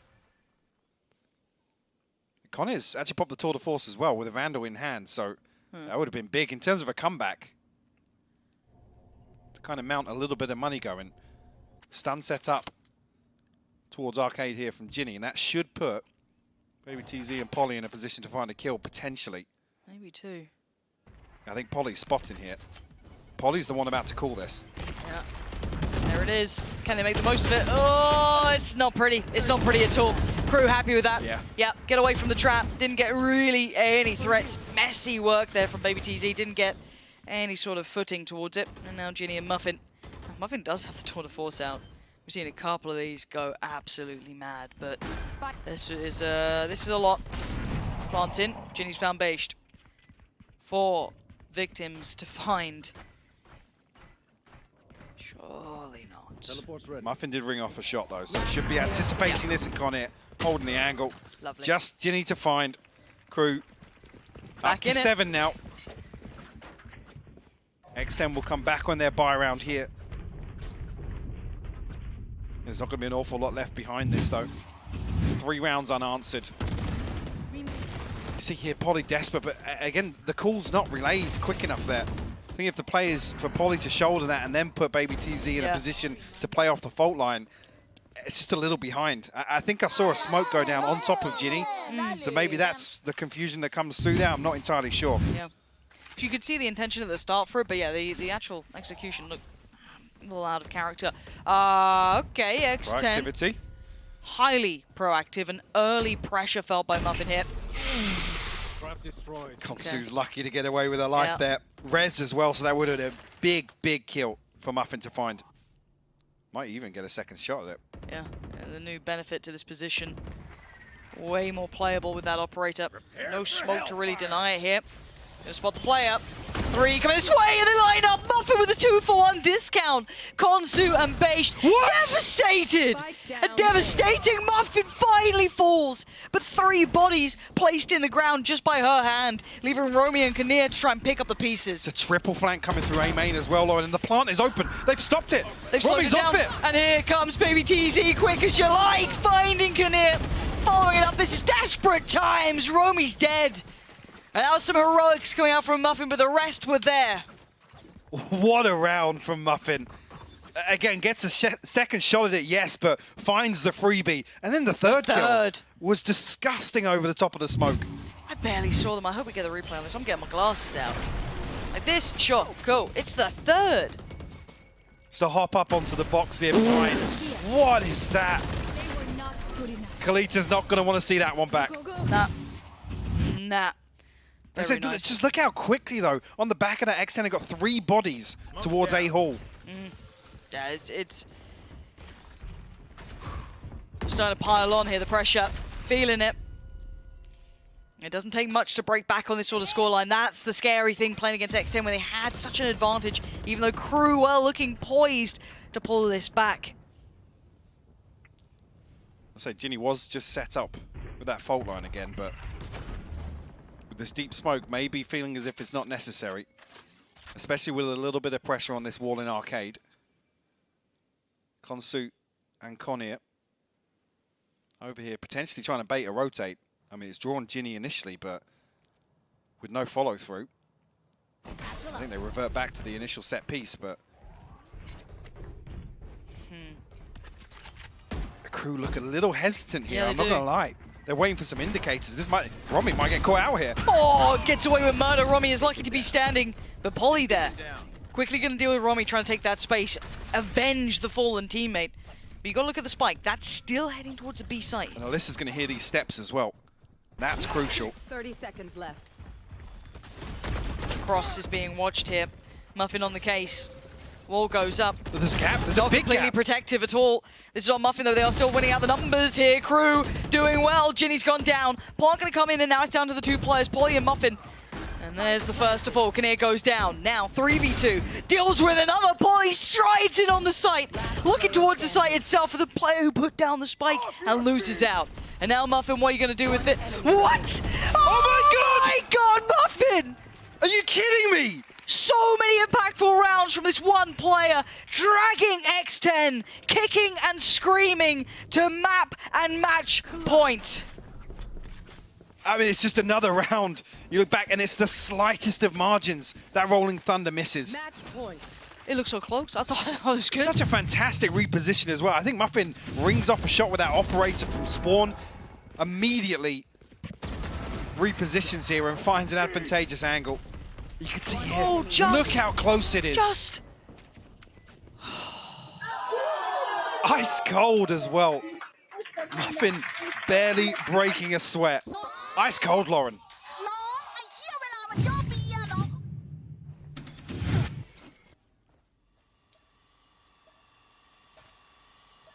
And this is the tense one. I don't know how this keeps happening. I feel like we're right back into the driving seat, though, trying to pull themselves. There's 3 players on the outside. X10, there's 3 players coming from Dish. They're right back on the side. Baby TZ's already on the side itself, and Crew are going, wait, hold on, what the hell did we just hear? What is this round already, Mike? Well, the problem being, Base invested all of the smokes here, so Crew have to find something from this. Gonzu's already fallen, though. Alyssa's found them. This is all over the shop, and they're actually making a mad dash with the spike out of here. They have to try and hit B now with no wall and no smokes, Lauren. This is going to be such a scramble. It's going to be so scrappy. And look who they're walking into. It's going to be Muffin here, who's been absolutely out of this world. And it looks like she wants more of that again. Finds Kinnear, and now they're down to 3. Dwindling in numbers, dwindling in hope. They could be going home unless they can pull something out of the bag here.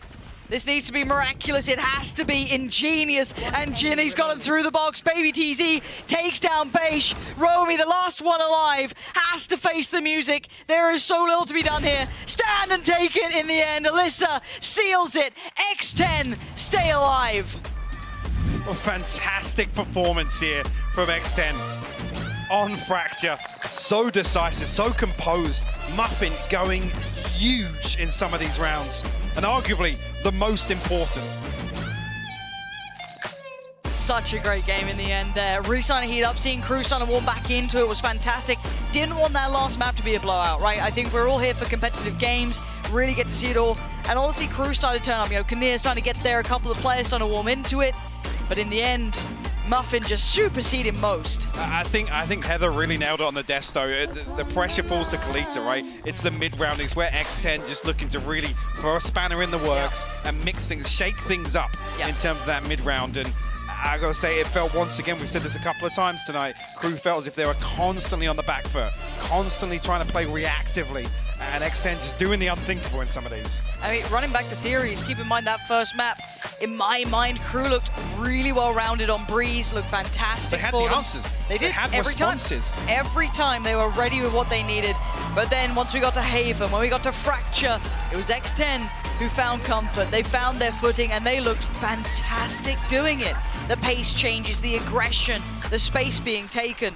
And it hasn't just been that one player, right? We have seen several players now leading that charge. Again, just another shout out to Baby TZ and Ginny. Yes, Muffin was putting numbers up, but in terms of just utility, support towards her teammates, both of them, absolutely. I mean, Baby TZ wasn't missing stunts. Time and time again, they were on point. Ginny, the same thing could be said.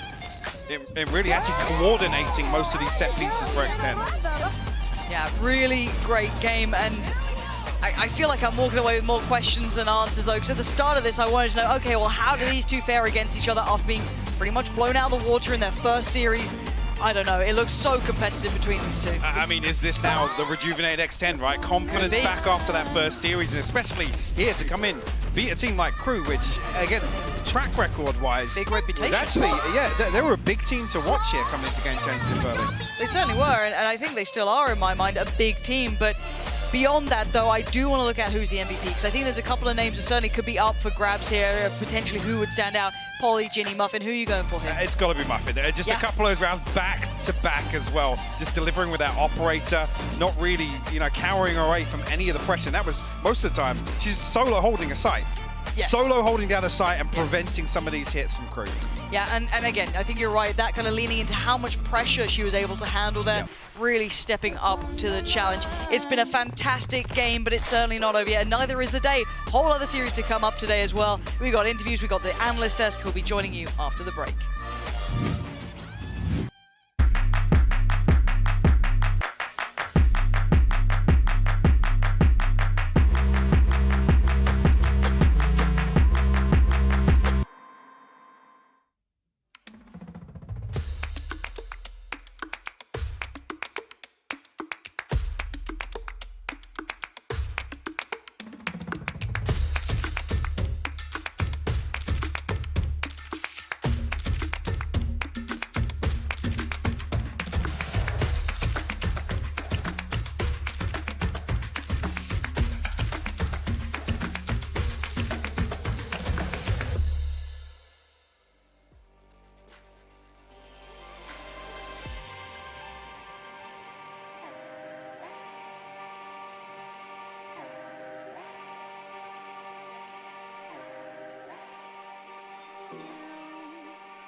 We're gone for the summer, and I didn't wanna wait that long. Did you love me? I can't remember. I've been dreaming for way too long. Oh, so it goes again, on and on and on. The whispers, they just always take flight. Oh, so it goes again, on and on and on. Whatever I say doesn't come out right. Oh, what can I say? I've been dreaming for too long. You're not here to stay. I dream with you, but you're gone. Clouding up my brain. I still want you, I'm insane. You're not here to stay, and I'm addicted to the pain.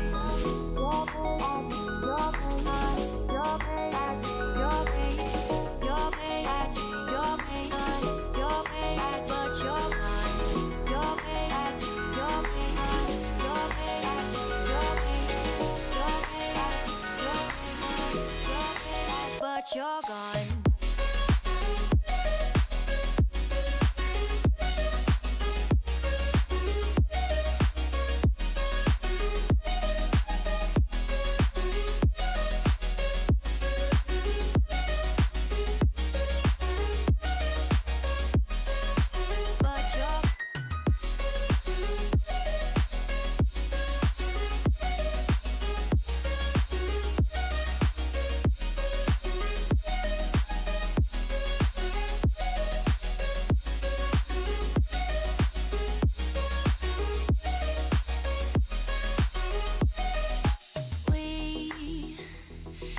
had nights to remember, and I didn't wanna give them up. But you took me and threw me under. I guess I wasn't enough. Oh, so it goes again, on and on and on. The whispers, they just always take flight. Oh, so it goes again, on and on and on. Whatever I say doesn't come out right. Oh, what can I say? I've been dreaming for too long. You're not here.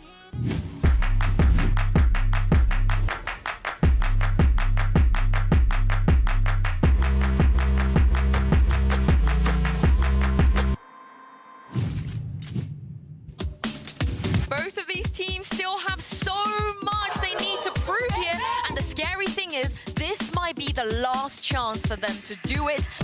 This is very surprising, getting this far ahead, and the dash over the top gets away. This is disastrous for X10, not looking so good now.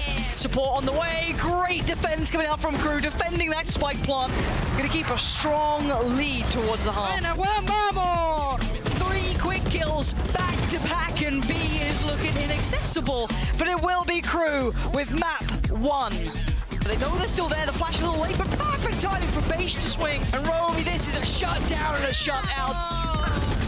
And Polly with a huge 3 kills this time. Polly, the absolute teammate sent from above. This is just a different looking X10, Mike. This night and day. This is the elimination map. Nothing happens to me. Look, we're throwing peace signs still. We're still having fun. Crew trying to make their entrance, trying to be a problem, be that nuisance they can be, but the numbers are still good for X10. Great work from Muffin, and now the 2 players can swing from the side. A lovely post plant, but Beish still doing everything she can. Ult's ready to go. Sends it for Polly. Gets the frag. What? Spot 1, but doesn't go straight for that. Keeps cool, keeps composed, keeps 3. Make it 4. Now Muffin, what are you gonna do with it? What? Oh my God, Muffin! X10, stay alive. Fantastic performance here from X10. Welcome back, and that was the Prime Gaming post-match highlights. X10, they live to see another day, and what a way to do it on Fracture as well. That was such a fun match. That was insane, especially when you're going into the second half and it's like, oh, well, can Crew come back? When we talk about momentum, for X10, they had it all the way, and it seems as though nothing could stop them. Yeah, they were smiling the whole time. They were laughing. Like, there was no pressure on the team, and you could tell, like, they maintained their cool, they weren't overheating, just exactly what we want to see from the team in an elimination match. Yeah, and the 2 chambers on top as well. Muffin, we had some questions, you know, she was hot on Neon. Why are they doing the role swap? I think Heather, they answered some of our questions. Oh yeah, I think she's a chamber expert here on Fracture. Like, so many incredible entries, enabling Neon to get into the site because she's supporting there. There's this awesome clip we'll eventually look to. It's just That's the amazing part of it, Heather, actually. It's because she gets these kills when it seems as though the 2 crew members were focused on working towards spawn. Her, instead, she rotates over to Canteen and then gets great position. And again, we talk about momentum, the confidence to be able to switch out that weapon and get that second shot for the kill. Man, X10, there was no answer for Crew to that. She had no business winning that, let's be honest. She did not. But there's been so many rounds where X10 had no business winning rounds, and they just kept winning them all the time. Oh, and that's example of Crew being scared to lose. Yes, there. They know their backs were against the wall. Agreed. They were trying to make some plays. Those plays weren't the right call, while Muffin is waiting for them. Yeah, and speaking of Crew, I can't believe that we had to say goodbye to a team already. I feel like we started like everything yesterday. We just met them, but unfortunately, they have been eliminated from the tournament. Yeah, there's so much talk about this team going into the event. They've got some incredible players. I'm really positive about what we'll see from them in the future, but unfortunately we have to say goodbye today. I'm so lucky that I'm wearing makeup so we can't see me get teary-eyed. Like, to see a team have to go home live here on the desk, It's heartbreaking, but I still have to give it to Crew. They have been an unstoppable force within their regions. They still were able to qualify very easily into this Game Changers in Berlin. They faced some tough opposition. This is still 8 of the best teams in the world for Game Changers, so it's not going to be an easy feat from the beginning to the end. I mean, we also got to remember when the Crew in the VCT team made it to their first international tournament, they were also eliminated really early on. Yeah. But when they came back, the next time it just got better and better and better for Crew, and I have no doubt that's probably the trajectory we're going to see as well. But before the break, we asked you guys at home to vote for the in-zone player of the match, and you guys have overwhelmingly voted for Muffin, so glad to see that Twitter analysts aren't trolling today. Yeah, that just makes sense, right? It makes sense that Muffin was popping off, but I do have to give it, it's not only for the players, but it's also to the coach of X10 overall. The preparation that he's put, Senfit has put into the preparation for X10 during the LCQ, coming into this event, and now being able to get this upset victory against Crew. Yeah, what's so exciting about this? Like, this wasn't the team that was supposed to be this event. If you were following all season long, alter ego, alter ego, alter ego, Yes, this. exactly. And then X10 comes through the last chance qualifier. They get into APAC Elite, and they qualify, and now we see them taking down teams that were big favorites here. Yeah, no doubt they might be able to do that again for the next game. But to hear from the victors, here is Muffin with Kakuka right now in the Verizon post-match interview to talk about how they managed to take the cake. Thank you very much, Jinsu. As you said, I'm joined here by Muffin and Kay that is going to be translating for us tonight. First of all, congratulations. It's been a very long day, but let's look back into what happened into that breeze. Did you expect Crew to pick that map? Because you've had very good results on it lately. What do you think happened there that went so wrong? อย่างที่เห็นว่าในแบบบรีซเนี่ยเกิดอะไรขึ้นบ้างเพราะว่าหลังจากที่เกิดรู้สึกว่ามันมีอะไรผิดพลาดไปบ้างในช่วงแมปนั้นเพราะว่าหลังจากแมปนั้นมาเนี่ยการเล่นของเราคือปรับเปลี่ยนไปเลยก็คือรบกวนมาฟินตอบมาหน่อยครับก็ตอนแรกนะคะเราเล่นกันไม่แบบตามที่ซ้อมเลยมันทำให้ทีมแบบเล่นผิดพลาดทุกตำแหน่งเลยค่ะก็ทำให้เกมแรกเราแพ้ไปอย่างที่เห็นค่ะ So during the first map in Breeze we play like our play style doesn't match together and we didn't make it like we were practice so that's what make us lose the first map. You know, sometimes it's not a match. What are we going to do? But then, right after that, you bring it back in fashion. I want to know if someone in the team stepped up personally, what happened backstage to literally change the tide of the game? หลังจากจบแมปบรีซไปเนี่ยเกิดอะไรขึ้นที่หลังที่แบ็กสเตจบ้างแล้วก็ในห้องพักก็คือใครเป็นที่เป็นคนออกมาพูดเพื่อว่าเรียกสติทุกคนกลับคืนมาครับก็จะเป็นโค้ชกับพี่จินค่ะที่เป็นคนเรียกสติกลับมาแล้วก็แบบเขาให้เล่นตามที่เขาบีบเลยก็ตามที่คาดหวังค่ะชนะตามที่เล่นตามแผนก็ชนะ So after we losing in the first map the person who step up to make it, to regain everyone consciousness is gonna be like Ginny and the coach that means let everyone calm down and like let's do it again. Okay, lovely to hear. You know, after that LCQ run that you had, after that glow up, you haven't lost ever since. Now you're in the loser bracket. Do you feel like in this lower, you have what it takes to make it to the next step, to take it to the finals? Because your next opponent is going to be Shopify Rebellion. You looking forward to that? ก็คิดว่าแบบเราจะเจอกับ Shopify Rebellion เนี่ยเราพร้อมขนาดไหนก็พร้อมและจะเล่นตั้งใจให้มากที่สุดค่ะแบบตามที่ซ้อมก็คงไม่มีปัญหาอะไรSo for the next match that we have to play against Shopify Rebellion, we're going to try our best and play like what we have been practiced for the whole time. We definitely enjoyed it a lot. Thank you very much. We wish you the best of luck. And well, that was all for the interview. But if you are watching at home, don't go anywhere. We're going to give you a little break. But just remember, the Guildex is taking on Fennel Hotel Lava right after this.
said I could make me forget. Hold my heart, we both arms and heart.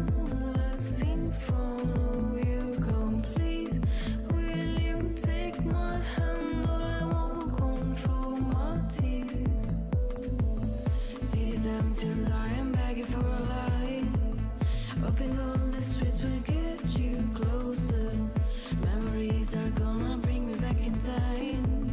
Only thing I hear are voices in my heart. My heart, we both arms and heart.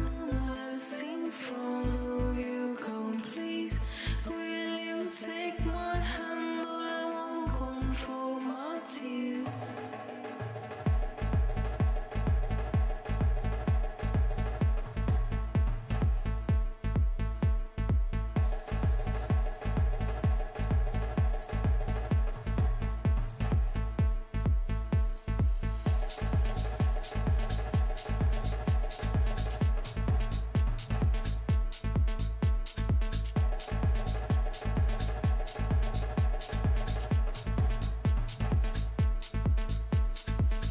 Running from the storm, my light is in the night. You're the only one who gives me shelter. Take your car and I'll be ready for the ride. Drive fast that I could make me forget. Hold my heart, we both arms and heart. Let's sing from who you come, please. Will you take my hand, or I won't control my tears.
Welcome back, everyone, to Game Changers Champions, where we've got our final match of the day. You couldn't quite get rid of me quite yet there, folks.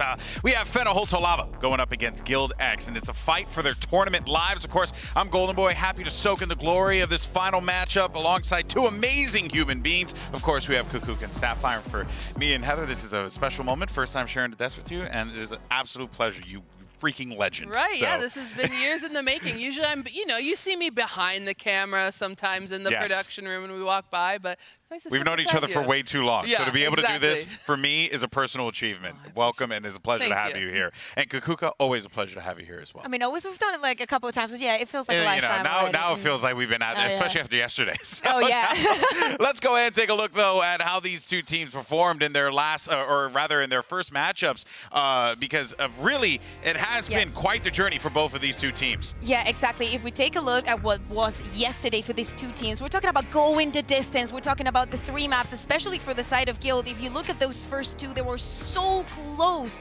to, maybe having a different result, maybe even being able to close this 2-0. But for Guild, they just love the lower bracket run. Yeah, I guess so. I mean, one of the differences here is that, Guild almost had that in the grass, and they let it slip away. Whereas Fennel, first map was a little okay, this is concerning. And they brought it back, and they made it really interesting on the 3rd map. Yeah, this is another thing that I wanted to talk about here, because Fennel, Holtolava, and Guild X are actually coming into the tournament the slowest teams in attack. That means that it takes the longest for them to plant the spike or to get the first kill. Now, funny enough, and it's only with one sample, of course, because we only have yesterday, these two teams have sped up a lot, or more like the other teams have become way slower. Krug was on the last, almost doubling their time. Some things that have been amazing, but to me, it's the most important is that Guild is putting another gear up. They want to be extra aggressive if possible. Yeah, and they're going to have to be, right? You know, I think that is kind of the pace we're starting to see begin to pick up in this tournament, especially as teams like, Liquid or even X10, which we saw straight, fire out of them in some of those rounds there. But let's actually take a look, though, at the Fennel Holtolava roster, because, I would say, given all the expectations, Sapphire, which, by the way, not a lot, because we honestly didn't know much about this team coming into it, they have definitely overachieved, and I'm happy for them. Oh, of course. They played against Team Liquid, who's one of the best teams in the world, and they impressed us. And we saw some really young, exciting superstars in players like Suzu and players like Festival. There were some great moments. There are some great clips that have thousands of likes right now. Yeah. I think that it's just the fact that it's endearing, it's a loving story, is the kind of underdog story that we love in VCT. Doesn't matter what kind of tournament we're talking about. We know very little about them, as you said, because in time we can only look at 2 big results. But hey, they earned their spot here. And as you said, a big surprise, especially on that second map, that icebox, I was literally, my eyes went like this, being like, is this real? Yeah, what Festival is doing? Glued to our seats. I'm actually really glad you mentioned Festival. And both of you mentioned Festival. It's a How party could you for not? everyone. How could you not? Because 2 of the players we're going to be putting a spotlight here, Kukuka, Festival and Smurfette, both high-impact players for their teams. Yeah, completely. But they're so different in so many ways. When we take a look at Smurfette and what she was doing yesterday, it's all about the first duel. It's all about that initiation. It's all about taking the upper hand and making the first decision in the round. Festival is going to be, more focused on playing with the rest of the game. If we actually make a comparison between these two teams, I would say Guild is that first instance, that first moment, and Fennel would be the mid-round completely. That is when the decision is the most important for them. Exactly, and that speaks to your slow gameplay. We saw that from Fennel, taking their time and then allowing Festival to explode, and we saw some really nice 2K, 3Ks. I think one of the downfalls there was on Breeze, is that she was overheating a bit. She went for a little too much. I think she talked about that on social after, that she got a little nervous, and hopefully now she can calm those nerves and not go for too much anymore. Yeah, I totally agree. But now let's shift those focuses over toward Guild X. This is a team that it came into this, the EMEA #1 seed. They had defeated G2 Goes, and they had finally, got that, the nag off their back, right? They finally felt like they had this, and it just hasn't quite gotten the way that they would have liked it here, Kukuka. It is so surprising for me that we're talking about the seed 1 of one of the 2 regions that actually are able to bring 2 teams into the tournament, and they could leave today without a single win in the international stage. So that is mind-blowing to me. But we're talking about a team that when they got into the stage yesterday, they were so nervous. The first round of every single map, they were shaking. As I said, the mid round was not really there. Sometimes the overheating was too much. Having a 5v3 situation and still going on the hunt, going for kills.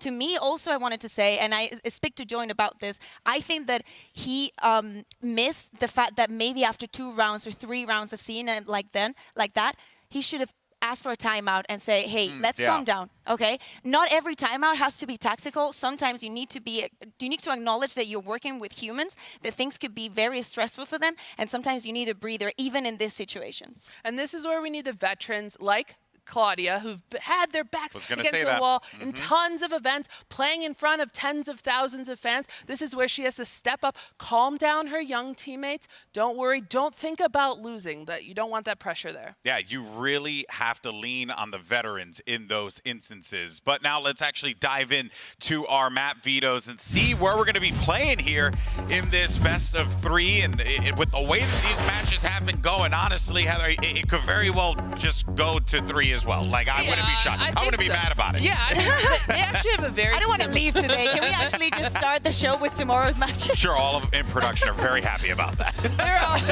There are a lot of similarities on the maps that we like, so I expect maybe some Icebox to come out here, some Haven. Both of those teams are very comfortable on those maps.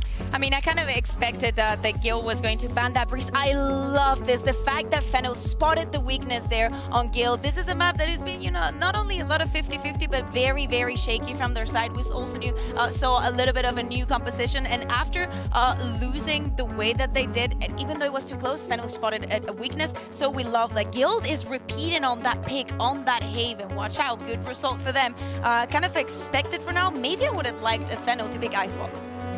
Yeah, and then, you know, going to be interesting to see what the last map is here. Oh, okay, interesting. Yeah, it makes sense that Gil will get rid of that. Yeah, it For does. sure. It does. And, you know, interesting enough, like, Bind's not a map that either of them are particularly great on either. I know that in the EMEA finals, I think that's the one map where G2 kind of smashed Guild at a point, and Fennel doesn't have a lot of experience at either. So I think they're going to want to, both teams are going to want a quick 2-0 here. Yeah. In my mind, this makes a bit of sense. The only thing that I would have changed if I was the one making the decisions, which, I mean, there's a reason why I'm not, I would have maybe gone for the Icebox, you know, maybe for a little bit of that tease. Hey, but you know what? Potentially, if they make it past this challenge here, you know, that could very well be an opportunity for them. But also, it's clear a lot of the teams recognize the Icebox from Fennel is quite strong. But anyway, folks, we're going to take a quick break, though. When we return, we're going to have Gildex and Fennel Hotel Lava take the stage. Don't go anywhere.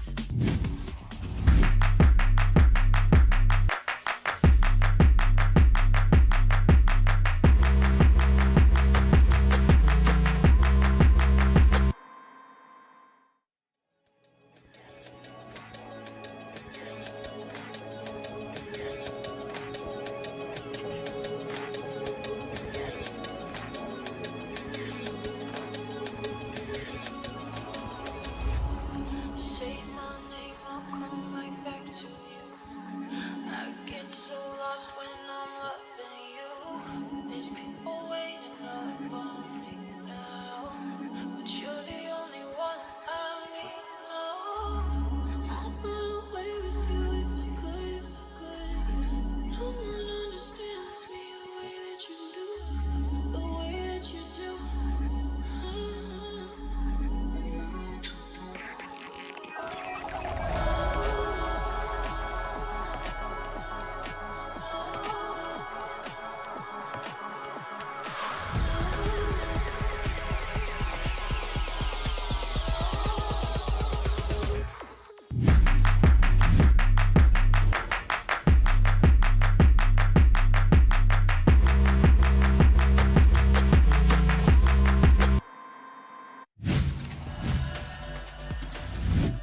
Welcome back, everyone, to Game Changers Berlin. Hey, let's go ahead and do it as well. And I'm thrilled to announce today's final competitors. It's Japan's Fennel Hotel Lava going up against EMEA's Guild X.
you have it. It's not going to get more wholesome than that, people. Might as well just pack it all up.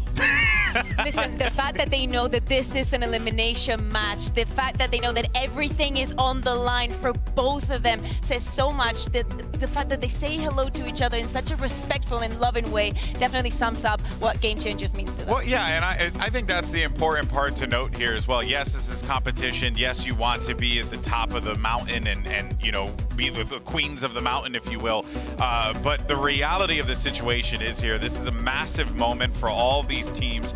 And look, I'm just going to be blunt. All these players have been a joy to talk to get to know. It's a shame that we have to send one of them home here today. What I love is like the players are fans of each other too. Like Yeah. we saw Roxy popping off on Twitter cheering on the Fennel players yesterday. So, you know, they appreciate with each other. They respect what they do. But of course, only one wants to come out ahead. Yeah, you know, it is a tournament at the end of the day, right? And you want to hoist that championship over your head. Make history as our first Game Changers World Champion here in Berlin. And for one of these teams, the journey is going to end here today. And for the other one, it's going to continue onward. This has been a highly competitive tournament, and I have enjoyed every single minute of it. But now the question is, do you keep the fedora on?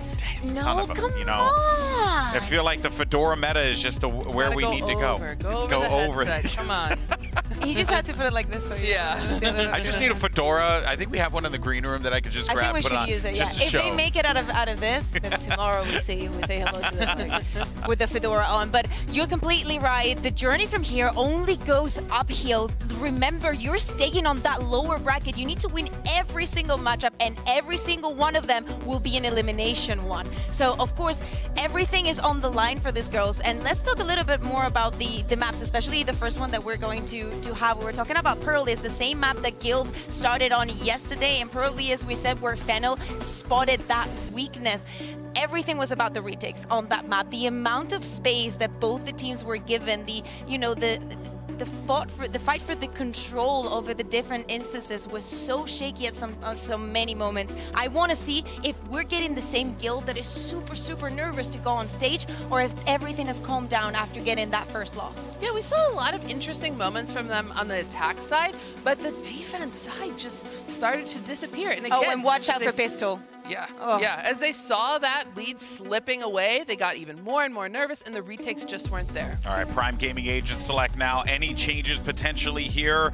I don't really think we're going to see it. I think everyone's going to stick to their guns, as they should at this high-stakes matchup, Kukuka. Oh, yeah, completely. I was definitely looking on the Fennel side, but I do not see any surprises from the last time that they played this map. They're sticking to what they know, and I see a lot of potential combos here with Astra, with Breach, with the Raze. Pretty, you know, normal in that sense, but some things that you can expect on this map, and definitely something that they had played against before. All right, well, this is it for the last match of the day. Let's send it over to the evil ending. I don't know if that's the combination I would have gone for. Yeah, I don't know, but hey, it was new, it was fun, it was exciting. It was whimsical. It was like whimsical. Kind of like this match, kind of like those walkouts. I mean, I thought it was all, you know, love in the air, and then all of a sudden, Anya ready to throw punches. It all turns around. Yeah, it is really cool to see. I think Fennel, if they've been one thing thus far this tournament, they have just been so fun to watch. This isn't an elimination match. This is a high-stakes match, but they're just of the mentality that, like, hey, this is awesome. We're in Berlin. We're playing Valorant, and they're just here to do their absolute best. But for Guild, that pressure is on them, too, and they've got to try and keep that joy throughout this game. Oh, yeah, the #1 seed from EMEA now playing for their tournament lives. We'll see what they can get done here. Starting off on Pearl, I've got to say, I'm a big fan of this composition. It's very off-meta, I think, not having a chamber in the mix of things, electing for the Killjoy instead. But we've seen Roxy playing that the other day. A lot of mid control, already seeing her posted outside of mid, and now creeping forward towards Suzu.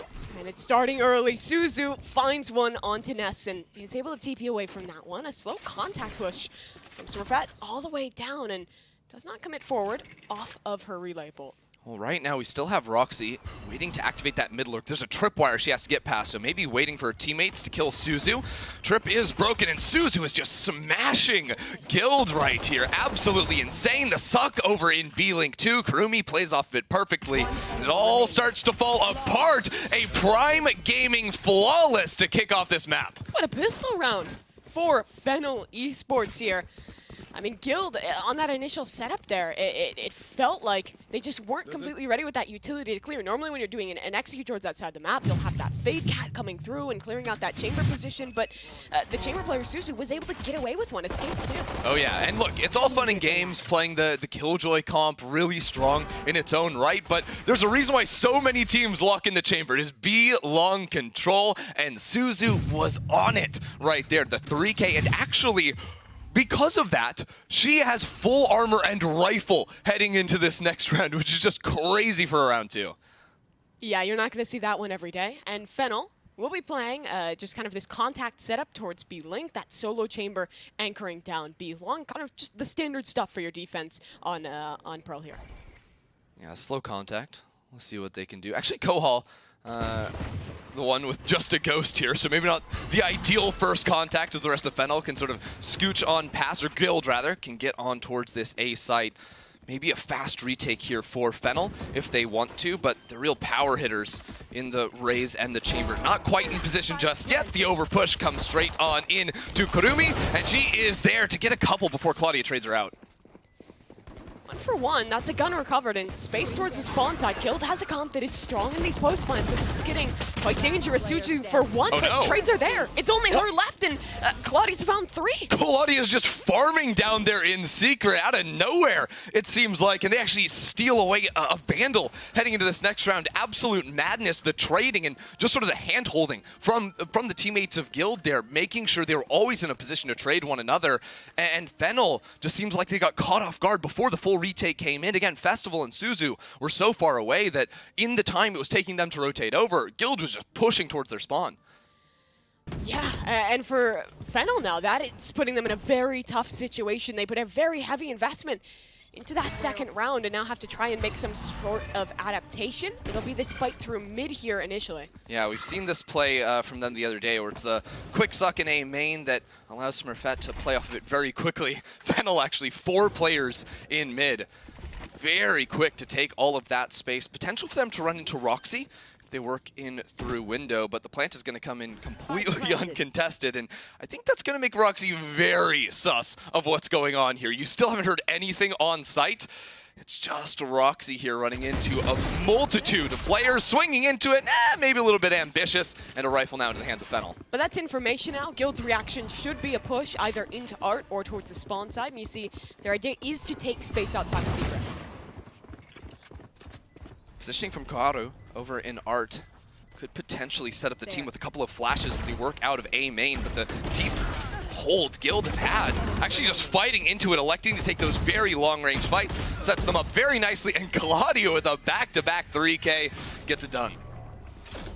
3 left alive for Guild. Relatively clean round there on their anti-eco. For Fennel, I think it is interesting to see this variation with the Fade Raze. A lot of teams opting for that Neon instead, like Guild, where generally that Neon is going to be kind of your contact rotate player who almost immediately is swinging off of the first bit of noise. But with this Raze, it is a little bit tougher to do that, and more so, you'll see teams sometimes going for the kind of opening gambits with her instead, taking space in mid with that Seize Nade, for example. Yeah, it's like the opening gambits, or instead of sort of blitzing out onto a site, using your paint shells if you're able to rotate over quick enough to stop the plant and get the rest of your team involved. Yeah, and it's kind of counterintuitive. You generally think you'd see those faster plays with the Neon, not on the defense, but here on the attack. Maybe it's a little bit speedier for Smurfette, trying to get Suzu off this line. She's heavily pressured and will eventually TP out. This is funky from Guild. Exact same setup, except they've got 2 players over towards B long, right? With lurkers here, with Roxy and Ness, although they are noted out by Kurumi, who's just going to fall back now and just wait for the rest of her team to get there. Festival is very close in B-Link, and they are reading this rotation over. Yeah, besides the power that this Killjoy gives you in post plants, you also have those mollies to clear corners, and you saw they used that instead of the Fade Cat to clear pillars. So Guild feels very safe in scaling towards long, but there are players just on the other side. 2 from Fennel, who might not be able to contest with that Killjoy lockdown coming in. Yeah, they're just going to fall back, play 5-player retake on this one. Looks like Suzu may end up going for a flank. She was just posted up in A main. Instead, just going to call it back, TP back towards the team, but that means this plant is going to be uncontested, right? No one's actually fighting out. The rotations from Fennel are just waiting until the full commit is there, and Smurfette going to play forward here in towards B-Link. The flash is good, and the kills come through. Roxy for 2 on that one. Only 3 left for Fennel to try and make this retake happen, and that Fade ult will give good information. Land alone towards Heaven, the others below in spawn, and Suzu still only has this Chamber Operator to work with. And for Guild, their post-plant utility is excellent. They're holding close on the side. They have a player in long, and they might just shut this one down on the way out. No chance for Fennel to get back in. None whatsoever. Roxy, look, everyone on Guild is just showing up for the 3Ks. Claudia had a couple, now it's Roxy's turn. Roxy, who, I mean, for as long as I can remember, has just been fantastic on this team, but even in the loss the other day, very, very solid performer for the team. Can always rely on her. Even though she's, you know, playing the Sentinel role, you think maybe not so much going on there. Always finding, whether it's the lurks or the late rounds, very, very impactful for this team. Let's go. And Guild is feeling it immediately. This team never wanted to be down in the lower bracket. EMEA's best, another life on the line. They went from upsetting teams like G2 of looking fantastic regionally to now playing from a pretty tough position here early in this lower bracket. Already some giant teams to face here. Oh my God. The first step. And this setup is crazy, but Smurfette has funny neon ability, so can just completely escape it, no problem. Just running through all the utility there. I'm actually glad we saw like the top-down MOBA view of that one to see all the abilities going down. As Karumi with the push-up with Suzu is able to pick off Ness, and that creates so much pressure now for Guild. They've been able to make it into Art, and unbeknownst to them, there's actually no one on the A site. You also have this insane walk-up from Smurfette. Got 0 HP, 10 HP, technically, but with a chance to just backstab Goharu in deep connector. If she decides to go underneath, she may just give up on that and instead fully clear the back site, which would be unfortunate because all of a sudden this insane flank doesn't actually give you that value of a kill. But what it does give you is spawn control. They can plant for this space and hold on to it. That will be the decision for Guild. A good choice with this player disadvantage in their post plant. Okay, so what's it going to be? There's still an alarm bot. I believe Roxy should be in range of that one, and yeah, Suzu is going to call off the late A main flank. The entire team now geared up to push in towards Art. That's going to be really hard to break out of. Claudia actually wanting to take a fight early here. Fine stoop for it. Festival back on the trade. Only 1 rifle available now for Fennel, but they'll scale quickly into the site, and Seized is the player in the back lines, but support is there from Anya, so no worries for Roxy. Man, it might have been all friendship on the walkouts, but with the aggression, the swings from Claudia in a round like that, they are not here to mess around. I think Anya was the only one showing her true self in those walkouts. Everyone else just put on the mask, you know? And now it comes off, all of a sudden, it's slipping, and they've got guns. You better watch out. But for Guild, yeah, they are feeling it. Fennel, not the only team with the good vibes in their favor here. They will be taking a tactical timeout, get a word in with Euler, who I'm wondering if put the fedora on over the hat. I hope he did. I really hope the fedora did come into play. If anything, take the timeout to figure out, because he's had a couple of days, right, to try and get the fedora on, and maybe you just need an extra 60 seconds to make it happen. Maybe he needs like a comically large fedora that fits over the headset. Or a comically small headset, you know? That's an option. One or the other. It's got to be some kind of, maybe even combination of the two. Yeah, well, no fedora on joint, but some insight coming out of him on their opponent's pause here. The team has talked a lot about the value that he has added since joining this roster. It feels like Guild has kind of had a procession of all-star coaches, obviously had Emil in the mix before, who's now off coaching Team Liquid. Yeah, and I mean, the progression of them was very apparent when they went out to win EMEA Game Changers. Now with that lower bracket run on the horizon, we'll see what they've got. Anya has the ultimate coming into play right here, so maybe something for Fennel to keep in mind. Usually does look a little bit better working towards Art or towards the A side of the map. And current positioning does have them set up to concuss over towards Art. Smurfette is near window, so she could very quickly either work into Art or potentially flash through double doors to catch Kurumi off guard. It does seem to be that fast Art play, but Festival ready for it. Swings ahead of Smurfette's slide and gets an opener for Fennel. Yeah, playing in front of the concuss right there, definitely necessary. Now, there's still 2 players in mid, so Ness going to walk in, pop the smoke and the suck to guarantee they could break a potential tripwire if it were there.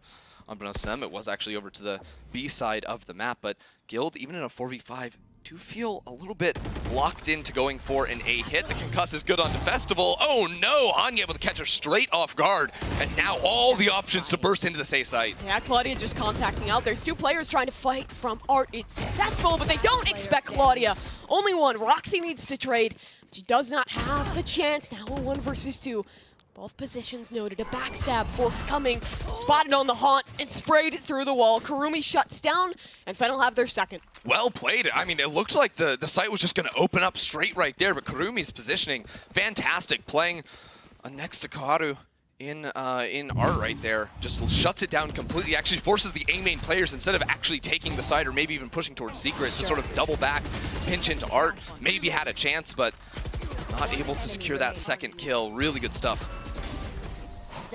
That's how they close things out. Quick shot onto Roxy there, and now Fennel something to build off of on this defensive side. You really do want to be tallying up these rounds here, but despite what you might think with the Killjoy in the mix, I would say Guild's comp does lean more heavily towards the attack. Yeah, it is interesting, right? I think Killjoy gives you so much control over mid. A very different setup for Guild, even in this A pinch, a much slower approach. Smurfette sort of holding hands, not handing holds, with her teammate as they work over towards Art. Still very slow, not instantly executing off of this as both ultimates come on through. Everyone's concussed. Finally, Smurfette pushes through and is not done just yet. That's and 2. Another stun as well. Excellent out of Smurfette. Site is that of Guilds, and Fennel don't have a lot of space from which to stage this retake. They've lost Art control. The spike is planted open, but Suzu might look to change it. 2 kills for her, only 1 left standing in the link, and she needs to take this fight as well alone for the moment. In the backlines 2 coming through, but she's not ready for Anya. Now a 2 versus 3, and that timer is taking a smoke in their face. And Fennel yet to find a way out of it. Ness has a crossfire with her player in Art. Another star is available as well. I mean, the odds are just building against Fennel here, and it's just not going to happen. Very good post-plant setup right there. The crossfire as it comes through, and even if Suzu is able to find 2 kills, Guild have the exact right idea of pushing in to reclaim Art control. It does feel like when you work towards the A site as an attacker, a lot of times, like, if you as a team just fall back after you get the plant to play A main, it falls apart. You need either Secret control or you need Art control, and the idea from Guild has been push into Secret after the round. Even if we lose our Secret players, we need that position. So the fact that it wasn't just 2 players, it was a 3rd there as well. Suzu's like, come on, like, how many of you do I have to deal with before I actually get to the bomb site? Yeah, just too many to contend with there. Guild will again head fast towards the safe site. This time, nobody's home. Knock, knock. Empty site. Just wide open. This is not the first time Fennel have done this either. You know, on the scuffed buys, they are very much leaning towards one side of the map. And what's funny is that Guild just don't know, you know? They're now rotating back, but with the positioning Fennel have, they hear everything. There's no secrets whatsoever anymore, although the fact that Ness is so late coming on through, we're actually going to hear that too. Suzu is aware, and that flank is going to get shut down. It can be a double flank as well. That's unless Ness contends with Suzu. Big kill from the Astra. Is she ready for the second on this cross? Noise being made. But no swing, actually just holding, trying to set this late round flank up instead. Now the moment has come. Only a classic, but an ult available. That could be big. If she can ult these players towards long, her teammates can swing on site. Maybe they can build something of this. Look at this push from Kurumi, just playing inside of the smoke right there. Is scouted out by the dog, and actually the ult on the flank, just like you're talking about. Kaharu coming around the corner is able to find a big kill. All of a sudden, the round's starting to get real awkward for Guild. This is messy. Festival able to find a 3rd before she falls. It's just Anya, and she only has 20 seconds to work with. Knows that Kaharu is still holding in long, but I'm not sure if she's aware of Len's positioning. 10 seconds, she has to expedite this one, and that clock might just be her downfall. Tap on the spike, ready for the second player, isolates the duel, and now a safe position to plant. So nicely played from Anya. Has the fault line just returned. But she wants this fight early. She knows Kaharu is low. She knows she can win this one early, and the angle's just perfect. Anya for the Red Bull clutch. Nicely played by Anya there. I mean, Fennel putting up one good fight, but not good enough in the end to deal with Anya in that clutch. I mean, this is a situation where just pure chaos unfolding, playing in and around the wall. I do think in the 2 versus 1, Len had ultimate available and could have potentially used that to cut off Long V and allow her teammate Kaharu to actually scale on forward and just play time a little bit more instead of giving that long-range fight as an option. Things for Fennel to think about, to be sure. At the end of the day, an eco round for them, so happy to get close, but the way Guild have been playing, they are just stacking these rounds up. You should run. Another one of these Killjoy ults has been earned for Roxy, and Suzu's just pushing towards Long, trying to make something of her positioning, doesn't get anything for it. Instead, this will likely just be Guild with a free site here. Well, no, they really like these fakes. It looks like it is a free site. They have taken the site with 2 players, really just 1. Never mind, it's not a fake. But Yeah. wait a minute, this could actually get weird. Festival, again on one of these fast flanks. Here's these rotators coming back. And that might trigger her teammates to tuck in, wait for the flank, but Ness so aware. 2 rounds in a row where she's done that. It's actually ridiculous how this works out. Roxy with the timing, pushing into connector as well.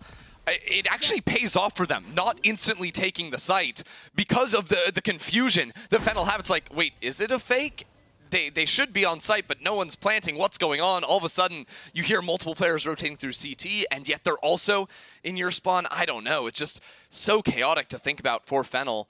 What exactly is happening in all of these rounds, and Guild are going to be able to take a 7th. Yeah, Fennel just going to be forced to save in this one. Already a lot of momentum. Definitely. And you know what? I feel like everyone yesterday saw all the Fennel dancing. Okay. Right? Like, we were actually out in the audience. They were having a good time. We were sort of dancing with them. It was you know, fun. It was a whole lot of fun. But the problem with dancing, if you've ever, gone, DJ on or something, you got to warm up into it. Okay. Right? You don't just instantly get out on the dance floor and start break dancing. Right? You gotta sort of sit in the corner, wait, see what's going on. So that's what we're seeing from Fennel right now. It's the early stages, right? Maybe even map 1. You wait for that it's all loosen up. They're trying to find their groove still. And then once they win a couple of rounds, that's when the hands get up in the air. That's when they start to feel themselves, have a good time. But it requires those few rounds to start stacking up for them to build a comeback. They have to unlock the dance. They have to unlock the joy to come back in. Exactly. The secret power. We'll see if they have time to unlock it, because Guild is keeping it pretty locked down. Yeah, they are no fun allowed, right? Music off. Unmute. The music has died. Sad. Really tragic to see the absolute destruction of fun in the server, but maybe there'll be something more in this round. I don't does know. Have ult, though. They are about to zoom into the site. There is no safe area on this map whatsoever. Kaharu is just sort of tucked back into secret, has somehow survived his festival. Trades 1 for 1. And there's another one of these flanks wrapping back through in mid, but it will just be Roxy taken down. Claudia falls as well. Smurfette needs to work her way in and try and take a fight here, even the odds, but she's getting hounded down by this utility. Doesn't matter. Run and gun the fade away onto the Astra player. And now only 3 left. Look at the guns, too. It's a tour de force, but it's fine. If you find the right angle, Ness is down. Smurfette spotted. And Suzu just doing it all. Oh, yeah. Closing out the round with a couple of op shots to get that one done. But also, I think, a great adaptation from Fendel. Playing 3 players in art, knowing that Guild keep pushing 1 by 1 into art. It's all about the post-plant art control for them. So I think that is something they need to carry into these last 2 rounds of the half. Yeah, another big round for Suzu, too. She is the newest addition to this roster, technically just on loan from Zeta Division, but her story's been really cool, right? She was the first woman in the Japanese servers to hit Radiant from Japan. On top of that, like, coming into this team, it was this idea of, like, hey, I'm kind of the odd one out here. I'm not used to it. But at this point, like, she's talked about, like, how much the team is just brought her in and how good the vibes have been. Just they all feel like friends. Oh, yeah. I mean, it's crazy. You literally see that on stage, right? Dancing together, hugging each other, high-fiving, everything. It really does feel like such a solid, tight-knit group between one another that there is no odd person out. Just does not exist with this squad. Absolutely not, but we'll have to see if they can convert a little bit more off of it. They're back to this setup in lane, contact off the trademark. Hasn't really been tested yet, but Smurfette gets in, gets out. Quick operation from Guild. Cat gonna hunt down, track down Guild members in mid. Guild have been very good, I think, at not overcommitting into any area. Right now, they're just zooming in to B-Link, but still not necessarily fully sending it towards this B site as the spike does tempt down long. Okay, I mean, huh? The wide swing from Ness just clothesline Suzu. Operator versus Astra with a Vandal, and somehow the Vandal's winning that one out. Down long.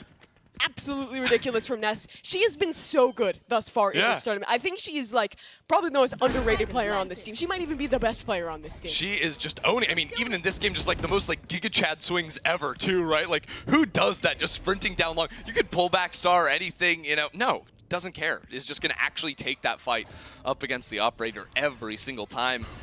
Oh, that one hurts, and I think Fennel just gonna save these ultimates here. Maybe even save the rifles too with just one more round. Though. Look at Roxy, the rat herself, already back in their spawn. Yeah, no saving today. I do appreciate that Len goes ahead and tries to get the knife as well as she falls down. She's like, an honorable duel? No, absolutely not. Shut down. The gun does her in.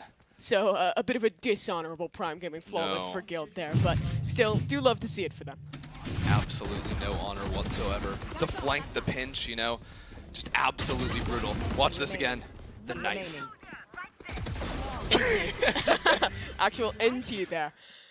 And you can see Guild's laughing about it too. They know what's going on. Suzu stepping up forward, down long, just that Sheriff in hand.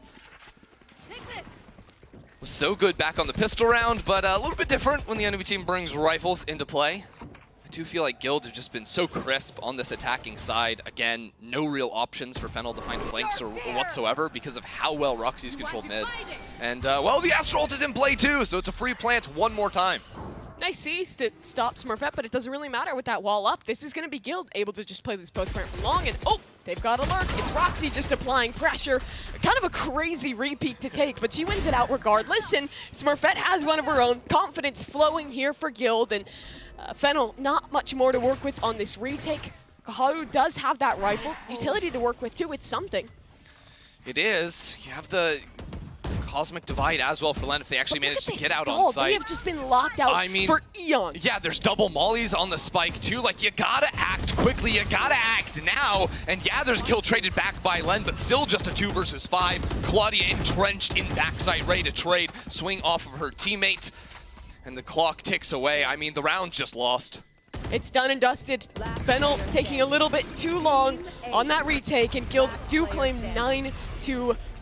Great work out of them. I love the way that they're manipulating the map with this Killjoy. Yeah, and I mean, this is the way Guild needed to bounce back, right? You don't expect the EMEA #1 seed to fall down into the loser's bracket to begin with, but to come out with a really strong showing on the first half, full confidence on these swings as well. They feel so strong heading into the second half. Yeah, well, a bit of an opportunity for Fennel to recuperate, maybe come back stronger in the second half as we head to the desk.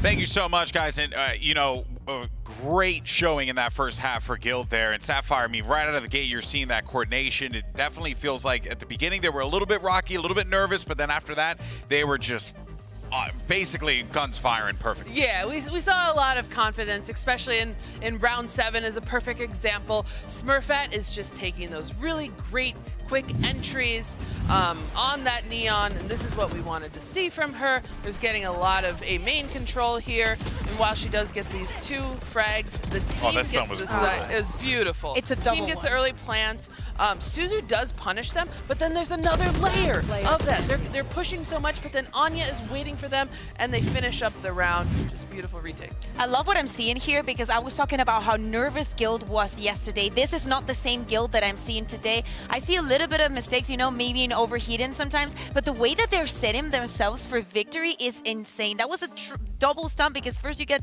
the breach ult, then you get the Neon one, and I wanted to take a look, moving ahead, moving forward, to 2 players that need to close this one up. They need a very, you know, determined both Anya and Ness, because they have to be the ones in charge of stopping Festival. You know, this first half, let's say we needed Zuzu to be the one shutting down Smurfette. That didn't happen. So if we want Guild to secure this map, we need Anya to keep doing what she's brilliantly doing. The timing for her utility is literally perfect, and we need to keep the sameness with the stalling potential. Looking back every single round, she was everywhere. Yeah, really, you could see the setups that Anya was providing for the rest of the team. Fantastic. Yes. But the silver lining here for Fennel fans is that when you look at the tape before, the defensive side, if I'm correct here, as I look back, I mean, it was not as great for them. Shopify definitely took advantage. Maybe that's where Fennel is looking for that success. Maybe that is where the homework is. Let's go ahead and send it back to Mimi and Ender for the call. Well, for Fennel fans, this round is very important. You lose this pistol, and the game might just slip out of your grasp. Yeah, that's going to be a tough one. Now, good news for Fennel is there's not a chamber on the opposite side to deal with. That is the copium you got to go for. B long, perhaps ideas for them to attack there, but Guild set up again. I just really like how Roxy has crafted this Killjoy. Alarm down towards long, the turret in B-Link too, so no real chance to find any pinch in that area of the map, but Fennel not overcommitting just yet, just trying to find an opening pick for Suzu. She was strong, even in a 3-9 half, very strong on the defense, so give her the chance to take these kills, maybe you can spin things around. Yeah, and I think what's cool about Killjoy on this map is it kind of, in a way, solves teams that will always break the trip in Link. You have to commit a lot more to get rid of that turret. There's a lot more spots that work for it as well. Yeah, and we saw like Guild the other day sort of putting Astra Stars. You can see that B-Link. See how that Astra Stars right there? That's going to be a pullback, right? The second the turret fires, they are tagged from the turret, so you move slower, then you get pulled, and the swing comes in. It's brutal. It's cool stuff, but Guild could be in trouble here. They're a bit trapped in main. A late pinch coming through. They need to win this fight towards Art, but they're succeeding at it. Anya for 2, continuing her reign there. It's actually Smurfette to pick up the second as her teammate falls, and now she's very aware of this play in main. Just sitting within the smoke, biding her time as her team actually hasn't rotated over. I'm not sure if they're aware of this spike being down just yet. Oh, they are. Smurfette just said, I can do it on my own. Oh. Maybe a little bit ill-advised as Len is right there to get the shot. No, I think it was a good idea. You think so? Maybe. I mean, I believe in Smurfette, but oh no, the clock is ticking down. Well, here's the thing, right? Is Len was really hoping to find a fight. Now the clock ticking so far down, 12 seconds. 2 players in Art gonna swing just before the plant is gonna come on through. Suck there as well. Ness finishes the job. All right, well, that's an easy wrap-up here for Guild. They'll hit double digits off the pistol, and Fennel, unless they force into this round, it is going to be very tough for them to convert this. Okay, so here's the thing, Mimi. Okay. Is, I don't know. It's going to be tough for them because they didn't actually, or they did manage to get a plant, so maybe they could go for something on their own. I don't think that is going to end up being the call for them. And I actually want to instate some rules for round 2s because I feel like a lot of the time we really, you talk about the game, but it's like, it's SMGs versus pistols. Like, let's not get into this. So, I believe the conditions for hard analyzing a round 2 are as follows. Okay. One is the losing team of the pistols forced out the round, and the second is the team that one pistol loses 2 players. Then there's a chance for it to spin They around. lost 1 player. We're no, we don't talk about it just yet. Okay. We wait for the second to come through, and then we start to believe, okay? Okay, I'm waiting. Festival has an SMG.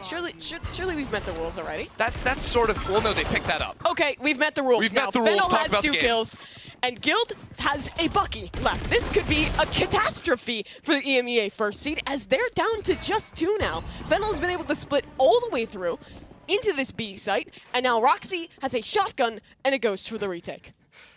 You don't think that's ideal? Probably not.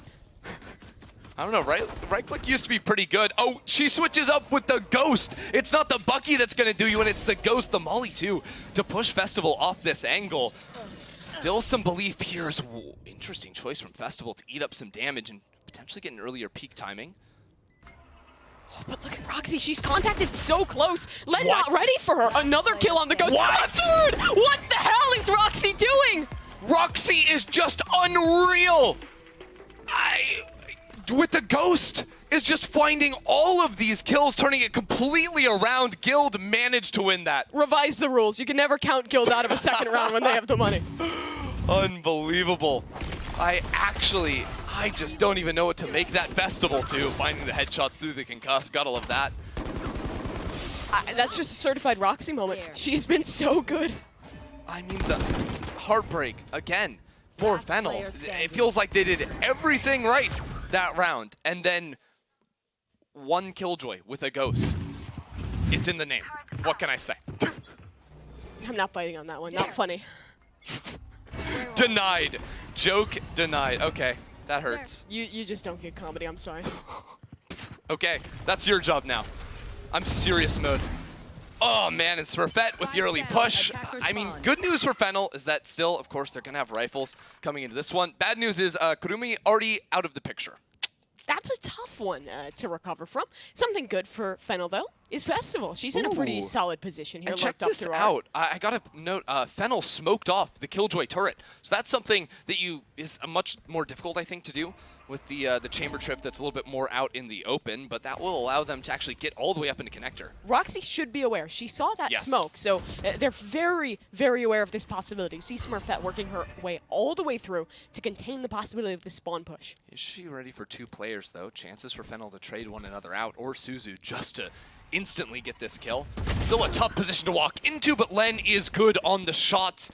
Now Anya moving forward. Festival right here around the corner, though, but Anya is just better. What an adjustment out of her. Excellent thus far in the series, and now a big bit of space to work with. Art reclaimed, and Roxy splitting from the spawn side. She'll have to relent for a moment with this aftershock coming through, and she is being flanked, but it could get awkward here. Roxy aware, though. So ready again from Roxy. This Killjoy does not stop, but Suzu, yeah, that task just too tough. A 12th round to Guild.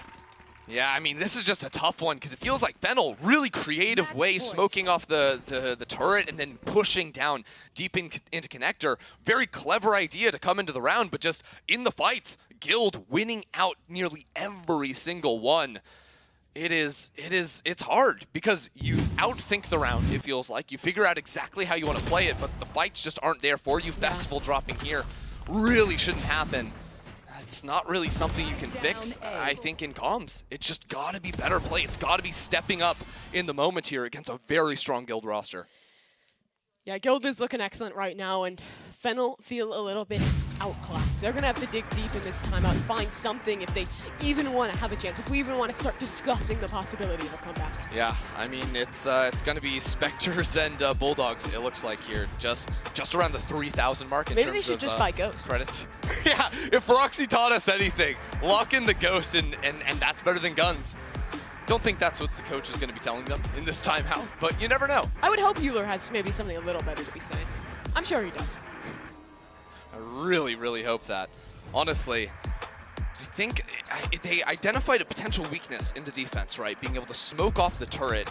If they were to show early B-long presence and maybe pull Roxy out of B-Link, they could get past that turret without her re-peeking and seeing the smoke on the turret, because that's the value of the smoke there is, well, if no one's actually playing down in B-Link, they're not aware that you could have crossed in that time window. That's not the idea here. A lot of presence towards A main, not over-committing though, as a couple of players still going to be working down B-long, Suzu in particular. And look at this, Roxy saw the gap that got created and instantly changed it. New setup, so good out of her and Guild. Every round they have something new. They're not getting complacent even though they're stomping. And the Killjoy setup is in B-Link because they're pushing down B-long. You don't need the alarm there to guard for that. Fennel blitzing out onto the site. Great opener by Len, traded out by Festival too. A very winnable round still here for Fennel. But they have to deal with the Loch Ness monster lurking in her smoke, ready to pounce out of the water and find something here. In the 3 versus 3, her teammates slow to John Smurfette. Oh, spots out Festival. Reswing is good. First kill found. And now only 2. Fatal will be committed for Kurumi. There's a player in main as well. Kaharu, does she swing? Can't. She's spotted out by the utility. And Ness is there. She's activated from the deep. Guild is ready. 13-3, a dominant map number 1. Absolutely smashing opening here. Guild giving them the business on that one. Look, I think favorites coming into this match, definitely Guild. Fennel, the underdogs, with just a great story, but even this was a wider gap than I was expecting. Yeah, after what we saw from Fennel yesterday, being able to take that map, even they themselves were saying, hey, we're surprised by that. We feel like we can do anything now. It really felt like they were on course to make this one close, but Guild just so ready, so disciplined, and showing so many different looks in that game. Next 10 minutes going to be very important for Fennel to keep the spirits up as they move over to Haven as the next map. Guild's map choice, so lots to think about in the Fennel camp. Very different vibes from yesterday where they very nearly closed that series out. Yeah, you can feel the weight of this matchup. No longer are they dancing, chilling on the stage. It's a lot more serious. It's a lot more knowing of the impending flight home if they're not able to make these changes. Elimination on the line. One of these two teams will go home. Crew was our first team we had, unfortunately, to send home. Feels like it's too soon, and for either of these teams as well, same feelings on that. So much pressure for these two squads, and I feel like Suzu was a standout player for Fennel. If anyone's gonna step up as we move into Haven, it has to be her. So many moments from her, but on the Guild side, you have so many players you have to shut down. Roxy playing incredible. Ness on a heater, Anya's utility on point. It really does seem like everything is working well for the Guild. And could I interest you in a Claudia? Like, oh my god, absolute machine throughout this game. Unbridled confidence. Oh. Yeah, absolutely incredible. But that will wrap things up for map number 1. Still more to go in this final elimination series of the day. We'll send things to a quick break with the desk on the other side.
It was Fennel's pick, but it seems like the plan backfired big time, as it is going to be Gildex walking away with the win 13-3 in rather dominating fashion. Of course, Golden Boy here alongside with Kukuka, as well as Sapphire. We break everything down, and you know, Sapphire, I mean, kind of, you know, covering, I guess, the macro picture of it all was that, you know, you kind of look at the draft, you think this may be a smart play for them, but now here we are, Fennel backs against the wall here, and that was just not the way that they wanted that map to go at all. Yeah, going in Fennel's mindset here, they might have tried to grab Pearl, knowing that Guilds really suffered and let that slip away from them in the second half. But instead, they didn't really play to their strengths. And instead of like grabbing a map like Icebox, they tried to counter Guild on Pearl. It just didn't play out. Yeah. I think that what matters here is that Guild saw what they did yesterday, and they didn't want to replicate it exactly. And in such a short window of time, what was definitely a weakness for Fennel, it was definitely a strength for Guild. Being like, okay, at least we know what not to do. We saw most of the tendencies still back. We saw a lot of Smurfette just going in, going for the duels, going on the hunt constantly. Some of the things that we love to see in Guild, and we saw a Fennel that fell into the biggest trap that you can fall when you're playing against Guild, and it's playing their game, waiting for Smurfette every single round. They know that she's going to appear somewhere, and they played super, super scared. And what we did yesterday, Smurfette was like overheating, over-peaking, getting a little too aggressive on that defensive side. Not today. She played it cool. She played her role. Claudia, her IGL, positioned her in the right places. Roxy, very versatile with her KJ utility. All well. Good team play. Yeah, you could definitely get the vibe that there was, cleaning up of the gameplay there for Smurfette, and I think that spoke volumes throughout the entire series. Again, you highlighted Anya earlier, the way that she was setting everyone up 100%. As well. Like, it enables your Neon to be able to just fly in, do the things that they need to do in those instances. That was just, honestly, a textbook way to play Pearl if you're looking at those compositions. But let's actually move forward, though, to the HyperX Reflex moment of the day here, because we got to give it to Roxy. This was a massive play, because this was off the backs, Sapphire, of Fennel clutching so many kills, and then Roxy just, she's unreal. Oh, such good awareness here. She was so ready for that. Oh, just such a nice headshot. Beautiful. Well, actually, funny enough, I thought that we had another Roxy play there, but that just goes to show how great Roxy was. Because that round 11, the one that, not the round 11, but the one that Roxy... I think you're thinking about with the pistol. You're thinking about the ghost. I do not know. I think that we saw this yesterday as well with the Sheriff. I do not know what it is with Roxy and pistols. She just goes ham with it. She was also playing with the Bucky, but of course in that distance you're not gonna right click people. And that round was pivotal. And she doesn't doubt. She was like, I don't even care. There's two people here. I'm just gonna go on the hunt. I'm literally gonna press W onto them, and that is the thing. That round was pivotal as well. Like Roxy's impact throughout that game was felt.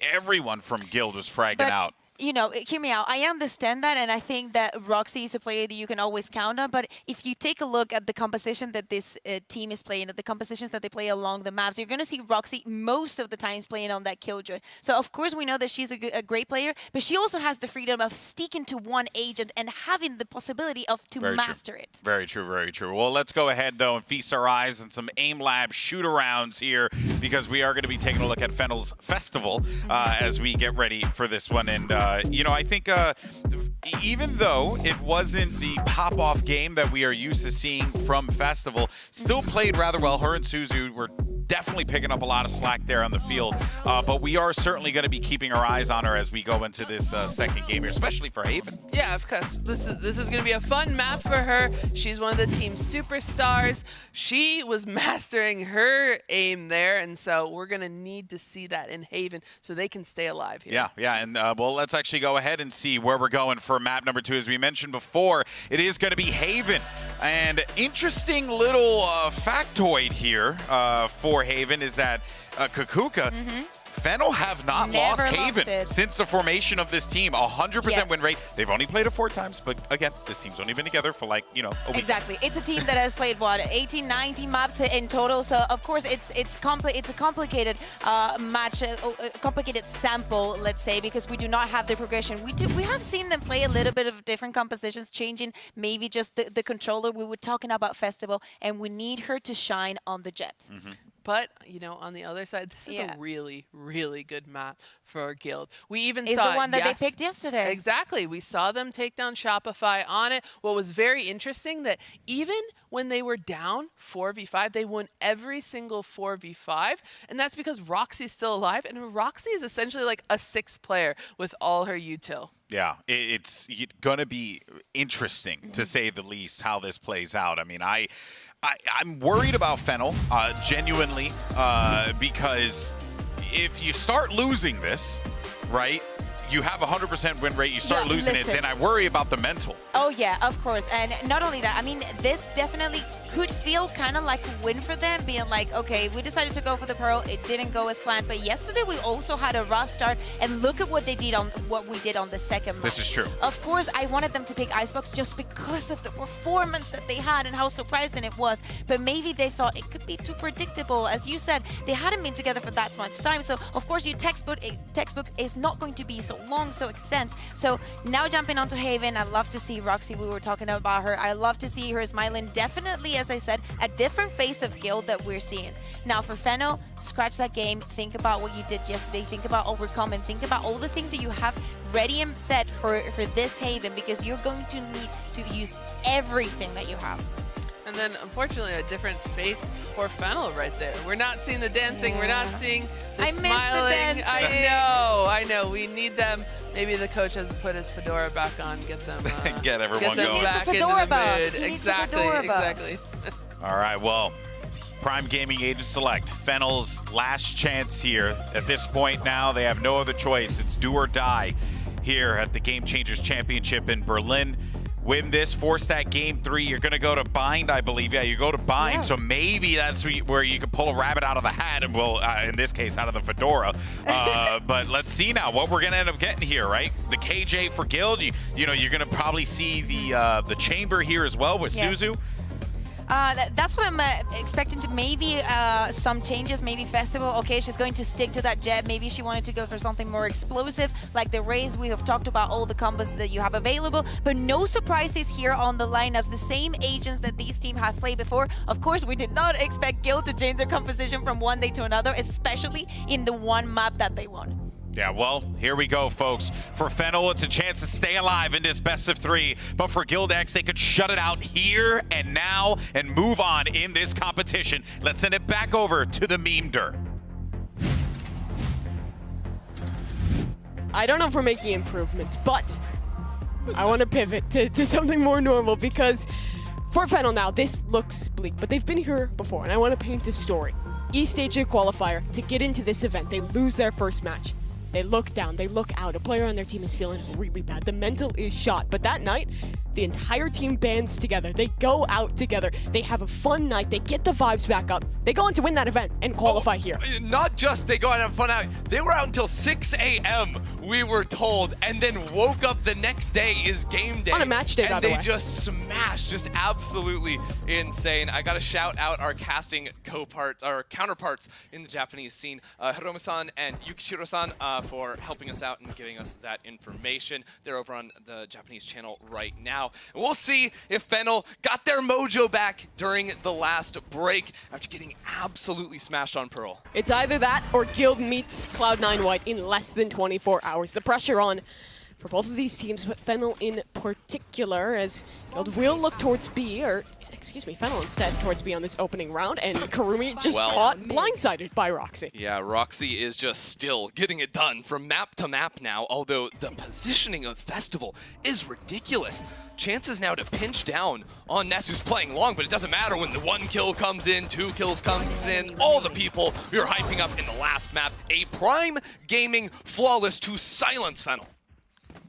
That is not the round that Fennel needed to get things going. That is a round that, if you are not strong in the mental department, we'll send you right back into that rut. We'll have you feeling just like map number 1. Yeah, I mean, it just hurts, right? Because I really do feel like Fennel as a team, they play off the fun, they play off a little bit of that momentum. They just need rounds, and they couldn't get rounds back on Pearl to get completely shut out like this. That is going to sting. Oh yeah, we're feeling it over in the Guild camp. Yeah, Joint is happy to see his team playing this well, and I'm sure they are too, as it's a nice little setup here. Not a Seasonade combo or anything like that. You got the Jet instead, but still getting some of that value in the opening gambit. Yeah, no raises whatsoever. Gotta say, it does simplify things for Fennel, sort of, you know, putting Suzu and Festival, 2 star players just on agents that want to go out, fight, find opening kills. Not tons of support behind them, but I don't know. We'll see what they can do as this game does continue to progress, because I do love the element of having the Killjoy into the mix. Makes lurking so much more difficult, especially, you know, compared to something like a Cypher. You have just way more tools at shutting stuff down, as Koharu does trade out 1 kill at the very least. But Smurfette, what is this? Psychopath. She has a Marshall, by the way. Oh, it's gonna work. Okay, all good. No worries. Yeah, Anya just gets a 3K, and Smurfette is just pretending that the Marshall is a shotgun. You learn something new every day. I do want to take this time to give some credit to Guild and their coaching staff, because I think the compositional decisions that they make, well, somewhat unique, work really well for their style. I've loved seeing Roxy back on this Killjoy. The implementation both here and on Pearl has looked really good. Yeah, Roxy is just so based, because for the longest time she just has played Killjoy on so many different maps. You know, like the Ascent too. Like there is this idea of, hey, if you want to put Smurfette on the Jet, right? You don't necessarily want to run the Chamber next to it. Yes, give us the Killjoy, please. I love it. Roxy's just a good, honest player. Too many dishonest Valorant players these days, locking in the cringe fade raise, locking in the Chamber, all these agents cheap. When you just get the good, honest Sentinel action in there, you do love to see it. We do have a technical pause. Gear, of course, seems to always be the devil. We'll hope to get back in just a moment. Yeah, you know, maybe some time. Honestly, this is the moment where I feel like we need... I need them to be dancing right Well, now. I was going to say, we need some people in the audience to start dancing and feed that energy to them. You know what I'm saying? You know, like get that sort of teamwork going on back and forth. But no, it looks all serious business at the moment between these teams. Well, it looks like we are getting back into the business, though. The so number maybe... is getting smaller. That means we're going to play soon.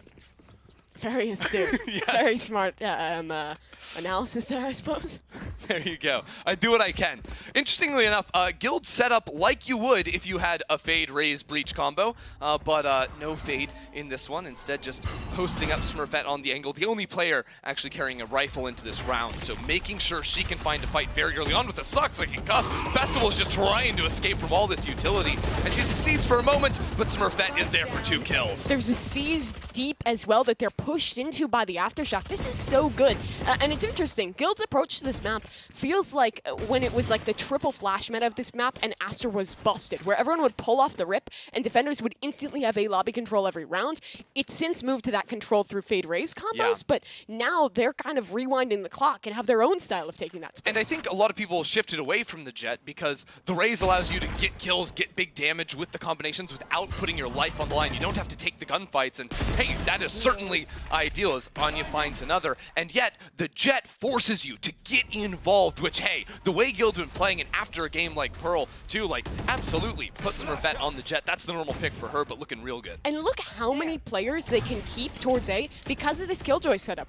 Mid is completely locked down. Everyone else can rotate wherever they please to take the fights needed to close out this round. It's just really well constructed from Guild. By the way, Smurfette, who was a lobby at the start of the round, looped all the way back to Garage after being taken down to 0 HP, and is now shooting Koharu in the back. Like, what is that? As Anya gets yet another 3K. Guild just doing circles around Fennel.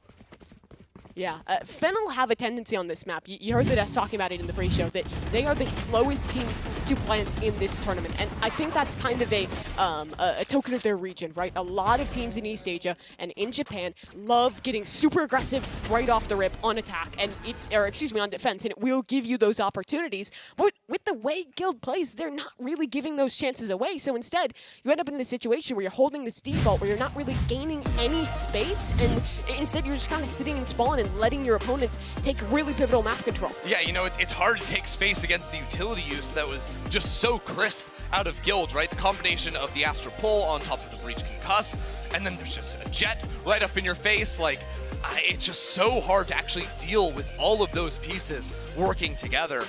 It does seem like a very strong sort of plan coming through from Guild. Ideas to take away A lobby control very early on in rounds. I would not be surprised to see much more of this on the rifle rounds. I want to say that Fennel should just up the pace, play their own game, go crazy, act like they're playing just any other team and not care about the scoreline. But the thing with Guild's composition is they have so much good stall utility. You have a Killjoy, you have an Aster, there's always going to be something in your face to shut you down, and by the time that happens, Smurfette is going to be there killing 3 players. I think you expect the identity of this guild comp to be sort of setting up Smurfette to go for early peaks, go for early fights. Sure. This round is very probably going to be in Garage, so maybe for Fennel, it's not an immediate burst out, but it's sort of test where's the utility that is going to be setting up Jet, right? Where is the breach concuss? Because there's probably a Jet coming in behind it, and then you can make a very quick decision off of that, right? You see the Astra pull, you know Jet was Garage. Guaranteed that's where she is. And it's really interesting too, because these are the exact same plays that a Fade Raise composition makes, just with the Jet instead. Yeah, it just is a slight little variation that can catch you off guard. So I think Fennel make the read. It's going to be a heavier stack over towards C, getting very quickly in towards B. And we saw previously Festival go for this A-Link push. So she is zooming over there, waiting to potentially duel against Anya. Okay. But what? Just a one tap. Ow! Yeah, 1 bullet, 1 kill. And Ness is here too, flicks around. Karumi not given the opportunity, but Len is there for the backstab and able to trade out. Spike is on the floor. Kaharu is stuck in spawn, and yeah, Anya's just on a heater here. 3rd kill already found. Simple in that anti-eco for Guild. She got a 3K 3 out of 4 rounds now. Is that actually what Anya has done in this game? I can hardly believe it. Yeah, 9-0. So there you go. And some the other round, stuff going on here. The other round, she probably got 3 assists. You know, so it's just perfect. You know, congruity in numbers right there. Absolute madness. And yet, I think, okay, Fennel wiped that round off. The theory is there. See where the early Astra Pole breach stun is going to be.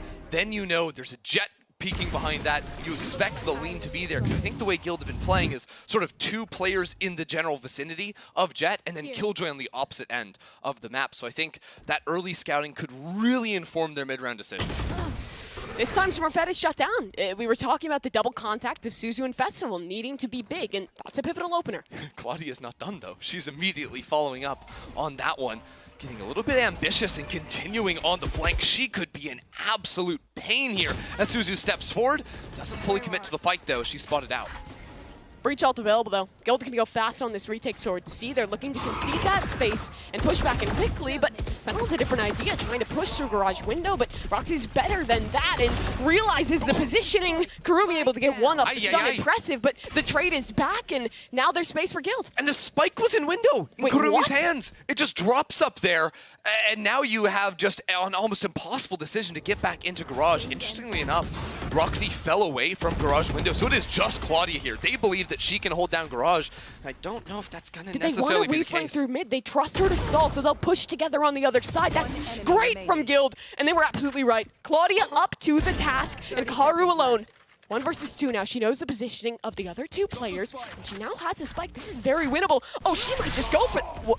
Oh, no. She thought they rotated through spawn. The breach ult gets nothing now.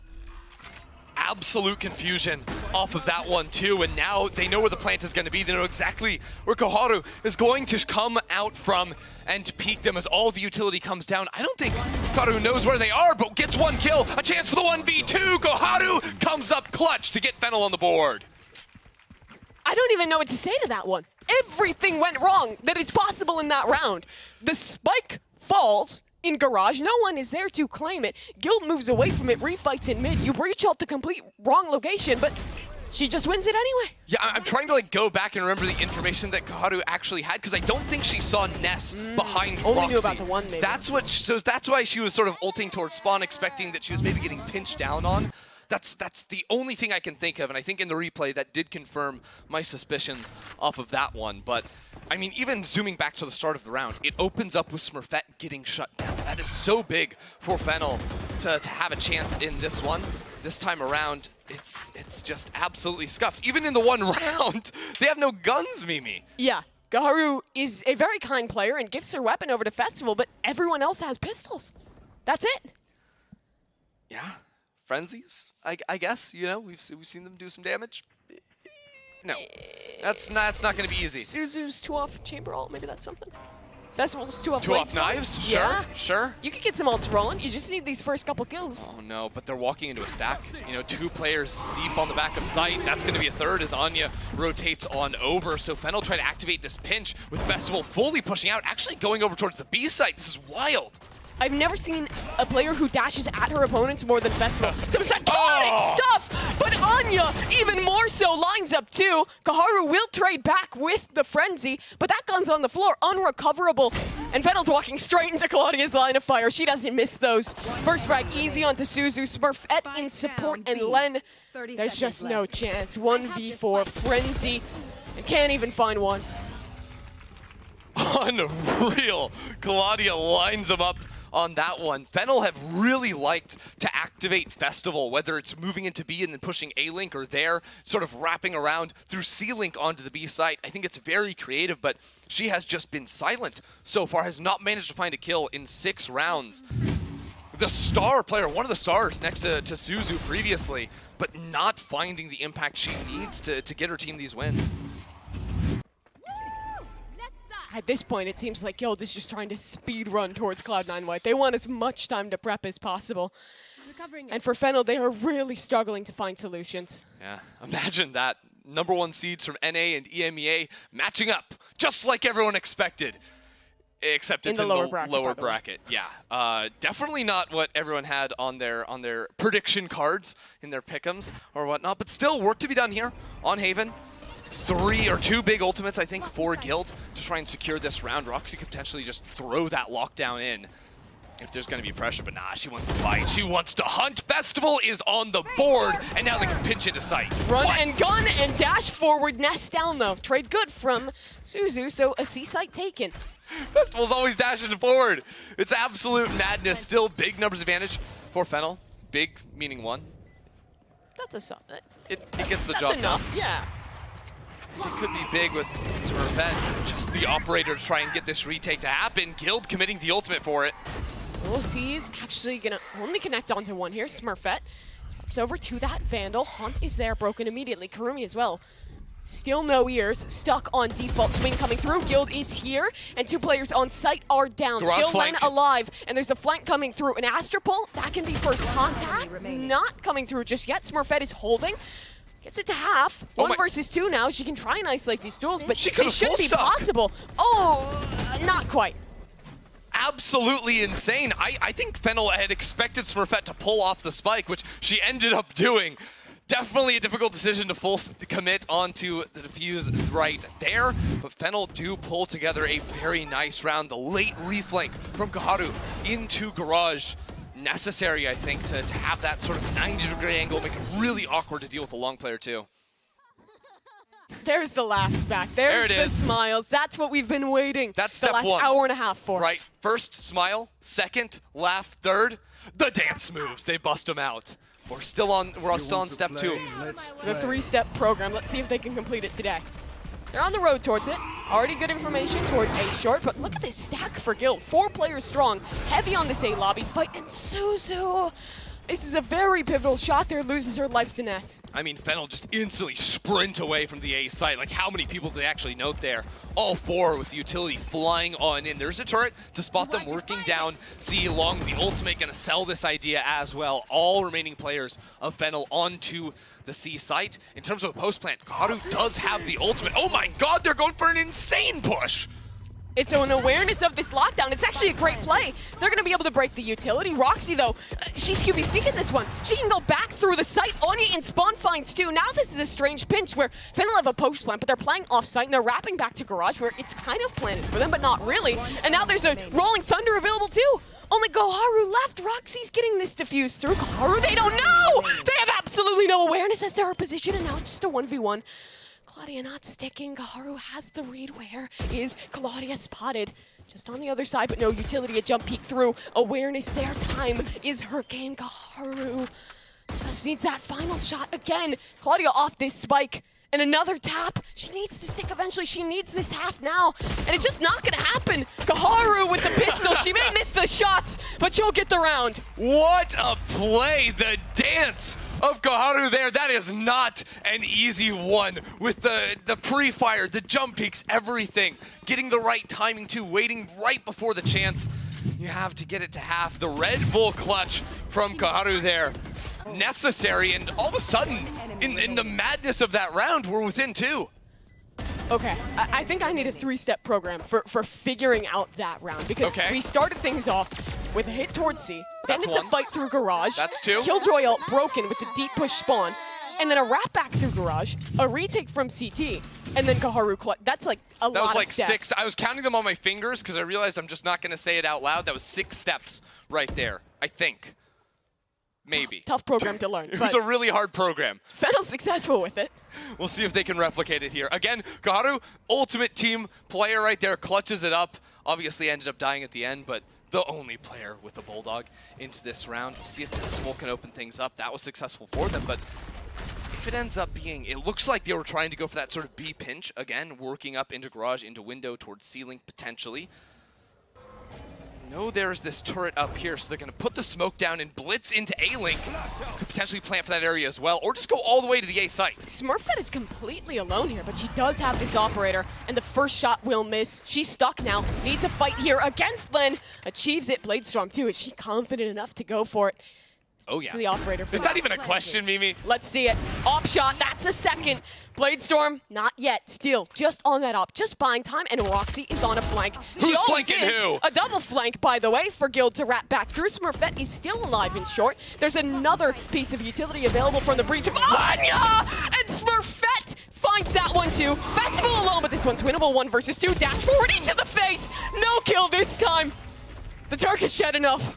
Oh my god, what is going on here? Smurfette with the shots, the repeaks, the repositions, just walking around with no fear whatsoever. She is saying she is better than everyone else in this server with movement like that, and who can blame her?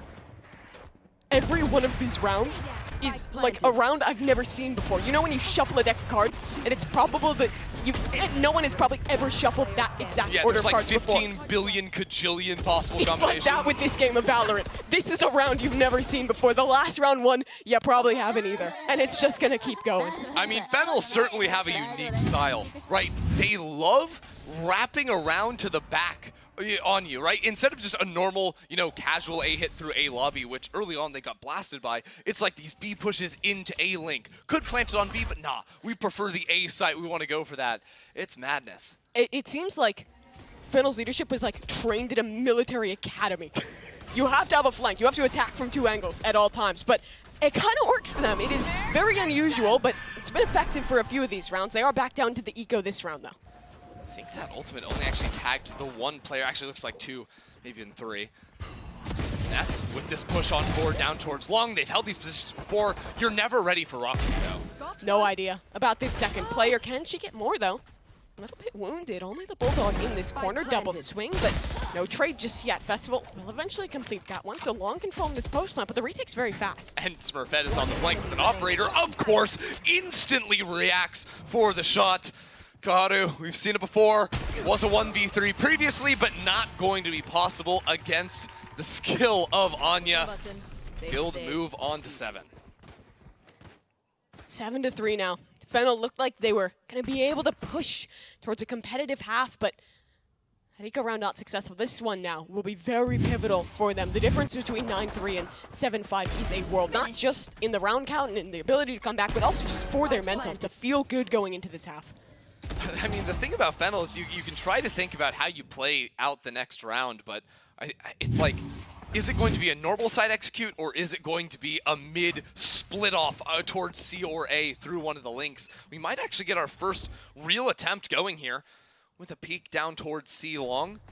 Looks like the mid player will just be Len for the time being, but Fennel holding for those flanks. They know the last few rounds, Guild have really been committing to that, so it all comes down to Suzu's positioning outside of A lobby, which gets instantly noted. Here. Again, a double flank. Fennel's ready for it this time. They've found awareness what Guild likes to do. Very and nice. Suzu very good to hold. She's ready for the second as well, but Claudia a little bit further That than gun expected. barrel is just like so far out, it's unfair. Like Suzu doesn't know anyone's there, but gets shut down regardless. And Claudia's just going to stay here now with the operator posted. Like, she is maintaining the space. No one from Fennel testing her yet. Eventually, she will get away, but that's a good chunk of time waned off the clock. Yeah, Len was right there in window the entire time. Just hears all these shots ringing off. I believe also heard Claudia run back down towards A short, so Pretty aware of what should be going on in that area. But look at the value of the Killjoy. Even in a player down situation, they still have full knowledge. There's the turret activating. The smoke onto was Festival. not perfect. Yeah, a little bit off on that one. Festival in a good position here, blinded by Anya. Are they ready for the player gong? Surely you do not expect Festival. She'll claim to. Guild's retake might just be shut down from there. Claudia only has this operator. A 1 versus 4. Does she even commit to it? I feel like you keep asking these questions you know the answer to. Of course she commits to it. Her name's Claudia. She's been committing to it all the time. But she has an op. Maybe, not anymore. Like, I feel like Smurfette would maybe like that gun in the next round. I think she might too, but Claudia's gonna go for the 1v3 regardless. Festival though, with the 4K, that's what you need. That is dance-inducing behavior. I feel like we need a Festival check-in to see what happens, and it comes off of Festival making a very key switch up in her decision-making, right? She's been, whenever they go B, it is an A-link push. 3 rounds, I believe they've done this half alone. This time, no push. Just hides, tucks in backside, and that absolutely breaks Guild's ankle. Okay, there we go. We see it. We see it. It is back for Fennel. And I have a very important ask for the crowd. If you guys see Fennel dancing, I just need a very loud cheer, just so we know. You know, we can't always see them, so just keep us informed, guys. That's very important stuff. Suzu gonna be dancing all the way back to the grave, though, because Smurfette opened up that very early peak. Festival instantly switching around the tempo, trying to hunt down players, but Guild, knowing they have a numbers advantage, fall back off of the site and are gonna play 5v4 retake. Killjoy ultimate available. That's why they're playing this one slow. And Smurfette has blades. She could go for a bit of a cheeky double updraft here if she wants, but here's the breach. Bye-bye Killjoy lockdown. Won't find any effect this time. Claudia from Heaven, though, is able to take down Kaharu and find a little bit more information there. You saw Smurfette attempting the jump up, but gets nothing from it. Fennel is just playing slow here. That spike not even planted yet. Somehow there's still a Killjoy turret on A short, right? Just waiting above him. Kurumi's like, wait, we never broke that? Okay, gonna deal with that one. Len playing down A short. No real position for Festival to have a trade, so important she finds that early peak. Towards Heaven, though. Claudia waiting to jump out. Well timed on the smoke bait. It's only Kurumi. She's found one. But no more to come. 2 players left alive as Guild will close out their half 8 to 4. Switching sides. Really nicely done by them again for Anya's plethora of 3Ks. To Smurfette always putting herself in position for the early fights. They shut Fennel down. Good work from Claudia here. The timing on those smoke baits was really unfortunate. 2 players dying at the hands of Guild, at the hands of Claudia holding that space in Heaven. And for Guild, they've got to be feeling confident off of that one, but it's not undoable for Fennel. We'll see how this one goes in the second half after our desk.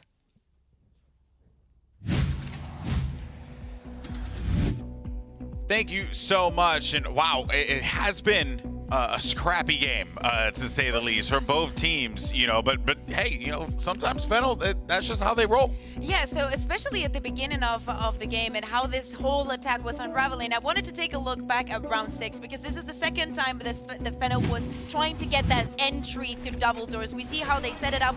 They know that the kill utility might be there. They have to go for the breakage. Be careful because on the previous round they had let the spike with all this intention of just going in and forward. The problem is you go into B and you have all angles still to clear. It's a very definitive response for you to decide to keep pushing and pushing and pushing and knowing that you're never going to finish where you start pushing, but it's also a high risk because you do not have the information on Guild. You do expect them, of course, to push because it's Guild, and especially since the first 4 rounds I think had been on that way. To me, Fennel in so many occasions were so fixated to having such an elaborated plan that even if they would have just waited for Guild to push and just waited for the kill, maybe it would have been better. Exactly, and that's why we see some of their stars. Until Festival had that nice 4K round, both of their star players, Suzu and Festival, were just not getting those usual 2Ks, 3Ks that we're seeing here. You know, obviously Festival, again, picked it up in that final moment, but until then, she was on 6 frags, Suzu was on 5. It wasn't a great half for them. They weren't going for those extra frags that they usually do. So we need those star players to step it up as we go into the second half and hopefully keep their tournament lives alive. Yeah, especially as you said, this is the last chance that they're going to have. If they want to take this to a third map, we definitely need more from both Suzu and Festival. We need a lot of control. We need a lot of prevention also. Anya has been brilliant. Both her and Koharu, I think, that have been on a different level of breach play. That is something that I want to keep an eye on for next half. Yeah, for sure. But look, for Fennel, 2 rounds, this pistol, and the next you're in. You're back in the matchup. But for Guild, they could shut it down right here. Let's send it back over to Mimi and Ender. Well, Guild looking reared up to play Cloud9 white, but Fennel want to stay alive. They want to stay here in Berlin. They want a chance on Bind, and it has to start here.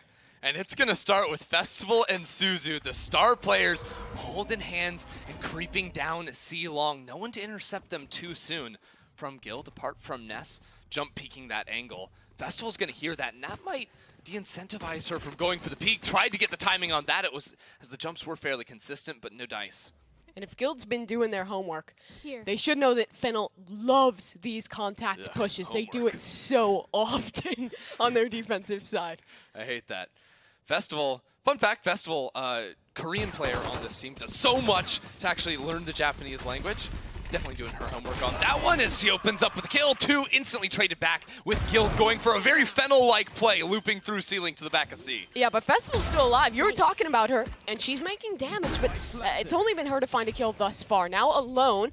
On the back of B side is Karumi, and that's a big kill onto Claudia, even 2 versus 2. And Guild playing their post plant from the defender side at spawn, as Fennel is actually having to retake, claim the space in front of them, and then wrap back around to fight. The thing is, Anya has the fault line available, so I think Fennel need to move a little bit quicker here. And Festival, head turned the wrong direction, fault line comes on through, and Anya finishes the job. I don't know if that's a miscommunication or what, because the cat just showed someone close right, and Festival takes the wrong angle there. Unfortunately, maybe she was worried about a crossfire with the spawn player. Yeah, like they're split up both sides. Yeah, and I don't think she had a cloud burst either to isolate it, but still, unfortunate stuff there for Fennel. That would have been the round to win to make this comeback just that much easier. And it's just real unfortunate. You're already at an 8-4 deficit. Being on defense, it's just so much harder to actually go for a round 2 force because you don't have the option of like getting the extra money off of a spike plant or anything like this. So Festival or Fennel are not going to go for anything, just some light armor on Festival for the time being. Interesting that Ness is actually playing really, really ratty in this corner for an early push. Suzy, though, has a chance with the shotgun. No, she doesn't. Absolutely not. Just bullied by the utility there out of Guild. And yeah, Smurfette scale her way on up, find her kill, and it looks like Guild do want to reset this. Guild don't have to overcommit. Right now, Roxy has Spike and had full utility sort of guarding the A lobby push, had the turret to make sure no one crept out of B main. Again, this Killjoy pick is so based. Like, I want to see more Killjoy on maps. Like, I don't know. I feel like the mid control on attack, very similar to how we saw on Pearl, it just shuts things down so passively where you don't have to put yourself at much risk.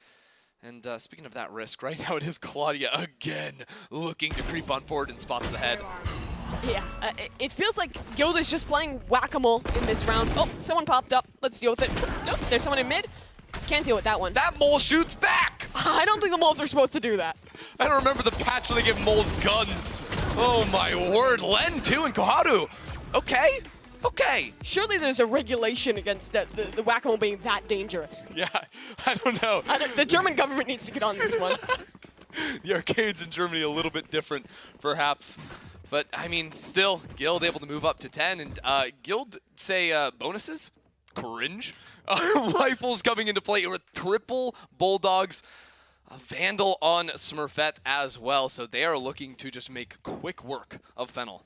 I love watching Anya play because she is like the psychopath star player that will just push and do some chaotic stuff, but she's also the same player that will just take a back seat and be like, okay, it's utility round now. I'm not going to buy a gun. All good. Yeah, I'm going to wait for, you to over push, and then I'm going to pick up your gun and say thank you very much. The same turret placed down in mid is smoked off for now, and with Len falling on back C, that is just so brutal. No chance for smokes. Makes hitting these sites way too easy, I think, for Guild. Here. Festival hasn't been spotted in this close corner yet, but Guild should be suspicious this is a possibility. Yeah, that's the thing. With the turret being broken, I don't think Guild necessarily have to refight into mid. That will be the choice with 2 players, so chances potentially to swing off and trade. If Roxy just wins the opening fights, though, there's not much you can do as Kaharu's positioning has been given up, though, That to stun return is King so Plus. good. There was a suck put down on the ground, too. Like, the utility from Guild is instant. That is not easy to go into star form, put that one down in as little time as Ness required. It's but not like both those players were ready. Okay, we're going to No. fight mid. We're going to have our utility ready. They were scaling C long while all that was going on. Hear the calm from their teammate and instantly react. Such good work from Guild. it's also like, that's like not like a practice thing or anything No. like that. That's instantly reacting to the information on the map and making the decision off of that. And it shows the quality of the team's communication and just their coordination together to make something like that happen so quickly. It's those little details that make a team like Guild good.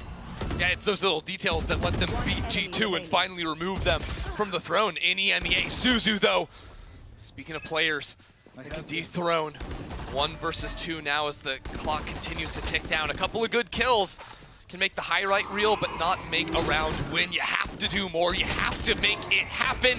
It will not, though, as Ness secures the round. The clock has been the biggest enemy of Fennel, the inaction in the late rounds from time to time. I think back to map number 1, where they're having to retake these B sites, and they're waiting for all of Guild's utility to go down. They're waiting for that gap, and Guild doesn't open it. You have to force your way back in. You have to put your onus, the onus on yourself. You cannot be playing scared in this situation. You think how Guild played defense, right? Always sending Smurfette into these forward positions. Fennel need Festival to be that player now. She has been in the past. The look is going to be a peek down A long, but it just, it hurts because Fennel just seemed to guess wrong. They went for a lot of these stacks on the ecos, on the half buys, but they just don't get it right. Guild, 5 players working down C here. They're going to use the ultimate to get on through, but it belongs to them entirely. And it's just going to be this retake for the side of Fennel. Only 1 weapon to work with. If Festival does get a kill, she'll earn her Blade Storm. Maybe something to try and convert through off of. The speed of this retake got to come in quickly. Again, long trek for them to get over here, and all 5 players coming to the same position. They work through a garage player, but Roxy is there, ready to go for the re-swing. Suzu versus Roxy, that could determine how this round plays out. Roxy finds the first, but Festival's flying out onto the site, doing a 360. Claudia is there. This Festival finds a couple, coming around the corner though, shut down. But it's his time again. This round has already slipped too far. The utility is already here. Anya is ready. She'll pick up a 3K. Match and series point to Guild. Yeah, again, we need the Anya 3K tracker at the end of this. It's been like, so many. It's just not real. Like, it just absolutely is not. In 16 rounds, our Breach player has found 20 kills. Smurfette also has 20 kills, by the way. It's not like the rest of the team is slacking. She has 19. It's Oh, not as impressive. I learned how to round. That's a Jet player. You know, like, she puts herself in the position to take all those fights. Anya is just fighting through the chaos of these late rounds. It's not just picks here and there. It is literally just kill after kill after kill in those late moments for Anya. No way! Joint has a timeout. He could be talking to his team right now, but instead, he is just balling out of control. He's literally trying to turn himself into like a Twitter gif, you know? Like, that's what he throws the glasses on. Hey, that was actually in the walkouts, right? It was glasses versus fedora. The glasses are on. That's a difference maker. That is actually just like social media bait right there from this man. Oh, the disrespect from Guild. They know they're winning this series. They are so confident. Yeah, I mean, it would require 8 in a row from Fennel. Guild, a date with Cloud9 White in less than 24 hours on the line here. Just 1 round win separating them from that. You normally think of winning this match, of staying alive as a reward, but you probably have your hardest match of the tournament.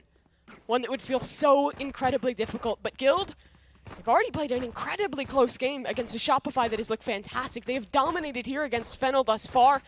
They can close this out. Who knows what this team can do, but it has to start right now.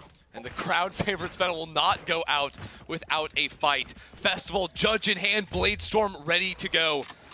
And Suzu, who has been so good for this team, is the line of defense. Sees the head, gets the shot, 5v4. That is big out of Suzu. Can they do more? Guild have the site. This is where Fennel have to expedite. Always so slow in the retakes. Always waiting. They can't let that happen here. They can't. And yet, they need Festival to rotate on over. Koharu does not have an ultimate, but Kurumi does. Options here, but Smurfette is going for this maniac push into C-Link, but it's shut down. Anya is in the smoke as well, does not get anything. Claudia tries for more, but it's only Ness. 1 versus 4. Astra Star available. Pull for first contact. And a tucked in position down long. This should not be possible. There shouldn't be a world. An aftershock in her face. No safe haven. She'll still find one, but it's nowhere near enough to win the round. A start for Fennel with their 5th. That's how you got to get it kicked off. Suzu and Festival. We just have to ask for more. It's not even like they've been doing a bad job, but you have to come up with something immaculate to shut down this Guild team. An opening pick, one way to do it, absolutely, and huge ultimates held onto from Fennel. Well, a lot of teams had a very, very dominant path to get here. It wasn't that for Fennel. They played a lot of close games regionally, and it was those 2 players stepping up and having the big performances that kept them in, that got them here. We need more now. Run it back. It's got to be the idea. Looks like Suzu might want to push down C long. At the same time, sort of the Festival and Suzu holding hands with the duo on opposite ends of the map, right? Looking for those early peaks, looking for the early picks. When Guild go for the side executes, they look unstoppable. So beat them before they can get that setup to happen. Early Fatal being committed here to push them off of this One B site. scene. Yeah. Just Claudia spotted on that one, and they don't really have the information tools to know that it isn't a B hit coming in, right? That's the weakness of the chamber, so luckily for them, that hasn't been tempted from Guild just yet. Just breaking the tripwire, again, removing information from Fennel. B and Garage completely open in their minds. Look at Festival, though. She is pushed all the way into this close corner outside short. She has practically no support in this setup. Yeah, I mean, you just stick the gun in the wall to hope they don't clear you perfectly coming around the corner. Dash activated. Can she get one? Oh, no! She's whiffed it. She's flubbed it. Festival down. Guild might just have the A site now. Absolute heartbreak for Festival. Fennel gonna go back, regroup, try to retake with 4. Koharu has the Rolling Thunder. That is their best bet to get something going here. When do they activate it? Now is the call. Suzu gets hit by it. They can't retake. They have to stop. They have to stall. The ult's completely nullified now. I mean, there's a seize there as well. How do you get out? Len finds one, but there's no one to trade as she falls down from heaven. Lockdown has been destroyed. It's something. Ness down Suzu on the swing, but Claudia defending the site. All 3 kills. A 2-0 for Guild. They've got their match against Cloud9. Guild bounce back up against Fennel and do it in dominating fashion. Roxy did make Germany proud today. More chances to do that as we advance along in the tournament. And unfortunately, on the opposite side, that cannot be the same story for Fennel. Someone had to go home today. And even after a strong performance previously in the first round, they do fall just short. Still, it's heartbreak for Fennel, but they've achieved something here at this tournament. They took home a map. They exceeded their own expectations. They put up a fight in that game, and while they weren't really able to compete strongly with Guild here, still, it really was a gift to get to see them out on the international stage. The fun, the vibes that they brought here in Berlin were excellent. The vibes, absolute perfection, and maybe another 6 a.m. night, you know, to regroup, get the team going back after this one. Guild gonna take their victory lap here. And man, oh man, I've got to say on this final map, Anya, what a performance out of her. That was the first wild. map too. It's not like she started slow. Consistent performance across the series. Yeah, I mean, it's crazy because, again, I feel like Guild is one of those teams where you don't necessarily have one player always coming out and popping off. But respect to both teams here. Wrapping things up on a very long day of Valorant, and it is less than 24 hours away as the clock nearly strikes midnight that Guild will have to play again. And there it is, in front of their hometown crowd. Guild get a win in the lower bracket. A big accomplishment for them, but I'm sure all that is on their minds right now is tomorrow's match against Cloud9. Yeah, I mean, the round 18 ends, and it's like, oh, that reality is setting in here. Okay. But hey, with how they were playing today, the confidence 100% there. I just think of the madness of some of the peaks that Claudia had, giggling through it the whole way along. Just really, really good Valorant out of Guild throughout today. Yeah, I think you look at this, you're like, it's a stomp. Fennel wasn't shooting back. This was an easy game for them. But if you just look at it like that, you miss so many of the moments that we saw from this team that were really impressive. The coordination on the utility, these compositions they're pulling out with the Killjoy, their style of Valorant is unique and it really works. It'll be a really interesting matchup to see that go down. That's a heartbreaker in that final round. Festival going to be thinking about not getting that kill at the end of the day, but it was Guild's day through and through. The stronger team and moving right along. Yeah, absolutely. Really earning that spot as the EMEA 1 seed as they do continue in that lower bracket. Fennel, really unfortunate to see them coming home, but what I'm wondering is, who's the MVP of this series? We got the in-zone MVP coming up right over there. Anya, Roxy, Smurfette. I feel like it's gotta be Anya.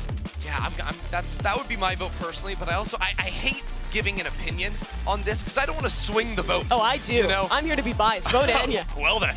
We're going to rig the polls. We'll see if you guys agree with us. I'm going to go vote. Okay, there you go. Well, as Chrissy gets influenced and gets voting, he actually is voting right now. I'm I don't know if scanning that's the QR allowed. code. Is he allowed to do that? I'm there. I'm there on twitter.com/ValorantEsports. Esports. Oh. There it is, and I'll lock in Anya for you. She's got 35% of the vote. Oh, She's it's a winning close right now. race. No, 1% behind Roxy. Okay, It's well, neck and neck. as he continues perusing Twitter, we're going to send this one to a break before GV in the desk close out the day.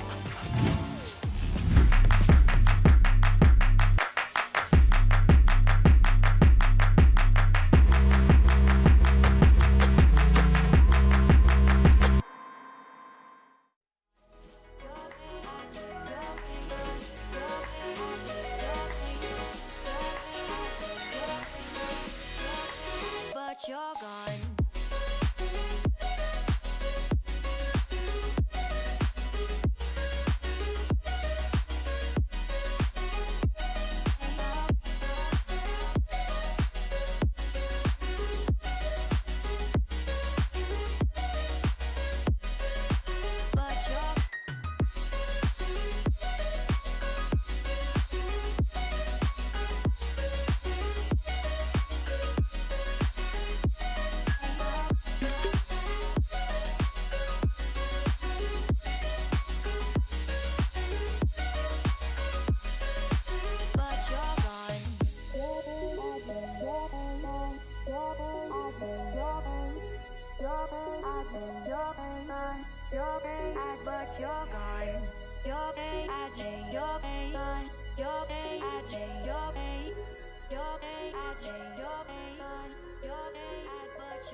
It's not going to get more wholesome than that, people. Might as well just pack it all up.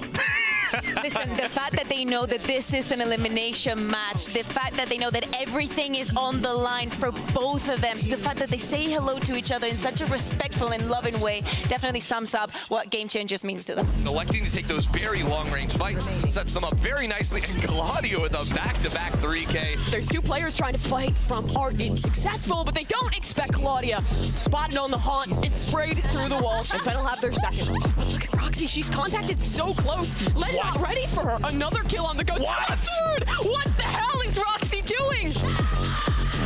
13-3, a dominant map number 1. Guild giving them the business on that one. She's a marshal, by the way. Oh, it's gonna work. Okay, all good, no worries. Surely you do not expect Festival. That is dance-inducing behavior. 2 players left alive, and Guild will close out their half 8-4. Yes! Festival finds a couple coming around the corner, they're shut down. But it's the time again. This round has already slipped too far. The utility is already gone. A 2-0 for Guild. They've got their match against Cloud9. Guild bounce back up against Fennel and do it in dominating fashion. Safe to say, Guild looked clean in that 2-0 victory against Fennel, sending them home. Those were your Prime Gaming post-match highlights. Here, of course, Golden Boy alongside with Kukuka and Sapphire's break down what we saw in that last match there. And, I think out of the gate, Sapphire, I'll start with you, right? I think that from the beginning, it was very clear, like, Fennel tried to take some risks with those map vetoes. I think they thought maybe they were a bit safer in Haven, but Guild were prepped, ready to go. This is looking like an EMEA #1 seed. This is what we wanted to see from them all along. It was a little slow start to this tournament, but the #1 seed came out firing today. All their stars had incredible moments. Listen, I have to say, if someone knows anything about what a loser bracket, what a lower bracket run needs to be, definitely is Guildex. They've been so many times in this same situation, and it wouldn't be less here in the international stage. Well, it also helps, too, when you have your Breach just fragging out the way that Anya was there in that game. And even just look at the output there, right? 12 first kills they were able to get, right? Like, just so many well-executed plays, Kukuka, by Guild time and time again. It was just beautiful to watch. But the thing is, though, is unfortunately, we have to say goodbye to another team in this tournament. I think that, the darlings of this event for sure, it was Fennel. Everyone loved them. They were just so wholesome and kind, and it's sad to see them go. I think, honestly, the only thing I dislike about this event is the fact that it only lasts 6 days. So by day 3, we're already saying goodbye to teams. I think that Fennel definitely came as an unknown, came as a dark horse, maybe the underdogs because of the least experienced team that we had. But, they definitely found their spot in our hearts. Oh yeah, if you look at the social clips, anytime there's something out there, Fennel, look at the replies. Like, every single Valorant personality is just saying, I adore them. They're so You know what? badass. One last time. Let's do it one last time, everyone. Just one last time. One last time for the homies. Pour it for them. Okay, we say goodbye. We say goodbye. But before the break, though, we actually asked you guys to vote for the end zone player of the match, and I am happy to report the news is in at Roxy. Okay, I get it. Roxy has a huge following. She's such a personality. I'm going to say it. Anya was robbed. Yeah, I think so. I think that she definitely deserves it. Not only because of Everyone the flashy, played great. Yeah. Not only because of the flashy plays that we saw from her time to time, but we need to acknowledge the fact that she's playing from the breach. That, as you said, Sapphire, sometimes is about playing for the rest of the team. Sometimes is about playing for yourself. Anya can do all of it. Exactly. She was a team player today. Maybe it doesn't always show in the numbers, but it shows in what the rest of her team were able to do. Yeah, and all of them were very deserving of that MVP as well there. But let's actually go into our high-speed moment here. We have our Verizon, high-speed moment of the match. And this one actually came from our dear friend Anya, who, again, just a beautiful 4K here to actually, it was a 4K to close things out. But, yeah, I mean, Anya played just unbelievable this whole series, Kukuka. though. I am not surprised. We had so many moments like that. I think that our casters at some point referred to her, how many multi-kills, how many 3Ks is Anya going to get? It kept happening over and over, and this was a very important round. We talked about how important it is for Guild to actually close this map. So, you know, when the score is starting to get tighter and players start to get tired as well, you need players like this to close everything up and just go home. It's already like, what, midnight? Yes, it is midnight. And speaking of moving the show forward, though, shout out to the multi-kill machine, Anya. But let's now go ahead and shift focus and hear from the winners of the match, because we have the veteran, the one and only, Claudia, standing by with Win Silly in our Verizon post-match interview. Thank you so much, GB. I know it's midnight. It's past our bedtime, but we're going to have to take some time to talk to Claudia from Guild. Claudia, congratulations on the victory. You're playing against Fennel, right? They won a lot of hearts throughout the week. It must be tough to be the team that eliminates them, because I saw that you had some really fun walkouts with the team. But what are the positive things that you've learned from the matchup that you could talk about from Fennel?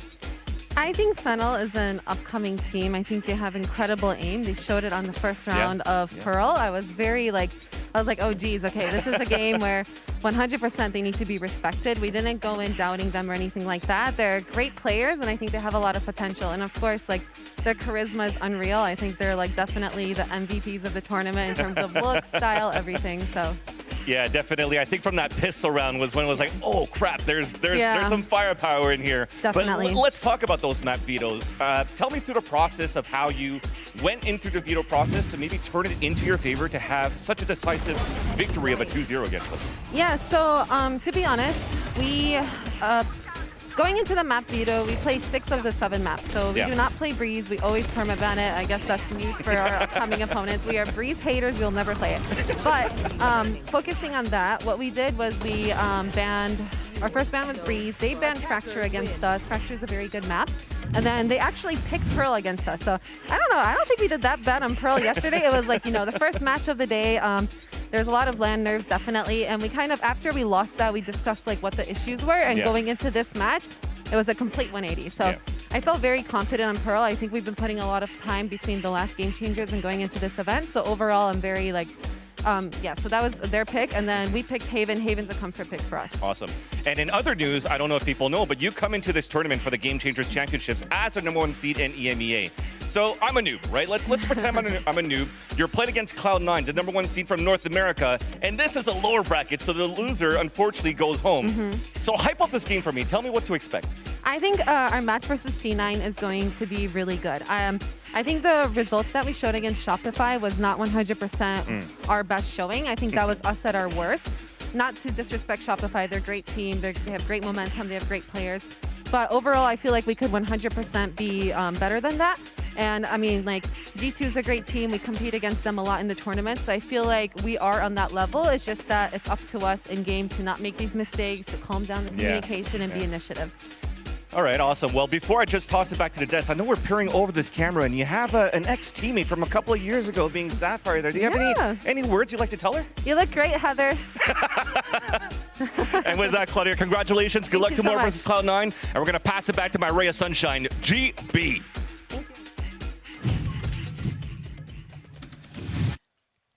Aw, I'll take that.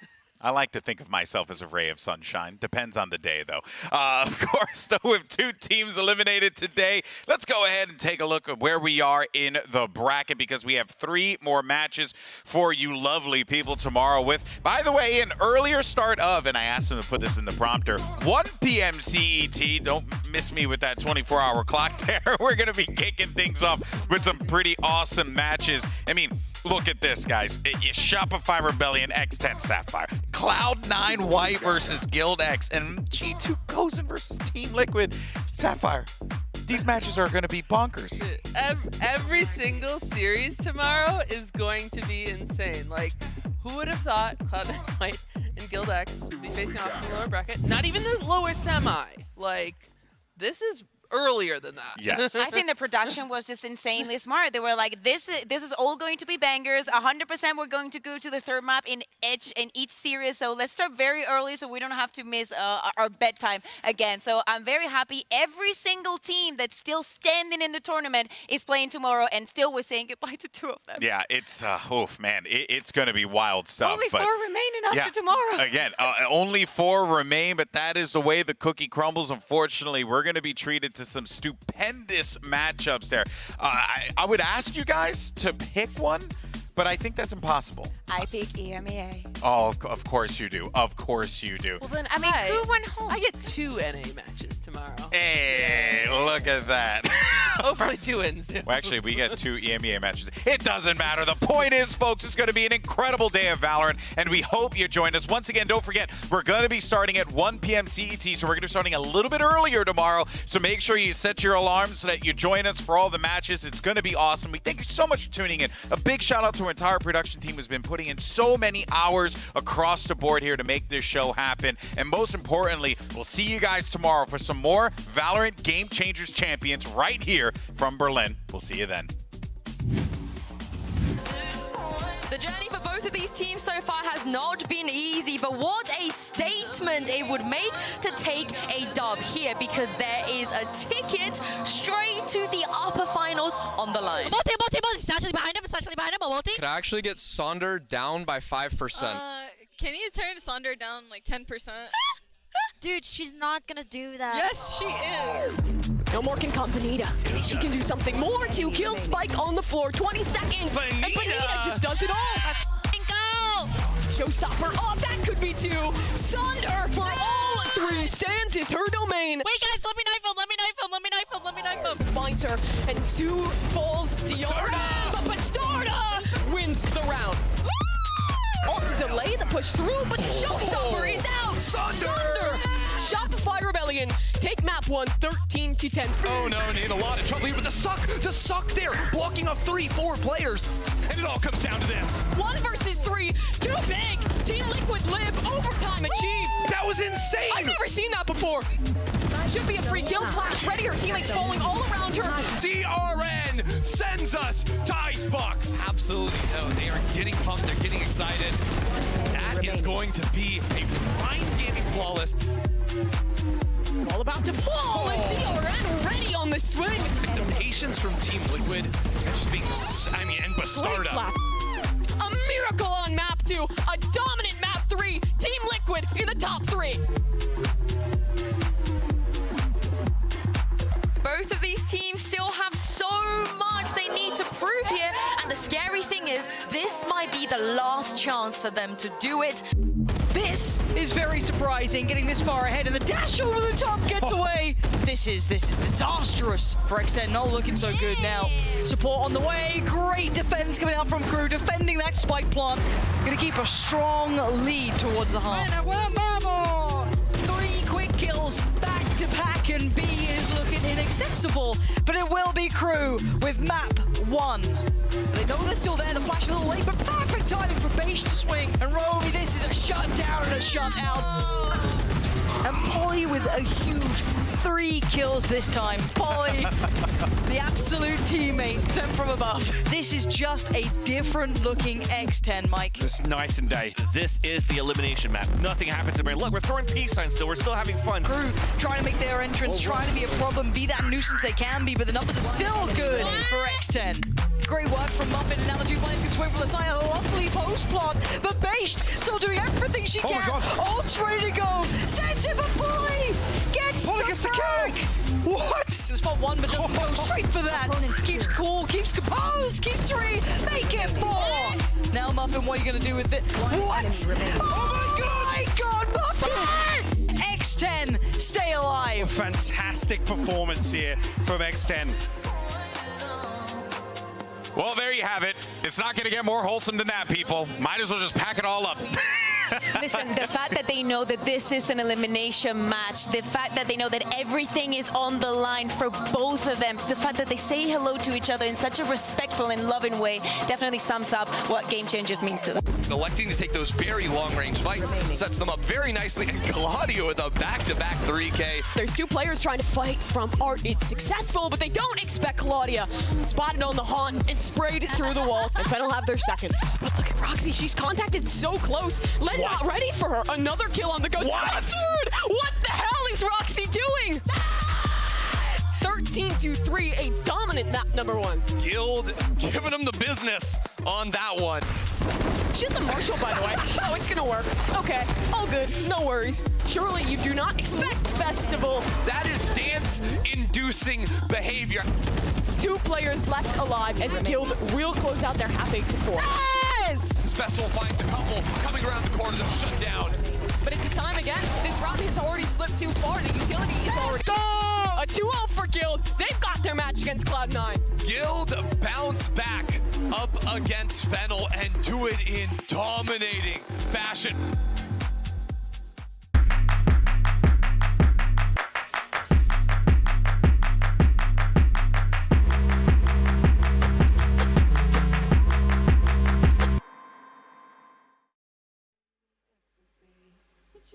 Sunset pink upon my end, holding you on my sink, giving me ecstasy. Your glance so silently, killing my heart. Kissing your scarlet lips at night, caressing your hips are barely wide.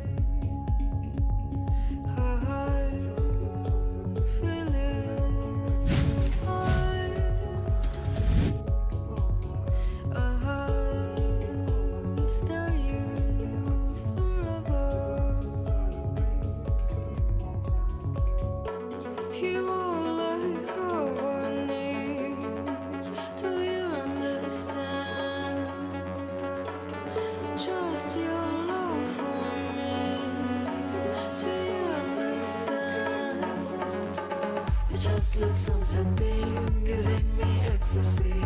Your cheeks look sunset pink upon my hand, holding you on my sink, giving me ecstasy. Your glance is silently killing my heart.